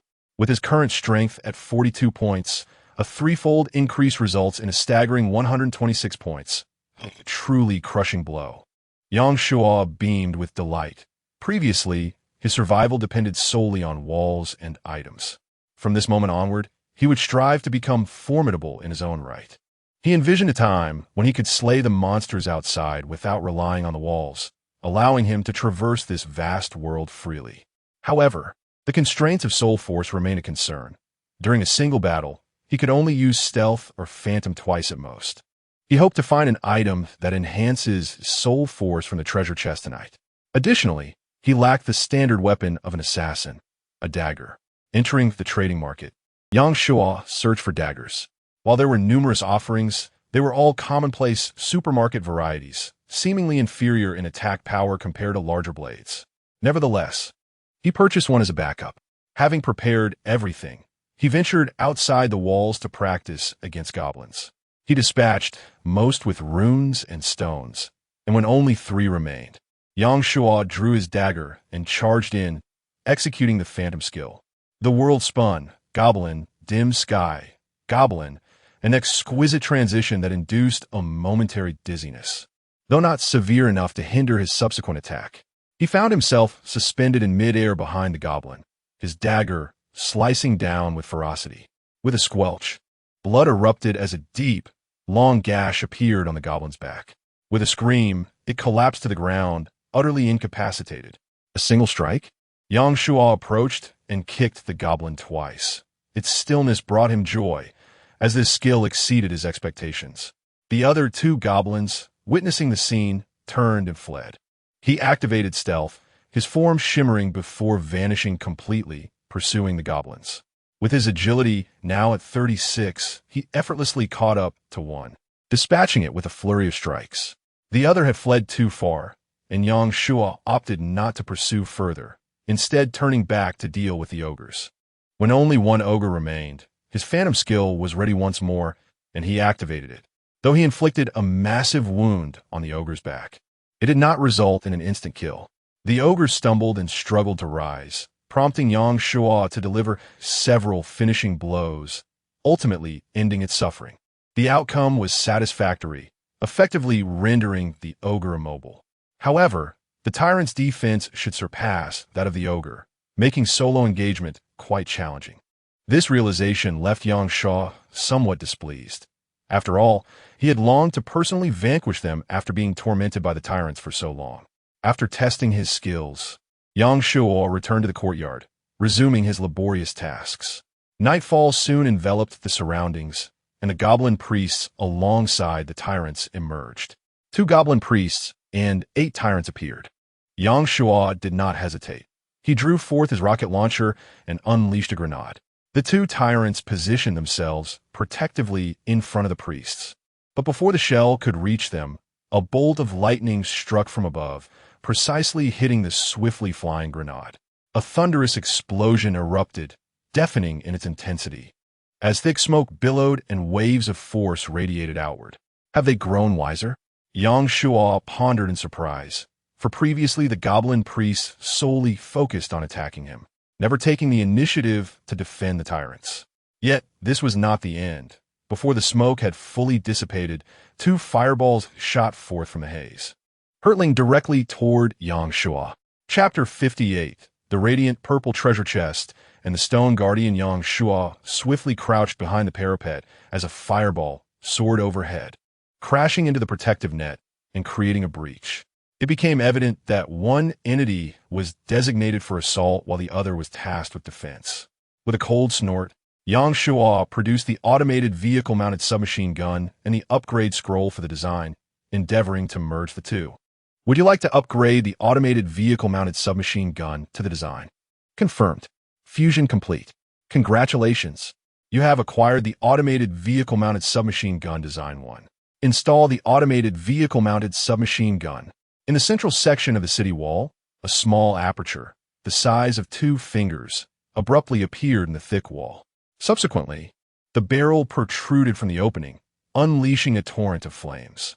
Bullets cascaded forth as if they were free, relentlessly targeting the tyrants and the goblin priest. Yang Shuo glanced at the scene, letting out a quiet sigh. The expense was indeed prohibitive.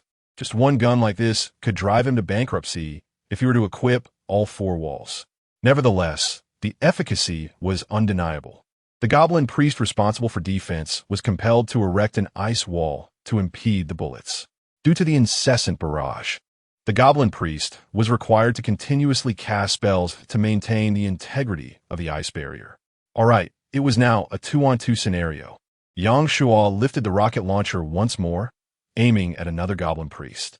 With a whoosh, the shell, trailing flames and smoke, successfully struck the 2 tyrants.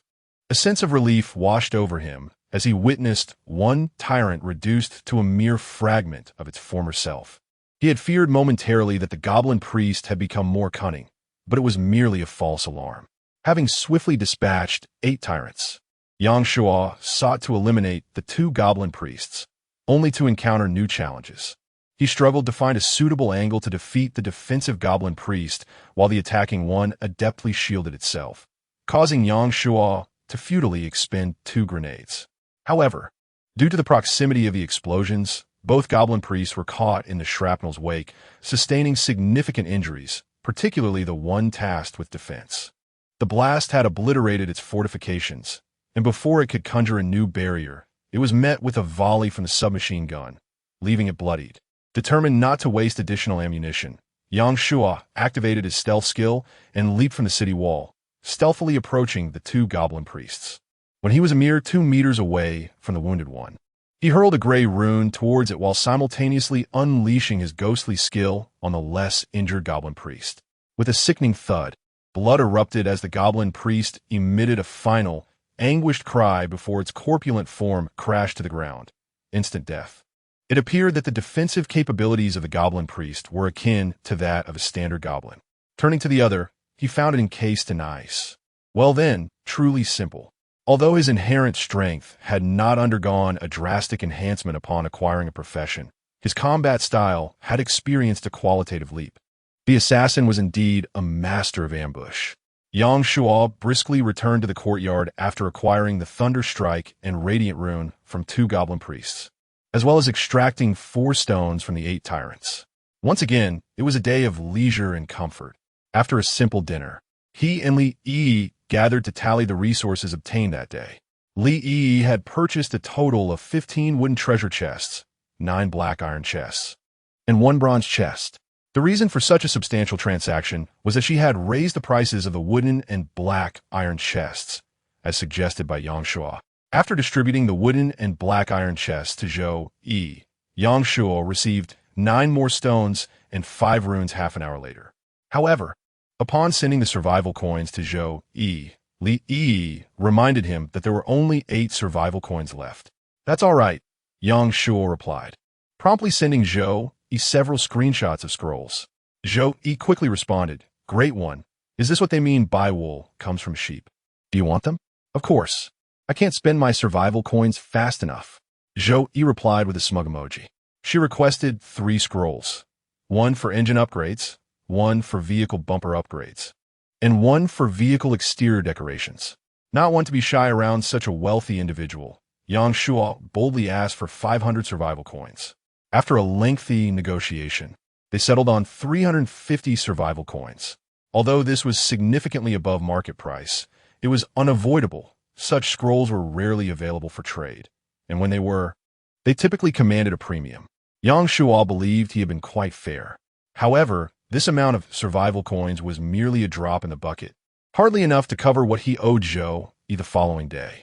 Yang Shuo intended to upgrade the windmill's main structure first, aiming to expedite the oil extraction project. As temperatures dropped, the demand for gasoline would surge, ensuring ample sales opportunities. Though exploiting the situation stirred some guilt in Yang Shuo, he was relieved that his conscience was not overly burdened. He handed all the survival coins to Li Yi, but did not rush to open the chests. Instead, he patiently awaited the restoration of his soul power, which replenished at a rate of 1 point every 10 minutes. Having consumed 3 points earlier, he needed half an hour to recover. Once the half hour had elapsed, Yang Shuo proceeded to open the chests. Silver chest. Congratulations. You have acquired flour 1 bag, noodles 3, rolls, vegetables 1 box, bedding 1, vehicle interior decoration scroll 1, vehicle cold resistance garment 1, crossbow 1, chainmail 1. Utterly disappointing, Yang Shuo scoffed. Only the vehicle cold resistance garment held any potential for profit. The presence of bedding and cold resistance garments indicated an increased likelihood of receiving warm items as the weather was set to cool down. Continuing to open chests, he encountered the upgraded purple radiant chest. Congratulations! You have obtained vehicle-mounted refrigerator 1, summoning card 2, enhancer 5, crystal core 5, Zhuanglan rune 1, radiant rune 1, Lihui rune 1, thunderstrike rune 1, vehicle any parts upgrade scroll 1, vehicle bulletproof shell 1, vehicle stone guardian 4, soul power rune explosive 1. Quite impressive. Yang Shuo's eyes widened in astonishment. He possessed summoning cards, enhancers, crystal cores, and 4 runes, along with upgrade scrolls and bulletproof shells, all of considerable value. The vehicle statue guardian, when placed on the exterior of a vehicle, would appear as a statue in ordinary circumstances, yet could unleash its power against monsters when activated, boasting an attack power of 1,000 and a defense power of 10,000. How splendid! Yang Shuo had been lamenting the lack of application for his talents, but now, with the statue guardian, both its attack and defense capabilities would soar. What nonsense about goblin priests and tyrants! Henceforth, he need not lift a finger, for the statue guardian would effortlessly handle all threats. How exhilarating! Yang Shuo felt an immense satisfaction and then turned his attention to the final item, the soul power rune. It was the first time she had encountered such a rune, and what captivated her even more was the explosive word inscribed upon it. Chapter 59. The Dual Stars Shine. It's explosive. Li Yi inquired curiously. What does the term explosive signify? I asked for clarification. Yang Shuo sought out Zhou Yi to inquire.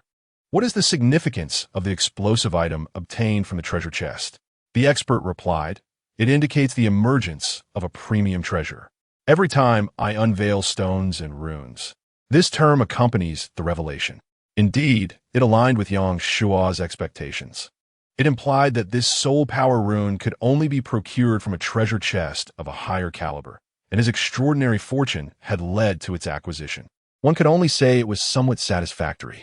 After all, how many treasure chests had he opened to finally reveal this one exceptional item? His luck could be deemed rather unfortunate. Thank you. Yang Shuo conveyed this news to Li Yi, who was equally delighted. Soul power rune, wearable. Increases daily soul power cap by 2 points. It was not an item type rune, but rather a consumable one. Regardless of the category, any item that amplifies attribute limits is a treasure of great worth. However, the modest increase of merely 2 points per day felt somewhat meager. Yet, considering that soul power fragments could only be obtained from the Starshine treasure chest, one could hardly complain. Yang Shuo tucked the soul power rune into his pocket, but, feeling it was somewhat insecure, decided to string it on a cord and wear it around his neck. Then he continued opening chests. Starshine Treasure 1. Congratulations! You have obtained Day Tour Ticket for Resource Zone 1. Summoning Card, Red. 1. Complete Vehicle Upgrade Scroll 1. Highly Intelligent, Fully Automatic Mini Resource Collection Vehicle 1. Survival Voucher 10. Radiant Star Core 1. Thunderstrike Star Core 1. Profession Card 1. Basic Transformation Scroll for any Vehicle Component 1. Living Stone or 10. Abysmal 3-Blade Technique Chip 1. Empowerment Card 1. Day Tour Ticket for Resource Zone. Valid for a 12-hour stay in any resource zone.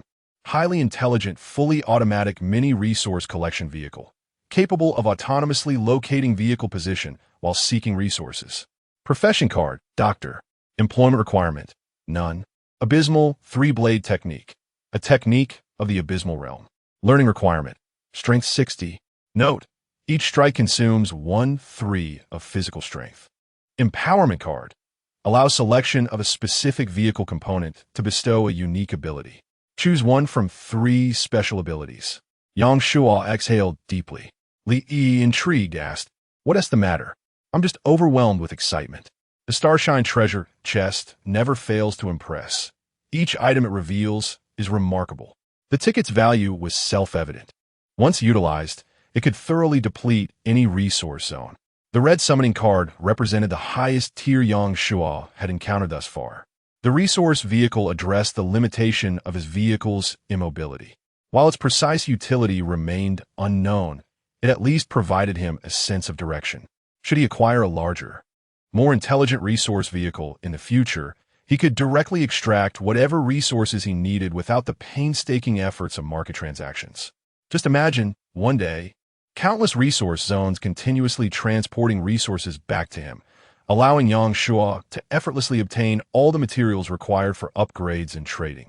How splendid that would be. The Deformation Scroll represents the pinnacle of resources for vehicles, unmatched by any other. The Living Stone ore is currently the most sought-after item, and with just 10 units.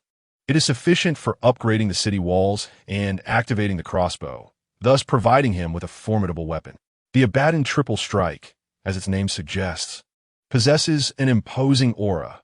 However, the stipulation that it renders the user incapacitated after 3 strikes is somewhat disconcerting. While it may be effective in one-on-one confrontations, it is decidedly imprudent to employ this tactic in situations involving multiple adversaries. As for the final empowerment card, its description left Yang Shuo somewhat bewildered, prompting him to experiment with it shortly. Most importantly, the profession card. If the ultimate trajectory of vehicles is destined to be one of intelligence and transformation, then humanity's evolution must undeniably revolve around professions and soul power. With a profession, one can confront monsters with formidable strength, thereby increasing the likelihood of transcending the limitations of vehicles. Moreover, he has acquired the profession of a doctor, which perfectly aligns with both utility and synergy. Without further ado, Yang Shuo handed the profession card to Li Yi. "For me?" Li Yi exclaimed in surprise.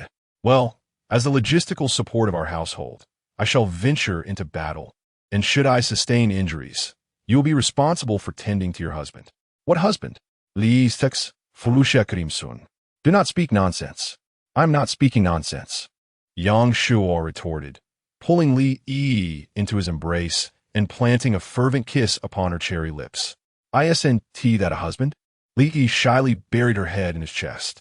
After a tender moment, Yang Shuo suggested, "Why not use the profession card and observe the effects?" "All right," Li Yi replied, activating the card. Moments later, she conveyed the results to Yang Shuo. "My attributes have increased by 5 points, and I have acquired a healing skill, which requires soul power to utilize. However, I have gained substantial medical knowledge and can manage simple wounds without issue." "That is reassuring," Yang Shuo responded. "As for soul power, we can only gather it gradually to collect fragments. Let's see if the next Starshine Treasure Chest yields one." Starshine Treasure Trove 2. Congratulations. You have received Healing Card Gold 1, Standard Weapon Ammunition Blueprint 1, Shield 1, Survival Voucher 15, Soul Power Fragment 2, Amphibious Vehicle Upgrade Scroll 1, Unregulated Upgrade Scroll 1, Soul Power Acceptance Fragment 1, Small Energy Shield 1, Weather Dispersion Wheel 1. Healing Card Gold, a Golden Legend. As long as you draw breath. It can pull you back from the brink of death. Shield. Duration. 4 hours. Unregulated upgrade scroll. You may upgrade any item of your choosing, up to level 6. Small energy shield. Can be deployed on the arm to create a protective barrier that absorbs a certain amount of force and recoil. Weather dispersion wheel. Dispels various adverse weather conditions. The efficacy and range of the dispersion are determined by the vehicle's level. Yang Shuo immediately focused on the weather dispersion wheel. If this were to become public knowledge, he would undoubtedly be branded a villain in the eyes of the populace, who would presume his actions to be intentional rather than accidental. However, the aroma is truly delightful. Yang Shuo finds himself in need of cultivating vegetation in the yard. In extreme cold conditions, not only is transplantation rendered impossible, but the existing plants are also doomed to perish from frost. With the dispersal of the law wheel, the situation becomes entirely different. The small energy protective shield resembles a wristband, adorned with a circular button. Upon donning it and pressing the button, an invisible, shield-shaped energy barrier manifests on his arm, approximately 30 centimeters wide and 50 centimeters long, yet possessing no weight at all, making it exceedingly practical. The value of the irregular upgrade scroll is even greater, as it allows for the enhancement of all items within level 6, making it perfectly suitable for personal use. Of course, the most crucial aspects remain the blueprints for conventional weaponry and ammunition, as well as the fragments of soul power. Chapter 60. The Abyssal Path of 3 Blades Conventional Weapon Ammunition Design. Bullets. 5 units of copper or 1 unit of gunpowder, 100 rounds, any model. Grenade. 10 units of iron or 5 units of copper or 2 units of gunpowder, 20 grenades. Shell. 20 units of iron or 10 units of copper or 5 units of gunpowder, 10 shells. Cannonball. Rocket artillery shell.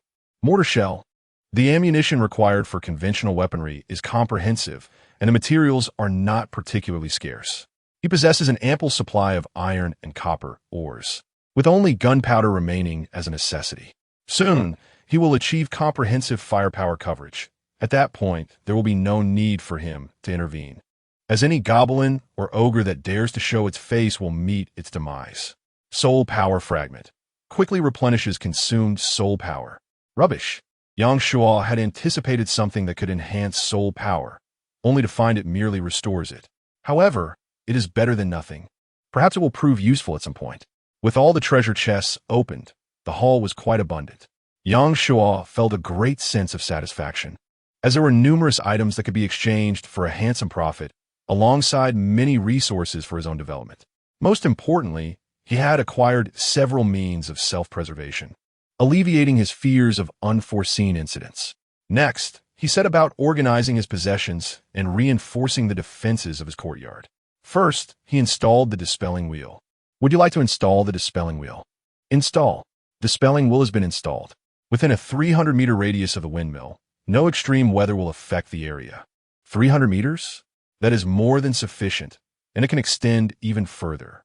Above the windmill, a brown disk hovered gracefully, slowly rotating, as the temperature in the courtyard rapidly ascended, stabilizing between 20 and 30 degrees, with no further fluctuations. The cold was banished, leaving behind a sense of comfort. Next came the stone statue sentinels. As Yang Shuo activated them, 4 stone figures emerged at each corner of the walls, standing 3 to 4 meters tall, resembling humanoid forms with spears in hand and wings upon their backs, exuding an air of majesty, regardless of their effectiveness. Merely standing there at a height of nearly 8 meters would surely command the attention of any passerby for at least 10 minutes. The previously mundane city walls now possessed a regal ambience. Yang Shuo then produced a high-intelligence, fully automated miniature resource collection vehicle. This contraption stood merely half a meter tall and long, square in shape, reminiscent of the character Wall-E from films. It featured 2 upright eyes and a compartment for resource storage, appearing somewhat fragile. Initially, Yang Shuo intended to set a direction for the resource vehicle to directly collect the Zhelan stone mine, but after searching for quite some time, he could not locate the control panel. Thus, he resorted to using a rope to place the vehicle outside the city walls. The vehicle spun in place twice before rolling away, wobbling uncertainly. Yang Shua feared it might encounter a monster along the way, disappearing without a trace.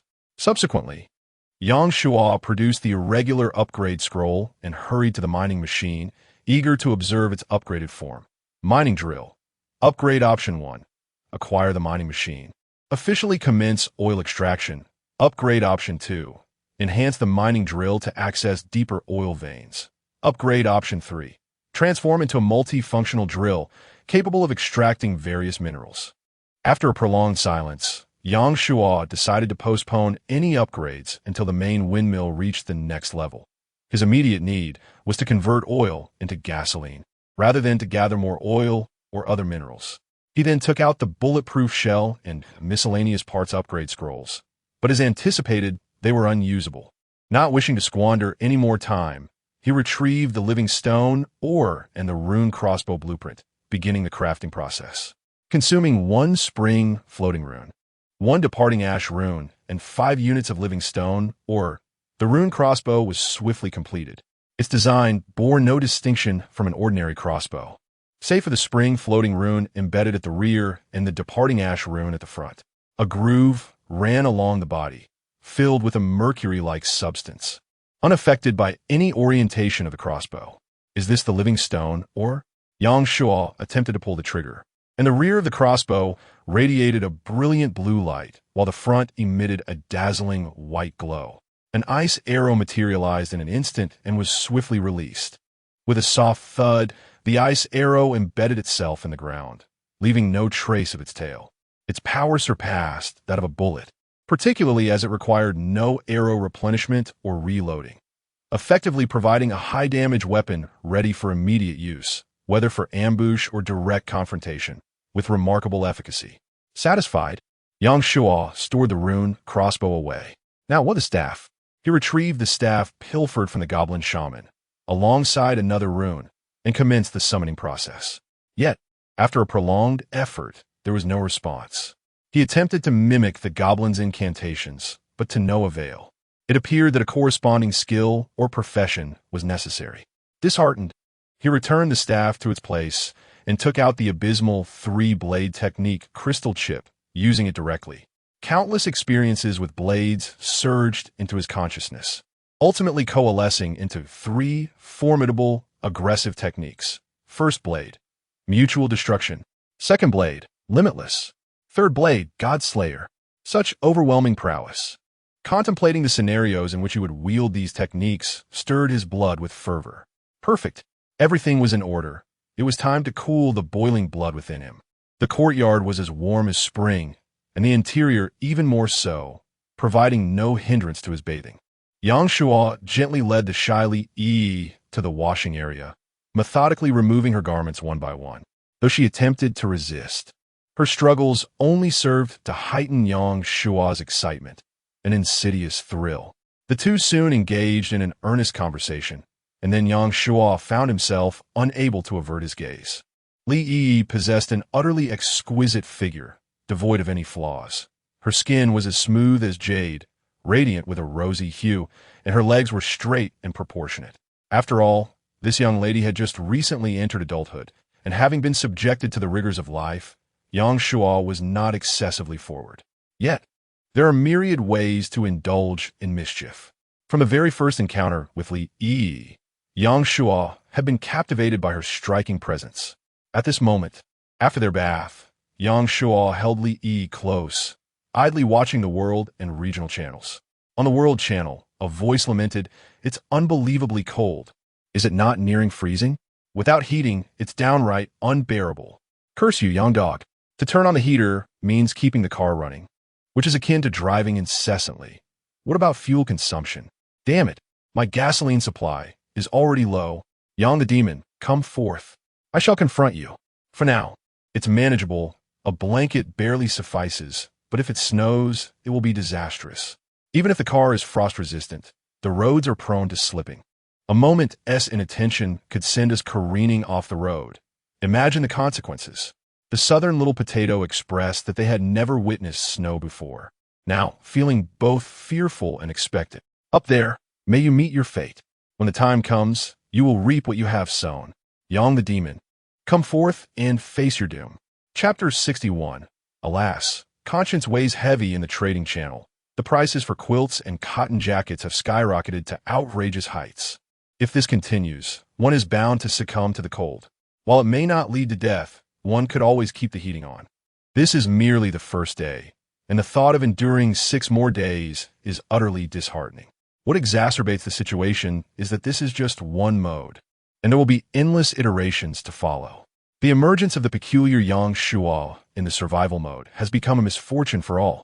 The quest for survival now entails the determination to vanquish Yang Shuo, providing yet another reason to eliminate him. A bounty of 10 survival coins has been placed on information regarding the vehicles and whereabouts of the infamous Yang. Henceforth, any individual bearing the surname Yang shall be met with annihilation. How absurd! Has Yang truly wronged you to warrant such a ruthless decree? Whether he has or has not, you shall know once our paths cross. The integrity of humanity seems to have deteriorated.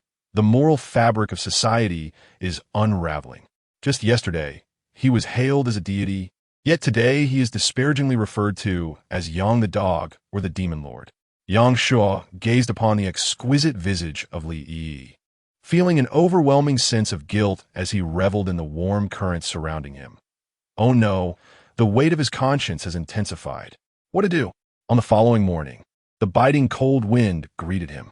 Rising, Yang Shuo ascended the city wall for a brief inspection, only to find that the attackers were still goblins and ogres, prompting him to retreat to his quarters for more rest. Embracing Li Yi's delicate form, he indulged in the comfort for half the day before leisurely rising to address the aftermath. Outside the walls lay a multitude of ogre corpses, riddled with gunshot and knife wounds. Those with knife marks were notably close to the wall, indicating a limited attack range from statues. Numerous goblin bodies were also scattered about, yet most had taken refuge beyond the reach of gunfire. Yang Shuo, undeterred, stealthily approached and unleashed devastation upon them. It was not out of bloodlust, but rather these goblins represented the crystal cores, which in turn signified the enhancement of personal strength. Therefore, he would not let a single one escape. Having dispatched the goblins, he turned his attention to gathering materials for upgrading the windmill's main structure, 1,000 units of stone, of which he had already collected over 700, with sufficient quantities to be amassed a day. He possessed 500 units of iron ore, 100 units of copper, 50 units of silver, and 20 units of gold, thanks to the disassembled treasure chests. Additionally, he had 10 units of springstone, though he still required 2 more Zhuolan stones. Fortunately, with Tyrant and Zhou Yi assisting, gathering the remaining materials today should pose no significant challenge. The sole inconvenience remained the area of his courtyard. Yesterday, he had reached out to Su Mingxue and Zhang Ji, yet had yet to receive a response. No more words, back to chiseling stone. As for the scarce resources, he would send Li Yi to trade. If he were to reveal himself now, he would undoubtedly be met with scorn from other players. Better to enjoy the fruits of his labor in silence, without drawing too much attention. As for the runes owed to the deity, at noon, Zhou Yi sent 4 runes, still leaving a debt of 12. Very well, there is no rush. Among the 4 runes, 2 happened to be Zhuolan stones, bringing him one step closer to upgrading the windmill's main structure. I recently encountered another individual, a man, who, upon seeing me, excitedly rushed towards my vehicle. Zhou Yi did not conclude the conversation. Instead, she began to vent her grievances. I must admit, it truly frightened me. With my beauty and wealth, who wouldn't harbor ill intentions? Fortunately, I am swift on my feet. Otherwise, where would you find such a commendable business partner? Indeed, one must exercise caution. The onset of extreme cold has heightened the demand for resources, making theft a common occurrence. Wouldn't this be attributed to your benevolence? Alas, it is a necessity. A necessity. No worries, for I cannot perish from the cold, as for others. In this desolate place, each must resign to their fate. By the way, esteemed one, do you possess any self-defense items? I wish to purchase a couple. Yang Shuo contemplated. He had previously inquired with Su Mingxue about scrolls capable of transporting individuals or vehicles, intending to bring Zhou Yi to safety.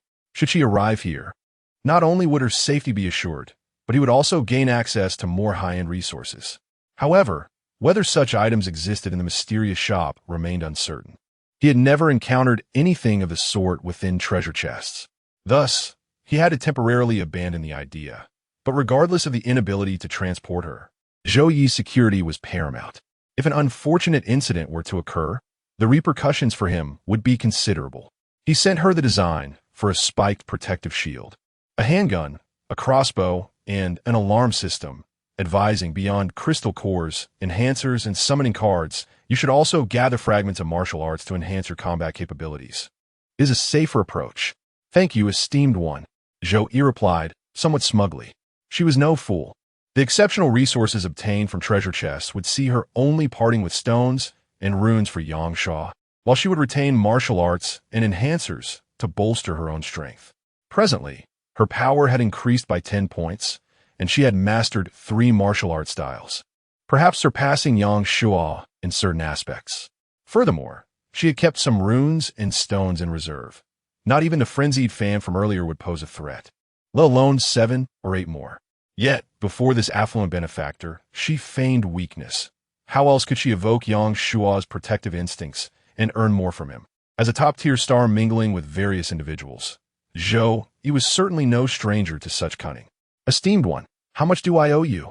I will pay. Let us bundle it all together for 20 survival coins. How stingy? 20 survival coins? Would it not be more generous to simply gift them to me? The beauty pouted, but she realized that purchasing so many life-saving items for 20 coins was indeed fair, so she did not protest further and sent the coins. If you ever find yourself in particularly perilous situations and those items cannot ensure your safety, remember to contact me at any time, Yangshuo added. Zhou Yi's eyes brightened, and she eagerly inquired, do you have more valuable items at hand? May I see them first? Yangshuo pondered for a moment before sending her several screenshots.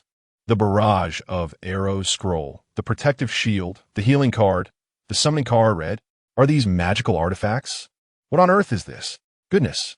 Zhou Yi found herself at a loss, having never encountered nor heard of any of these before. Initially, she believed she had surpassed Yangshuo in certain aspects, but now it was evident that they belonged to entirely different realms. The treasures Yangshuo possessed transcended her understanding entirely. Sigh. Upon reflection, it was hardly surprising. She had kept runes and stones purely for self-preservation, while Yangshuo had undoubtedly discovered their true purposes. After all, could someone capable of vanquishing 10,000 monsters truly be compared to someone who still dared not open a bronze chest? It seemed wise to simply cling to the stronger ally. Chapter 62. The Dance of Death. After concluding his conversation with Zhou Yi, Yangshuo resumed his labor, diligently working until 3 or 4 in the afternoon, ultimately accumulating 1,000 units of stone. He paused to inquire about the progress of Su Mingxue and Zhang Ji, only to discover that neither had encountered any trees. With no alternatives at hand, he was compelled to suppress his impatience. As dusk approached, he ventured out to eliminate all goblins and ogres, subsequently acquiring 12 crystal cores. His collection now totaled 195 cores, even after trading away a portion. Despite the low drop rate, the sheer volume of monsters he dispatched daily, amounting to 3,000 or 4,000, yielded nearly 100 cores each day. It was foreseeable that, given sufficient time, his agility would inevitably evolve to a formidable level.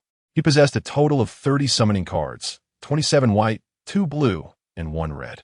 Yangshuo decided to withhold their use for the moment, intending to wait until he required specific resources. As for the enhancers, he had obtained a few from yesterday's loot, but after their application, he was left with only 1 dose. Congratulations to all surviving players for enduring today's survival game. Please take a well-deserved rest. A new round of the survival game will commence in 12 hours. Due to failure to meet today's prescribed distance, severe penalties will be imposed. Under the cloak of night, goblin shamans and tyrants gradually materialized, 2 goblin shamans and 10 tyrants. Yangshuo paid little heed. As he had done the previous day, he utilized a submachine gun to draw the attention of 1 goblin shaman, then dispatched the tyrants one by one with his rocket launcher. Once all the tyrants were vanquished, he leaped down from the city wall and, employing stealth, approached the two goblin shamans. He fired an ice arrow at one while utilizing the phantom skill to finish off the other. The ice arrow boasted significant attack power, effortlessly felling ordinary goblins. One shot would suffice. Even for ogres, a headshot would require only 2 arrows for a fatal outcome. The goblin shamans were no exception. The ice arrow pierced through their bodies, creating a gaping wound the size of a fist, causing them to collapse. The goblin struck by the phantom skill also had no chance of survival. After collecting the stones from the tyrants and the runes from the goblin shamans, Yang Shua prepared to return to the city wall when, amidst the silence of the night, a sudden sound broke the stillness. Crack! Footsteps echoed upon the parched earth, compressing the soil beneath. Yet these were not Yang Shua's own. He turned to see, at the boundary where light met darkness, a colossal, hunched figure slowly advancing. It resembled a tyrant, yet was not entirely so. Its body was similarly bronze-hued, but unlike the towering, imposing figure of tyrant. It bore an almost 150-degree inclination at the torso and lower body, with remarkably slender calves and waist, muscles distinctly defined as if springs were embedded within. It possessed hard-shelled wings protruding from its back, and its arms were adorned with a row of blades of varying sizes. If one were to liken it to an animal, Yang Shua found the mantis to be an apt comparison. A chilling and merciless notification echoed in his ears, detected that the player has failed to complete the required mileage task for 7 consecutive days, triggering a special punishment, Dance of Death. Wishing the player good luck, Yang Shua's pupils constricted sharply. Yet, before he could react, the hardened shell behind the mantis monster unfurled, its wings flapping, and its figure suddenly vanished.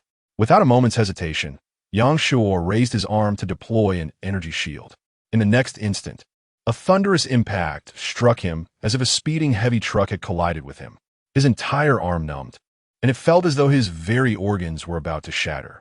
Nevertheless, Yang Shua's body was propelled backward like a cannonball, crashing heavily against the city wall.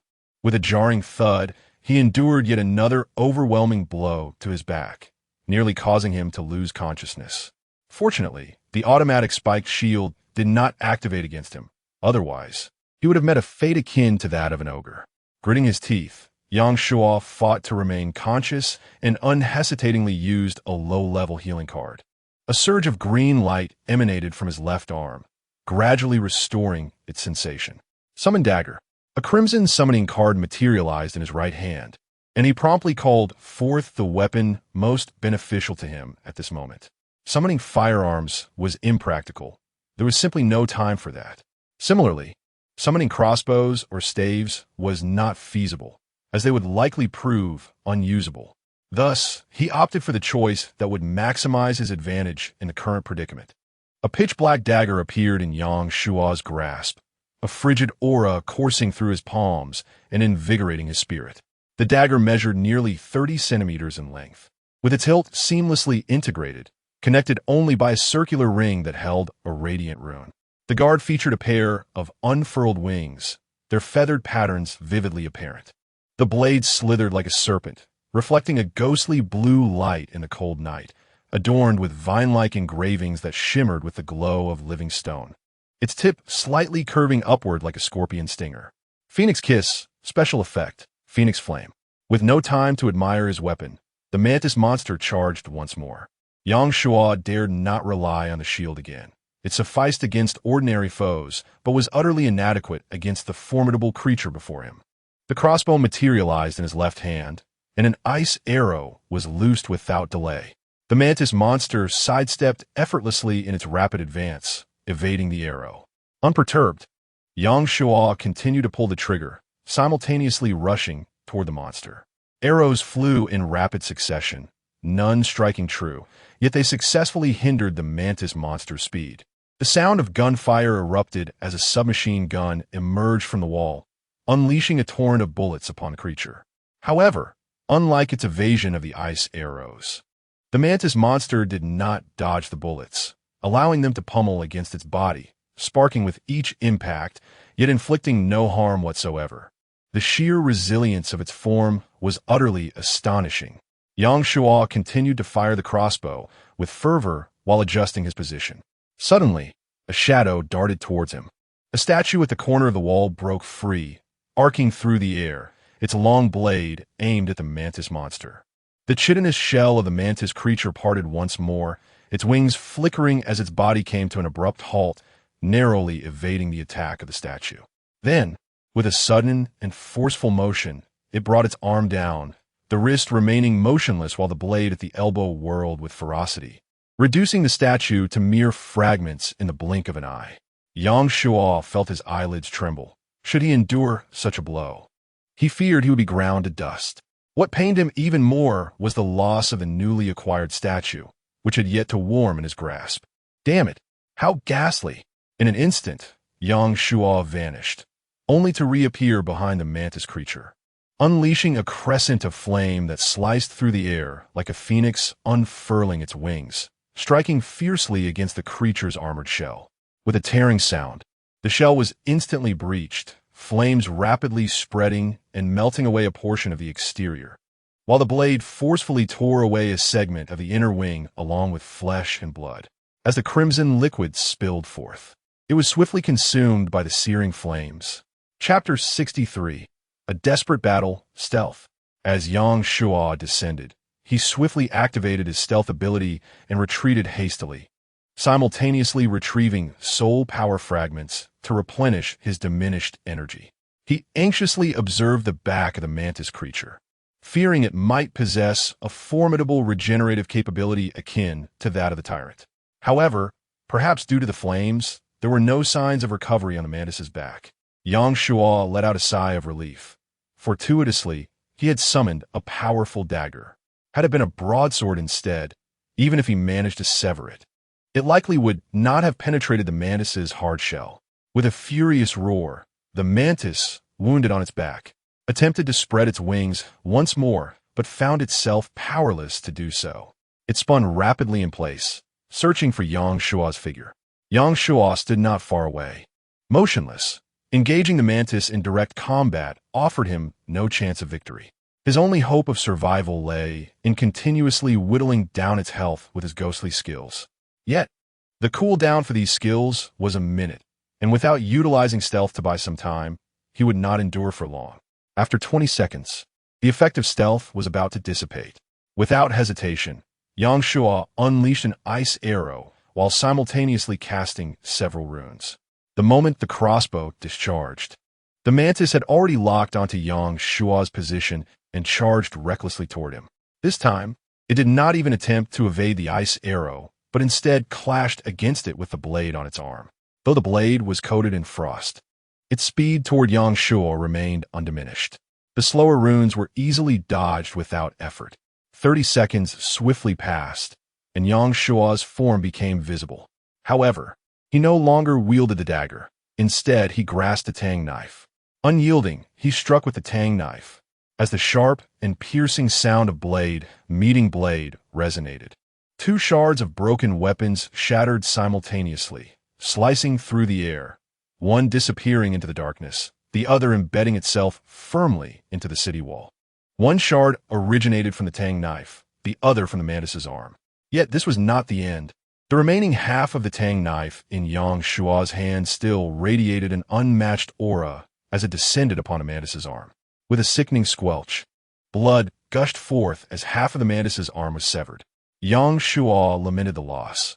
Had the tang knife remained intact, he could have left a grievous wound upon the creature's chest. But now was not the time for such thoughts. Accompanied by the mantis's agonized roar, its other arm swung violently toward Yang Shuo. With no means of evasion, he contorted his body, striving to protect his vital points. Bam! Once again, the impact was tremendous, sending Yang Shuo hurtling through the air. This time, he felt a sharp pain in his ribs and lungs, resulting in a violent spurt of blood mid-flight. To make matters worse, the mantis charged at him before he even touched the ground, intent on tearing him to shreds. Tat tat tat tat tat tat. Gunfire erupted from the city wall once more. But this time it was not from a submachine gun. It was the long-forgotten machine gun. The one firing was a visibly frantic Li Yi. Li Yi gazed anxiously at the city below, her heart racing, Yang Shu. The power of the machine gun surpassed that of a submachine gun considerably, and with several bullets having penetrated the wounds on the back of the mantis creature, Yang Shuo had bought himself a moment of respite. The mantis creature let out a series of pained cries. It paid no heed to Li Yi atop the city wall, continuing its relentless charge towards Yang Shuo. Thud! Without a moment to respond to Li Yi, Yang Shuo, upon hitting the ground, gritted his teeth and raised his arm, shooting another bolt at the mantis creature. 20 seconds remaining. Springing to his feet, he discarded his broken knife, opting instead for a large sword, bracing himself for the impending confrontation. Despite having lost an arm and a wing, the mantis creature's imposing presence remained terrifying as it howled, lunging at Yang Shuo with a claw aimed at his face. Yang Shuo retreated a step, his sword slicing upward in a diagonal arc. A sudden gust of wind enveloped the blade, as if it were a tangible force, driving it towards the creature's chest. The first strike of the abyssal path. Mutual destruction. Puffed, puffed. A deep gash appeared on the mantis creature's chest, coinciding with its claw tearing into Yang Shuo's face, ripping away a large chunk of flesh. In an instant, Yang Shuo's face was a gruesome sight, blood and flesh mingling, exposing bone. Yang Shuo. Li Yi's face turned pale with terror, tears streaming uncontrollably.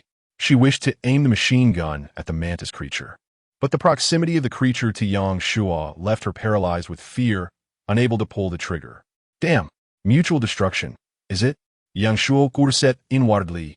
Though he was in a dire state, the mantis creature was equally suffering, and this had been part of his plan all along, as long as he survived. It would not be in vain. Boundless. The second strike of the abyssal path, boundless. The blade, embedded deep in the mantis creature's chest, twisted violently, summoning a fierce wind that engulfed the entire creature. The already weakened blade regained its unparalleled sharpness, surging from the creature's chest straight towards its head, only to shatter abruptly in the next moment. Clang! The blade flew off, and Yang Shuo stumbled backward due to the immense inertia, nearly collapsing to the ground. Damn! He could not contain his expletive. If that strike had landed, even if the mantis creature had a tough life, it would have faltered for a moment, allowing him to recover his skills. Perhaps with a third strike, he could have vanquished this beast entirely. But the opportunity had slipped away, and Yang Shuo dared not take further risks.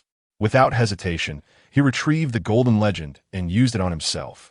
A verdant light enveloped him, and the wounds on his face healed at a visibly rapid pace, while the injuries he had sustained from executing 2 abyssal path strikes also restored to their original state.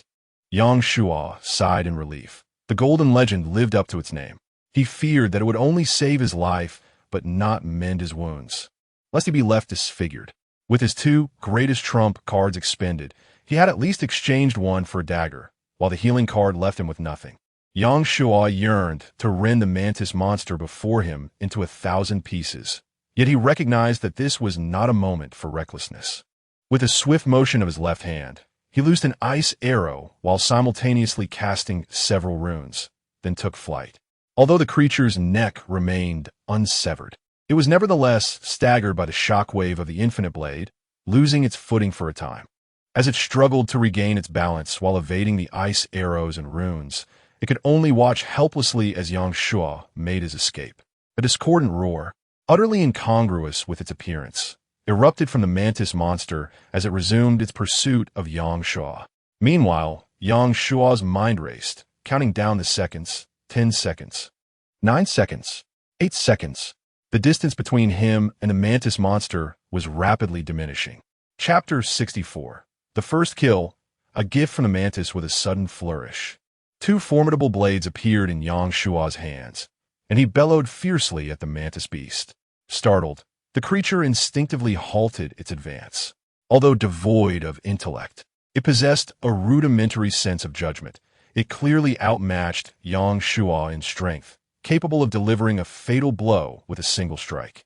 Yet, throughout their encounter, it had not gained the upper hand and had suffered injuries repeatedly.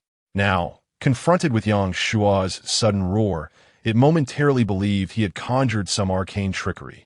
Truly taken aback.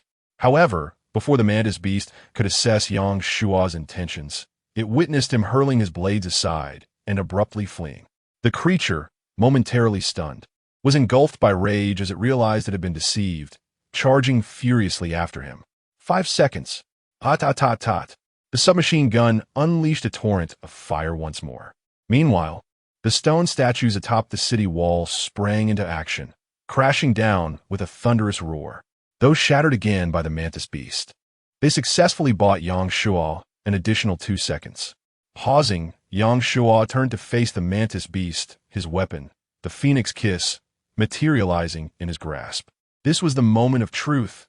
It was a matter of life and death. Either the mantis beast would perish at his hands, or he would fall beneath its might. For he had no hidden cards left to sustain him for another 30 seconds. Having been deceived once, the mantis beast, despite sensing the peculiarity of Yang Shuo's actions, hesitated no longer and surged toward him with incredible speed. As it closed the distance to within 3 meters, its claw lunged toward Yang Shuo just as the countdown for both the ghostly and stealth skills reached its end. Li, atop the city wall, felt her heart clench in terror as she beheld the unfolding scene. In the next instant, Yang Shuo's figure vanished, and the crescent flames erupted once more behind the mantis beast, accompanied by a glimmering blade of light, as if a silken ribbon, descending mercilessly upon it. Ghostly, a pained shriek escaped the mantis beast. Upon landing, Yang Shuo activated the stealth skill, no longer merely evading, but instead maneuvering in front of the creature for a simultaneous strike. This time, the special effect of the Phoenix Flame did not trigger. Yet the Requiem Blade technique once again carved through the mantis beast's abdomen. Striking true, Yang Shuo refrained from greedily pursuing a second blow. He withdrew just in time to evade the mantis beast's counterattack, leaving a Thunderstrike rune at its feet. Boom! Lightning struck down heavily upon the mantis beast, instantly charring it into a blackened husk. Its cries, though still echoing, were notably feeble. The mantis beast, already in a precarious state, found itself further weakened by the combined onslaught of ghostly and requiem skills, reaching the brink of exhaustion. Yet, Yang Shuo remained vigilant, hurling 2 more runes at the creature. Attempting to evade, the mantis beast swerved, but its body was beyond its control, rendering complete avoidance impossible. Crack! With a chilling sound, ice shards enveloped its legs, rendering it immobile. As a whirlwind surged forth, enveloping it in a tempest of fury, it lashed out with the ferocity of blades, stripping away the mantis beast's battered exterior and viciously tearing at its flesh. The air was filled with its incessant, anguished cries. Seizing the moment of vulnerability, Yang Shuo pressed on for the kill. Yang Shuo continuously hurled runes at the mantis beast, spirit runes and thunderstrike runes, as well as the cleansing runes and radiant runes.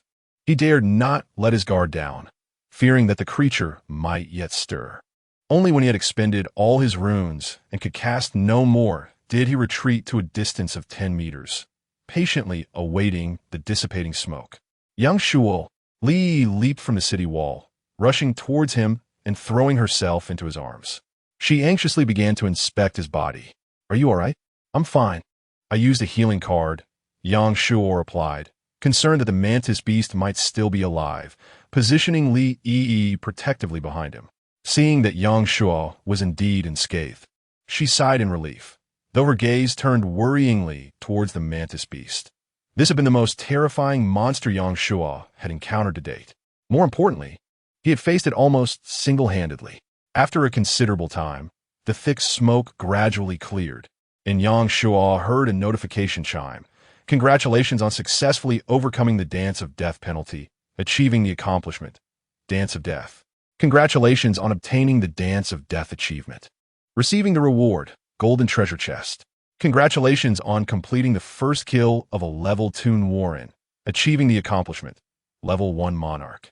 Congratulations on obtaining the Level 1 Monarch achievement, receiving the reward, Golden Treasure Chest. Congratulations on completing the special task Dance of Death, receiving a special reward, Gift of an Warren. Level 2 Warren? Damn it, after all that effort, I thought I had slain a formidable boss, only to discover it was merely a minion. This was truly a survival game, Escaping the clutches of life and death remained a fanciful notion. However, after expending so much effort and nearly losing his life, receiving only 2 golden treasure chests felt rather meager. Although the battle had been brief, it was far more perilous than the previous siege by thousands of monsters. A single misstep on his part would have surely led to his demise. The game developers were truly disappointing. After a bout of cursing, he noticed several skeleton soldiers closing in on Li Yi. He hurriedly escorted her back to the city wall before descending to loot the corpse. The mantis beast's body was unrecognizable, charred and battered by fire and lightning. Even a stone would not have withstood such treatment. After groping around for a while, he found neither stone nor rune, but instead unearthed a token. The token was diamond-shaped, palm-sized, and made of bronze, inscribed with curvy characters resembling traditional Nwaran script. Attempting to view its description yielded no clues. How peculiar. This was the first time Yang Shuo had encountered such a situation. Could it be an item that triggers a special storyline? With no means to further investigate, he gathered his runes and returned to the city wall to check the rewards he had just received. Dance of Death, a life dance on the edge of death. Most breathtaking. Strength 2, Agility 2, Constitution 2. Level 1 Monarch. Level 1 Warren is no longer worthy of your attention. Strength 3, Constitution 3. The overall rewards are quite commendable, particularly in terms of physical attributes. The crystal nucleus and enhancers are inclined towards augmenting agility and strength, while most achievements also favor these 2 aspects. As a result, his endurance has significantly lagged behind in comparison to strength and agility. The recent increase of 5 points signifies that his stamina can ascend to a new level. This evening, I shall seek out Li Yi to test my skills. However, the gift from the Nyo people does not seem to be of any great value. Since the inception of the survival game, the majority of dangers he has encountered have been instigated by the Nyo people, who would covet their offerings, perhaps upon opening it. A swarm of mantis monsters might suddenly emerge, and he would truly have cause to laugh heartily as he exits, subsequently seeking a propitious location to inscribe a rune for himself. Chapter 65. Unboxing the energy impact device. Of course, the earlier remarks were mere jest. After all, this was a special reward, the value of which was undoubtedly evident. After guiding Li Yi back into the house, she busied herself with dinner while Yang Shuo ascended to the global channel to check if his reputation had undergone a transformation. The world announcements rolled on, featuring 2 achievement notifications, yet the subsequent comments remained rife with disdain. Damn it. That young demon has attained yet another achievement, and this time it's 2. Is there no justice in the heavens? Why can't they unleash some cataclysmic monster to vanquish him? The global broadcasts have become monotonous, consistently highlighting the exploits of the infamous Yang. I think I shall abandon this game. I'll return only when there's news of Yang the great demon's demise. Yet, they lamented, he was merely a pathetic level 2 creature, and how could he possibly earn accolades? I slayed the heavily armored skeleton. Did I boast about it to the entire world? Bah, Yang, may you meet your end. And then 2 golden treasure chests appeared. Damn it. Sooner or later, Yang the demon will choke on his own success. With a heavy sigh, Yang Shuo silently closed the global channel. The atmosphere had turned hostile, and he dared not let this small territory be exposed. Otherwise, he might find himself the target of a hefty bounty. Opening the chat window, he noticed messages from Su Mingxue and Zhou Yi. He first glanced at Zhou Yi's message, which contained but a single line. Master, will you be unboxing today? Yes, he replied succinctly. Zhou Yi responded almost instantaneously. All right, Master. I thought there wouldn't be any treasure chest today. Turns out you were ensnared by monsters. Congratulations, Master. On securing 2 more chests. Just a trivial level 2 monster, easily dealt with, Yang Shuo replied nonchalantly. Zhou Yi chuckled delightfully. I share your sentiment, Master. After concluding the conversation with Zhou Yi, Yang Shuo turned to check Su Mingxue's message. She had sent several images of a tree that resembled a pine, accompanied by a detailed description. Master, this tree is known as the snow pine. It withstands the harshest of winters and possesses certain defensive qualities. It should be quite suitable for transplanting now. Would you like some? Resilient against the cold, indeed. as Yang Shu reveled in the year-round spring of his courtyard. He contemplated how considerate Su Mingxue was, though he felt it unnecessary. Any tree would thrive in his domain. Since any tree could flourish, the snow pine would undoubtedly prosper as well, and Yang Shuo saw no reason to decline. "Thank you, Miss Su. I was a bit preoccupied earlier. Could you please procure some for me?" "Certainly," came Su Mingxue's straightforward reply, devoid of any flattery regarding his monster-slaying achievements. It was clear she was not one to indulge in sycophantic praise, and she would undoubtedly prove to be a valuable ally in the future. After sending the wooden treasure chest and the black iron chest to Zhou Yi, Yang Shuo, having finished dinner, embarked on today's treasure unboxing journey with Li Yi. There were not many chests, only 3, 1 silver chest and 2 violet chests. Silver treasure chest. Congratulations! You have received gasoline 2, survival coins 3, bread 5, down jacket 2, hand warmer 1, vehicle repair card 2, vehicle cold resistant system upgrade scroll 1, and a fragment of the Overlord gun 1. A fragment of a martial art technique from the silver treasure chest? Quite impressive. It is worth noting that while martial techniques may falter before monstrous foes, they form the foundation of martial arts. Had Yang Shuo not possessed the 8 extremes fist and military physical training fist, wielding the Abbot Harmakea's 3 swords would have been a formidable challenge, making it even more arduous to contend with the Mantis Beast. Continuing to open chests.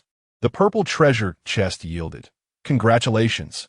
You have received Vehicle Repair Manual 1, Vehicle Heater 1, Enhancer 5, Summoning Card 2, Winyao Rune 1, Spring Floating Rune 1, Lightning Strike Rune 1, Vehicle Engine Upgrade Scroll 1, Vehicle 360-degree Surveillance Footage 1, Vehicle Energy Impact Device Blueprint 1, Skill Card Fragment 1, Teleportation Scroll 1.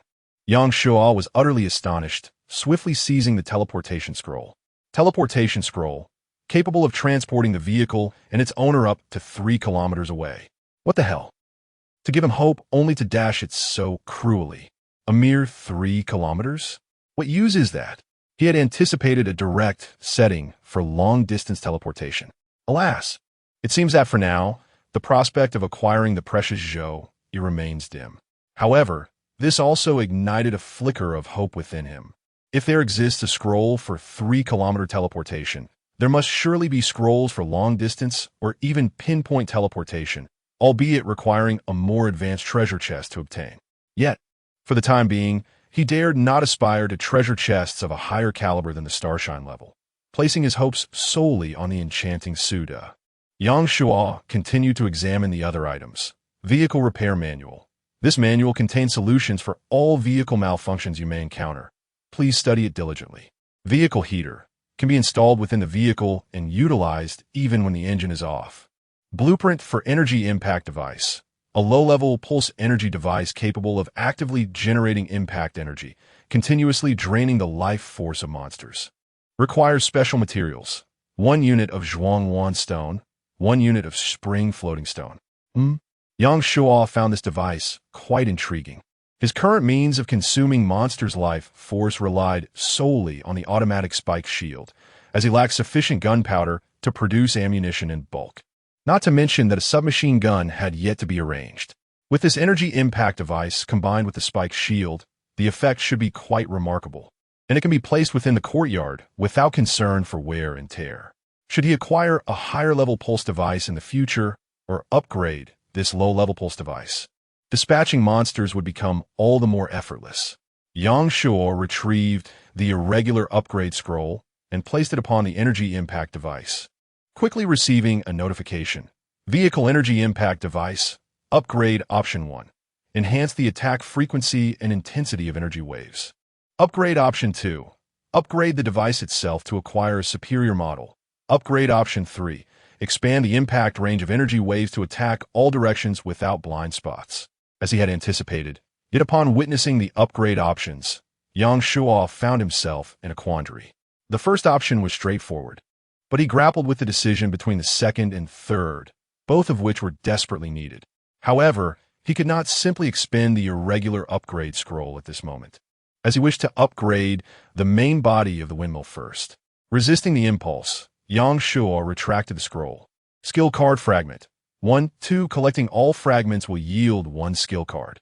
Although he had not directly acquired a skill card, this item remained of significant importance to Yang Shuo, as the enhancement from stealth and phantom abilities were undeniably beneficial to his strength. Continuing to open boxes, he received, "Congratulations! You have obtained Vehicle Anti-Skid Chain Blueprint 1, Enhancer 5, Summoning Card 3, Crystal Core 5, Wenyao Rune 1, Li Hui Rune 1, Spring Float Rune 1. Vehicle External Circulation System Upgrade Scroll 1, Vehicle Mounted Shell Device 1, 12 Paths Tam Leg Chip 1, Comprehensive Overlord Gun Chip 1, Weapon Upgrade Scroll 1. Chapter 66, Tang Dao Lunk. Summoning Skill 1 cannot help but exclaim, what a lucrative treasure chest this is. Firstly, it contains the design blueprint for anti-skid chains for vehicles. Note that it is a blueprint, signifying that it can facilitate the continuous production of these chains to be sold to other players. Even if each anti-skid chain fetches only 2 or 3 survival coins, one could amass thousands or even tens of thousands of survival coins in a short period. This is an essential item that everyone requires. Design blueprint for vehicle anti-skid chains. Required resources, 2 units of iron or 4 anti-skid chains. How much iron do we have? Li checked and replied, we still have 734 units, but we also have over 400 sets of armor that can be disassembled if necessary. Yang Shuan nodded and handed her the design blueprint. Let us produce these chains in the next couple of days and post them on the trading market for 5 survival coins a set. Understood. The issue of insufficient funds was thus swiftly resolved, and Yang Shuo felt a sense of relief, free from immediate worries about survival coins as he continued to examine the contents of the treasure chest. Vehicle External Circulation Upgrade Scroll creates a smooth and warm airflow both inside and outside the vehicle, ensuring air circulation while providing certain benefits to the player's physical strength and health. Not bad at all, he mused, though regrettably, his windmill house would likely be of no use. He set this scroll aside. The 12 paths of Tam Leg Chip and the Overlord Gun Chip required no further deliberation. He utilized them both. As the 2 chips vanished, a wealth of knowledge regarding leg techniques and gun techniques surged into Yang Shua's mind, enhancing his skeletal and muscular structure to a certain degree. His strength, agility, and constitution increased by 6 points instantaneously. The final item, and the one Yang Shuo was most concerned with, was the weapon upgrade scroll. He now possessed the Foamwind Dagger, which boasted formidable attack power and special effects. Against the tough exoskeleton of the mantis monster, it could pierce with ease. Its strength was undoubtedly sufficient.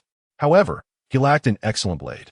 Whether it be the Wugue 1 blade slash or the Abaddon 3 blades, both techniques wield immense power, and to be without a fitting weapon would be a waste.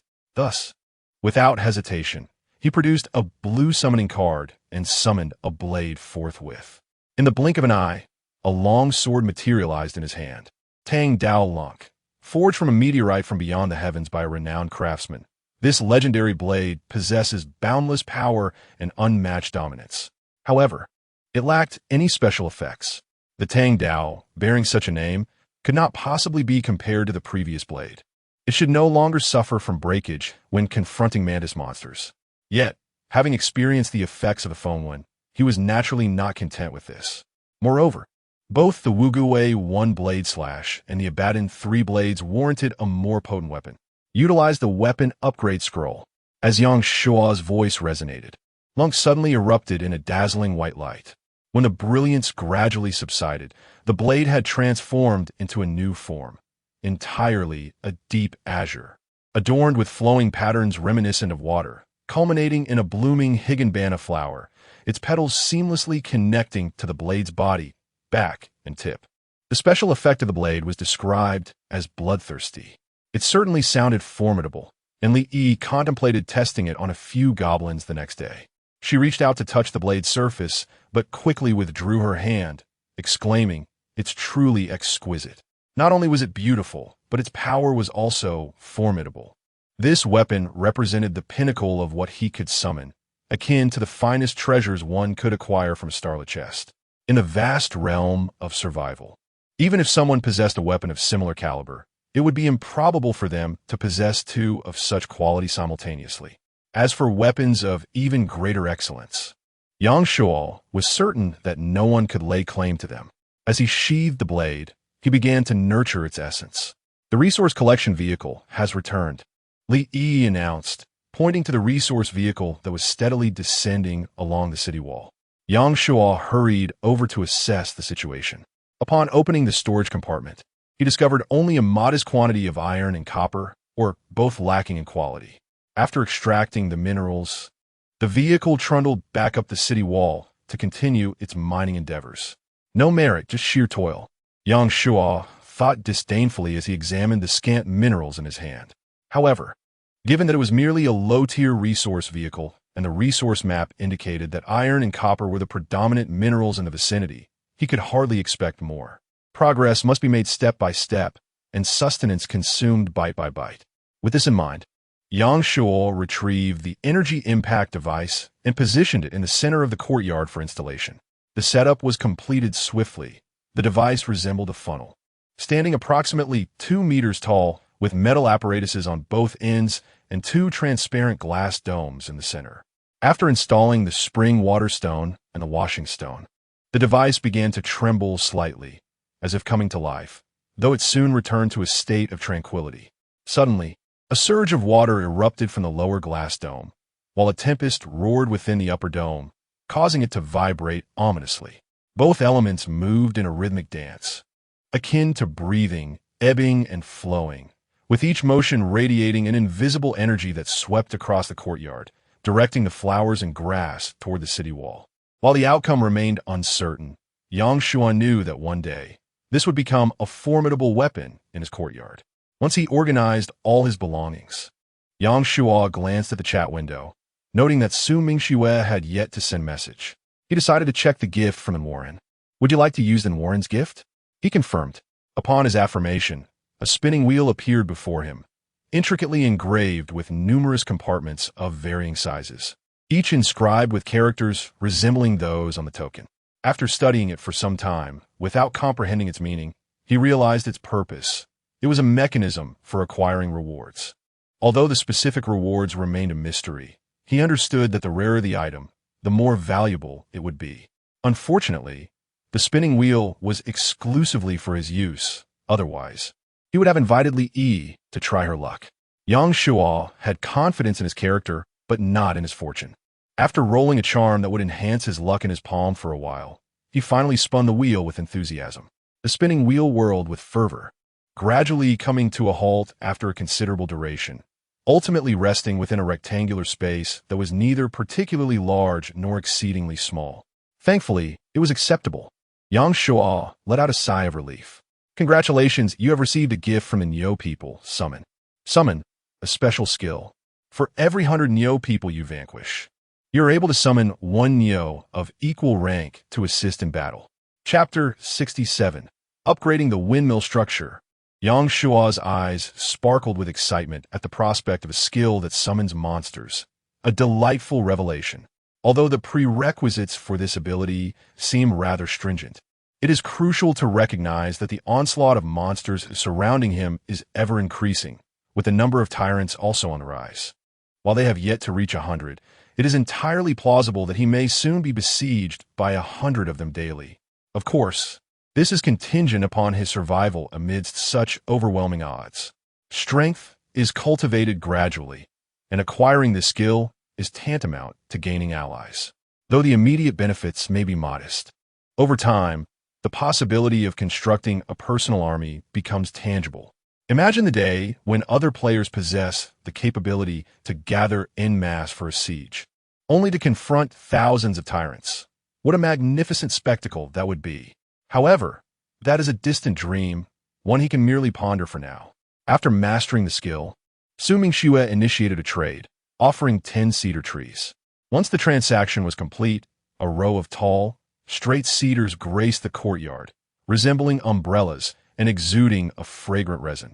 Cedar, vegetation with a robust root system, capable of thwarting small burrowing animals' incursions. In other words, it offers protection against subterranean attacks. This skill is indeed quite formidable. Presently, if the windmill courtyard's wall defense is rated at 100, its aerial defense stands at a mere 1, while its capacity to fend off underground assaults is non-existent. However, considering that cedars repel animals rather than monsters, relying on them for the courtyard protection seems as futile as hoping for the demise of the game's creator by tomorrow. Yang Shuo commenced digging holes to plant the trees. With his strength reaching 55, lifting an entire cedar tree proved somewhat challenging, yet utilizing ropes made the task considerably easier. Even so, it took him nearly 2 hours to successfully plant the 10 cedars. Li Yi took charge of filling in the soil and watering the trees. Once everything was completed, before they could assess the plant's water needs, Su Mingxue traded for another 10 cedars. The duo had no choice but to abandon their thoughts of rest and press on with their work. After finalizing their efforts, it was already past 11 at night. They checked the status of the courtyard. Vehicle details: windmill, level 4, function, water extraction, power generation, mining, oil, not operational. Components: windmill structure, defense 5,000. Attack 0, upgrade materials, 1,000 units of stone, 500 units of iron, or 100 units of copper, or 50 units of silver, or 20 units of gold, or 10 units of springstone, 10 units of Zhualan stone. Requires courtyard area to reach 1,000 square meters. Lawn, defense 1. Attack 1, upgrade materials, 2 tons of water day, city wall, 2 tons. 20 cedar trees directly contributed an additional 1,650 liters of water. This is hardly surprising, as the planting of these 20 cedars nearly filled the courtyard. Only the space beneath the trees remained available for additional planting. If that proves insufficient, Yang Shuo would truly be at a loss. Without further ado, he began watering. Your courtyard has expanded by 176 square meters. Finally, it's all settled. In the yard, there remains a mere 120 square meters to complete the 1,000 square meter area. Tomorrow, I shall rise early to water it once more, and that will mark the completion. The necessary materials for upgrading the windmill's main structure have also been gathered, so everything is in readiness. After a night of diligent labor, even the remarkably resilient Yang Shuo felt fatigued. He pulled Li Yi back into the house, where they enjoyed a shared bath, a soothing reprieve. Yang Shuo managed to invigorate himself, yet Li Yi was utterly drained, collapsing onto the bed and succumbing to slumber. Yang Shuo relinquished any thoughts of further indulgence, instead embracing her delicate form as he drifted into a deep sleep. The next morning, the sound of game notifications roused Yang Shuo from his slumber. He hurried outside to continue watering, but before he could finish the 2 tons of water, dawn broke. Yang Shuo ascended the city wall, awaiting the emergence of monsters. The first wave was, as expected, goblins, followed by the familiar sight of ogres. Relieved, he ceased watering and returned to bed, eager to indulge in playful antics with Li Yi. After 2 days of rest, Li Yi was nearly recovered, while Yang Shuo, having endured the weight, could no longer contain himself. Though he could touch and tease, it only intensified his yearning. Li Yi, still in a drowsy state, soon became aware of Yang Shuo's mischief. Instinctively, she responded, quickly becoming engaged. 2 hours later, after a night of shared passion, Li Yi lay spent on the bed, utterly oblivious, rejuvenated and filled with ambition. Yang Shuo ascended the city wall, ready to unleash his wrath upon the monsters. However, he was taken aback by the scene before him. The ogres continued their mindless assault on the wall, yet the goblins were nowhere to be found. What would be the reason? Yang Shuo traversed the perimeter of the city wall several times, but to no avail. It was only when a new wave of goblins surfaced that he began to grasp the situation. The newly emerged goblins initially charged at the wall, but upon losing several to the spiked defenses, they retreated. After a brief distance, they lingered for a moment before scattering, soon vanishing from sight. Yang Shuo stood in bewilderment, realizing that the energy impact device was likely responsible. The device's attack range was determined by the windmill's level, which was currently at level 4. Even accounting for the yard's area, it should extend far beyond. Unlike the ogres, the goblins seemed to have sensed the continuous damage and opted to flee. Yang Shuo found himself both amused and exasperated. The monsters surrounding the city posed no threat to him, but rather presented an opportunity for resources. If the goblins escaped, what would become of his crystal cores? Each core represented agility attributes. Yet, if he descended from the city wall, with waves of goblins every 3 minutes and ogres every 5, he would be utterly exhausted by day's end, leaving him no strength to confront the tyrant and goblin shamans, let alone any unforeseen occurrences. After much contemplation, Yang Shuo sighed and resolved to remain within the city, choosing prudence over recklessness.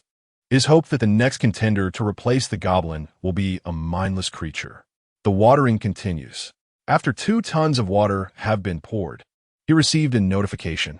The resources for upgrading the windmill structure are complete. Would you like to proceed with the upgrade? What more is there to discuss? Upgrade. A tremendous rumble ensued. Earth trembled and mountains shook as the windmill rose once more, reaching towards greater heights. Ultimately, however, it only ascended by approximately 2 meters before abruptly halting. Just as Yang Shuo was engulfed in confusion, he observed the stones on the second floor suddenly shift aside, revealing a sizable opening about the height of a person. In an instant, stones began to extend along the edges of the opening, forming a passageway only 2 or 3 meters long. Once the passage was created, the stones began to spread both upward and downward, swiftly giving rise to another windmill structure. This one a smaller, single-story version. Chapter 68. Oil Extraction Success. In a brief moment, a windmill slowly took shape atop the small windmill house, crafted of metal and gleaming in silvery white. As the diminutive windmill began to rotate gently, the process of upgrading neared its conclusion. Li Yi emerged from the house, dragging her weary body, her curiosity piqued by the transformations in the courtyard. Another upgrade? Indeed, Yang Shuo replied, hastily making his way to inspect the drilling apparatus. The drilling equipment had also undergone an enhancement.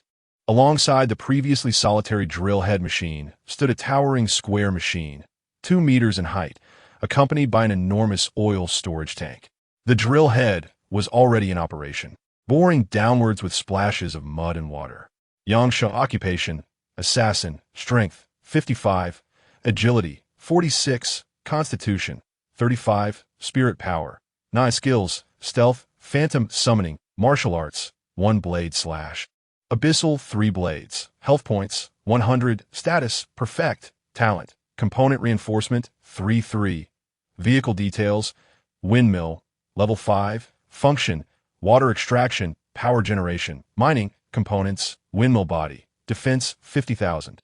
Attack 0, upgrade materials, 2,000 units of stone, 1,000 units of iron, or 500 units of copper, or 200 units of silver, or 50 units of gold, or 10 units of spring floating runes, 10 units of Zhuanglan runes, 20 units of thunderstrike stones. Requires courtyard area of 10,000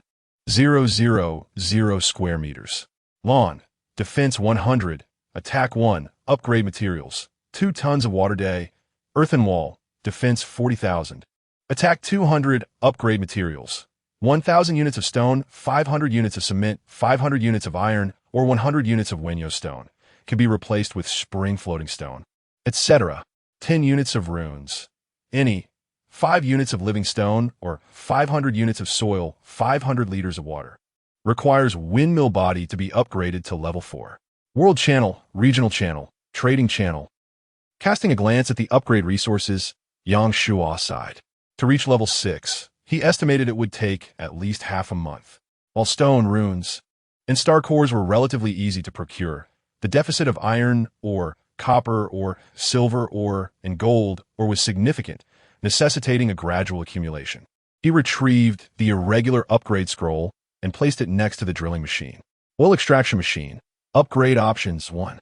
Acquire a refining machine that can directly convert extracted oil into gasoline, asphalt, etc. 2. Upgrade the oil extraction machine to obtain more oil. 3. Upgrade to a multifunctional mining machine capable of extracting multiple minerals. He opted for option 1. There was little to deliberate. He had reserved the upgrade scroll for this very purpose. As Yang Shuo's voice faded, the oil extraction machine began to expand and transform rapidly. Cubes and elongated shapes protruded, forming a smooth surface, and the machine's dimensions appear to have more than doubled. Upon completing its upgrade, The machine extended several pipelines to one side, each connecting to a high oil storage tank, conical at the top and wide at the base, adorned with labels indicating various refined resources. Yang Shua placed his hand upon the machine and received a prompt. Integrated oil extraction and refining device. Gasoline. 10 units H. Kerosene. 10 units H. Diesel. 10 units H. Lubricating oil. 1 unit H. Paraffin. 5 units H. Among these, gasoline and diesel could be sold, yielding 10 units per hour, which accumulates to 120 units daily.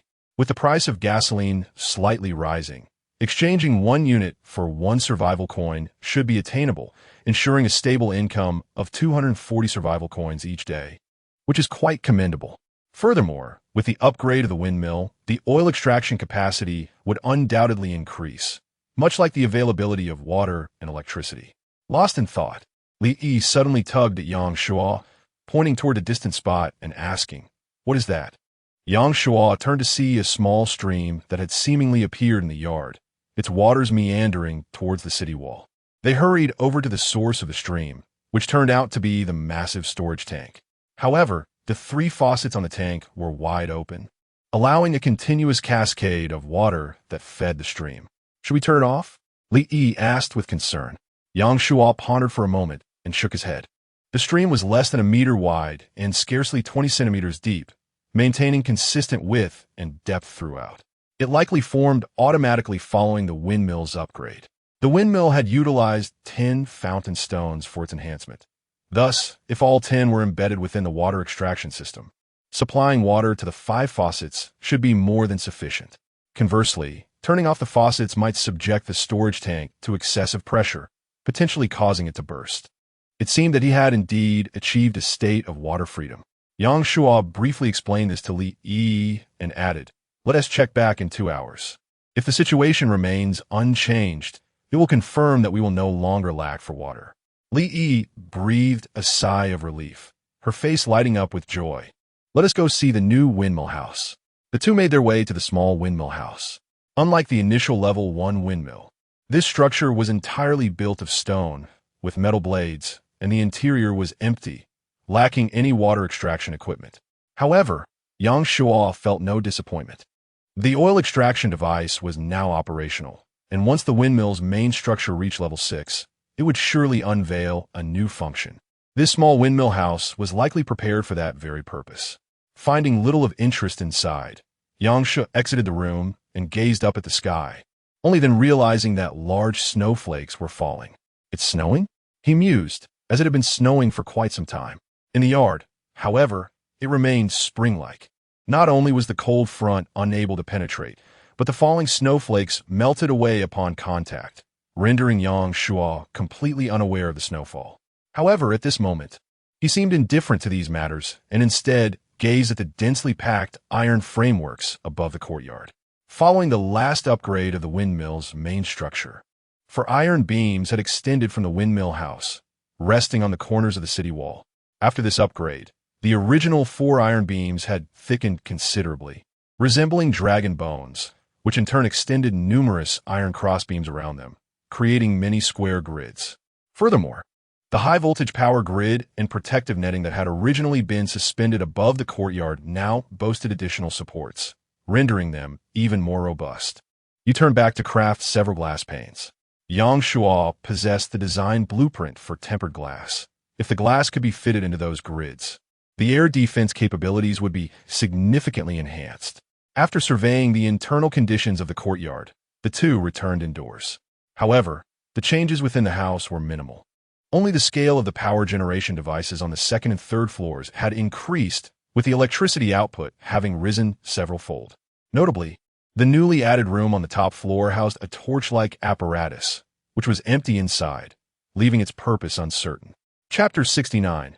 Zhou Yi in Peril, Identity Exposed.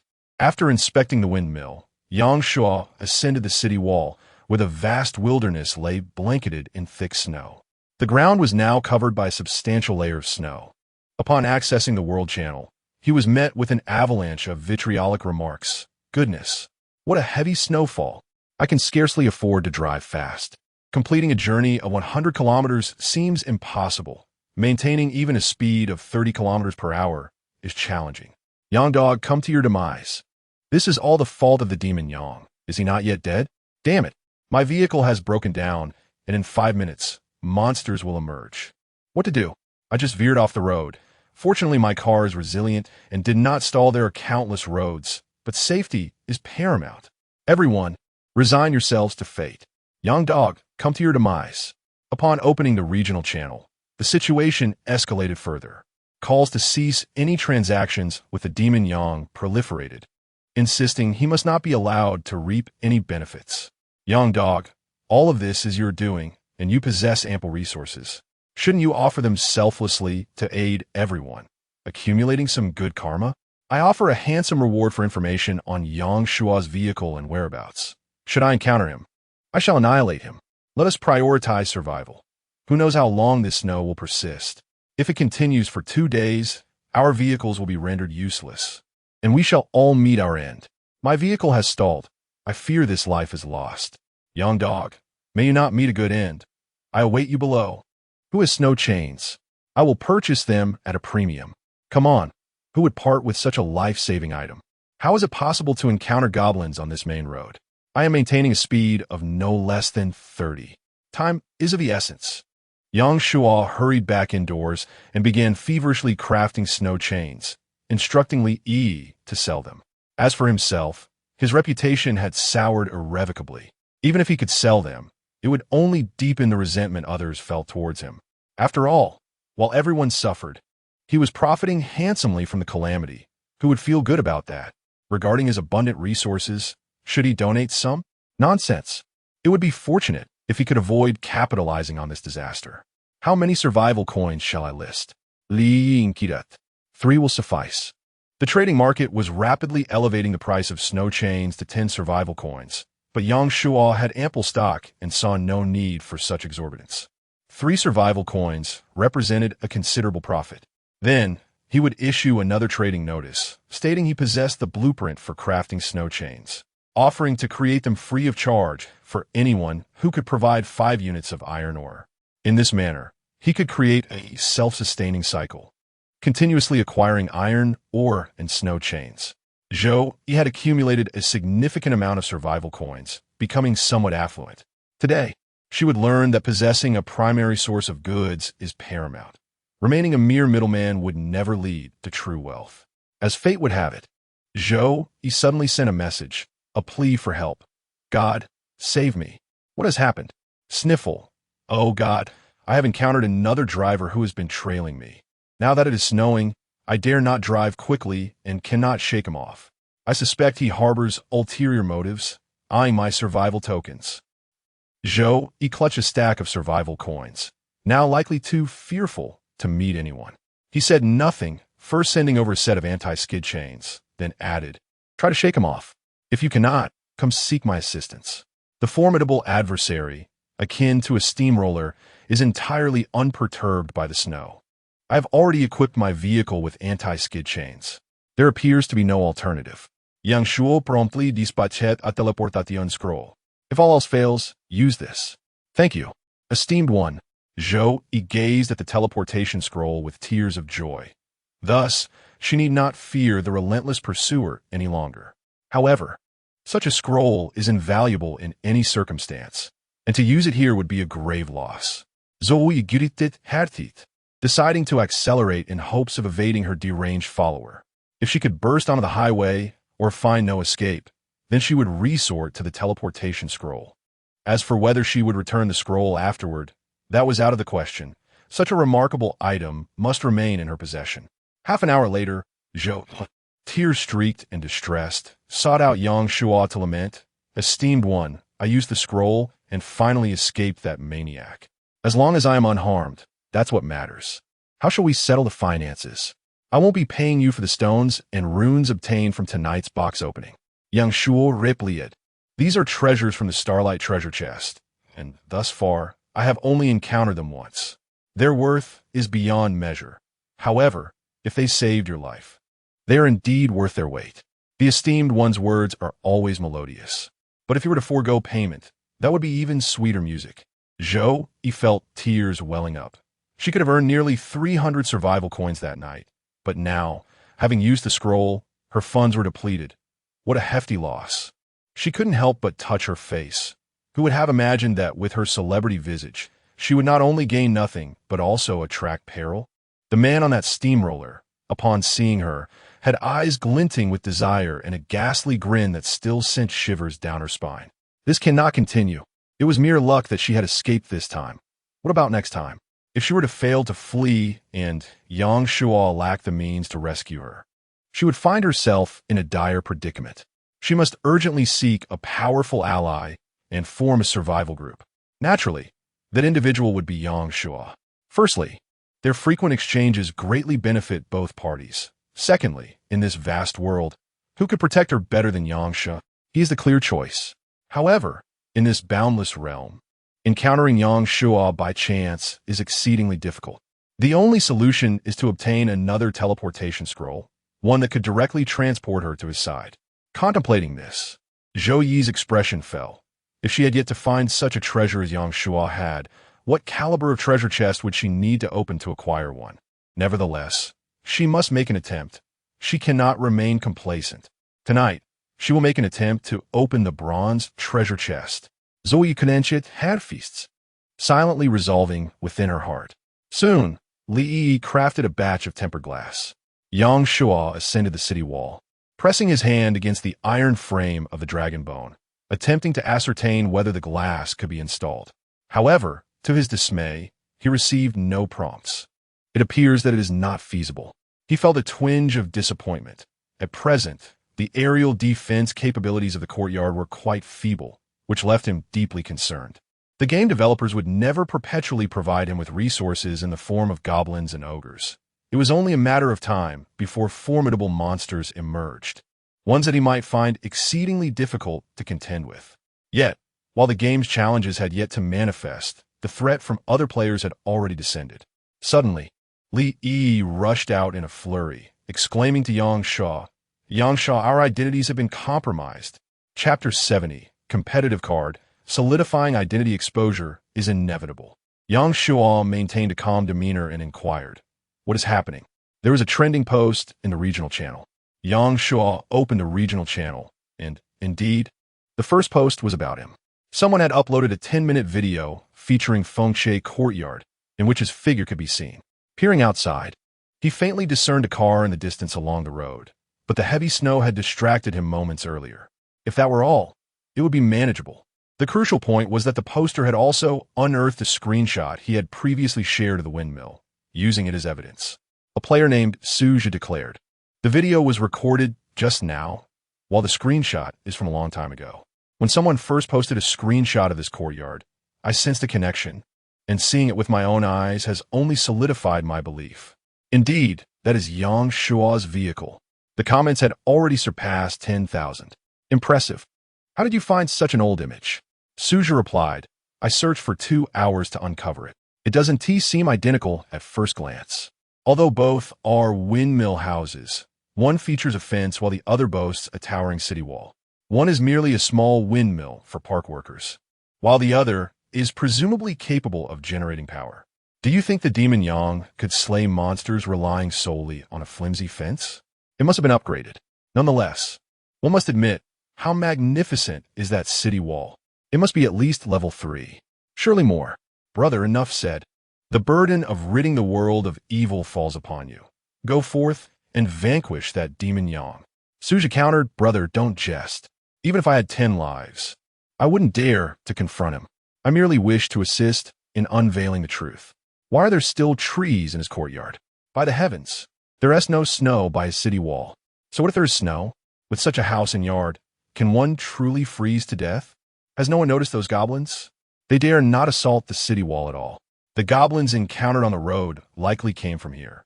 All right, another charge against the demon Yang."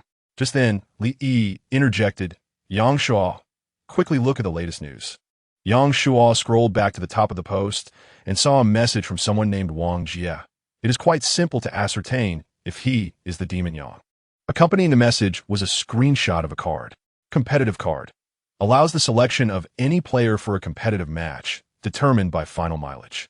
The victor shall receive generous rewards, while the vanquished will face punishment. Wang Jie continued, if the mileage of the demon Yang is 0, we can practically confirm that this courtyard belongs to him. Frankly, I have hesitated to use this competitive card in the past, fearing it might harm both myself and others. But if it is the demon Yang, that is an entirely different matter. What do you all think? Brother, I support you. We must take him down. 1. Let us eliminate the demon Yang and rid the world of his menace. Even if he does not meet his demise, it is imperative to ascertain whether this is indeed his courtyard. I deem it necessary to proceed. Where is that wretched Yang? Even when faced with imminent peril, he dares not show his face? Li Yi, filled with concern, inquired, what shall we do? Fear not, he replied. This competition card is of a white tier. Should I lose, the repercussions are unlikely to be severe. A notification from a friend arrived, and upon glancing at it, he noticed that both Wang Jie and Su Zhe had simultaneously sent him friend requests. Without a moment's hesitation, he declined. Were these two merely seeking to avenge others? Utter nonsense. They merely sought to leverage this situation to coerce him into yielding greater advantages. However, aside from the revelation of the windmill courtyard, everyone should comprehend that his actions were purely for self-preservation. Even if the masses failed to discern right from wrong and unjustly laid blame upon him, what did he have to fear? Thousands of monsters met their grim fate beneath his city walls, and a multitude of individuals would share the same destiny. Moreover, at this juncture, players had no option to retreat. They were incapable of gathering at his location. Player Wang Jie has activated a competition card. The outcome will be determined by the final mileage. Please set forth promptly. Yang Shuo Skofet. A competition card indeed. If Wang Jie could procure tools to deal with other players, who is to say that he would not one day acquire such means himself? He might falter countless times. Yet this individual named Wang Jie could afford but a single misstep. The information panel displayed a competition status, indicating the current mileage was indeed 0. Wang Jie also disseminated a message in the channel. The competition card has been activated. Should I lose and perish at the hands of monsters, do not mourn for me. I undertake this for the sake of everyone. If I prevail, I shall provide a detailed account of the circumstances. Brotherhood and valor. Well done, brother. We must support you in vanquishing Yang. Su Zhe, I trust my judgment, brother. I await your good news. Ideally, let there be only a kilometer. Thus, upon victory, Yang the tyrant shall have no grounds for defense. What do you mean by that? Are you deliberately trying to annoy us? Wang Jie has already taken such a considerable risk for our sake. Do you possess no conscience? The comments section erupted in chaos. Yang Shuo, weary of their antics, silenced the chat channel and said to Li Yi, let us attend to our own affairs, disregarding them. No one can impose upon us. Oh, though Li Yi remained anxious, she had no recourse but to take one step at a time. To navigate the myriad challenges ahead, it was essential to swiftly enhance both his own strength and that of the windmill. The windmill's core had already been upgraded to level 5, and further advancement was not achievable in the short term. Yang Shua's next plan was to upgrade the city walls. The resources required for the fortification are as follows. 1. 000 units of stone, 500 units of cement, 500 units of iron, or 100 units of luminous stone. Substitutes like spring floating stone can be used. 10 units of runes, any type. 5 units of living stone, or 500 units of soil, and 500 liters of water. In recent days, stone has not ceased his acquisitions. However, he still requires an additional 700 units, which he estimates will take 3 to 4 days to amass. The supply of iron ore is currently sufficient, and even if the consumption of anti-skid chains is excessive, he can later decompose armor for replenishment. The deficit in stone's resources is quite significant. After upgrading the windmill's main body, he has fewer than 30 units remaining, with sources being overly singular and reliant solely on Wang Yi. Unfortunately, there are no better alternatives at present, thus he must continue to accumulate gradually. The remaining resources, however, are ample. He only lacks 2 types of materials, and the challenge of upgrading the city walls remains within acceptable bounds. If all goes smoothly, he should be able to upgrade to level 6 walls in 4 to 5 days. 2 hours later, the competitive card will expire. accompanied by a notification. You have been defeated in the competition against Wang Jie and will face a penalty. Chapter 71. The Laser Cannon. The detestable Suja outside the city walls. A tyrant trudged through the swirling snowstorm. Yet before it could approach the fortifications, a shell struck it squarely, reducing it to mere fragments. Rubbish. Yang Shuo spat, descending from the walls to continue his labor of chiseling stone. Not far away on the road, Suja, hearing commotion from the city walls, peered out to investigate. However, the blizzard was so fierce that he could discern nothing, compounded by the fact that he was too far away. If the individuals within the walls were indeed Yang Shuo, revealing this information would surely incite Yang Shuo's wrath. Being too close would only lead to his own demise at the hands of the creatures. Fortunately, Wang Jie soon posted, "Brothers, it has been confirmed. That guy is indeed Yang Shuo," along with a screenshot of Yang Shuo's 0 kilometers traveled. The comments section erupted in chaos, filled with curses and vitriol, with many urging Suja to confront Yang Shuo to avenge the fallen. Suja, however, was not inclined to act recklessly. He understood his own limitations. Even without the protection of the city walls, given Yang Shuo's notorious history of violence, he dared not provoke him, nor would he allow himself to be seen, thus providing an opportunity for retaliation. Brothers, let's forget about revenge. I lack the capacity for that. However, to avoid disappointing everyone, I have decided to monitor Yang Shuo's every move from here and provide real-time intelligence. He noted that Yang Shuo had completed his required distance for the day, and with only skeletons and zombies to contend with, it was not overly perilous. Thus, he could remain here to observe until the following day. Of course, his motives were not rooted in a desire for justice, but rather in the acquisition of resources. Upon opening the chat channel, he noted that Yang Shuo had declined his friend request, igniting a flicker of anger within him. He sent another request, accompanied by a message. "If you wish to avoid things worsening, accept my friend request." Having completed this, he turned to the chat channel, initiating a public appeal. "Brothers, one skeleton every 5 minutes, zombie every 8. I'm afraid I might struggle to keep up. If anyone has spare weapons, please support me to bolster my courage to remain here. Additionally, my gasoline supply is running low. If any brother could spare some, I am willing to trade with survival coins. If anyone possesses ranged weaponry and desires assistance in bombarding the city walls, feel free to entrust it to me. I will record everything live, ensuring a feast for the eyes." From there, he could simply recline and await the influx of supplies. A smug expression adorned Suja's face. This world is not lacking in those who relish excitement and are overly sympathetic, as long as he presented a noble facade and stirred the right emotions. Countless individuals would undoubtedly contribute resources, even those on the brink of their own survival. He intended to utilize these provisions to rapidly upgrade his vehicle and enhance his quality of life. Yang Shuo, if it weren't for meeting you, how would I have this fortune? Therefore, I must express my gratitude to you, Suja thought. Yang Shuo paid no further attention to the chat channel or friend messages, focusing intently on gathering stones. After a busy afternoon, he had amassed over 200 units of stone, leaving him just 500 units shy of his goal of 1,000. As dusk approached, Yang Shuo glanced at the regional channel. Suji's post remained pinned at the top, filled with fervent denunciations, most of which were the same old complaints, either cursing him or urging Suja to reincarnate swiftly, lacking any novelty.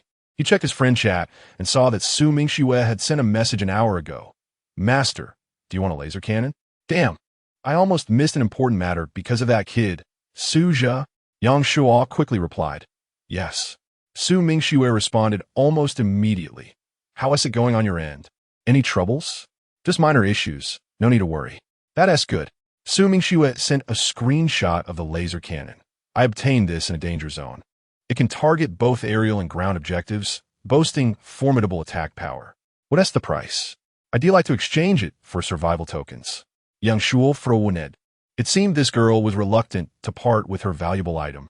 "As for survival tokens, I don't have many, and trading them doesn't seem appropriate." "Well then, if it's survival coins, I'll need 300. 100. "Master, that's not how you negotiate 150. That's my final offer." Funds are tight lately. When have you not been tight on funds?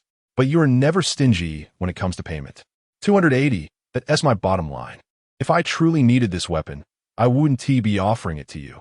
200, 250, unlucky, 220. Let us meet halfway at 240, master. They ultimately settled on a price of 230.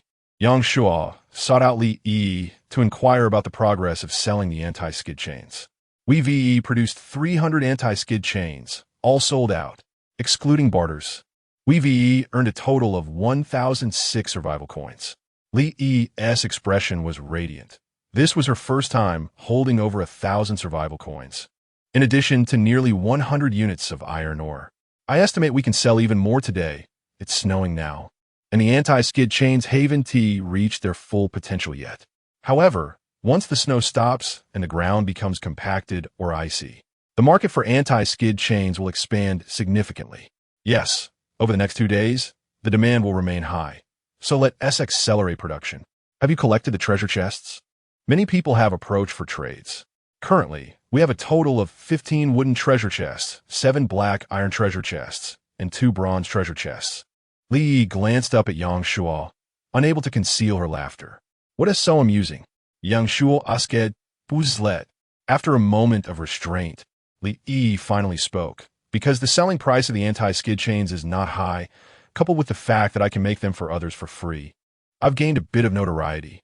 Do you know what everyone calls me now? Could it be? Yang Shuo inquired with curiosity. What should I call you? Lita Bodhisattva. Li Yi replied, somewhat helpless yet amused. If they were to discover that this Lita Bodhisattva is together with you, the notorious Yang the demon, and is diligently aiding you in amassing wealth, I wonder what their reaction would be. Do we even need to say? Yang Shuo mused, chuckling at the thought. They would likely be so enraged they might spit blood. As he contemplated, a grin spread across his face.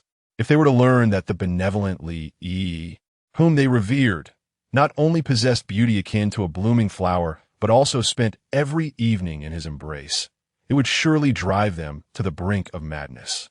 Huh, Yang Shuo sneered, pulling Li Yi into his arms and planting a fervent kiss on her cherry lips.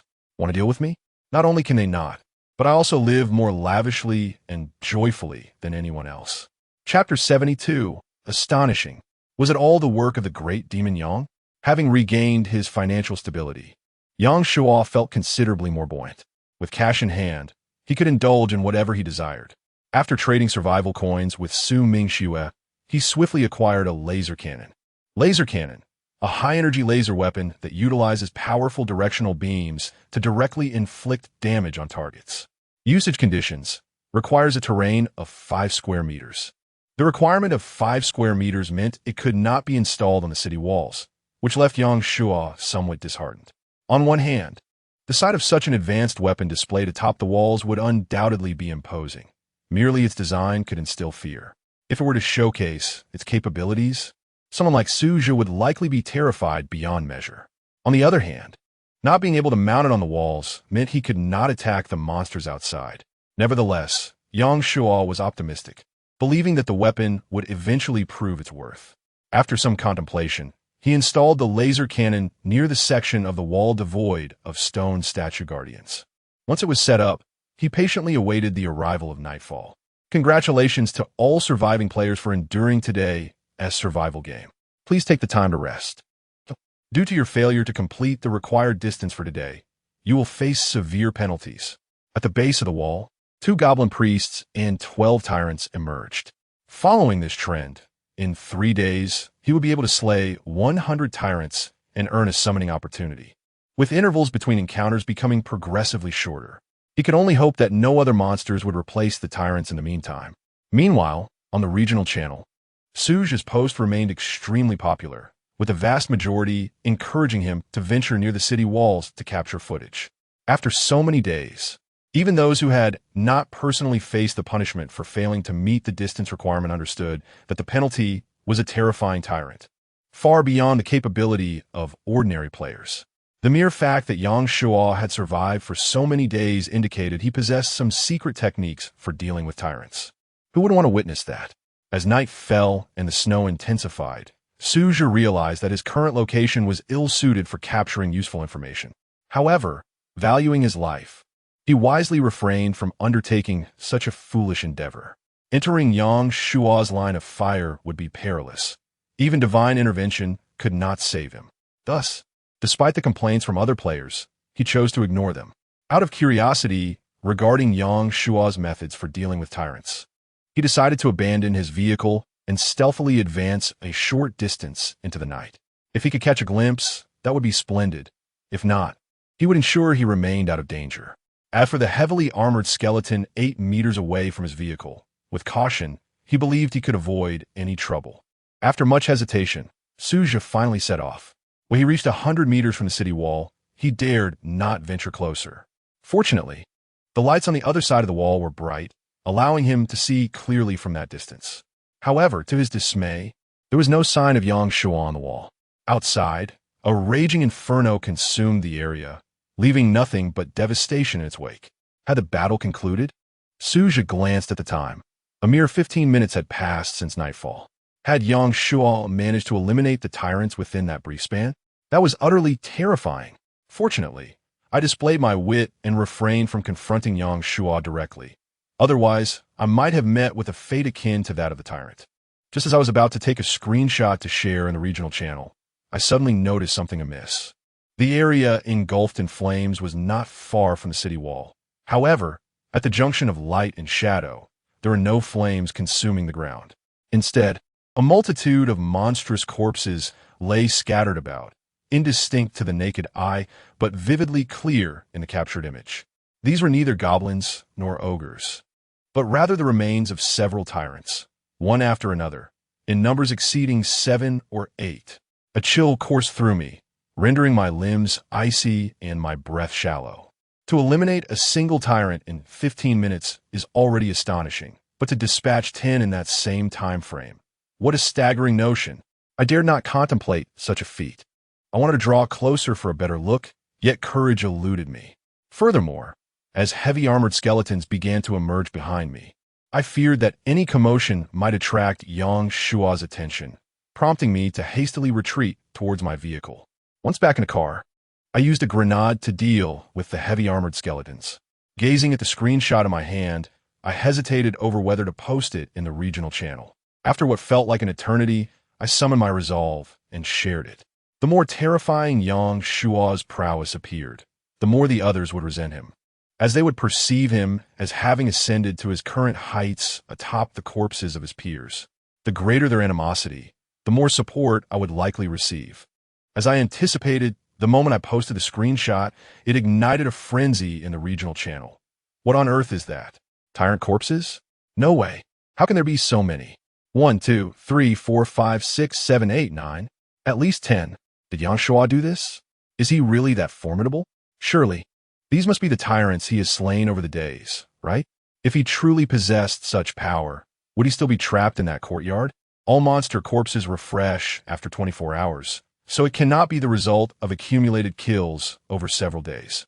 The game has only just begun. Even if he were exceptionally skilled, it would be impossible to eliminate so many tyrants simultaneously. It must be due to the fortifications of the city wall. How delightful it is to lean against such a formidable wall, completely unperturbed by monster assaults, while standing atop it to claim the heads of the fallen. Curse it! Yang Shua's fortune is extraordinary. Why have I not encountered such fortuitous events? The old screenshots posted by the original poster do not show such towering walls. Only a few paltry barriers, much like the vehicle we drive. If you were to return to that past, the grass on the graves would now be 2 meters high. So, what does the original poster imply? That we should not provoke Yang Shua? If you encounter him, you might as well test the waters. But trying that could lead to one's demise.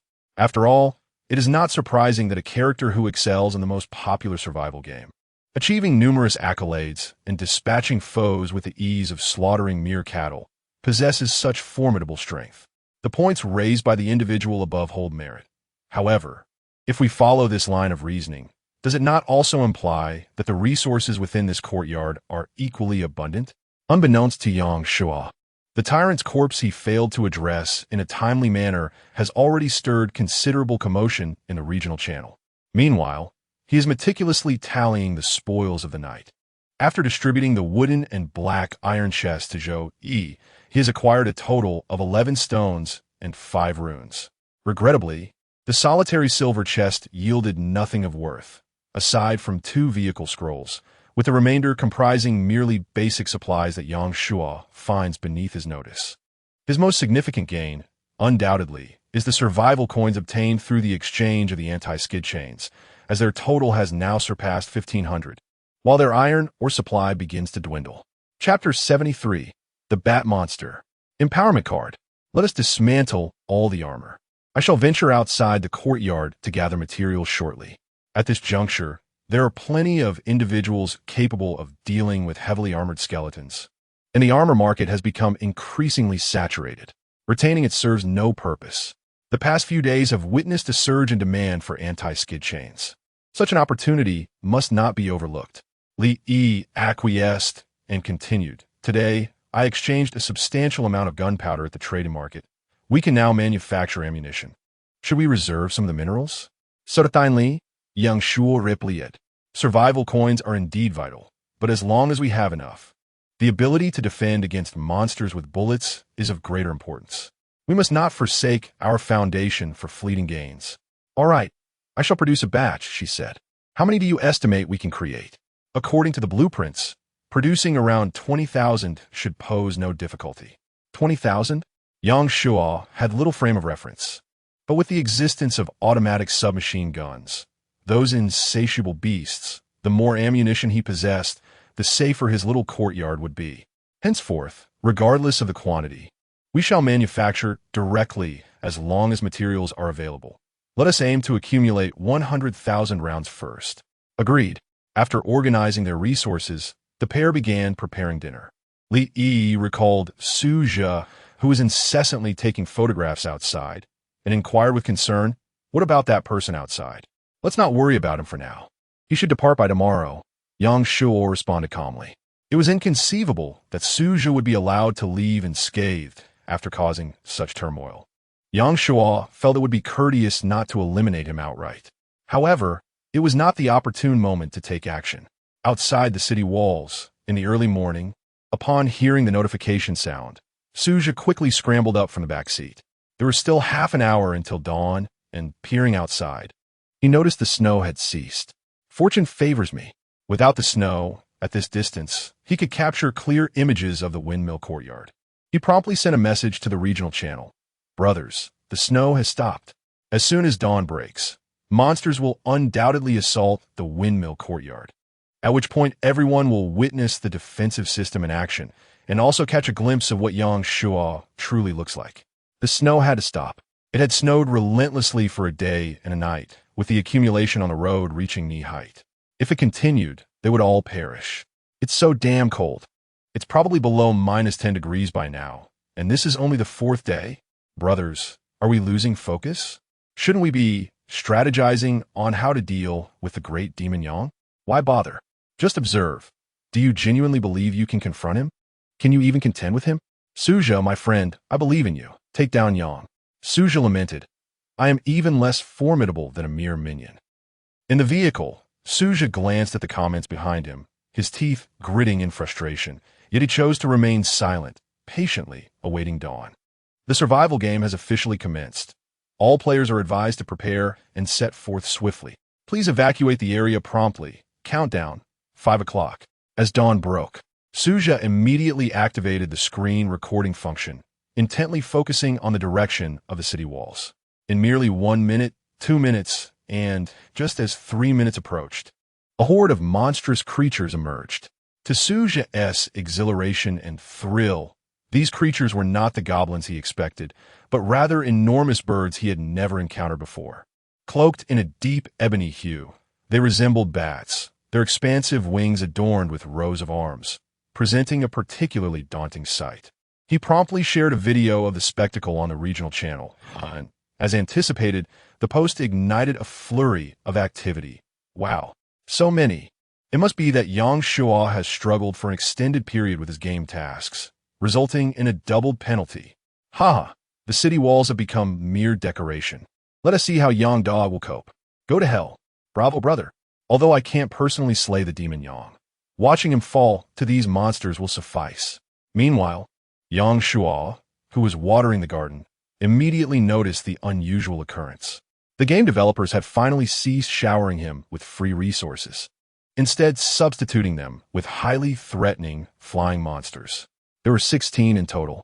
However, he did not rush to confront them. Instead, he sought to test the effectiveness of his current aerial defenses. The bat-like creatures swiftly dove from the sky, and the luminous stones in the city walls finally fulfilled their purpose. Boom! A wall was instantly enveloped in flames, reaching 3 meters high.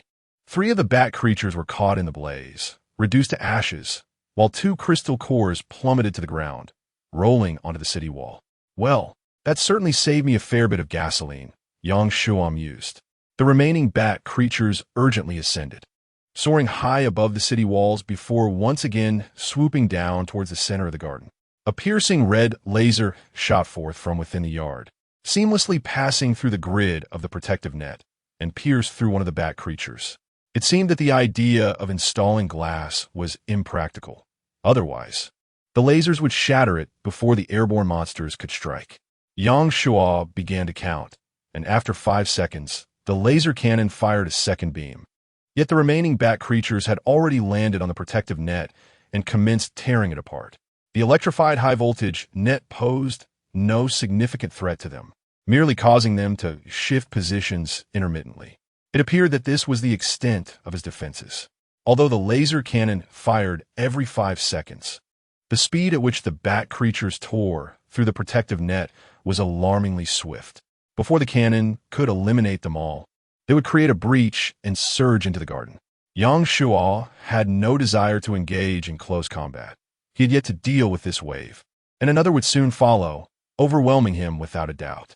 Construct automated submachine guns. Construct automated submachine guns. Construct automated submachine guns. Yang Shuo spared no expense on iron or in ammunition, fervently crafting automated submachine guns. As he installed them, half of the gun barrels faced inward and half outward. The moment the inward-facing guns were set up, they extended their barrels and unleashed a barrage of bullets towards the hovering bat creatures above. Having installed merely a dozen or so, the bat-like creature atop his head had been reduced to a mere sieve, immobile and incapacitated. Yet, Yang Shuo did not cease his installation. Only after equipping all 4 walls with submachine guns did he finally pause. The 5-minute interval yielded yet another ogre, which brought him a sense of relief. Had both waves of creatures been airborne, even if he could fend them off, it would have necessitated an immense expenditure of resources. However, adhering to the principle of complete benevolence, Yang Shuo ascended the city wall once more, approaching the iron framework, and retrieved the empowerment card he had previously acquired from the treasure chest. Empowerment card bestows enhanced capabilities to vehicles or specific components. Would you like to use the empowerment card on the iron framework? Bestowed abilities. 1. Inlay, capable of embedding luminous stones and other items. 2. Independence, can function as a component of a vehicle, allowing for upgrades or material replacements independently. Chapter 74. After showing off, do you still wish to depart? 2 effects can be conferred, surpassing even Yang Shuo's expectations. Thus, he can construct aerial defensive fortifications with these iron frameworks. As Yang Shuo's voice faded, at the intersections of the frameworks, holes began to emerge, perfectly shaped to accommodate the runwood stones. Framework can inlay runwood stones. 60. Defense 1000. Attack 0. Upgrade materials. 200 units of steel. Detected that the upgrade materials for the framework are complete. Would you like to upgrade? Suming Shue had procured a considerable amount of steel bars for him. Although these bars could not be decomposed, they could substitute for the equivalent units of iron ore. Upgrade. The color of the aerial framework gradually peeled away, replaced swiftly by a pristine hue of steel, while its width and density remained unchanged. Framework can inlay runwood stones. 60. Defense 10,000. Attack 0. Upgrade materials. 200 units of tungsten cloud, or tungsten cloud. That name rings a bell. Yang Shuo retrieved the resource map and indeed discovered a tungsten cloud or deposit not far away. However, even if it existed, He could not mine it unless he upgraded the resource vehicle for targeted extraction. Yet, he did not concern himself with the material of the framework. As long as the stones could be installed, it sufficed. Counting his stones, he found only 34. He promptly installed 30, leaving the remaining resources needed for the city walls to be gathered gradually. For now, addressing the aerial crisis was paramount. Just as he finished installing the stones, the second wave of bat monsters surged forward. This time, however, fortune did not favor them. First, 3 were incinerated by the stones on the city walls, followed by 2 being slain by the statue guards. The remaining few, having just landed on the protective net, were swiftly dispatched by the submachine guns and stones, leaving behind a few crystal cores as gifts for Yang Shua. Thus, the aerial threat was momentarily alleviated, while some may have escaped. As long as Yang Shua remained vigilant in the courtyard, no accidents would occur. Meanwhile, the regional channel erupted in chaos. What the heck? What was that flame? An automatic triggering device? So advanced? Are bullets free? How could Yang Shua possibly control so many guns alone? A laser cannon? They even have laser cannons in the courtyard. A bunch of useless birds, unable to even breach the net. How could they kill anyone? Coming in waves of 10. Are they delivering groceries? Brothers, take a break. These monsters can't even breach the defenses. They haven't even forced the full strength of our defenses. This means that even if the ogres traverse through a hail of gunfire, they still have to find a way to overcome the spiked shields, city walls, statues, laser cannons, and so forth, just to reach Yang Shua. What a laborious task for them. Is this for real? The game has only just begun. And is there truly a need for such a vast disparity? Are we indeed playing a survival game? Let us disperse. We shouldn't waste time here. We still need to deal with the great demon, so let us pray we don't encounter it. Undoubtedly, the once formidable deity has now transformed into a menacing fiend, a figure beyond our grasp. It is wiser for us to attend to our own affairs rather than covet the possessions of this dark overlord. Perhaps venturing into perilous territories would offer a sliver of hope for survival. The disparity in our capabilities is stark. He has transcended several eras beyond us, wielding powers we cannot even fathom, such as those that can unleash flames or conjure lightning, mysteries of which I am utterly unaware.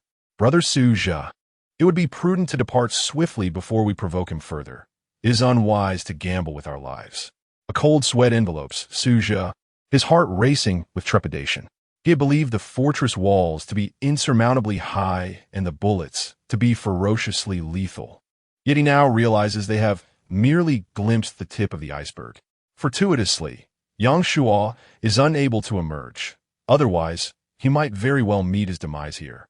It is best to retreat while he can still do so. With urgency, Suja disables the recording function and starts the vehicle, preparing to leave. There remains 100 kilometers of road ahead. He cannot linger here for long. As the car rolls forward, crushing the deep snow beneath its tires, Suja feels his anxiety rise. The walls are not far from the road, a mere 100 meters away. Should the machine guns atop those walls be aimed at him as he passes, or any other lethal contrivance, he would surely meet his end. Seizing the momentum of the post's current popularity, he hastily crafts another message. Brothers, I have done all I can. The rest is up to those who come after me. I must withdraw. In 10 minutes, I shall post again. If I do not, it will mean I have perished. As for who is responsible, I trust you all understand. Yet, I harbor no regrets. Yang the Fiend has indeed wronged us, and I cannot stand idly by. The consequences shall be mine to bear. This serves as a warning to Yang Shua. Should he dare to turn his hand against me, it will irrevocably confirm his treachery against our kind. If the previous alterations in weather were accidental, then murder leaves no room for ambiguity. Humanity will never accept such a traitor among its ranks. Inevitably, Yang Shua will pay with his life. As long as he possesses any sense, he will refrain from striking against me. With the message sent, Suja feels a surge of resolve, accelerating to pass the windmill cottage swiftly. However, what one fears often materializes. As he approaches the closest point to the windmill, he suddenly spots a spiked barricade lying in the snow. If he charges forward, his vehicle will surely sustain damage. He is compelled to halt, anxiously glancing toward the fortress. fearful that Yang Shuo might unexpectedly emerge to unleash a hail of bullets upon him. Yet, there is no sign of life atop the walls. Just as Su Zhe begins to breathe easier, the car door swings open on its own, and a dagger is pressed against his neck. What on earth? A chill runs through Su Zhe as he incredulously gazes at the empty passenger seat. In the next moment, Yang Shuo's figure materialized, a cheerful smile adorning his face as he gazed at him. What is the matter? After putting on a show, do you wish to depart? Su Zhe's pupils dilated in disbelief. Invisible? Yang Shuo can become invisible? A professional skill? I have never heard of it. A derisive laugh escaped Yang Shuo's lips as his kiss delicately traced Su Zhe's neck. To speak candidly, I have not provoked you, have I? Why are you targeting me? Yang Shuo. Su Zhe trembled with fear, his complexion ashen. I did not harbor any intentions against you. I am merely curious. After all, everyone is eager to uncover what lies within this courtyard. Furthermore, even if I do not expose you today, it is only a matter of time before someone else does. Moreover, Yang Shuo, what if I were to expose you? Could it be that everyone would be capable of eliminating you? Setting aside the fact that encountering you is already arduous, even if they do you truly believe they could muster their forces? As long as they cannot unite, you shall not experience the slightest inconvenience. Thus, whether I expose you or not holds no consequence for you. Chapter 75. The Silent Warning, declaring war on the entire map? Yang Shuo could not suppress a chuckle. Did you truly think me a fool? Before his exposure, he could cultivate in peace, undisturbed by anyone. However, once revealed, he became the center of attention. Every moment of his activity was monitored by others. This was merely the beginning of his troubles. If someone were to acquire a competitive card akin to Wang Jie's, they would undoubtedly target him, for it guaranteed victory.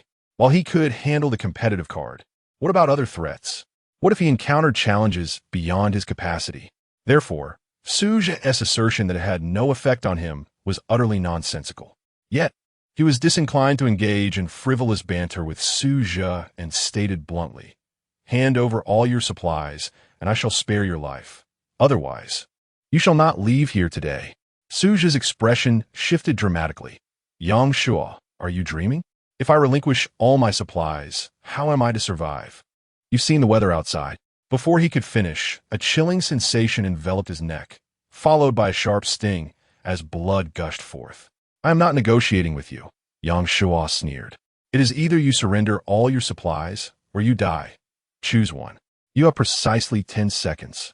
Fury etched on Su Zhe's face, yet fear permeated his eyes. He contemplated gambling on Yang Shuo's reluctance to kill him, but ultimately lacked the courage. As he had previously asserted, what if Yang Shuo was exposed? Which player would be foolish enough to confront him? And who among them could truly challenge him? Thus, it was plausible that Yang Shuo would not hesitate to take his life. Yang Shuo, do not forget the value of mercy. It may serve you well in the future. The response was a dagger plunging deeper into his neck. Su Zhe dared not delay any longer. He suppressed his seething anger and hastily produced all his supplies, surrendering them to Yang Shuo. This is all I have, he said through clenched teeth. It's all yours. Ah, quite a substantial amount indeed. While it could not compare to his own hoard, it ranked among the better supplies in the player community.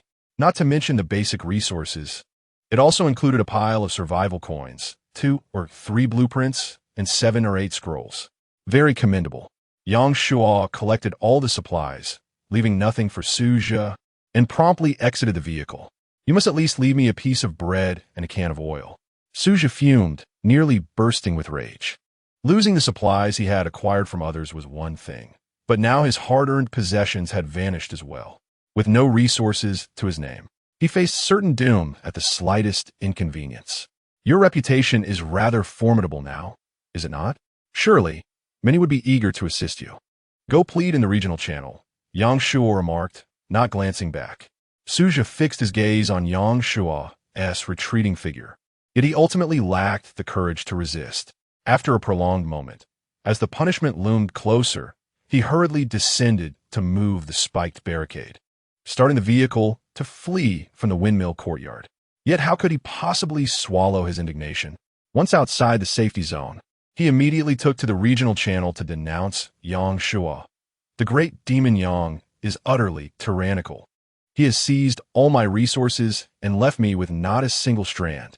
Brothers, this fellow will inevitably bring ruin upon us all. We must not let him escape in the future. Comments swiftly began to flood in. It turns out our big brother is still alive. Yang Shua appears rather benevolent. If it were me, I might have already ended you. Enough with the snide remarks upstairs. We might encounter the great demon Yang at any moment.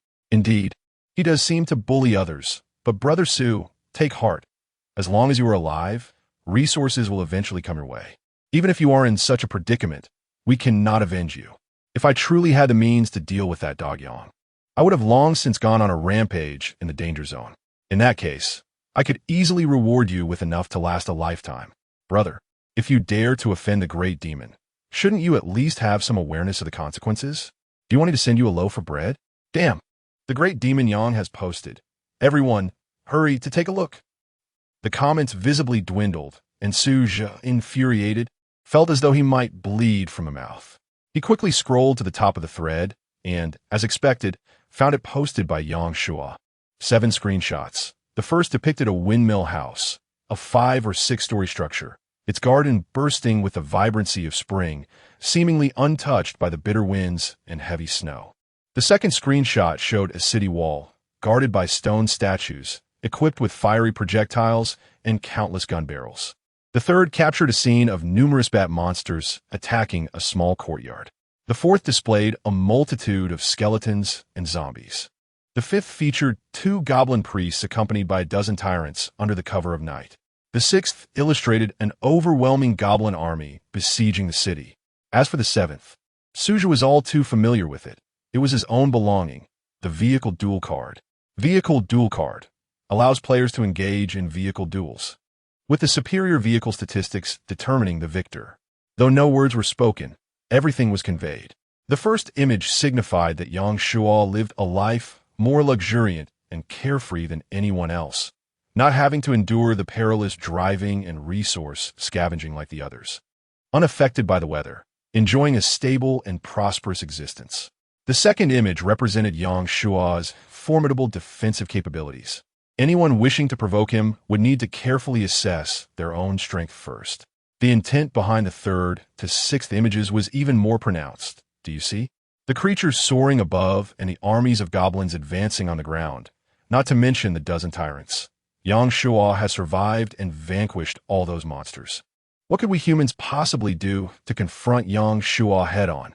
As for the seventh image, it was a straightforward warning. Do you wish to scheme against Yang Shua? If you fail to eliminate him, be prepared to face the consequences of retaliation. Not even Su Zhe himself could avoid a shiver down his spine upon viewing it. Feeling utterly powerless, faced with those monstrous adversaries, even 1,000 lives would be insufficient.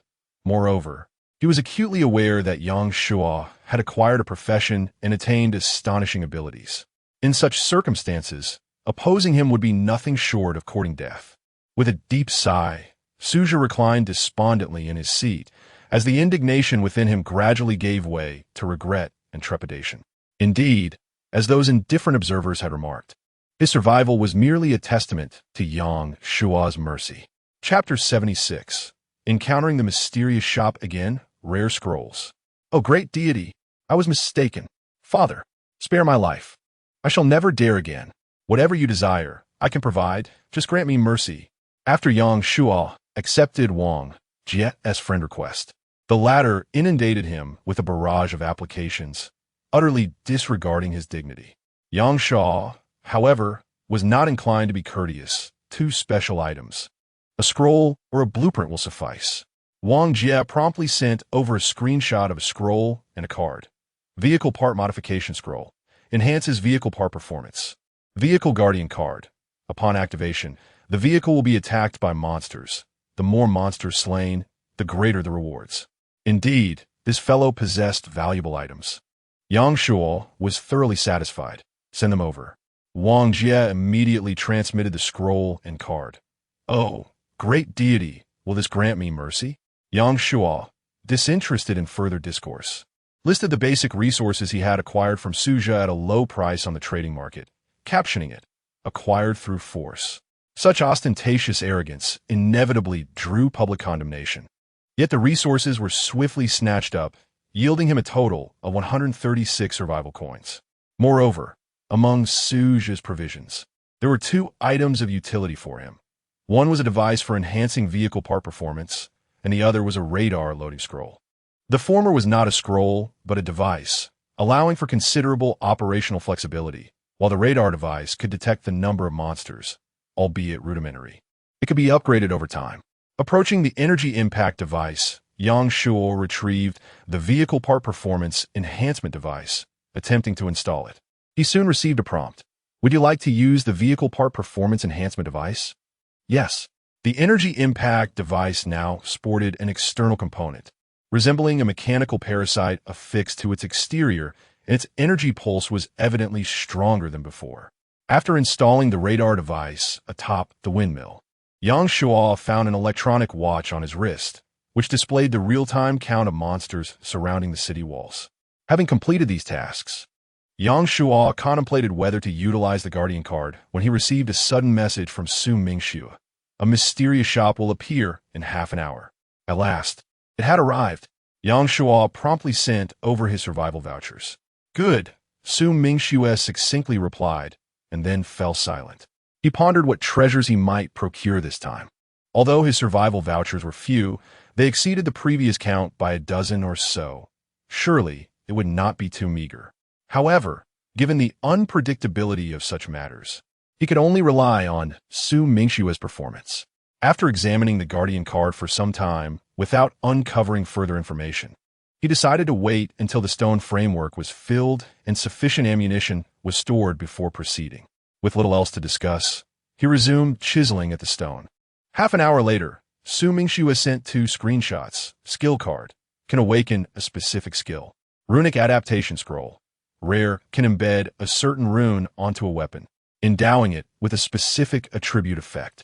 There is little to say. Skill cards can indeed be obtained from the Starlight treasure chests. But the rune adaptation scroll is something Yang Shuo has never even encountered, thus he naturally opts for it. I desire the rune adaptation scroll. Very well, replied Su Mingxue as she sent the scroll, adding, the mysterious shop does indeed possess teleportation scrolls, and these can directly transport one to another side, though they cost 50 survival vouchers. Goodness, that is exceedingly expensive, he mused. He would need to open at least 5 Starlight treasure chests to amass that amount, and that is only if each chest contained a survival voucher. Nevertheless, there was a glimmer of hope. Yang Shuo then inquired, have you acquired your profession card? Yes. What profession? Su Mingxue hesitated for a moment before responding, lawyer. This profession was not what he had anticipated. While Li's doctor role could be understood as another form of support, a lawyer seemed utterly incongruous. Thus, it was clear that his own assassin character did not belong to the game's officially released 3 professions, as it was far too out of place. However, rarity signifies value, and the assassin's inherent strength was unquestionable. Yang Shuo did not envy Su Mingxue. Have you gathered the soul power reception fragments? Not yet. Then your skill card is of little use, he stated plainly. All professional skills rely on soul power for activation, a fact Su Mingxue likely overlooked, which explained her choice of the skill card over the soul power reception fragments, at least until she gathered the latter. The card would be far less beneficial to her than to him. Would you be interested in a trade? Yang Shuo proposed directly. I will exchange a soul fragment for it. Su Mingxue furrowed her brow, momentarily torn between the 2 options. The soul power reception fragments and the skill card each bore their advantages and disadvantages. Securing the former would allow her to utilize her profession's initial skills more swiftly. Yet the latter was evidently more precious, with greater difficulty in acquisition. Adding to this, Yang Shuo sent a screenshot of a vehicle heating furnace. Upon glancing at its effects, Su Mingxue quickly agreed. All right. With the outside temperature nearing -15 degrees, she had to keep the vehicle running at all times for warmth, which consumed fuel at an astonishing rate. Although her resources were plentiful and she had no immediate concerns for gasoline, the continuous consumption was not something she could disregard lightly. The vehicle heating furnace capable of providing warmth even when the engine was off, held significant value for her. She promptly sent the skill card to Yang Shua and could not help but sigh. The mysterious shop she had toiled to find seemed to ultimately benefit Yang Shua alone. Yet, given her lack of resources, she found herself powerless to alter her circumstances. The items Yang Shua casually discarded were the very ambitions of all players, herself included. Rune Adaptation Scroll. Without hesitation, Yang Shua resolved to apply it to his dagger. After all, the walls and the windmill structure could utilize runes once upgraded, whereas the weapon he bore could not be enhanced. In the face of dire circumstances, the prospect of temporarily upgrading the walls would be futile. Every increment in his strength equated to a greater chance of survival. Upon using the scroll, he received the prompt. Please equip a rune. Which rune should he select? The One Yao rune was out of the question. The foam would inherently possess a burning effect. The Li Hui and Quan Fu runes might contradict the effects of Feng Yin, potentially resulting in a scenario where 1-1 equated to 0 rather than the anticipated 2. The Lei Ji and Zhuolan runes appeared more suitable. The former boasted formidable attack power, while the latter could enhance the intensity of Feng Yin. Nevertheless, these remained mere conjectures, as he had yet to put them into practice and was uncertain of the outcomes. However, exercising caution would likely lead to fewer missteps. After much contemplation, Yang Shao embedded the Lei Ji rune into the dagger. Chapter 77. The Golden Treasure Chest of Unusual Creatures. While the effect of the Zhuolan rune may indeed be superior, if it cannot be harmonized with the Phoenix Flame, the destructive power of the wind pales in comparison to that of a lightning strike. To err on the side of caution, opting for the lightning rune proves to be a more suitable choice. As the scroll dissipated, the rune melded seamlessly with the Phoenix Kiss. A crackling surge of electricity coursed along the blade, only to swiftly return to tranquility. Phoenix Kiss, Special Effects, Phoenix Flame, Lightning Embrace. The true effect of the Phoenix Flame is an irremediable burning damage. However, the unique effect of the Lightning Courage remains to be discovered through combat. After meticulously refining the dagger, he retrieved a skill card and activated it directly. Congratulations! You have acquired the skill, Counterattack. Counterattack, 100 chance to block a fatal blow from your opponent, soul power cost 1. Cooldown, 1 minute. An exceptionally powerful defensive skill. A guarantee of 100 means that once employed, it will undoubtedly nullify the monster's assault. Furthermore, the low soul power cost aligns perfectly with his current circumstances. Quite impressive. His personal strength has surged significantly. Gratitude to the beautiful Sue. His imminent objective is to swiftly accumulate 50 survival vouchers to purchase a teleportation scroll as a gift for the lovely Zhou. Hopefully, the beautiful Sue will not take offense. After chiseling stone for an entire morning and enjoying a meal, Yang Shua settled on the lawn, indulging in a long-awaited exploration of the trading market. Within the market, various free-loading creatures re-emerged, but this time, their intentions shifted from basic resources to seeking warmth-related items, desiring a set of blankets in exchange for a free video. Who has thermal underwear? This wretched weather makes even a simple trip to relieve oneself a daunting task. I'll trade a box of condoms, a second-hand cola bottle, ensuring you can address physiological needs without stepping out of your vehicle for just 1 survival coin. A war god flower sewing video in exchange for a hand warmer. 1 comment read, "Don't believe him. The video of urination freezing. Don't ask how I know." A group of jesters, still finding humor even in their dire predicament. Yang Shua filtered through these distractions, continuing his search in the trading market. He noted a significant reduction in the demand for food and water, now trading at a mere 5 to 6 points per survival coin, while gasoline prices soared yet remained in short supply. Correspondingly, the survival coin had swiftly become the primary currency of trade. The volume of transactions involving wooden and black iron chests had dwindled considerably, whereas the trading of bronze chests had increased, albeit at a slightly elevated price, typically around 5 survival coins each. It appears that the survival capabilities of mainstream players are gradually rising as well, which concurrently signifies an enhancement in personal strength. The abundant emergence of enhancers and crystal cores is rapidly compensating for humanity's deficiencies in experience and combat prowess. However, for Yang Shuo, this is not entirely disadvantageous. The high quality and variety of resources perfectly satisfy his needs for lower-tier materials, allowing him to conserve energy that would otherwise be expended in the collection of basic resources such as iron, copper, and silver. He casually purchased several bronze treasure chests, preparing to exit the trading market when Li Yi suddenly sent a message. Yang Shuo, hurry over. Yang Shuo promptly returned to the windmill house, inquiring, what has happened? Someone is selling a golden treasure chest. Oh, Yang Shuo raised an eyebrow, his expression reflecting astonishment. Is there really someone selling a golden treasure chest? Could it have been obtained from the wild? It was stolen from a dangerous area.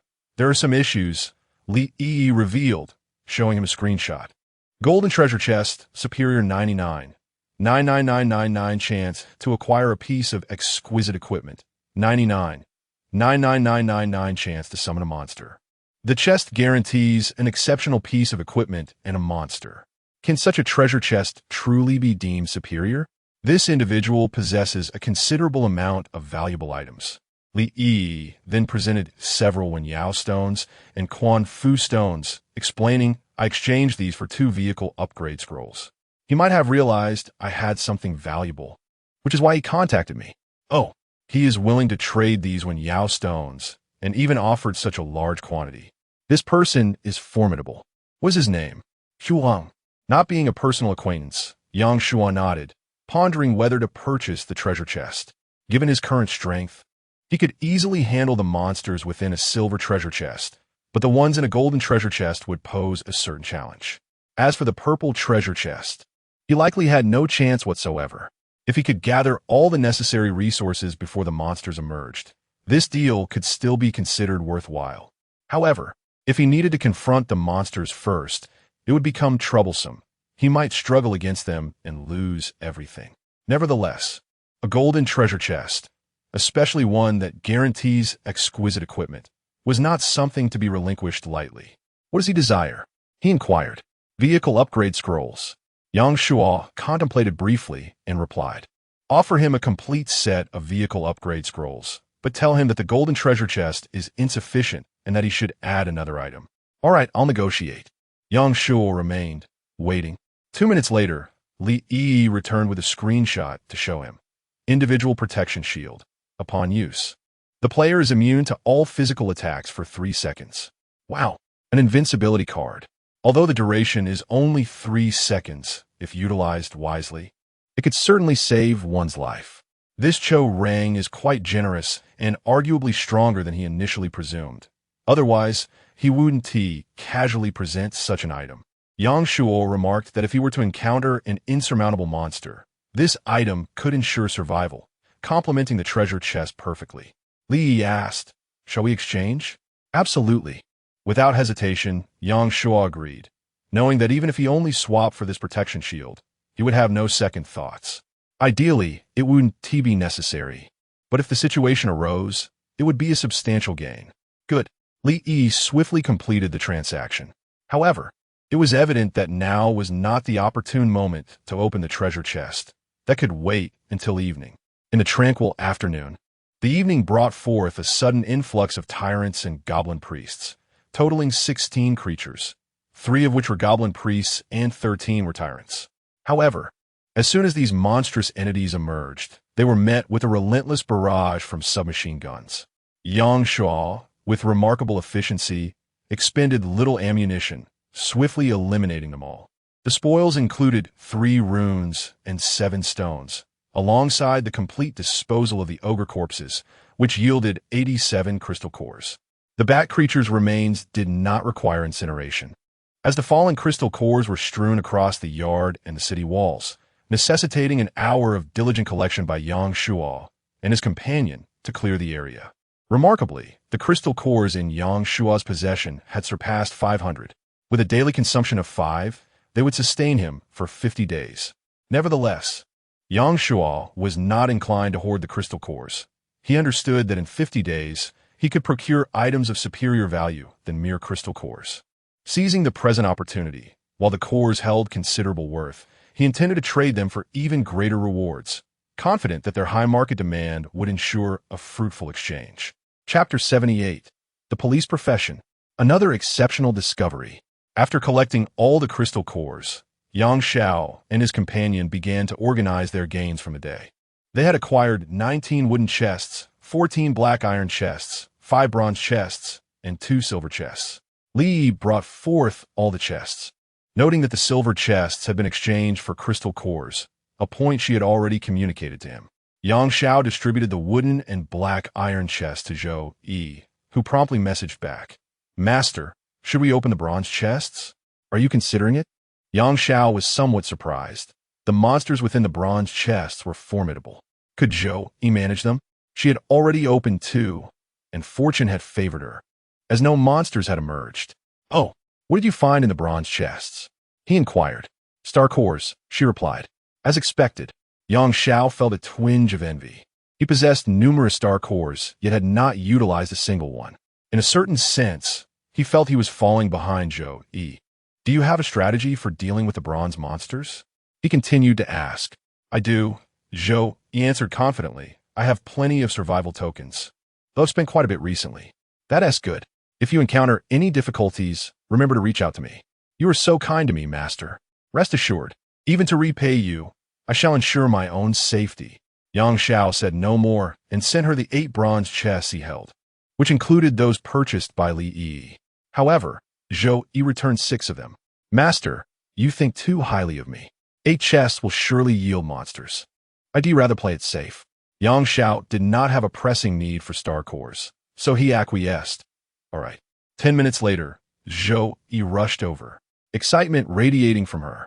"Master, I've acquired a magnificent treasure." Before he could inquire further, she sent him a screenshot. Profession card, police. The third profession had emerged. Thus, the 3 professions released by the game as developers were police, lawyer, and doctor. These were indeed legitimate professions. His assassin appeared to be a villain archetype. In terms of profession types, the police were undoubtedly frontline combatants, while the doctor served as a support role, leading to the conclusion that the lawyer was an auxiliary profession. This diversity among the 3 women as professions was splendid. When gathered together, they would complement and assist one another harmoniously, avoiding conflicts arising from overlapping roles. "My backyard shall not catch fire." This was obtained from the chest you provided. Zhou Yi seemed reluctant to trade the profession card, delaying the exchange. "Master, how should we determine the price? You need it?" Yang Xiao inquiret, feigning ignorance. "Of course I do." Zhou Yi's face lit up at his question, realizing he intended to gift it to her. "Then I shall keep it, though its value." Zhou Yi eagerly continued, "Master, feel free to name your price. I assure you, I shall not haggle." Originally, Yang Xiao had no intention of acquiring the professional card, yet he boldly proposed, "If I open boxes within the next 3 days, I'll 1T require survival coins from you. What do you say? Sound good?" Zhou Yi currently received 300 survival coins daily, and with the addition of star nuclei, her earnings would only increase. Over the course of 3 days, this amounted to a loss of over 1,000 survival coins. It would be disingenuous to say it didn't cause her heartache, but the allure of the professional card was too great for Zhou Yi. Once she embarked on this new career, her strength would see a significant enhancement, enabling her to tackle monsters and withstand various dangers. However, she remained unaware that to utilize skills after assuming a profession, she would require soul power to receive fragments, which, at present, only Yang Xiao could easily trade. Indeed, after utilizing the professional card, Zhou Yi soon came rushing back in distress. "Master, what is soul power?" "It is a unique force required for using skills or special weapons." "How can one acquire it?" "By gathering 2 soul power reception fragments. You will possess an initial 5 points of soul power." Zhou Yi initially sent a pitiful expression before inquiring, "Do you have any soul power reception fragments, Master?" "Not at the moment. I just traded them away. However, I will save some for you in the future." "Thank you so much, Master." "It's a pity that you just traded them away," she sighed deeply. Nonetheless, possessing the professional card was already a boon, as it conferred improvements in strength, agility, and constitution. The rest could be achieved gradually. She then traded stones, runes, and a star nucleus to Yang Shua, a total of 11 stones, 7 runes, and 1 spring floating star nucleus. Once he concluded his dealings with Zhou Yi, Yang Shua turned his attention to opening his own treasure chests, 6 silver chests, 2 gold chests, and 1 special purple chest. From the first silver chest, he received gasoline 3, survival coins 5, cola 4, copper or 7, engine upgrade scroll 1, vehicle fog removal upgrade scroll 1, and a pistol 1. 7 items in total, but a monster emerged. Yang Shua promptly drew his dagger, and moments later, a mechanical beast crawled forth. With a swift move, he unleashed a ghostly skill. Thud! The mechanical beast was cleaved in two, engulfed in flames and lightning that swiftly consumed its remnants. How weak! He recalled the last mechanical beast had demanded considerable effort, indicating his significant improvement. The mechanical beast dropped a pendant that increased strength by 3, a meager reward, yet Yang Shua pocketed it without hesitation. He continued opening chests. The supplies from his silver chests no longer met Yang Shua's needs. Even the engine scrolls, which appeared formidable, could only upgrade the initial engine and not those already enhanced, diminishing their value substantially, though they could still fetch a good price. After opening the remaining 5 chests, the items were underwhelming, yielding no standout treasures. Yang Shua resolved to store all silver and lower-tier chests for Zhou Yi to open when she arrived, as there was ample space in the yard to accommodate thousands of chests without issue. If all proceeds smoothly, he can scarcely fathom the extent to which his resources will exponentially increase. Indeed, the feasibility is remarkably high. It is time to open the golden treasure chests. Golden treasure chest 1. Congratulations! You have received fuel 5, survival coins 10, summoning card 1, enhancement agent 1, vehicle engine upgrade scroll, level 2, 1, vehicle anti-cold wax 1, 8 extremes fist fragment 2, mist card 1, healing card white 1, golden treasure chest 2. Congratulations!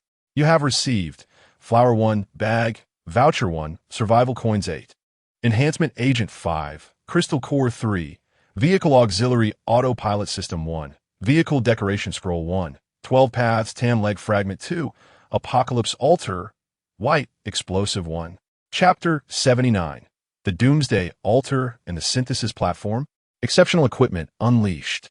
Although it is merely of white grade and appears somewhat unconventional in its variety, the arrival of something new signifies power and advancement. Yang Shua promptly examined the Doomsday Altar, a diminutive transparent replica that could fit in the palm of one's hand, resting upon a circular base. Upon this base stood a statue, vaguely resembling some sort of creature, though its precise identity remained unclear. Doomsday Altar, Progress 0. Would you like to install it? Yang Shua sought an open space to establish it. The replica in his hand flew to the ground and, in an instant, transformed into a grand transparent image, towering nearly 3 meters high and measuring 1 meter in diameter. The image gradually solidified into a material akin to white jade, allowing Yang Shua and his companion to discern its full form. Below, a double-layered disc emerged, atop which stood not a monster or a human, but rather a peculiar tree, possessing 2 eyes and 6 arms, its branches resembling explosive strands of hair. While not exquisite or particularly pleasing to the eye, it did not appear overly bizarre either. What is this? Li Yi inquired with curiosity. Yang Shua shook his head in uncertainty and approached to touch it, yet received no indication. Nonetheless, altars typically serve to summon heroes, grant buff enhancements, or unlock powerful equipment and technological marvels. Regardless of the outcome, it would undoubtedly be of great assistance to him. Yang Shua attempted to stand upon the altar, but after a considerable pause, there was no response, and the altar's progress remained at 0. Evidently, it was not for acquiring a buff. After pondering, he placed food, water, and fruits upon it, but still received no feedback. What on earth is this contraption for? He clenched his teeth and decided to draw a staff acquired from the goblin priest, casting it onto the altar. This time, a white light emanated from the altar, only to vanish in the blink of an eye. Upon checking the progress, it surged to 50. Useful, as long as it is useful. Yang Shua tossed another staff. as he possessed several, and this particular object held little value for him. Another flash of white light flickered, and the progress reached 100. The staff on the altar disappeared, replaced by a more exquisite staff, significantly thinner than the original, adorned with intricate engravings, and capped with a dual-colored rune resembling the Tai Chi symbol. One half red with literary runes, and the other half white with departing runes. Yang Shuo grasped the staff, this time receiving a prompt. Staff, green, a powerful weapon capable of summoning flames and ice crystals for attack, requires soul power. Yet it remained unusable. Thus, the true function of the altar appeared to be weapon enhancement. This was indeed significant, akin to his Phoenix Kiss, which would inevitably become obsolete one day. At that time, he could simply place it on the altar to upgrade and obtain a more powerful weapon, conserving resources while amalgamating lower-tier resources into higher-quality ones. Weapons could be upgraded. What about lower-grade scrolls or design blueprints? Yang Shuo initially placed a level 1 engine scroll onto the altar, yielding a modest progress of merely 20. After a moment's contemplation, he added the recently acquired vehicle auxiliary autopilot system, which propelled the progress to 50. Could one indeed amalgamate different scrolls? This altar proved to be a synthesis station after all. His excitement grew as he meticulously selected 2 additional scrolls for placement, only to be informed that he had reached the limit for items. Nevertheless, the altar's progress escalated to 80. This indicated that one of the scrolls was indeed usable. Was it the case that only 5 items could be placed on the altar each day? Could he retrieve them? He attempted to reclaim 2 of the scrolls, reverting the progress back to 50. Fortunately, a margin for error existed, preventing the indiscriminate placement of items and ensuring opportunities were not squandered without recourse.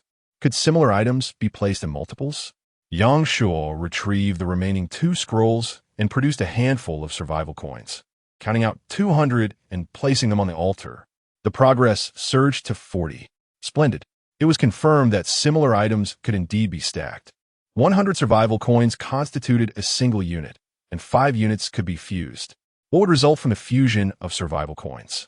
Surely, it would yield survival vouchers. This was a foregone conclusion. Even in the absence of a Starlight treasure chest, he could now acquire survival vouchers, and with ample time, accumulating 100 or more would pose no challenge. Next time, when Su Mingxue encountered the mysterious shop again, he would be able to procure a teleportation scroll and summon the enchanting Zhoda. At that moment, they could revel in the luxuries of companionship. Cough. Cough. The high-end resources would be inexhaustible. How delightful. However, having already utilized 2 opportunities, he could not forge survival vouchers today. Yang Shuo reclaimed the survival coins and placed 3 scrolls back onto the altar: a level 2 engine upgrade scroll, a vehicle auxiliary autopilot system scroll, and a vehicle component upgrade scroll. With 2 golden treasure chest outputs and 1 starlight treasure chest output, the fusion progress should indeed reach 100. As anticipated, a flash of white light illuminated the altar as the 3 scrolls vanished, leaving behind a singular scroll adorned with golden edges. Comprehensive Intelligent Upgrade Scroll. Level 2 enhances the intelligence level of your vehicle. Perfection. This comprehensive intelligent upgrade scroll, if not sold for 5 or 600 survival coins, would render the opportunity for synthesis a waste. Yet, such a valuable item would certainly remain unsold. He intended to equip it to the resource vehicle, likely enabling precise mining capabilities. Perhaps influenced by the weather, the resource vehicle had yet to return. So Yang Shuo continued to inspect the other materials yielded from the treasure chests. Vehicle cold resistance wax. When applied to the surface of your vehicle, it will insulate against 80 of cold air. Quite commendable. It could fetch dozens of survival coins. Discount voucher. When purchasing supplies, it grants a 30 discount, limited to items under 200 survival coins. This could save him 60 survival coins, making an ideal sale to Su Mingxue. Vehicle decoration scroll. Car covers, interiors, seats. You may adorn your vehicle in any manner you desire. This task is entrusted to Li Yi, a girl with a meticulous nature and a penchant for beauty. She can indulge in her whims. The truly valuable items are those, yet survival coins, gasoline, and enhancers are all essential resources for him. Overall, the provisions obtained from these two golden chests are undoubtedly worth far more than their cost. And fortune seems to be favoring him. With renewed determination, he prepares to open the radiant purple chest. However, it is prudent not to do so in the courtyard. Yang Shuo carries the chest to the base of the outer city wall, first collecting all the armor from the heavy armored skeleton before approaching the chest. Li Yi stands atop the wall, watching him with concern. He gives her a thumbs up and then takes a deep breath before opening the chest. Chapter 80. The Radiant Purple Chest, the Butcher of Monsters. As the system's notification chimed, "Congratulations, you have obtained." Yang Shuo sprang into action like a bolt of lightning, swiftly scavenging the contents of the chest. He was indifferent to what lay within. The imperative was to ensure nothing went to waste. Once he confirmed that he had claimed everything, he immediately activated his stealth skill and approached the city wall. Moments later, a creature emerged from the chest. Clad in armor from head to toe, it sported a massive triangular helmet riddled with numerous holes. Its arms bore a row of sharp spikes, and it was draped in a blood-stained apron, wielding a hefty cleaver, a true embodiment of a butcher. As the butcher crawled out from the chest, a barrage of gunfire erupted from the walls, bullets ricocheting off the armor and sparking brilliantly. Unfazed, the butcher surveyed his surroundings and boldly strode towards the city wall. The spiked shield activated, yet it inflicted no harm upon him. With a single swing of his cleaver, he not only severed the spiked shield in two, but also etched a deep gash into the wall. Hidden nearby, Yang Shuo could not help but sigh. Conventional weaponry paled in comparison to such formidable foes. Nevertheless, this creature was evidently more brawn than agility, posing far less danger than a level Tunyo Rin. Without hesitation, Yang Shuo flung several runes. Boom! Flames surged forth. Crash! Lightning descended. Snap! The final icicle encased the butcher completely. After several tense moments, the butcher abruptly convulsed, breaking free from the ice's grip. Although his armor was damaged, it was not as severe as Yang Shuo had anticipated. Clearly, relying solely on runes was ineffective against such high-level monsters. Yet perseverance was key. With a flicker, Yang Shuo vanished, reappearing suddenly behind the butcher. His blade, imbued with searing flames and crackling thunder, struck the armor. The tip easily pierced the metal, yet cutting deeper proved to be a struggle. Fortunately, the lightning surged through the breach, enveloping the butcher entirely in its electric embrace. Crackling, the butcher twitched, momentarily paralyzed. This was the added effect of the thunder embrace. Yang Shuo was elated, seizing the opportunity to toss a radiant rune into the crevice of the butcher's armor before swiftly retreating. Boom! Flames erupted instantly, yet the armor encased them, transforming into a furnace that turned the entire suit a fiery red. The butcher emitted a deafening roar of fury. After what felt like an eternity, he regained his faculties and thundered towards Yang Shuo, his movements so slow they evoked a sense of pity. Yang Shuo turned to flee, biding his time for the cool down of his stealth and ghostly skills. Circling the city wall, his stealth skill recharged. Yang Shuo activated it once more, vanishing from sight. The butcher, enraged, howled in frustration before maniacally hacking at the city wall, as if to vent his pent-up wrath. The ghostly presence had arrived. As the cooldown for the ghostly skill concluded, Yang Shuo swiftly approached the butcher from behind, delivering a lethal strike and tossing 2 runes into the armor. A tremendous explosion ensued, igniting a ferocious blaze that obliterated the butcher's body into mere fragments. Yang Shuo, who had not managed to escape far, was also caught in the blast, sent hurtling through the air. He crashed heavily to the ground, feeling as though his entire body had been disassembled. After a prolonged struggle, he finally managed to rise. Without a moment's hesitation, he hurried to rummage through the butcher's remains, quickly uncovering a pair of gauntlets. With no time to assess their effects, he stowed the bracelet in his pocket and collected scattered shards and the still intact greatsword before rapidly scaling the city wall. Once atop the wall, he exhaled deeply, collapsing onto the ground. Li Yi rushed over to examine his condition, noting that his shirt had been burned to tatters. Had it not been for his chainmail, he surely would have sustained injuries. "How do you feel?" She inquired.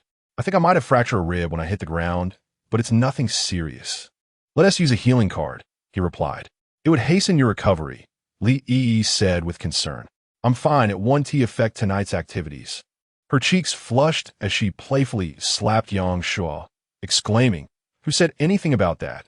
Yang Shuo chuckled softly, reluctant to use the newly acquired healing card, as it was exceptionally potent during combat. There was no need to waste it on such a trivial injury. To preempt any further urging from Li Yi, he emptied the contents of the radiant purple treasure chest, declaring, Let us see what we've obtained. The assortment of items was dazzling, yet both their gazes fell upon a golden card. Upon closer inspection, it was discerned that the card was not truly golden, but rather a shade of teal, radiating a golden luminescence. Yang Shuo picked it up and received a notification. Class advancement card. Can elevate profession to level 2. Requires agility of 100. Wow. Undoubtedly a premium item from the radiant purple treasure chest.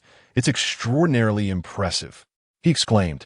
There was no doubt that a level 1 assassin was already formidable, and a level 2 would surely exceed his expectations, albeit the agility requirement was quite steep.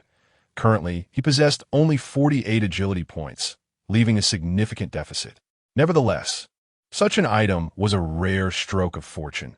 If he waited until his agility was sufficient to seek it out, he might never find it again. Having acquired it now meant he could upgrade at the earliest opportunity. A sense of elation washed over him. This single reward had left him utterly content. Continuing to examine the remaining items, he noted the presence of a rune of enlightenment, a gray rune, a handful of stones, a fully automated driving scroll, a vehicle cleaning robot, and a crystal for military boxing. The haul was indeed quite commendable. He handed the military boxing crystal to Li Yi for her use, while he retrieved the gauntlets and greatsword that had fallen from the butcher. Starlight gauntlets, crafted from starlight material, they're indestructible. Strength 10, Constitution 5. Starlight butcher's blade, forged from starlight material, is unbreakable. Thus, a question arose.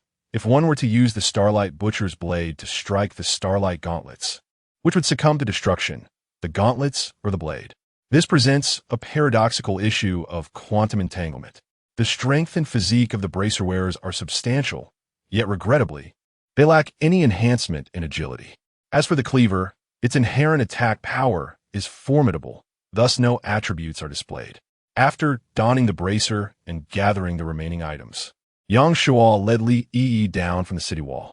They surveyed the courtyard, but found no resource vehicle in sight, so they returned to the house. They dined and subsequently tallied the available provisions. Chapter 81. On the 10th day, the rankings are released.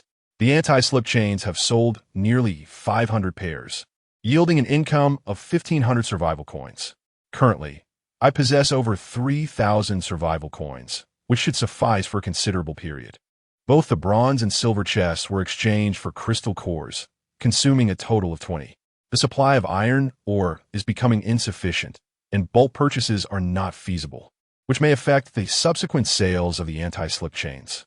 Additionally, the gasoline and diesel mine today have all been sold as well. Li held a ledger, meticulously recording all resources, and finally turned to Yang Shuo, stating that the most essential material we need to stockpile at this moment is iron ore. Yang Shuo had no effective solution for this issue, although Li Yi had maintained a distance of 8 meters from the vehicles. The heavy armored skeletons encountered at night were too few, with only one appearing each night, resulting in a lack of a stable source of iron ore. He felt compelled to express dissatisfaction with the game developers. How could they allow players to lower their guard at night? It was imperative to exert continuous pressure on them. Aside from that, the remaining iron ore was limited to scrap yards, with the market for used parts being minimal. He had spoken to Su Mingxue, urging her to keep an eye on the steel within the buildings, but there had been little success thus far. We should focus on utilizing what we have on hand. If necessary, we might forego producing more anti-slip chains since our earnings over the past few days have been quite satisfactory. However, Yang Shuo detected other potential business opportunities from this situation and continued, in the future, if we come across design blueprints for vehicle parts, we should acquire them regardless of the price. Li Yi's expression shifted, quickly grasping Yang Shua's intention. Are you considering long-term trade? Yang Shua shook his head. Not solely for that reason. We must take into account various extreme weather conditions. In the current extreme cold mode, items that provide slip resistance, snow removal, and insulation are bound to sell exceptionally well. Conversely, during heat waves, tires and cooling items will also be in high demand. Each instance of extreme weather can lead to a myriad of issues for vehicles, so we should prepare in advance by stockpiling blueprints and materials, allowing us to sell in bulk and reap substantial profits. That is indeed a commendable idea. Li Yi nodded in agreement. I will be more vigilant from now on. After finalizing their discussion, the two engaged in a brief, cleansing ritual before retiring for the night. Naturally, pre-sleep activities were inevitable. Yang Shua's remarkable physique had begun to instill a sense of trepidation in Li Yi, yet she could not resist his persistent entreaties and soon found herself ensnared beneath him. The ensuing events mirrored those of the previous day, as Li Yi transitioned from compliance to defeat, ultimately succumbing completely. Fortunately, the courtyard was spacious, and with no one around, she could indulge freely. The following morning, a notification startled all players awake. Congratulations to all surviving players for reaching the 10th day. Each player will receive a system reward. The game will tally players' performances over the span of 10 days, introducing 3 new leaderboards: the Vehicle Combat Power Ranking, the Peak Strength Ranking, and the Monster Kill Ranking. Those who enter the top 100 of the regional leaderboard will receive generous rewards. The higher the rank, the greater the reward. The rankings will be updated every 10 days. The event for enhancers, summoning cards, and crystal cores has officially concluded. A new speed competition mode has been introduced. Teams of 3 will race, and the first to reach the finish line will emerge victorious, earning rewards, while the unsuccessful participants will face no penalties. Additionally, a new mileage competition mode has been added. Again, teams of 3 will compete, and the one with the longest distance traveled will win, with similar reward conditions as the speed competition. 2 new profession cards have also been introduced. With half an hour remaining until dawn, all players are urged to prepare and set off promptly. As Yang Shua and Li Yi opened their eyes, they exchanged glances. Upon accessing the regional channel, they discovered an additional leaderboard option. Upon clicking it, they found the Vehicle Combat Power Ranking, Peak Strength Ranking, and Monster Kill Ranking, though all 3 leaderboards were currently empty. Since the performance will be assessed over the past 10 days, today will undoubtedly be included. Li Yi speculated that the rankings might not be updated until the evening. Yang Shua nodded in agreement. This new feature was particularly advantageous for him. While he was confident he would secure the top position in the Monster Kill ranking without contention, the speed and mileage competition modes were far less favorable for him, as he was certain to lose in those contests. However, considering the absence of penalties for failure, these competitions seemed more like a means for the officials to distribute basic resources to players or to enhance entertainment value, suggesting the rewards would not be substantial. He was not in need of such resources. The conclusion of the Enhancer, Crystal Core, and Summoning Card events was somewhat regrettable. The number of monsters during city sieges was increasing, leading to a daily drop of nearly 200 crystal cores. Had the events continued for a few more days, he could have retained a significant portion for personal use while trading for more advanced materials. After all, once the source was gone, crystal cores would become increasingly valuable. Nevertheless, the high drop rate of survival coins mitigated any substantial loss. As for the newly added professions, Yang Shua was not particularly concerned, as he had no use for them. He informed Li Yi to keep 200 crystal cores in reserve for emergencies, allowing the remainder to be traded, noting that while the price for summoning cards would remain unchanged, other resources would need to be adjusted downward. Understood, replied Li Yi, recognizing the principle of scarcity. If no items enhancing attributes appeared over a period, it was entirely possible for crystal cores and enhancers to skyrocket in value. She resolved to refrain from trading crystal cores for the time being and to observe for a couple of days. With a little time left until dawn, Yang Shua, having lost his desire to sleep, washed his face and promptly made his way to the altar, counting out 500 survival coins and placing them down. After a brief moment, the survival coins vanished, and indeed several survival vouchers appeared on the altar. Upon counting, there were exactly 5. with 5 vouchers per day. In 10 days, he could accumulate enough for a teleportation scroll. Moreover, within these 10 days, it was improbable he would not acquire a Starlight treasure chest. Thus, the likelihood of gathering 50 vouchers before Su Mingxue discovered the mysterious shop was quite promising. Once he completed the synthesis, he hurried to water the cedar. By dawn, he had yet to finish watering, when a plethora of invitation messages bombarded him like a relentless summons. Player Zhao Xingxian invites you to join the speed competition team. Player Ma Jinshan invites you to join the mileage competition team. Player Luo Fu invites you to join the mileage competition team. Player Li Ying invites you to join the speed competition team. Player. In the blink of an eye, the number of those inviting him had surpassed 100. Yang Shuo was bemused, realizing that this crowd truly regarded him as an easy target, each one eager to compete against him. However, upon further reflection, he found himself without any recourse but to decline. With so many individuals, even retaliation was an insurmountable task. Furthermore, rejecting one would only lead to 10 more emerging in its place. Ultimately, he decided that the fruits of his labor should not be squandered on outsiders. Yang Shuo promptly sent a competition invitation to Zhou Yi. Chapter 82. The Wall Defense Battle. Zhou Yi quickly sent a message. Great one, what is the matter? I have received too many invitations. Teaming up with you would deter others from pursuing me. Ha ha! Oh, your fame is overwhelming. Everyone knows you're incapacitated, so naturally, they wish to ally with you to reduce competition. Therefore, it would be wiser to favor one's own rather than outsiders. I shall thank you, Great One. And if I receive rewards, we shall share them. Look at the charming words of this beautiful girl. They pierce straight to the heart. Although Yang Shuo might not be particularly concerned about the rewards, Zhou Yi's expressions made a significant difference, at least assuring him that his kindness was not in vain. No need for rewards, he replied, shortly after adding Li Yi to the group. Zhou Yi inquired, who is this? Delivering the Buddha to the West. Just drive at your usual pace, and victory is assured. Zhou Yi responded swiftly, could it be that this young lady is living with you? Yes. She is a player I encountered earlier, and she is staying with me. Goodness, someone is truly teaming up for survival. Zhou Yi felt an overwhelming envy for Li Yi, who did not have to endure the daily grind of driving a dilapidated vehicle, the harsh weather, or the constant threat of danger. Such a life was precisely what she had always yearned for.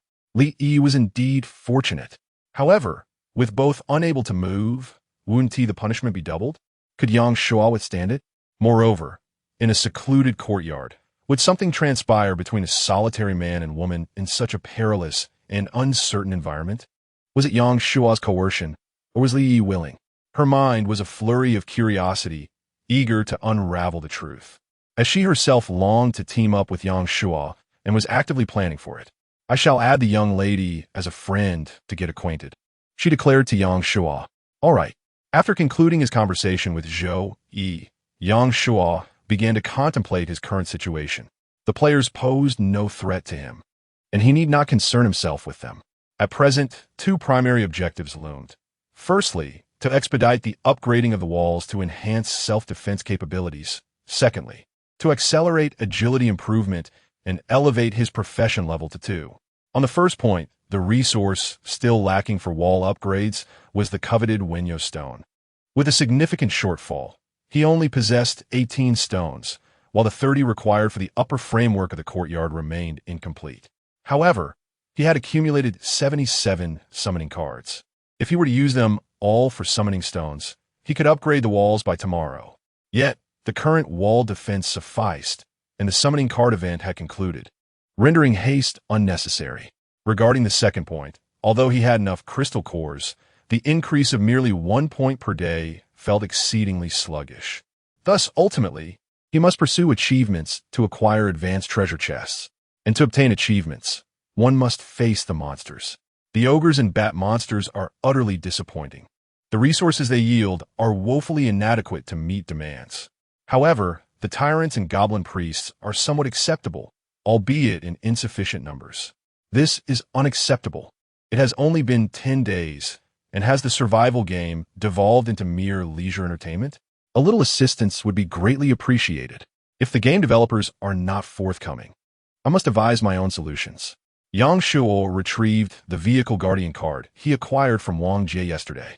Initially, he intended to wait a while longer until the framework was embedded with stones and the city walls upgraded to the next level.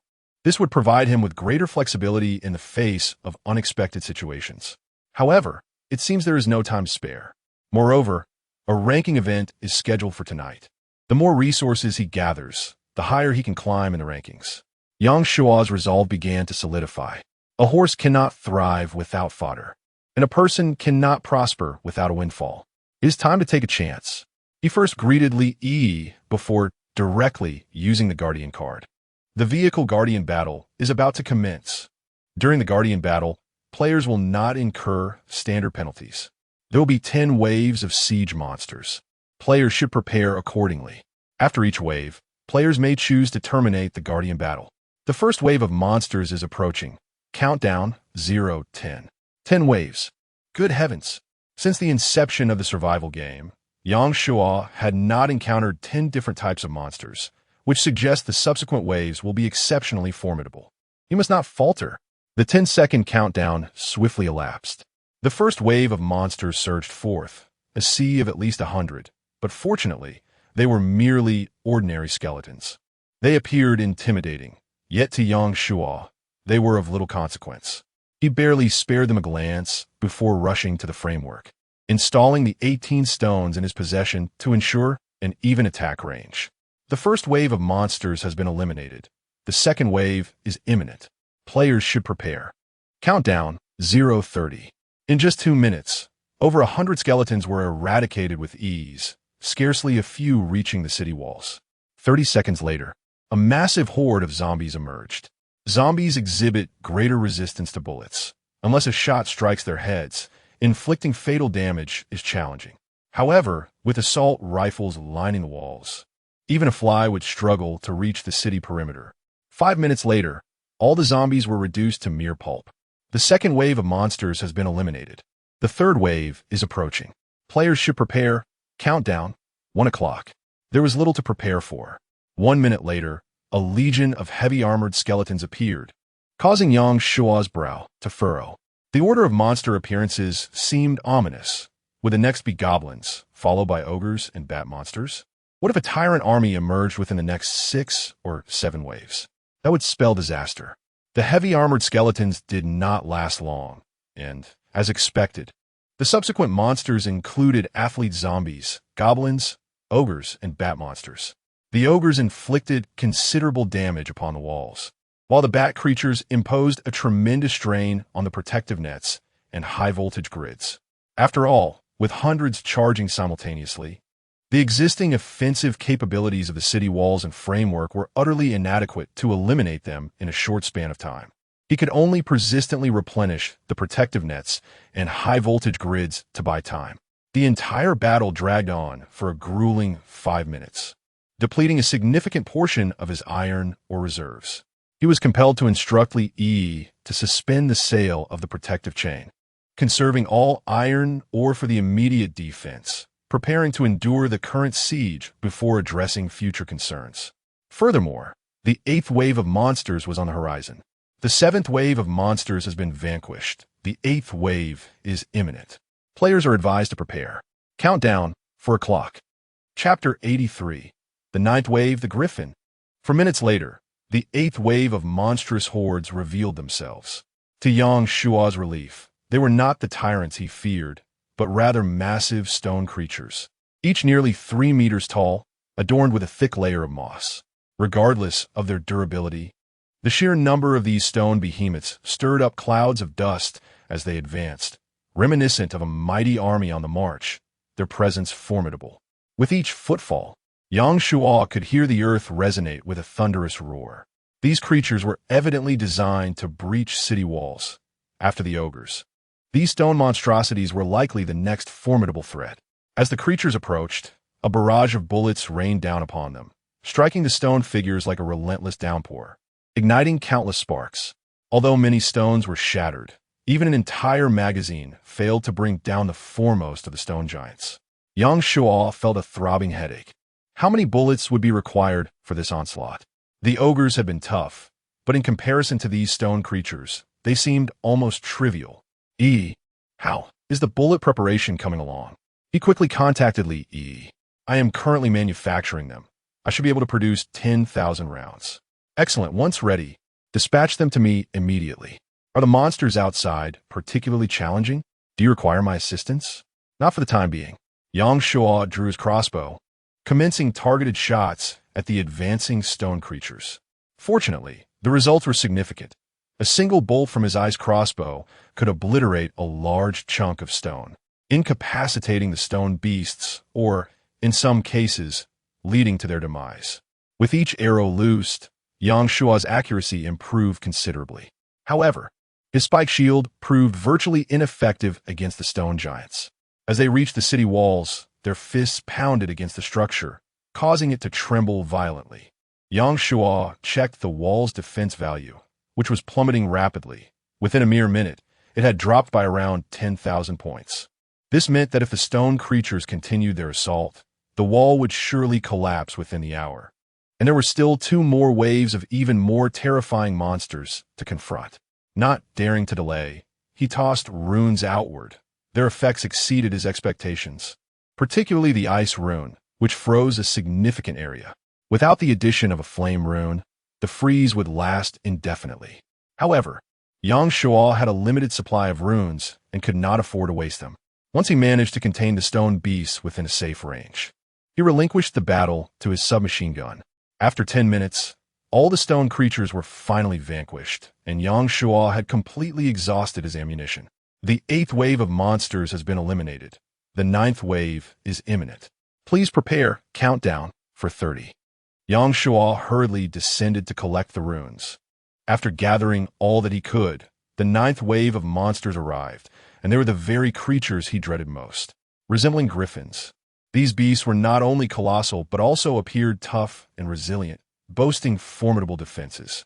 Such creatures, even if merely a dozen, would pose a significant challenge. Without hesitation, Yang Shuo exchanged a summoning card for bullets. Fortunately, a single summoning card could procure 10,000 rounds, ensuring that he would not face a dire financial loss in such a short span. Although the griffins exhibit significantly superior defensive capabilities compared to the bat monsters, they pale in comparison to the stone golems.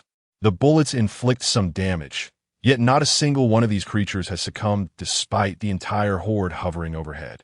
Fortunately, the initial wave of dozens has begun to falter, teetering on the brink of collapse. As they descend upon the protective net, tearing at it, the stone effects are triggered, resulting in a substantial number of casualties. However, the good news ends there. The protective net and high-voltage grid seem as fragile as mere parchment before the griffins, easily shredded to pieces. Soon, 7 or 8 griffins have infiltrated the courtyard, half charging towards Yang Shuo and the other half towards the windmill. This marks the first instance of monsters breaching the courtyard's defenses. The windmill, now upgraded to level 6 along with the walls, boasts a protection value of 400,000 after 3 enhancements, which is beyond what the griffins can conquer in a short span. Yet, should all the griffins manage to swarm in, not even divine intervention could save them. Activating the protective shield, he deploys a shield that can sustain for an hour. As the translucent barrier holds back the remaining griffins from breaching the protective net, Yang Shuo finally breathes a sigh of relief, focusing on the ones charging at him, while the few heading towards the windmill are left to the laser cannon. With a swift motion, Yang Shuo appears behind one griffin, delivering a devastating strike with a phoenix kiss. Accompanied by a surge of flames and crackling thunder, the griffin is cleaved in 2, blood splattering in all directions. Vanishing from sight, he retreats along the city wall, awaiting the cool-down of his skills. It seems a pity to squander the power imbued in the Luanxiao blade on mere griffins, rendering him unable to utilize the abyssal 3 blades technique. It appears prudent to carry 3 blades in the future. Half a minute later, the stealth effect dissipates, and Yang Shuo positions himself beneath the statue guardian, drawing forth his crossbow for a shot. The remaining 3 griffins screech as they charge, but one is shot down mid-flight by the laser cannon, while the statue guardian intercepts another, leaving Yang Shuo with a single foe. However, without the ability to employ the Wugue 1/ or the Abyssal 3 blades. Even one griffin poses a formidable threat. Skill activated, counterattack. As the griffin's claws are blocked by a standard broadsword, the phoenix kiss pierces from his other hand, striking fiercely at the griffin's chest. The griffin screeches, narrowly evading to the side, yet still suffers the loss of a wing from the brutal strike. With a pained roar, the griffin flaps its remaining wing in a desperate attack against Yang Shua. Left without a follow-up, he swiftly retreats, sprinting towards another statue guardian. The injured griffin, struggling to gain altitude, limps along the city wall in pursuit of Yang Shua. Its speed is no match for Yang Shua's, allowing him to reach the statue guardian safely. As the guardian engages the griffin, the ghostly skill quickly recharges. Yet, Yang Shua chooses not to finish off the wingless griffin, instead stealthily approaching an intact one for a backstab, sending it to its demise. The griffins that had breached the courtyard are swiftly dealt with. However, the true challenge has only just begun. The pressing concern now lies in how to swiftly eliminate the griffins still hovering above the protective shield. The relentless barrage of submachine gun fire continued unabated. After 10 minutes, some griffins could no longer withstand the concentrated onslaught and began to plummet from the sky. With each arrow fired from the crossbows and each blast from the laser cannons, though the pace was slow, lives were being claimed every second. The only drawback was the substantial expenditure of ammunition. Once the bullets were exhausted again, Yang Shua refrained from further exchanges, opting instead to utilize ice arrows and the laser cannons to eliminate the remaining griffins. After 40 minutes, the last of them had finally been dispatched. Sighing in relief, Yang Shua noticed that his fingers had become numb, devoid of sensation as he moved. Fortunately, only the final wave remained. He gestured an all-is-well sign to Li Yi, who stood by the window, her brow furrowed with concern as she gazed at him. The 9th wave of monsters has been eradicated. Prepare for the final wave. Countdown, 5 o'clock. Chapter 84. The Army of the Buttons, upgrading the city walls. The final wave. Let us see what monstrous entities await. Yang Shua turned around, awaiting quietly. The protective shield had a few minutes of efficacy left, sufficient to withstand the 10th wave of monsters for a brief period. And during these fleeting moments, Yang Shua's task was to discover an effective means of resistance.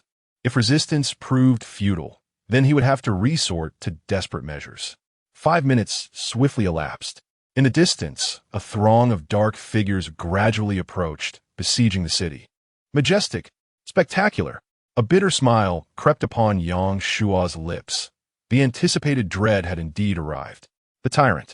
The 10th wave of monsters was none other than the tyrants themselves. Hundreds of them. Moreover, these were the unencumbered tyrants. In a one-on-one confrontation, Yang Shua possessed the capability to easily slay them, but beyond his personal prowess. He lacked substantial means to contend with the tyrants. Their speed was formidable, their impact devastating. Utilizing stones or runes demanded impeccable timing. While crossbows could prove useful, their efficiency was woefully inadequate. Even a submachine gun might result in a misfire, and it was uncertain whether it could fell a tyrant, given their astounding regenerative abilities. Although he still had a protective shield that could sustain him for 2 hours, there was no guarantee he could vanquish so many tyrants within that time frame. Yet, the battle had yet to commence, and the specifics remained unclear. There was no need for despair. One must remain calm in the face of adversity. First, let me capture an image and share it in the regional channel. Can he iron or yield 500 units? He reached out to Li Yi. If the great sword could be dismantled, it would pose no significant issue. Let us proceed with the disassembly, Yang Shua instructed, requesting all available ammunition to be sent to him. Less than 1,000 rounds. It mattered not. The bullets were merely for testing. As the ammunition was being prepared, the Army of the Buttons sprang into action. The tyrants swiftly dispersed, encircling the walls from all sides, before launching a coordinated assault. The gunfire erupted, yet the bullets proved ineffectual against the tyrants. Even when embedded within their flesh, the projectiles were expelled by their sinewy bodies, and wounds healed almost instantaneously. Moreover, their dispersed formation further diminished the bullet's impact. The submachine gun was rendered ineffective and the stones atop the walls could only engage once the tyrant scaled them. Within mere seconds of the stone golems entering the fray, they were torn to shreds. Yang Shuo found himself relying solely on the crossbow and runes at his disposal. However, his attempts to throw runes were thwarted, either evaded by the remarkably swift tyrants or caught barehanded, yielding minimal damage. The protective shield flickered ominously, entering its countdown to failure. Yang Shuo recognized that this course was untenable and proactively contacted Zhou Yi. Zhou, my dear beauty, how many rune stones and summoning cards do you possess? Great one. Counting all types of stones, there are 27 in total, with only 5 summoning cards. Zhou Yi replied. She had already seen the post in the regional channel and felt a wave of anxiety for Yang Shuo. If she were to encounter those terrifying monsters, she would undoubtedly raise her hands and surrender and accept her fate. It is unclear what mischief Yang Shuo has engaged in to attract such calamity. Therefore, she hesitated not to withhold, dispatching all the stones and summoning cards. Please take these for immediate use. We can discuss the pricing later. Thank you. Yang Shuo uttered no further words and sought out Su Mingxue. Fair Lady Su, how many rune stones and summoning cards do you possess? Are you referring to the Wenyao stones? Indeed. I don't have many, merely 4 stones and 9 summoning cards. Without further ado, Su Mingxue sent all her stones and cards over. With 31 stones and 14 summoning cards, he found himself with a total of 67 summoning cards, which would suffice. Albeit barely. Even if it proved insufficient, it mattered little. Li Yi had a few reliable clients, and though they were not as forthcoming as Su Mingxue and Zhou Yi, acquiring them at a premium would not pose a significant issue. Without hesitation, he gathered all the resources necessary for upgrading the city walls. Detection indicates that resources for upgrading the city walls are complete. Would you like to proceed with the upgrade? No. What an absurd notion. The protective shield's effect had ceased, and the tyrant army began to batter the walls. Yang Shuo drew his crossbow, engaging in precise shots. He had previously calculated that 3 or 4 tyrants could not collapse the walls in a single night, but what of hundreds? Observing the protective value of the walls diminish in thousands, he wore a bitter expression. The days of carefree existence were still far off. As long as the siege monsters continued to strengthen and their numbers proliferated, he would be compelled to fight tirelessly. He continued to wait. 15 minutes later, one side of the wall began to tremble ominously. The protective value of the walls dwindled to a mere 70,000. Upgrade. Yang Shuo showed that. Boom, boom, boom, boom, boom. The shattered stones began to restore, and the deformed walls gradually regained their form, accompanied by a thunderous roar as the walls rose and expanded.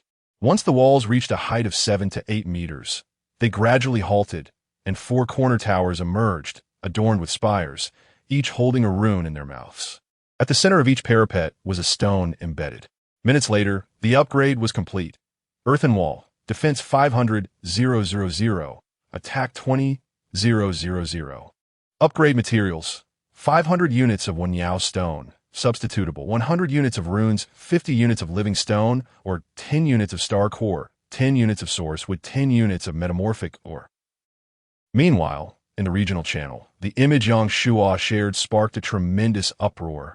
What in the world? Were those gleaming, golden objects on the ground? Need it be said? Survival coins, of course. Goodness, how many must that be? That wicked fellow is about to strike it rich again. It's unbearable. If only Brother Su had stayed a little longer, would he not have struck gold? Am I the only one who sees those hundreds of life-threatening tyrants? It is uncertain what calamity the Dark Lord has stirred, inciting the wrath of so many tyrants. If he manages to survive this ordeal, I shall have no further quarrel with him. It feels as though he has disturbed a hornet's nest. The situation appears dire. However, Yang remains in good spirits, still sharing photographs, suggesting that he has not yet reached his nadir. Can 100 tyrants truly vanquish him? Is this for real? Although I harbor doubts, an ominous premonition lingers. I hope these tyrants can muster their strength. After all, they are renowned as slayers of players. If 1 or 2 cannot defeat the Dark Lord Yang, what then if so many fail? They might as well collide headlong into oblivion. Yang's demise seems inevitable. Chapter 85. The Final Guardian, the 11th wave approaches. Yang Shuo was well aware that the image would incite a tremendous uproar, and that was precisely his intention, to disillusion those who still harbored fantasies about him. Otherwise, if everyone were to pester him, as Suja did, it would be utterly vexing. However, after capturing the screenshot, he ceased to monitor the regional channel, as he had no time for such distractions. The city walls had reached level 7, and it was time to showcase the results. Yang Shuo immediately turned his attention to the runes at the outer corner. Though there were many stones, they primarily served as passive defenses, incapable of initiating attacks. His only hope for a comeback lay in the runes. Fortunately, they did not disappoint him. With a whoosh, a fireball erupted from the rune, soaring at an astonishing speed towards a tyrant, who had no time to react and was instantly reduced to ashes. Thunder crashed down from the heavens, striking another tyrant and instantly charring it to a crisp. Yang Shuo scarcely discerned which rune had achieved such success. He possessed numerous runes, easily gathering 10. Yet in pursuit of a more formidable assault, he opted solely for the runes of Flame Radiance, Ashen Departure, and Thunder Strike, discarding the Spring Floater and Misty Gale runes. In hindsight, the choice proved judicious. With the 3 runes unleashed, the tyrant's arrogance was thoroughly subdued. In a mere 10 minutes, hundreds of tyrants were decimated. The final wave of monsters has been eradicated. Congratulations on completing the vehicle defense battle. Reward, Golden Chest. Congratulations on being the first to complete the vehicle defense battle. Achievement unlocked. Guardian Star. Congratulations on obtaining the Guardian Star achievement. Reward, Golden Chest. Congratulations on completing the vehicle defense battle. Rating S. Congratulations on being the first to achieve an S rating in the vehicle defense battle. Achievement unlocked. Light of the vehicle. Congratulations on obtaining the Light of the vehicle achievement. Reward, Radiant Purple Chest. Congratulations on completing a level 6 vehicle defense battle. Extra reward, Radiant Purple Chest. Congratulations on being the first to complete a level 6 vehicle defense battle. Achievement unlocked. A Lone Horse Gallops Ahead. Congratulations on obtaining the A Lone Horse Gallops Ahead achievement. Reward, Radiant Purple Chest. Congratulations on triggering a special mission, the Final Guardian.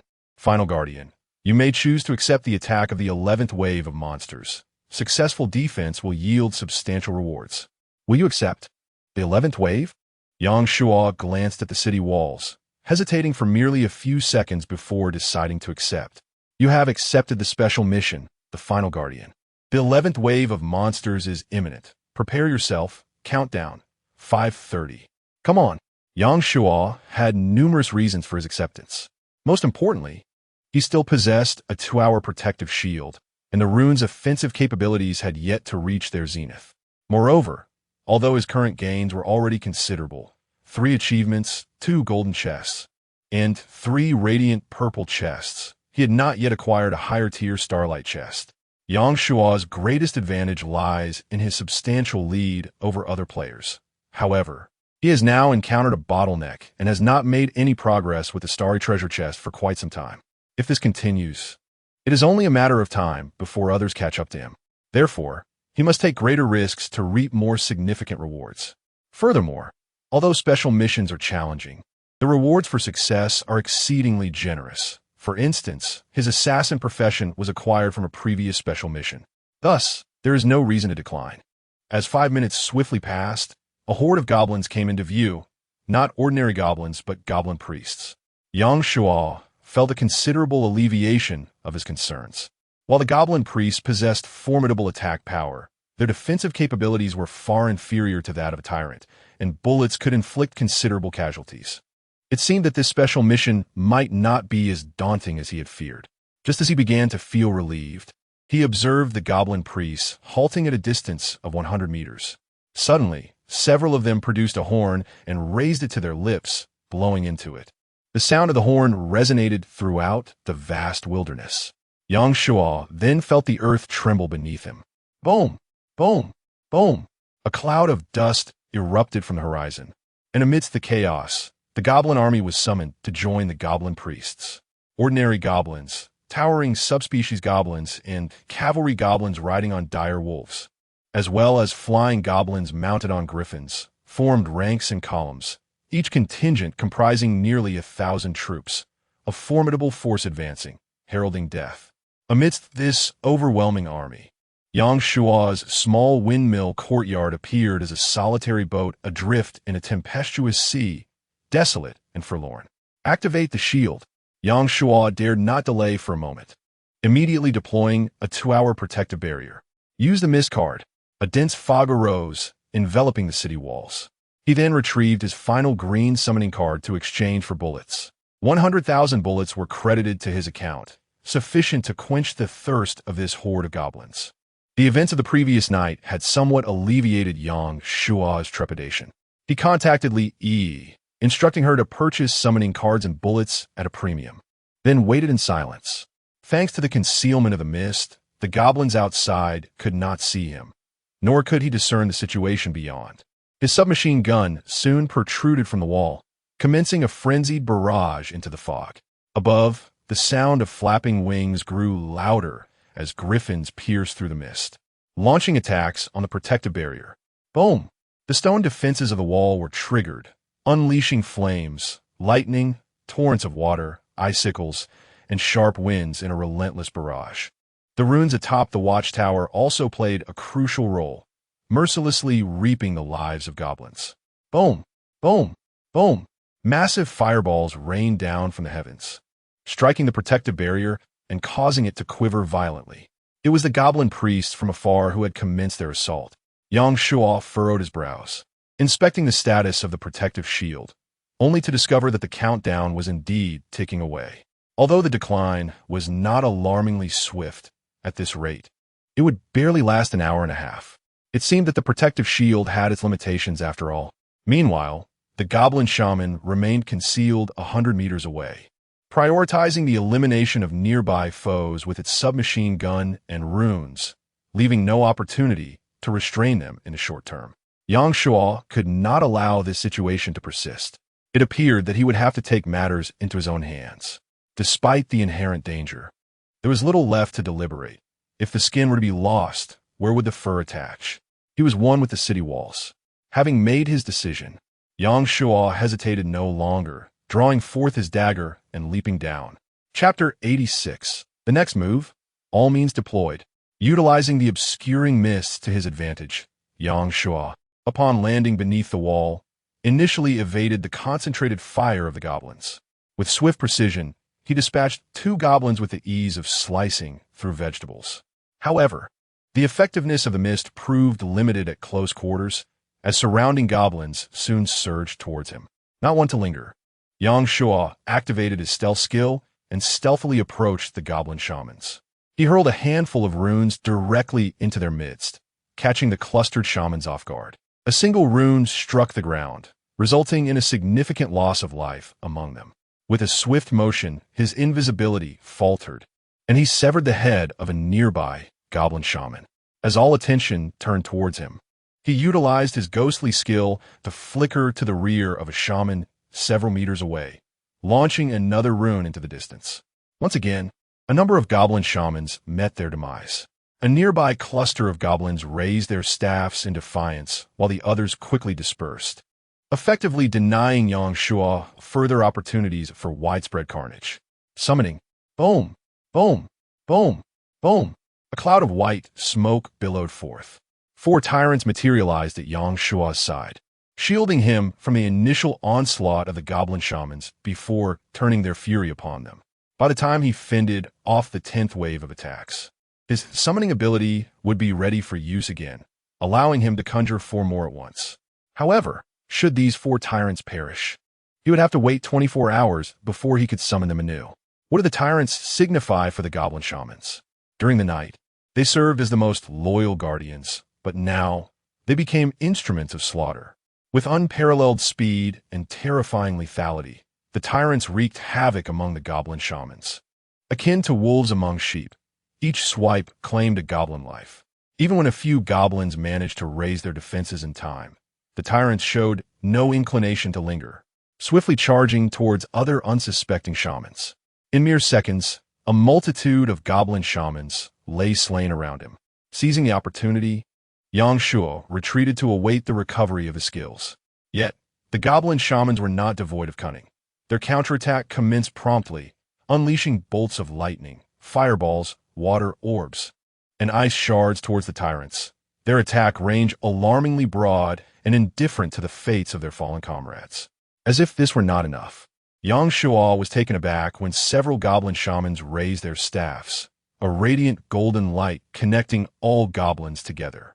The injuries of the wounded goblin shamans visibly healed at an astonishing rate.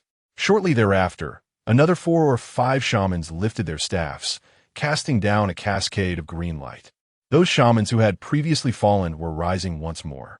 Although their unsteady movements resembled that of the undead, it filled Yang Shuo with dread. Well then, healing is one thing, but resurrection? If they were allowed to employ such tactics, what hope remained for victory? He might as well surrender at this point. Stealth. As the skills regenerated, Yang Shuo darted towards the goblin imbued with resurrection abilities. Spectral. The spectral skill activated. Flames soared into the air accompanied by crackling thunder. And a goblin shaman endowed with the power of resurrection met its demise. The remaining foes retreated, yet Yang Shuo could not afford to wait even a minute. The blade was unleashed. With a sharp clang, silver light erupted, and the 3 goblin shamans before him were instantly cleaved into 6 pieces. Blood cascading in a long crimson trail.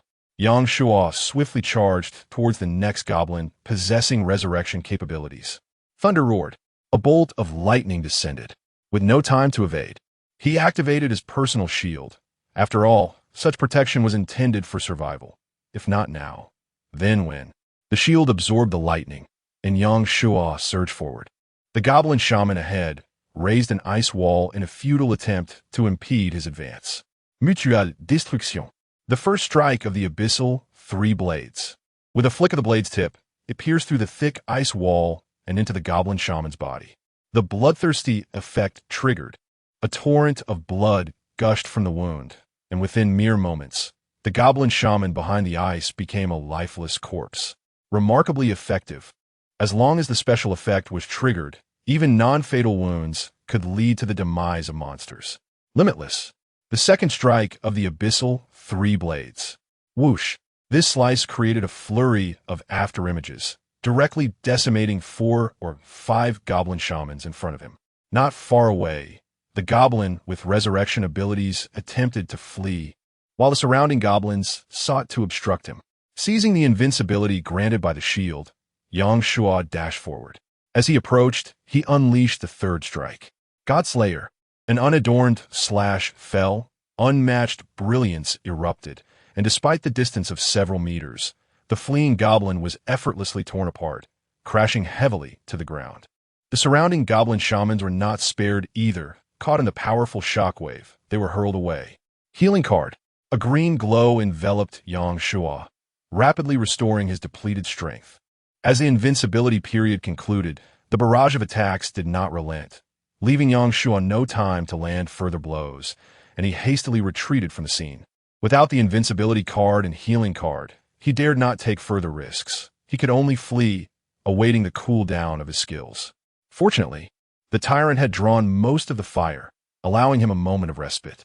A minute swiftly passed, and utilizing stealth, Yang Shuo approached the goblin with resurrection capabilities, eliminating it before vanishing with the spectral skill. This cycle continued for 5 minutes until he finally eradicated all goblins capable of resurrection. Thankfully, such goblin shamans were scarce. Otherwise, victory in this battle would have seemed utterly hopeless. 10 minutes later, 4 tyrants had fallen, while less than a third of the goblin shamans remained. Without hesitation, Yang Shuo employed stealth to withdraw and commenced a ranged assault. The essence of ranged combat lay in the rocket launcher and the enchanted crossbow, waiting for the opportune moment to fire a shot, release an arrow, and then retreat far away, returning only when the goblin shamans had forgotten his presence to strike again. After all, with his stealth skill, even if surrounded by various spells, he could utilize invisibility to escape. However, whether it be rocket artillery or crossbows, the damage inflicted upon the goblin priests remains limited, serving merely to delay them and reduce the impact on the protective shield over the walls. After another half hour, The mist enveloping the ramparts gradually dissipated, revealing the goblin army in disarray, their numbers reduced to less than half of their original strength, significantly aided by the effectiveness of the submachine guns. The protective shield still has the capacity to endure for another hour. If all the goblin minions can be eradicated, the remaining goblin priests will pose little threat. With visibility improved, Yangshuo no longer risks himself recklessly. Instead, he stealthily ascends the walls and begins bombarding the goblins below, eager to eliminate them swiftly. Despite the bombardment from several hundred goblin priests, which continues to deplete the shield's durability, the overall impact has diminished considerably. Chapter 87. The Final Victory, a Windfall. Half an hour later, the goblin infantry force was utterly vanquished. Runes and submachine guns concentrated their fire on the remaining goblin priests, unable to summon reinforcements and having lost their resurrection abilities, were left powerless despite their formidable attack strength. As the protective shield neared its expiration, Yangshuo leaped from the city wall once more, dispatching the last few goblin priests to prevent them from damaging the framework above the courtyard. Though fraught with peril, the situation was steadily progressing towards resolution, and the targeting of these goblin priests by the runes signaled the nearing end of the conflict. Congratulations! You have completed the special mission, the final Guardian victory.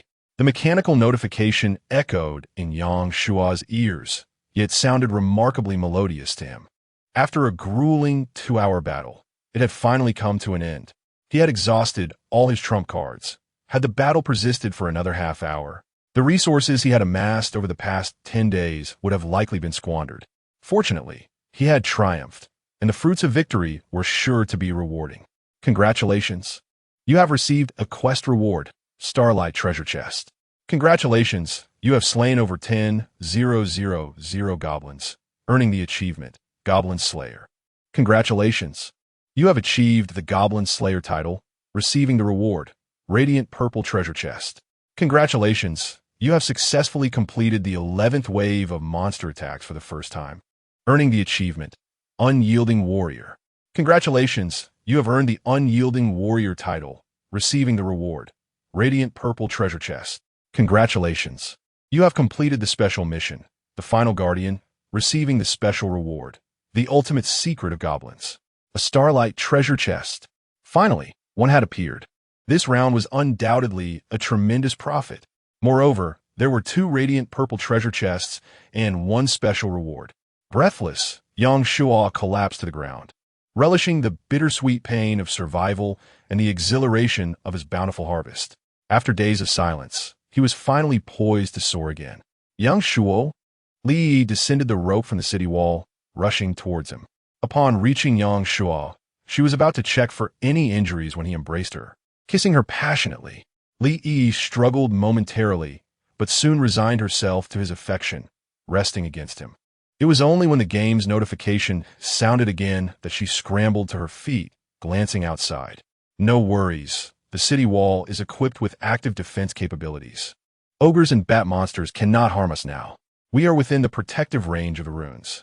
However, even in safety, they could not continue their embrace. The ground was strewn with survival coins, stones, and runes, and it was uncertain how long it would take to collect them all. He began to calculate roughly. Each wave of monsters averaged around 400, leading to a total of 600 from the first 9 waves. With a drop rate of 60 to 70 for survival coins, that amounted to over 2,000.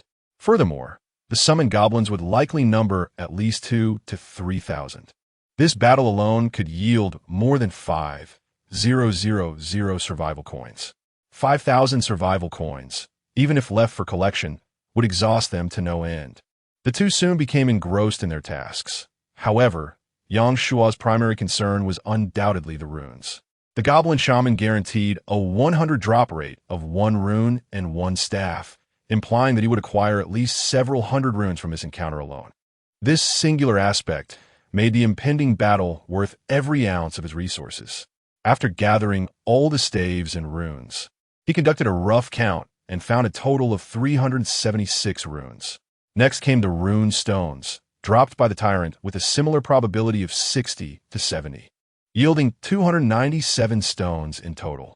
Following that was the collection of survival coins. Yangshuo and his companion toiled until the afternoon, around 3 or 4 o'clock, before they managed to gather all the survival coins, which, including the day's monster drops, totaled 322 coins. With the previous ones combined, Yang Shuo was now on the brink of becoming a millionaire. Once back within the walls, he hastily consumed a meal and began to review the achievements he had garnered that day. There were 5 in total, with Guardian Star being of golden caliber. While Light of the Vehicle, Riding Alone to Glory, Goblin Slayer, and Indomitable Warrior were all of radiant purple caliber. Guardian Star, when a person is in a vehicle. Strength 3, Constitution 3.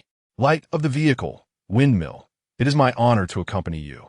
Strength 3, Agility 3, Constitution 3. Riding Alone to Glory. You have far surpassed other players. You are on the verge of achieving that milestone. Agility 5, Constitution 3. Goblin Slayer. You shall eventually earn the favor of the Sanctus. Strength 5, Agility 5. Indomitable Warrior. Have faith that you can withstand the 12th wave of monsters. Strength 5, Agility 5. His strength had increased by 16 points, agility by 18 points, and constitution by 9 points. His strength was nearing the significant threshold of 100, while agility still required 34 points, and constitution was even further behind. However, most players had not been able to augment their attributes to such an extent from the beginning, leaving him with little discontent. Then came the treasure chests, 1 starry chest, 5 radiant purple chests, and 2 golden chests. Upon upgrading, he received 1 time chest, 5 starry chests, and 2 radiant purple chests. The time chests, though not as resplendent as the radiant purple ones, emitted a glow reminiscent of flowing time, profound and understated. Owing to the debts he owed to Zhou, Yi, and Su Mingxue, Yang Shuo decided against waiting until evening and opted to open the chests immediately. The radiant purple chest yielded. Congratulations!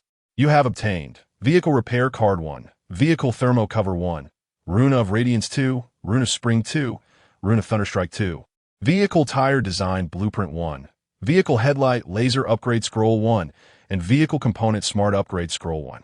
The repair card was indispensable, allowing for one-click repairs, while the thermo cover held considerable value as it provided protection against both cold and heat.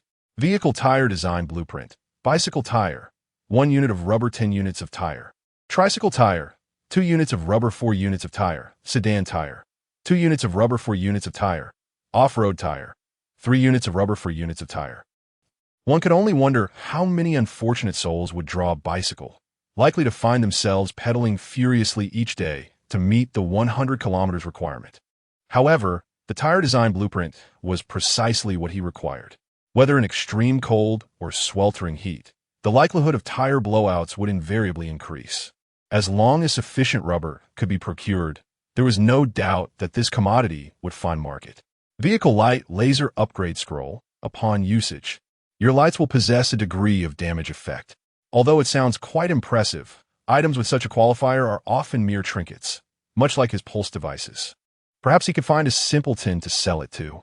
As for the final scroll for intelligent upgrades of vehicle components, it allows for the intelligent enhancement of any part, the price being self-evident. Nevertheless, this treasure chest, for Yang Shuo, could only be deemed average, neither disappointing nor overly surprising. Onward to the next unboxing. Chapter 88. The 5 Starshine Treasure Chests. A thrilling experience. Starshine Treasure Chest 1. Congratulations! You have received Vehicle Space Enhancement Scroll 1, Vehicle Automated Snow Removal Device 1, Zhuanglan Rune 3, Thunderstrike Rune 2, Lihue Rune 2, Vehicle Stone Guardian 4, Vehicle Component Upgrade Scroll 1, Professional Skill Experience Card, Lawyer 1. The previous 4 Stone Guardians had all been exhausted. These 4 have arrived just in time, having deemed the others unnecessary for further examination. Yang Shuo cast his gaze upon the final experience card. Professional Skill Experience Card, Lawyer Silence. Court Session, prohibits noise, effect, can render the opponent immobile for 2 seconds.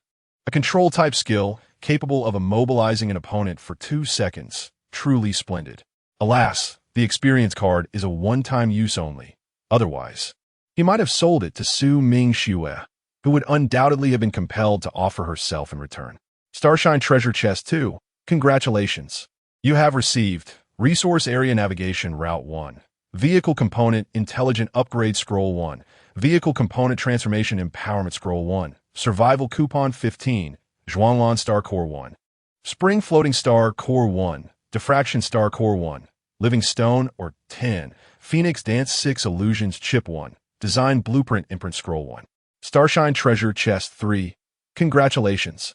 You have received Professional Card 1. Vehicle Automated Mortar Design Blueprint 1. Nano Bulletproof Vest 1. Survival Coupon 10. 1 US Star Core 1. Zhuanglan Star Core 1. Li Hui Star Core 1. Living Stone or 10. Weapon Rune Empowerment Scroll 1.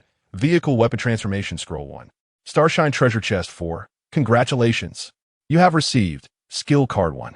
Soul Power Reception Fragment 1. Healing Card Gold 1. Spring Floating Star Core 1. Hidden Star Core 1. Survival Coupon 10. Vehicle Any Component Transformation Scroll 1. Energy Pulse Device Upgrade Scroll 1. Covenant Chip 1. Shield 1. Starshine Treasure Chest 5. Congratulations. You have received Vehicle Impact Shield Design Blueprint 1. Mysterious Shop Roulette 1. Marksmanship Mastery Chip Police 1. Thunderstrike Star Core 1. Spring Floating Star Core 1. Living Stone or 10. Unpredictable Upgrade Scroll 1. Soul Power Reception Fragment 1. Vehicle Mini Laser Cannon Design Blueprint 1. What sheer delight. None of the 5 treasure chests disappointed. Each contained items that Yang Shua had long coveted. First, let's tally the conventional resources. Star Cores, 12. Among them, 2 were entirely new to him, the Diffraction Star Core and the Hidden Star Core. He held these 2 star cores in his hands, regrettably without any attribute hints, and set them aside for the moment. Living Stone, or 30 units. He required 50 units to upgrade the wall, leaving him just 20 units short. Survival Coupons, 35. In 2 days, I shall gather 50 cards and welcome the enchanting beauty. Zolda. 1 professional card, a lawyeress profession, is not for sale at the moment, for it is undoubtedly a rare gem, better suited to charm the fairer sex. Additionally, I possess a skills card, a golden healing card, and a 2-hour protective shield. Soul Power Fragments received. 3. I shall prioritize the usage of 1 for Li Yi, while the remaining card will be sold to Zhou Yi. The rest are largely unfamiliar to me. Resource Area Navigation Route. Navigate to the nearest resource area. Vehicle Component Smart Upgrade Scroll. Upgrades a specific component into smart equipment. Blueprint Imprinting Scroll. Imprints a component into a blueprint. Vehicle Component Morphing Empowerment Scroll. Grants morphing capabilities to a specific component. Basic Energy Protection Device. Can be placed in a vehicle to accumulate energy, providing an energy shield upon use. Effectiveness varies based on energy accumulation. Danger Zone Treasure Chest Detector. Explores the location of treasure chests within a particular danger zone. Nano Bulletproof Vest. 1-click activation, offering seamless protection without blind spots. Frost Red. Red, a sword crafted by a master, indomitable in nature. Special Effect. 10 chance to deliver a fatal strike. Weapon Rune Empowerment Scroll. Empowers a weapon into a runic weapon. Vehicle Weapon Morphing Scroll. Grants morphing capabilities to a weapon. Energy Pulse Device Upgrade Scroll. Upgrades energy pulse type devices. Vehicle Shock Resistant Shield Blueprint. Can be installed on the exterior of a vehicle, resisting various forms of attack with exceptional shock absorption capabilities. Mystery Shop Roulette. Randomly acquires an item from the mystery shop. Vehicle Mini Laser Cannon Blueprint. A mini laser cannon with limited lethality, but multiple units can be installed, quantity determined by vehicle level. Phoenix Dance 6 Illusions Chip. Sword Technique. Upon using all 6 strikes, creates 6 phantoms, increasing agility by 100 while moving among them. Contract Chip. A skill exclusive to the doctor profession. Upon use, it accumulates all negative effects, which will erupt after 10 minutes. Marksmanship Expertise Chip. A skill exclusive to the police profession. Increases hit rate to 100. Ruined Banyan. A banyan tree capable of absorbing rune power can actively attack subterranean monsters. In summary, the most crucial items for Yang Shua are the Phoenix Dance 6 Illusions Chip, the Skills Card, and the Nano Bulletproof Vest, along with the Weapon Rune Empowerment Scroll. The Phoenix Dance 6 Illusions enhances survival in group combat. The skills card grants a new ability, and the nano bulletproof vest bolsters defense without imposing any combat burden. The Weapon Rune Empowerment Scroll provides an additional runic weapon. Each is invaluable, significantly augmenting his prowess. For the Windmill Courtyard, the designs for the automated mortar vehicle. The Primary Energy Protection Device, the Upgrade Scroll for the Energy Pulse Device, the Vehicle Impact Shield Design, the Vehicle Mini Laser Cannon Design, and the Symbol Tree are of paramount importance. The Automated Mortar Design enhances the offensive capabilities of the walls. The Primary Energy Protection Device serves as a weakened version of Shield. While it may not provide formidable protection initially, once upgraded to a certain level, it could potentially offer a constant protective barrier for the courtyard, alleviating concerns about any encroaching monsters. The Energy Pulse Device Upgrade Scroll, as one might expect, is intended for the Energy Impact Device. The efficacy of the mini laser cannon remains uncertain. We shall test its performance shortly. The Symbol Tree, however, brings the greatest delight to Yang Shua, as it marks his first acquisition of a botanical item. This tree surpasses the cedar in strength and, once planted, is anticipated not only to defend against subterranean creatures, but also to significantly expand the courtyard's area. Chapter 89. The Time Treasure Box. Talent Upgrade. With a meticulous organization of his belongings, Yang Shua began to utilize each item in succession. First, he activated the skill Phoenix Dance, 6 Phantoms. Upon its activation, a torrent of sword techniques flooded his mind, unveiling scenes from the 1st to the 6th Phantom, along with specific techniques for employing illusions in combat. His attributes surged by 3 points, and his skill bar now featured Phoenix Dance, 6 Phantoms. Next was a skill card. Congratulations! You have acquired the Fish Leap skill. Fish Leap. Agility increased by 400, duration 10 seconds. Soul power consumption, 10. Cooldown, 5 minutes. This formidable skill offered a quadruple enhancement to agility with a notably lengthy duration, proving advantageous not only in offense but also in retreat. The sole drawback was its substantial soul power consumption, with a total of merely 13 points. Using this skill would preclude the activation of any others.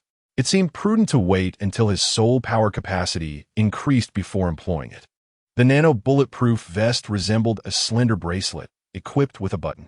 Yang Shua donned the bracelet and pressed the button, causing a thin membrane to envelop his entire body, cool to the touch and devoid of any discomfort. He drew a large blade and tested its effectiveness against his wrist, discovering that the ordinary blade could not penetrate the defense. As for weapons like the Phoenix Kiss, it was best to set them aside. A bulletproof vest sufficed for bullets. Yet the potency of the Phoenix Kiss far exceeded that of any projectile. As for the Weapon Symbol Empowerment Scroll, Yang Shua decided against using it for now since he lacked a suitable weapon. Moreover, it could also be applied to wall-mounted weaponry, allowing for its use at a later time when needed. After organizing his personal items, he handed over 2 soul power fragments and a packed crystal to Li Yi, instructing her to activate the soul power. She swiftly completed the task. "How's it going?" he inquired. "You've gained 5 points of soul power, enabling skill usage," she replied after a thorough examination. The healing skill consumes 1 point of soul power each time, but the pack skill requires 5 points per use. "That's all right. Soul power will regenerate. During battles, you should use the pack skill for me first, and once the combat concludes, apply the healing skill," Yang Shua responded. As of now, he had yet to discover any items that could enhance soul power, and the soul power rune was best reserved for his use. Having addressed his personal belongings, Yang Shua moved on to utilize the wall-mounted devices, beginning with the Energy Impact device. After employing the Upgrade Scroll, the device expanded to more than double its size, with the released intangible energy growing increasingly potent. Yang Shua ascended the city wall to observe. Each energy impact left a mark on the ogres, albeit small. Yet with a pulse every 2 seconds, the cumulative effect was significant. This was merely one upgrade. After 7 or 8, exterminating monsters would not be a distant dream. Next, he installed the basic energy protection device directly in the center of the courtyard. The protective device resembles an electric tower, rising to a height of 7 or 8 meters. nearly matching that of a windmill. At its core, a shimmering energy conduit extends from the base to the top, subtly pulsating as it accumulates power. He placed his hand upon it and received a notification. Energy protection device. Usable time, 1 o'clock. In other words, activating it now would sustain a protective barrier for 1 minute. Perhaps he could examine its specific effects at a later time. Subsequently, he planted the symbolic fig in the courtyard. This sapling, a mere meter tall, did not significantly alter the courtyard's water requirements, likely due to its diminutive size. Notably, the symbolic fig could only harness one type of rune power, and once chosen, it would solely utilize that rune to facilitate its growth. After careful contemplation, Yang Shuo resolved to employ the lightning strike rune, which possessed relatively greater destructive capability. Furthermore, as the ground was conductive, it would not impose substantial limitations or damage to the surface facilities. As for other devices, such as mortars and miniature laser cannons, they necessitated iron ore. Thus, he decided to defer them for the time being. Having completed these tasks, Yang Shuo did not hasten to open the time treasure chest.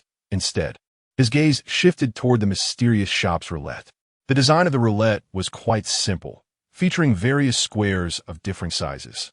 However, these squares bore only numbers, without revealing the specific names of the items. Nevertheless, products from the mysterious shop were undoubtedly of premium quality. If fortune smiled upon him, acquiring the teleportation scroll he desired would be splendid. Taking a deep breath, Yang Shuo swiftly flicked the roulette, causing it to spin rapidly. After several seconds, the pointer halted at the number 17. Congratulations! You have obtained Dungeon Access Card, Temporary. Dungeon, a haven for monsters, leading to some mysterious place. Is that all? He stared at the small black card in his hand, the size of a playing card, gritting his teeth in frustration. Setting aside whether his vehicle could operate, what purpose would it serve to venture into a realm filled with monsters? Was he impatient for death? Damn, what a waste of an opportunity. However, there was nothing to be done, and the diminutive size of the 17th square suggested that this access card held considerable value, albeit of little utility to him. He could consider selling it in the future. It was now time to open the time treasure chest. Yang Shuo's gaze ultimately fell upon the chest. Its radiance contained yet alluring, stirring his emotions. This was his first encounter with a time-level chest, and he imagined that those outside were utterly unaware of its existence. Without further ado, he would open it. Congratulations! You have obtained 6 special weapon slots for vehicles, 1 vehicle replication card, 1 vehicle full automation upgrade scroll, 1 ash star source, 1 spring floating star source, 1 vehicle fully automated restaurant construction scroll, 1 soul power growth scroll, 1 dream return crystal chip, 1 star core laser cannon device, 1 talent upgrade scroll, explosive. Such fortune! On his inaugural opening of a time treasure chest, he had directly acquired exceptional items. Finally, his luck had turned, and just look at what he had received, an upgrade scroll for his talents. Yang Shuo's beginning was so dismal that he felt an urge to end it all. The reasons were twofold. He had drawn an immobile windmill and possessed only a B-grade talent skill. He had nearly forgotten about component enhancement. Although placing them on the city walls and the windmill's main body significantly increased defensive capabilities, each component could only be utilized once, imposing a considerable limitation. However, at this moment, he glimpsed a glimmer of hope for resurgence. The prospect of upgrading once might lead to an upgrade twice, with an A-grade talent now secured.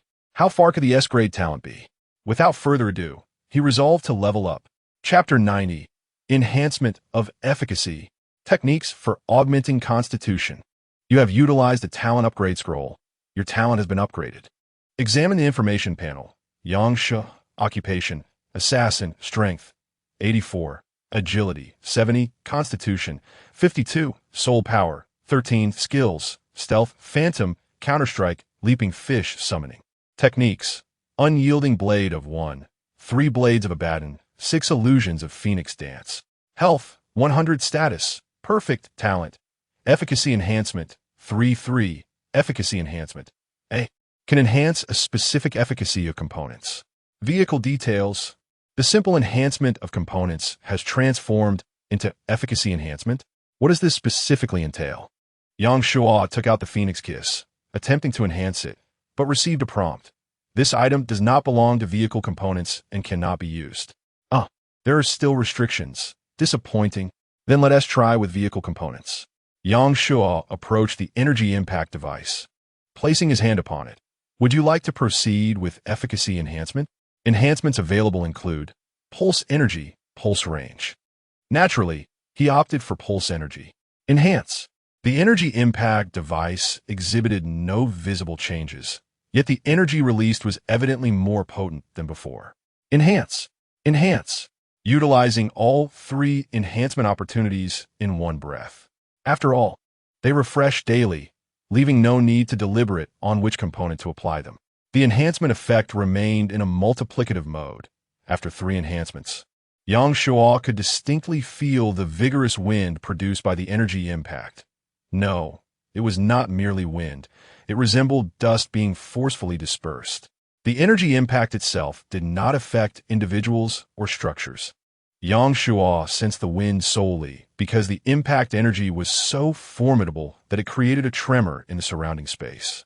After a brief wait, a swarm of bat monsters surged forth, yet before they could alight upon the framework, the energy impact had already manifested, leaving a long gash upon them and repelling their bodies so they could not stabilize their landing upon the framework. After several such encounters, the bat monsters were entirely obliterated by the laser cannons and runes. Impressive. Yang Shuo's eyes sparkled. The energy pulse surprisingly possessed a repelling effect, and this was merely at level 2. If the level were higher, would these monsters not stand a chance of even reaching the castle walls? Indeed, conventional firearms would ultimately become obsolete. Energy devices possess boundless potential. Yang Shuo felt immense satisfaction. Continuing to examine other items. Vehicle special weapon slot. Can equip a slot on the vehicle to install specialized weapons. Specialized weapons? Would a staff suffice? Yang Shuo refrained from hasty experimentation, continuing to peruse. Vehicle replication card. Can replicate any vehicle. The replicated version will be the initial vehicle. Source of Ashen Star. The origin of ice energy. Vehicle automated dining hall construction scroll. Can install a dining hall on the vehicle. The type of building depends on the vehicle specifications. The dining hall can create delicious meals based on available ingredients. It seems that Li Yi is about to relinquish her identity as a chef, which is quite advantageous, as it allows her to save time and engage in more endeavors. Moreover, the absence of partitions in the room results in a strong cooking odor daily. Initially, he intended to establish an outdoor kitchen, but it appears that such an arrangement is now unnecessary. Yang Shuo directly utilized the restaurant scroll, and moments later, a magnificent structure emerged from the ground, featuring expansive floor-to-ceiling windows and a striking red-tiled roof. Inside the restaurant, 2 neatly arranged rows of tables and chairs, exquisite ceiling decor, gentle lighting, and a tranquil ambience imbue the space with a charming, bohemian allure. This restaurant is remarkably impressive. Yang Shuo had initially thought a small serving counter would suffice, but he was taken aback by the grandeur of the establishment. It resembled nothing less than a bona fide Michelin-starred restaurant. It was simply beautiful. Li's eyes widened in awe. Yang Shuo took her by the hand and led her inside to the bar, where they discovered a menu board adorned with an array of delectable dishes and beverages. However, due to the lack of ingredients, all the buttons remained unlit. I'll go gather the ingredients, Li Yi exclaimed, eagerly darting outside. We're going to feast. Yang Shuo's lips curled into a slight smile, pondering which woman could resist such culinary temptation. If Zhou Yi were to arrive and still wish to leave, he would write his name backward. However, while Li Yi could cast items into the time capsule, he was reluctant to do so. He returned to the capsule to continue his examination. Spirit Power Growth Scroll, upon use, increases the spirit power limit by 10 points. Indeed, it is delightful to receive assistance when one is weary. He had been troubled by the excessive spirit power consumption of his fish leap skill and had hesitated to use it. To his surprise, acquiring an additional 10 spirit points was precisely what he needed for new skills. Without further ado, he opted to use it. Dream Recollection Crystal Chip, a technique that allows one to cultivate in dreams, enhancing physicality. A method to enhance physicality? Furthermore, the ability to practice while dreaming eliminates concerns about wasting time. This is quite splendid. The game developers truly understand the player's needs. Physicality may not seem as overtly impactful as strength and agility, yet everyone comprehends what it truly signifies: endurance. The stronger one's physicality, the greater the stamina. This transcends mere endurance in intimate encounters. It holds immense significance in battle as well. The better one's physical condition, the longer one can endure in combat, thereby maximizing the effectiveness of strength and agility. Even after sustaining injuries, one can maintain sufficient combat capability. Ultimately, the energy consumed by the abyssal three blades is derived from physicality, so Yang Shuo was genuinely pleased to possess a technique dedicated to enhancing it. Without hesitation, he pressed the crystal chip against his forehead, allowing a wealth of scriptures related to dream recollection to flood his mind. Although he recognized each character, he found it impossible to comprehend their collective meaning.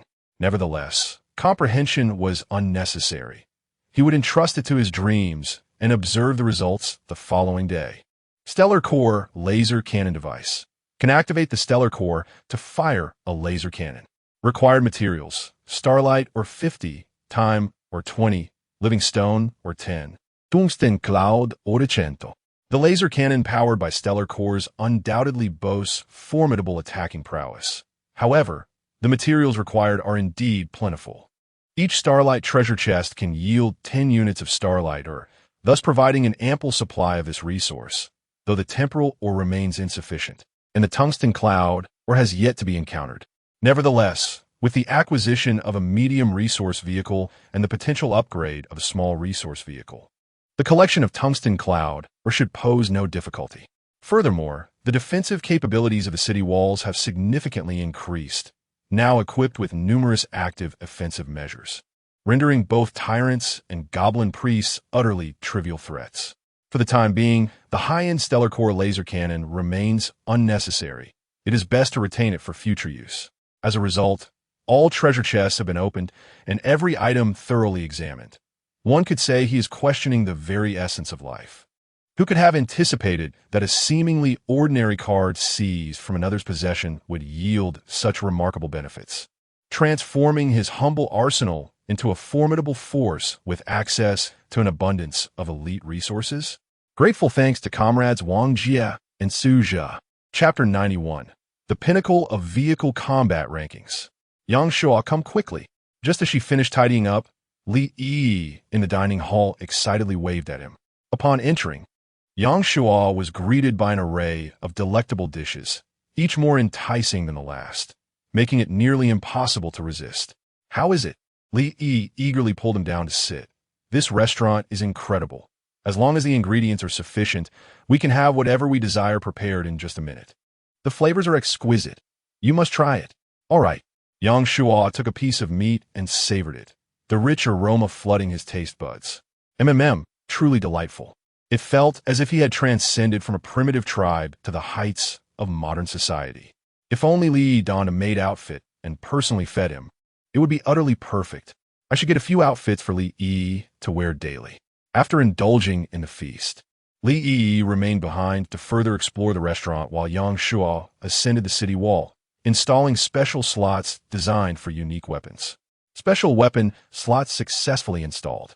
With the system's notification, peculiar recesses appeared on the parapet, surrounded by cylindrical structures comprised of layers of metallic cubes, each no larger than a fingernail.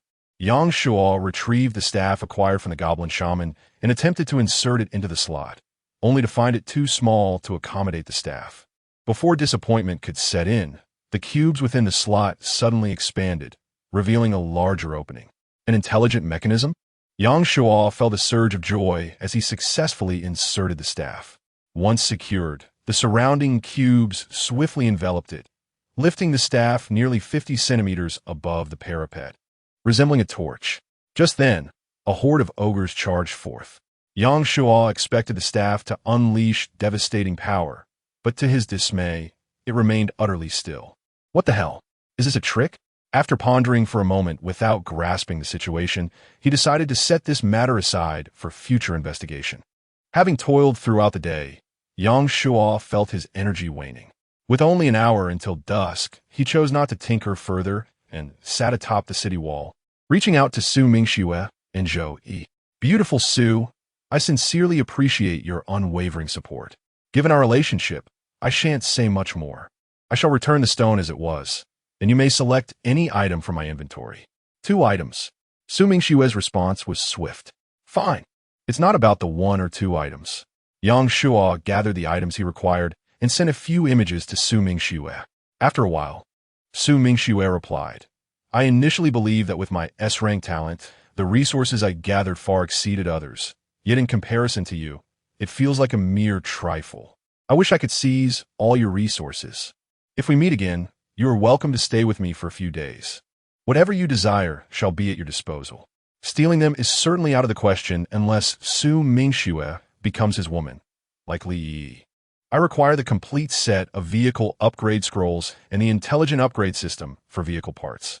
The former allows her vehicle to ascend an entire level, perfectly aligning with the leaderboard set to be revealed tonight.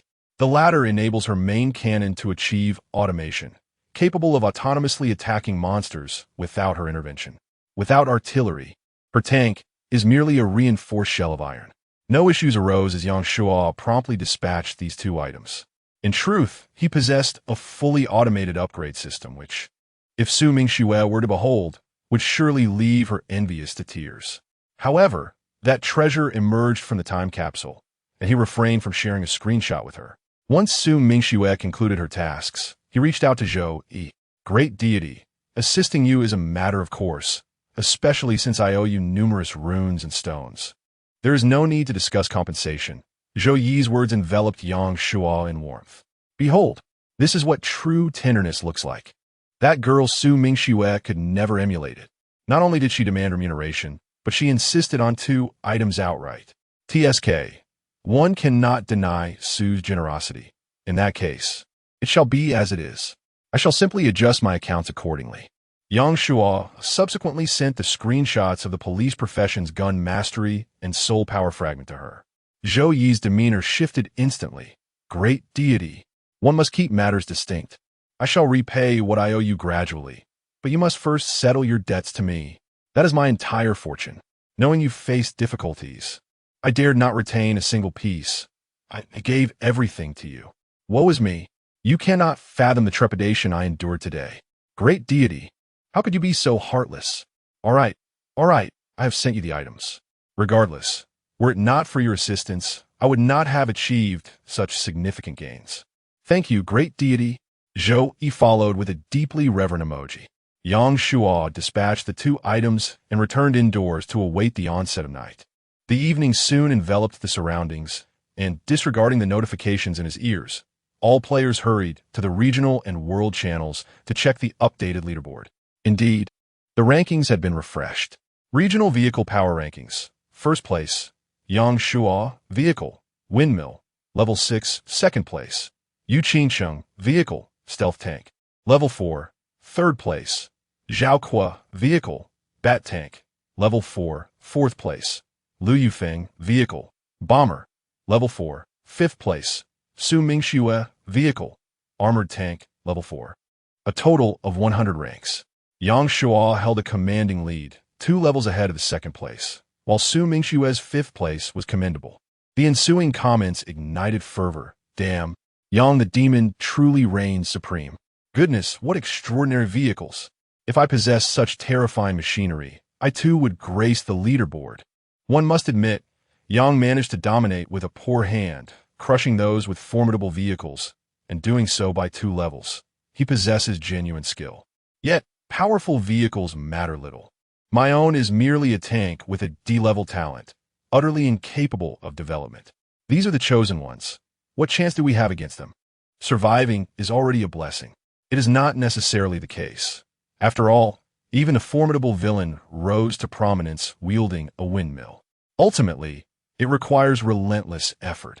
Without the courage to strive, where can one procure sufficient resources? Yet, to dare to fight, one must also ensure survival. Indeed, It is better to endure a miserable life than to meet a noble death. In this wretched place, one moment it is a monster, and the next a frigid wasteland. Should one truly risk everything, there are 100 ways to perish in a single day. Yang Shuo disregarded the comments below and continued to peruse the Pinnacle Strength Leaderboard. Chapter 92. The rewards flooded in. Regional Peak Power Rankings. First place, Yu Qingchun, Class, Swordsman. Level 2, second place, Yang Shuo, Class, Assassin, Level 1, third place, Lu Yufeng, Class, Mage, Level 1, fourth place, Zhao Kuo, Class, Policeman, Level 1, fifth place, Sun Xiang, Class, Lawyer, Level 1. Su Mingxue ranked far beyond the top spots, while Zhou Yi did not make the list. However, Li Yi managed to secure a position, surpassing Su Mingxue by 1 rank. I am in 24th place, Li Yi exclaimed excitedly, surprised to find herself on the leaderboard. What's so strange about that? You possess not only soul power but also 2 skills. If your base attributes weren't so low, you might have even made it into the top 10. It was rather regrettable for him, possessing numerous skills and techniques, having even defeated a level 2 opponent. In an actual battle, this Yu Qingchun might not even be his match, but being 1 level lower rendered all arguments moot. It was likely that he had acquired a technique that enhanced his swordsman attributes.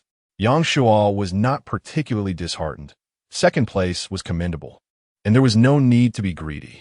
He planned to further develop in this direction, aiming to secure the top spot in all 3 major regional rankings next time. The comments below were filled with mockery regarding his second-place finish. Yang the Great Demon in second place. What a joy! How could the first place be snatched away? Wasn't he impressive? Crumbled at the critical moment? Yu Qingchun, the formidable beauty. She has undeniably outclassed the Great Demon. A true heroine. May the Great Beauty, you rid us of the demon. We are willing to crown you as the regional leader. Let us collectively fund a reward. Anyone with a means to allow players to engage in direct PK without vehicles should bestow it upon Yu Qingchun. Can someone explain the professions of the first 3? Are we all playing the same game? Yang Shuo chose to ignore the comments. This crowd had evidently lost all sense of decorum. He was merely in second place, not 2000th, so what was there to celebrate? Setting aside the notion of vehicles. Even if Yu Qingchun could best him, why would she risk herself for the sake of others? Extreme weather greatly affected ordinary players, but its impact on high-level players was nearly negligible. After all, as long as they could acquire advanced resources, managing various extreme weather conditions would be a trivial matter. Not wishing to continue perusing the comments, he opened the 3rd leaderboard. Regional Monster Kill Rankings. First place, Yang Shuo, 34. 762, second place, Lu Yufeng, 592, third place,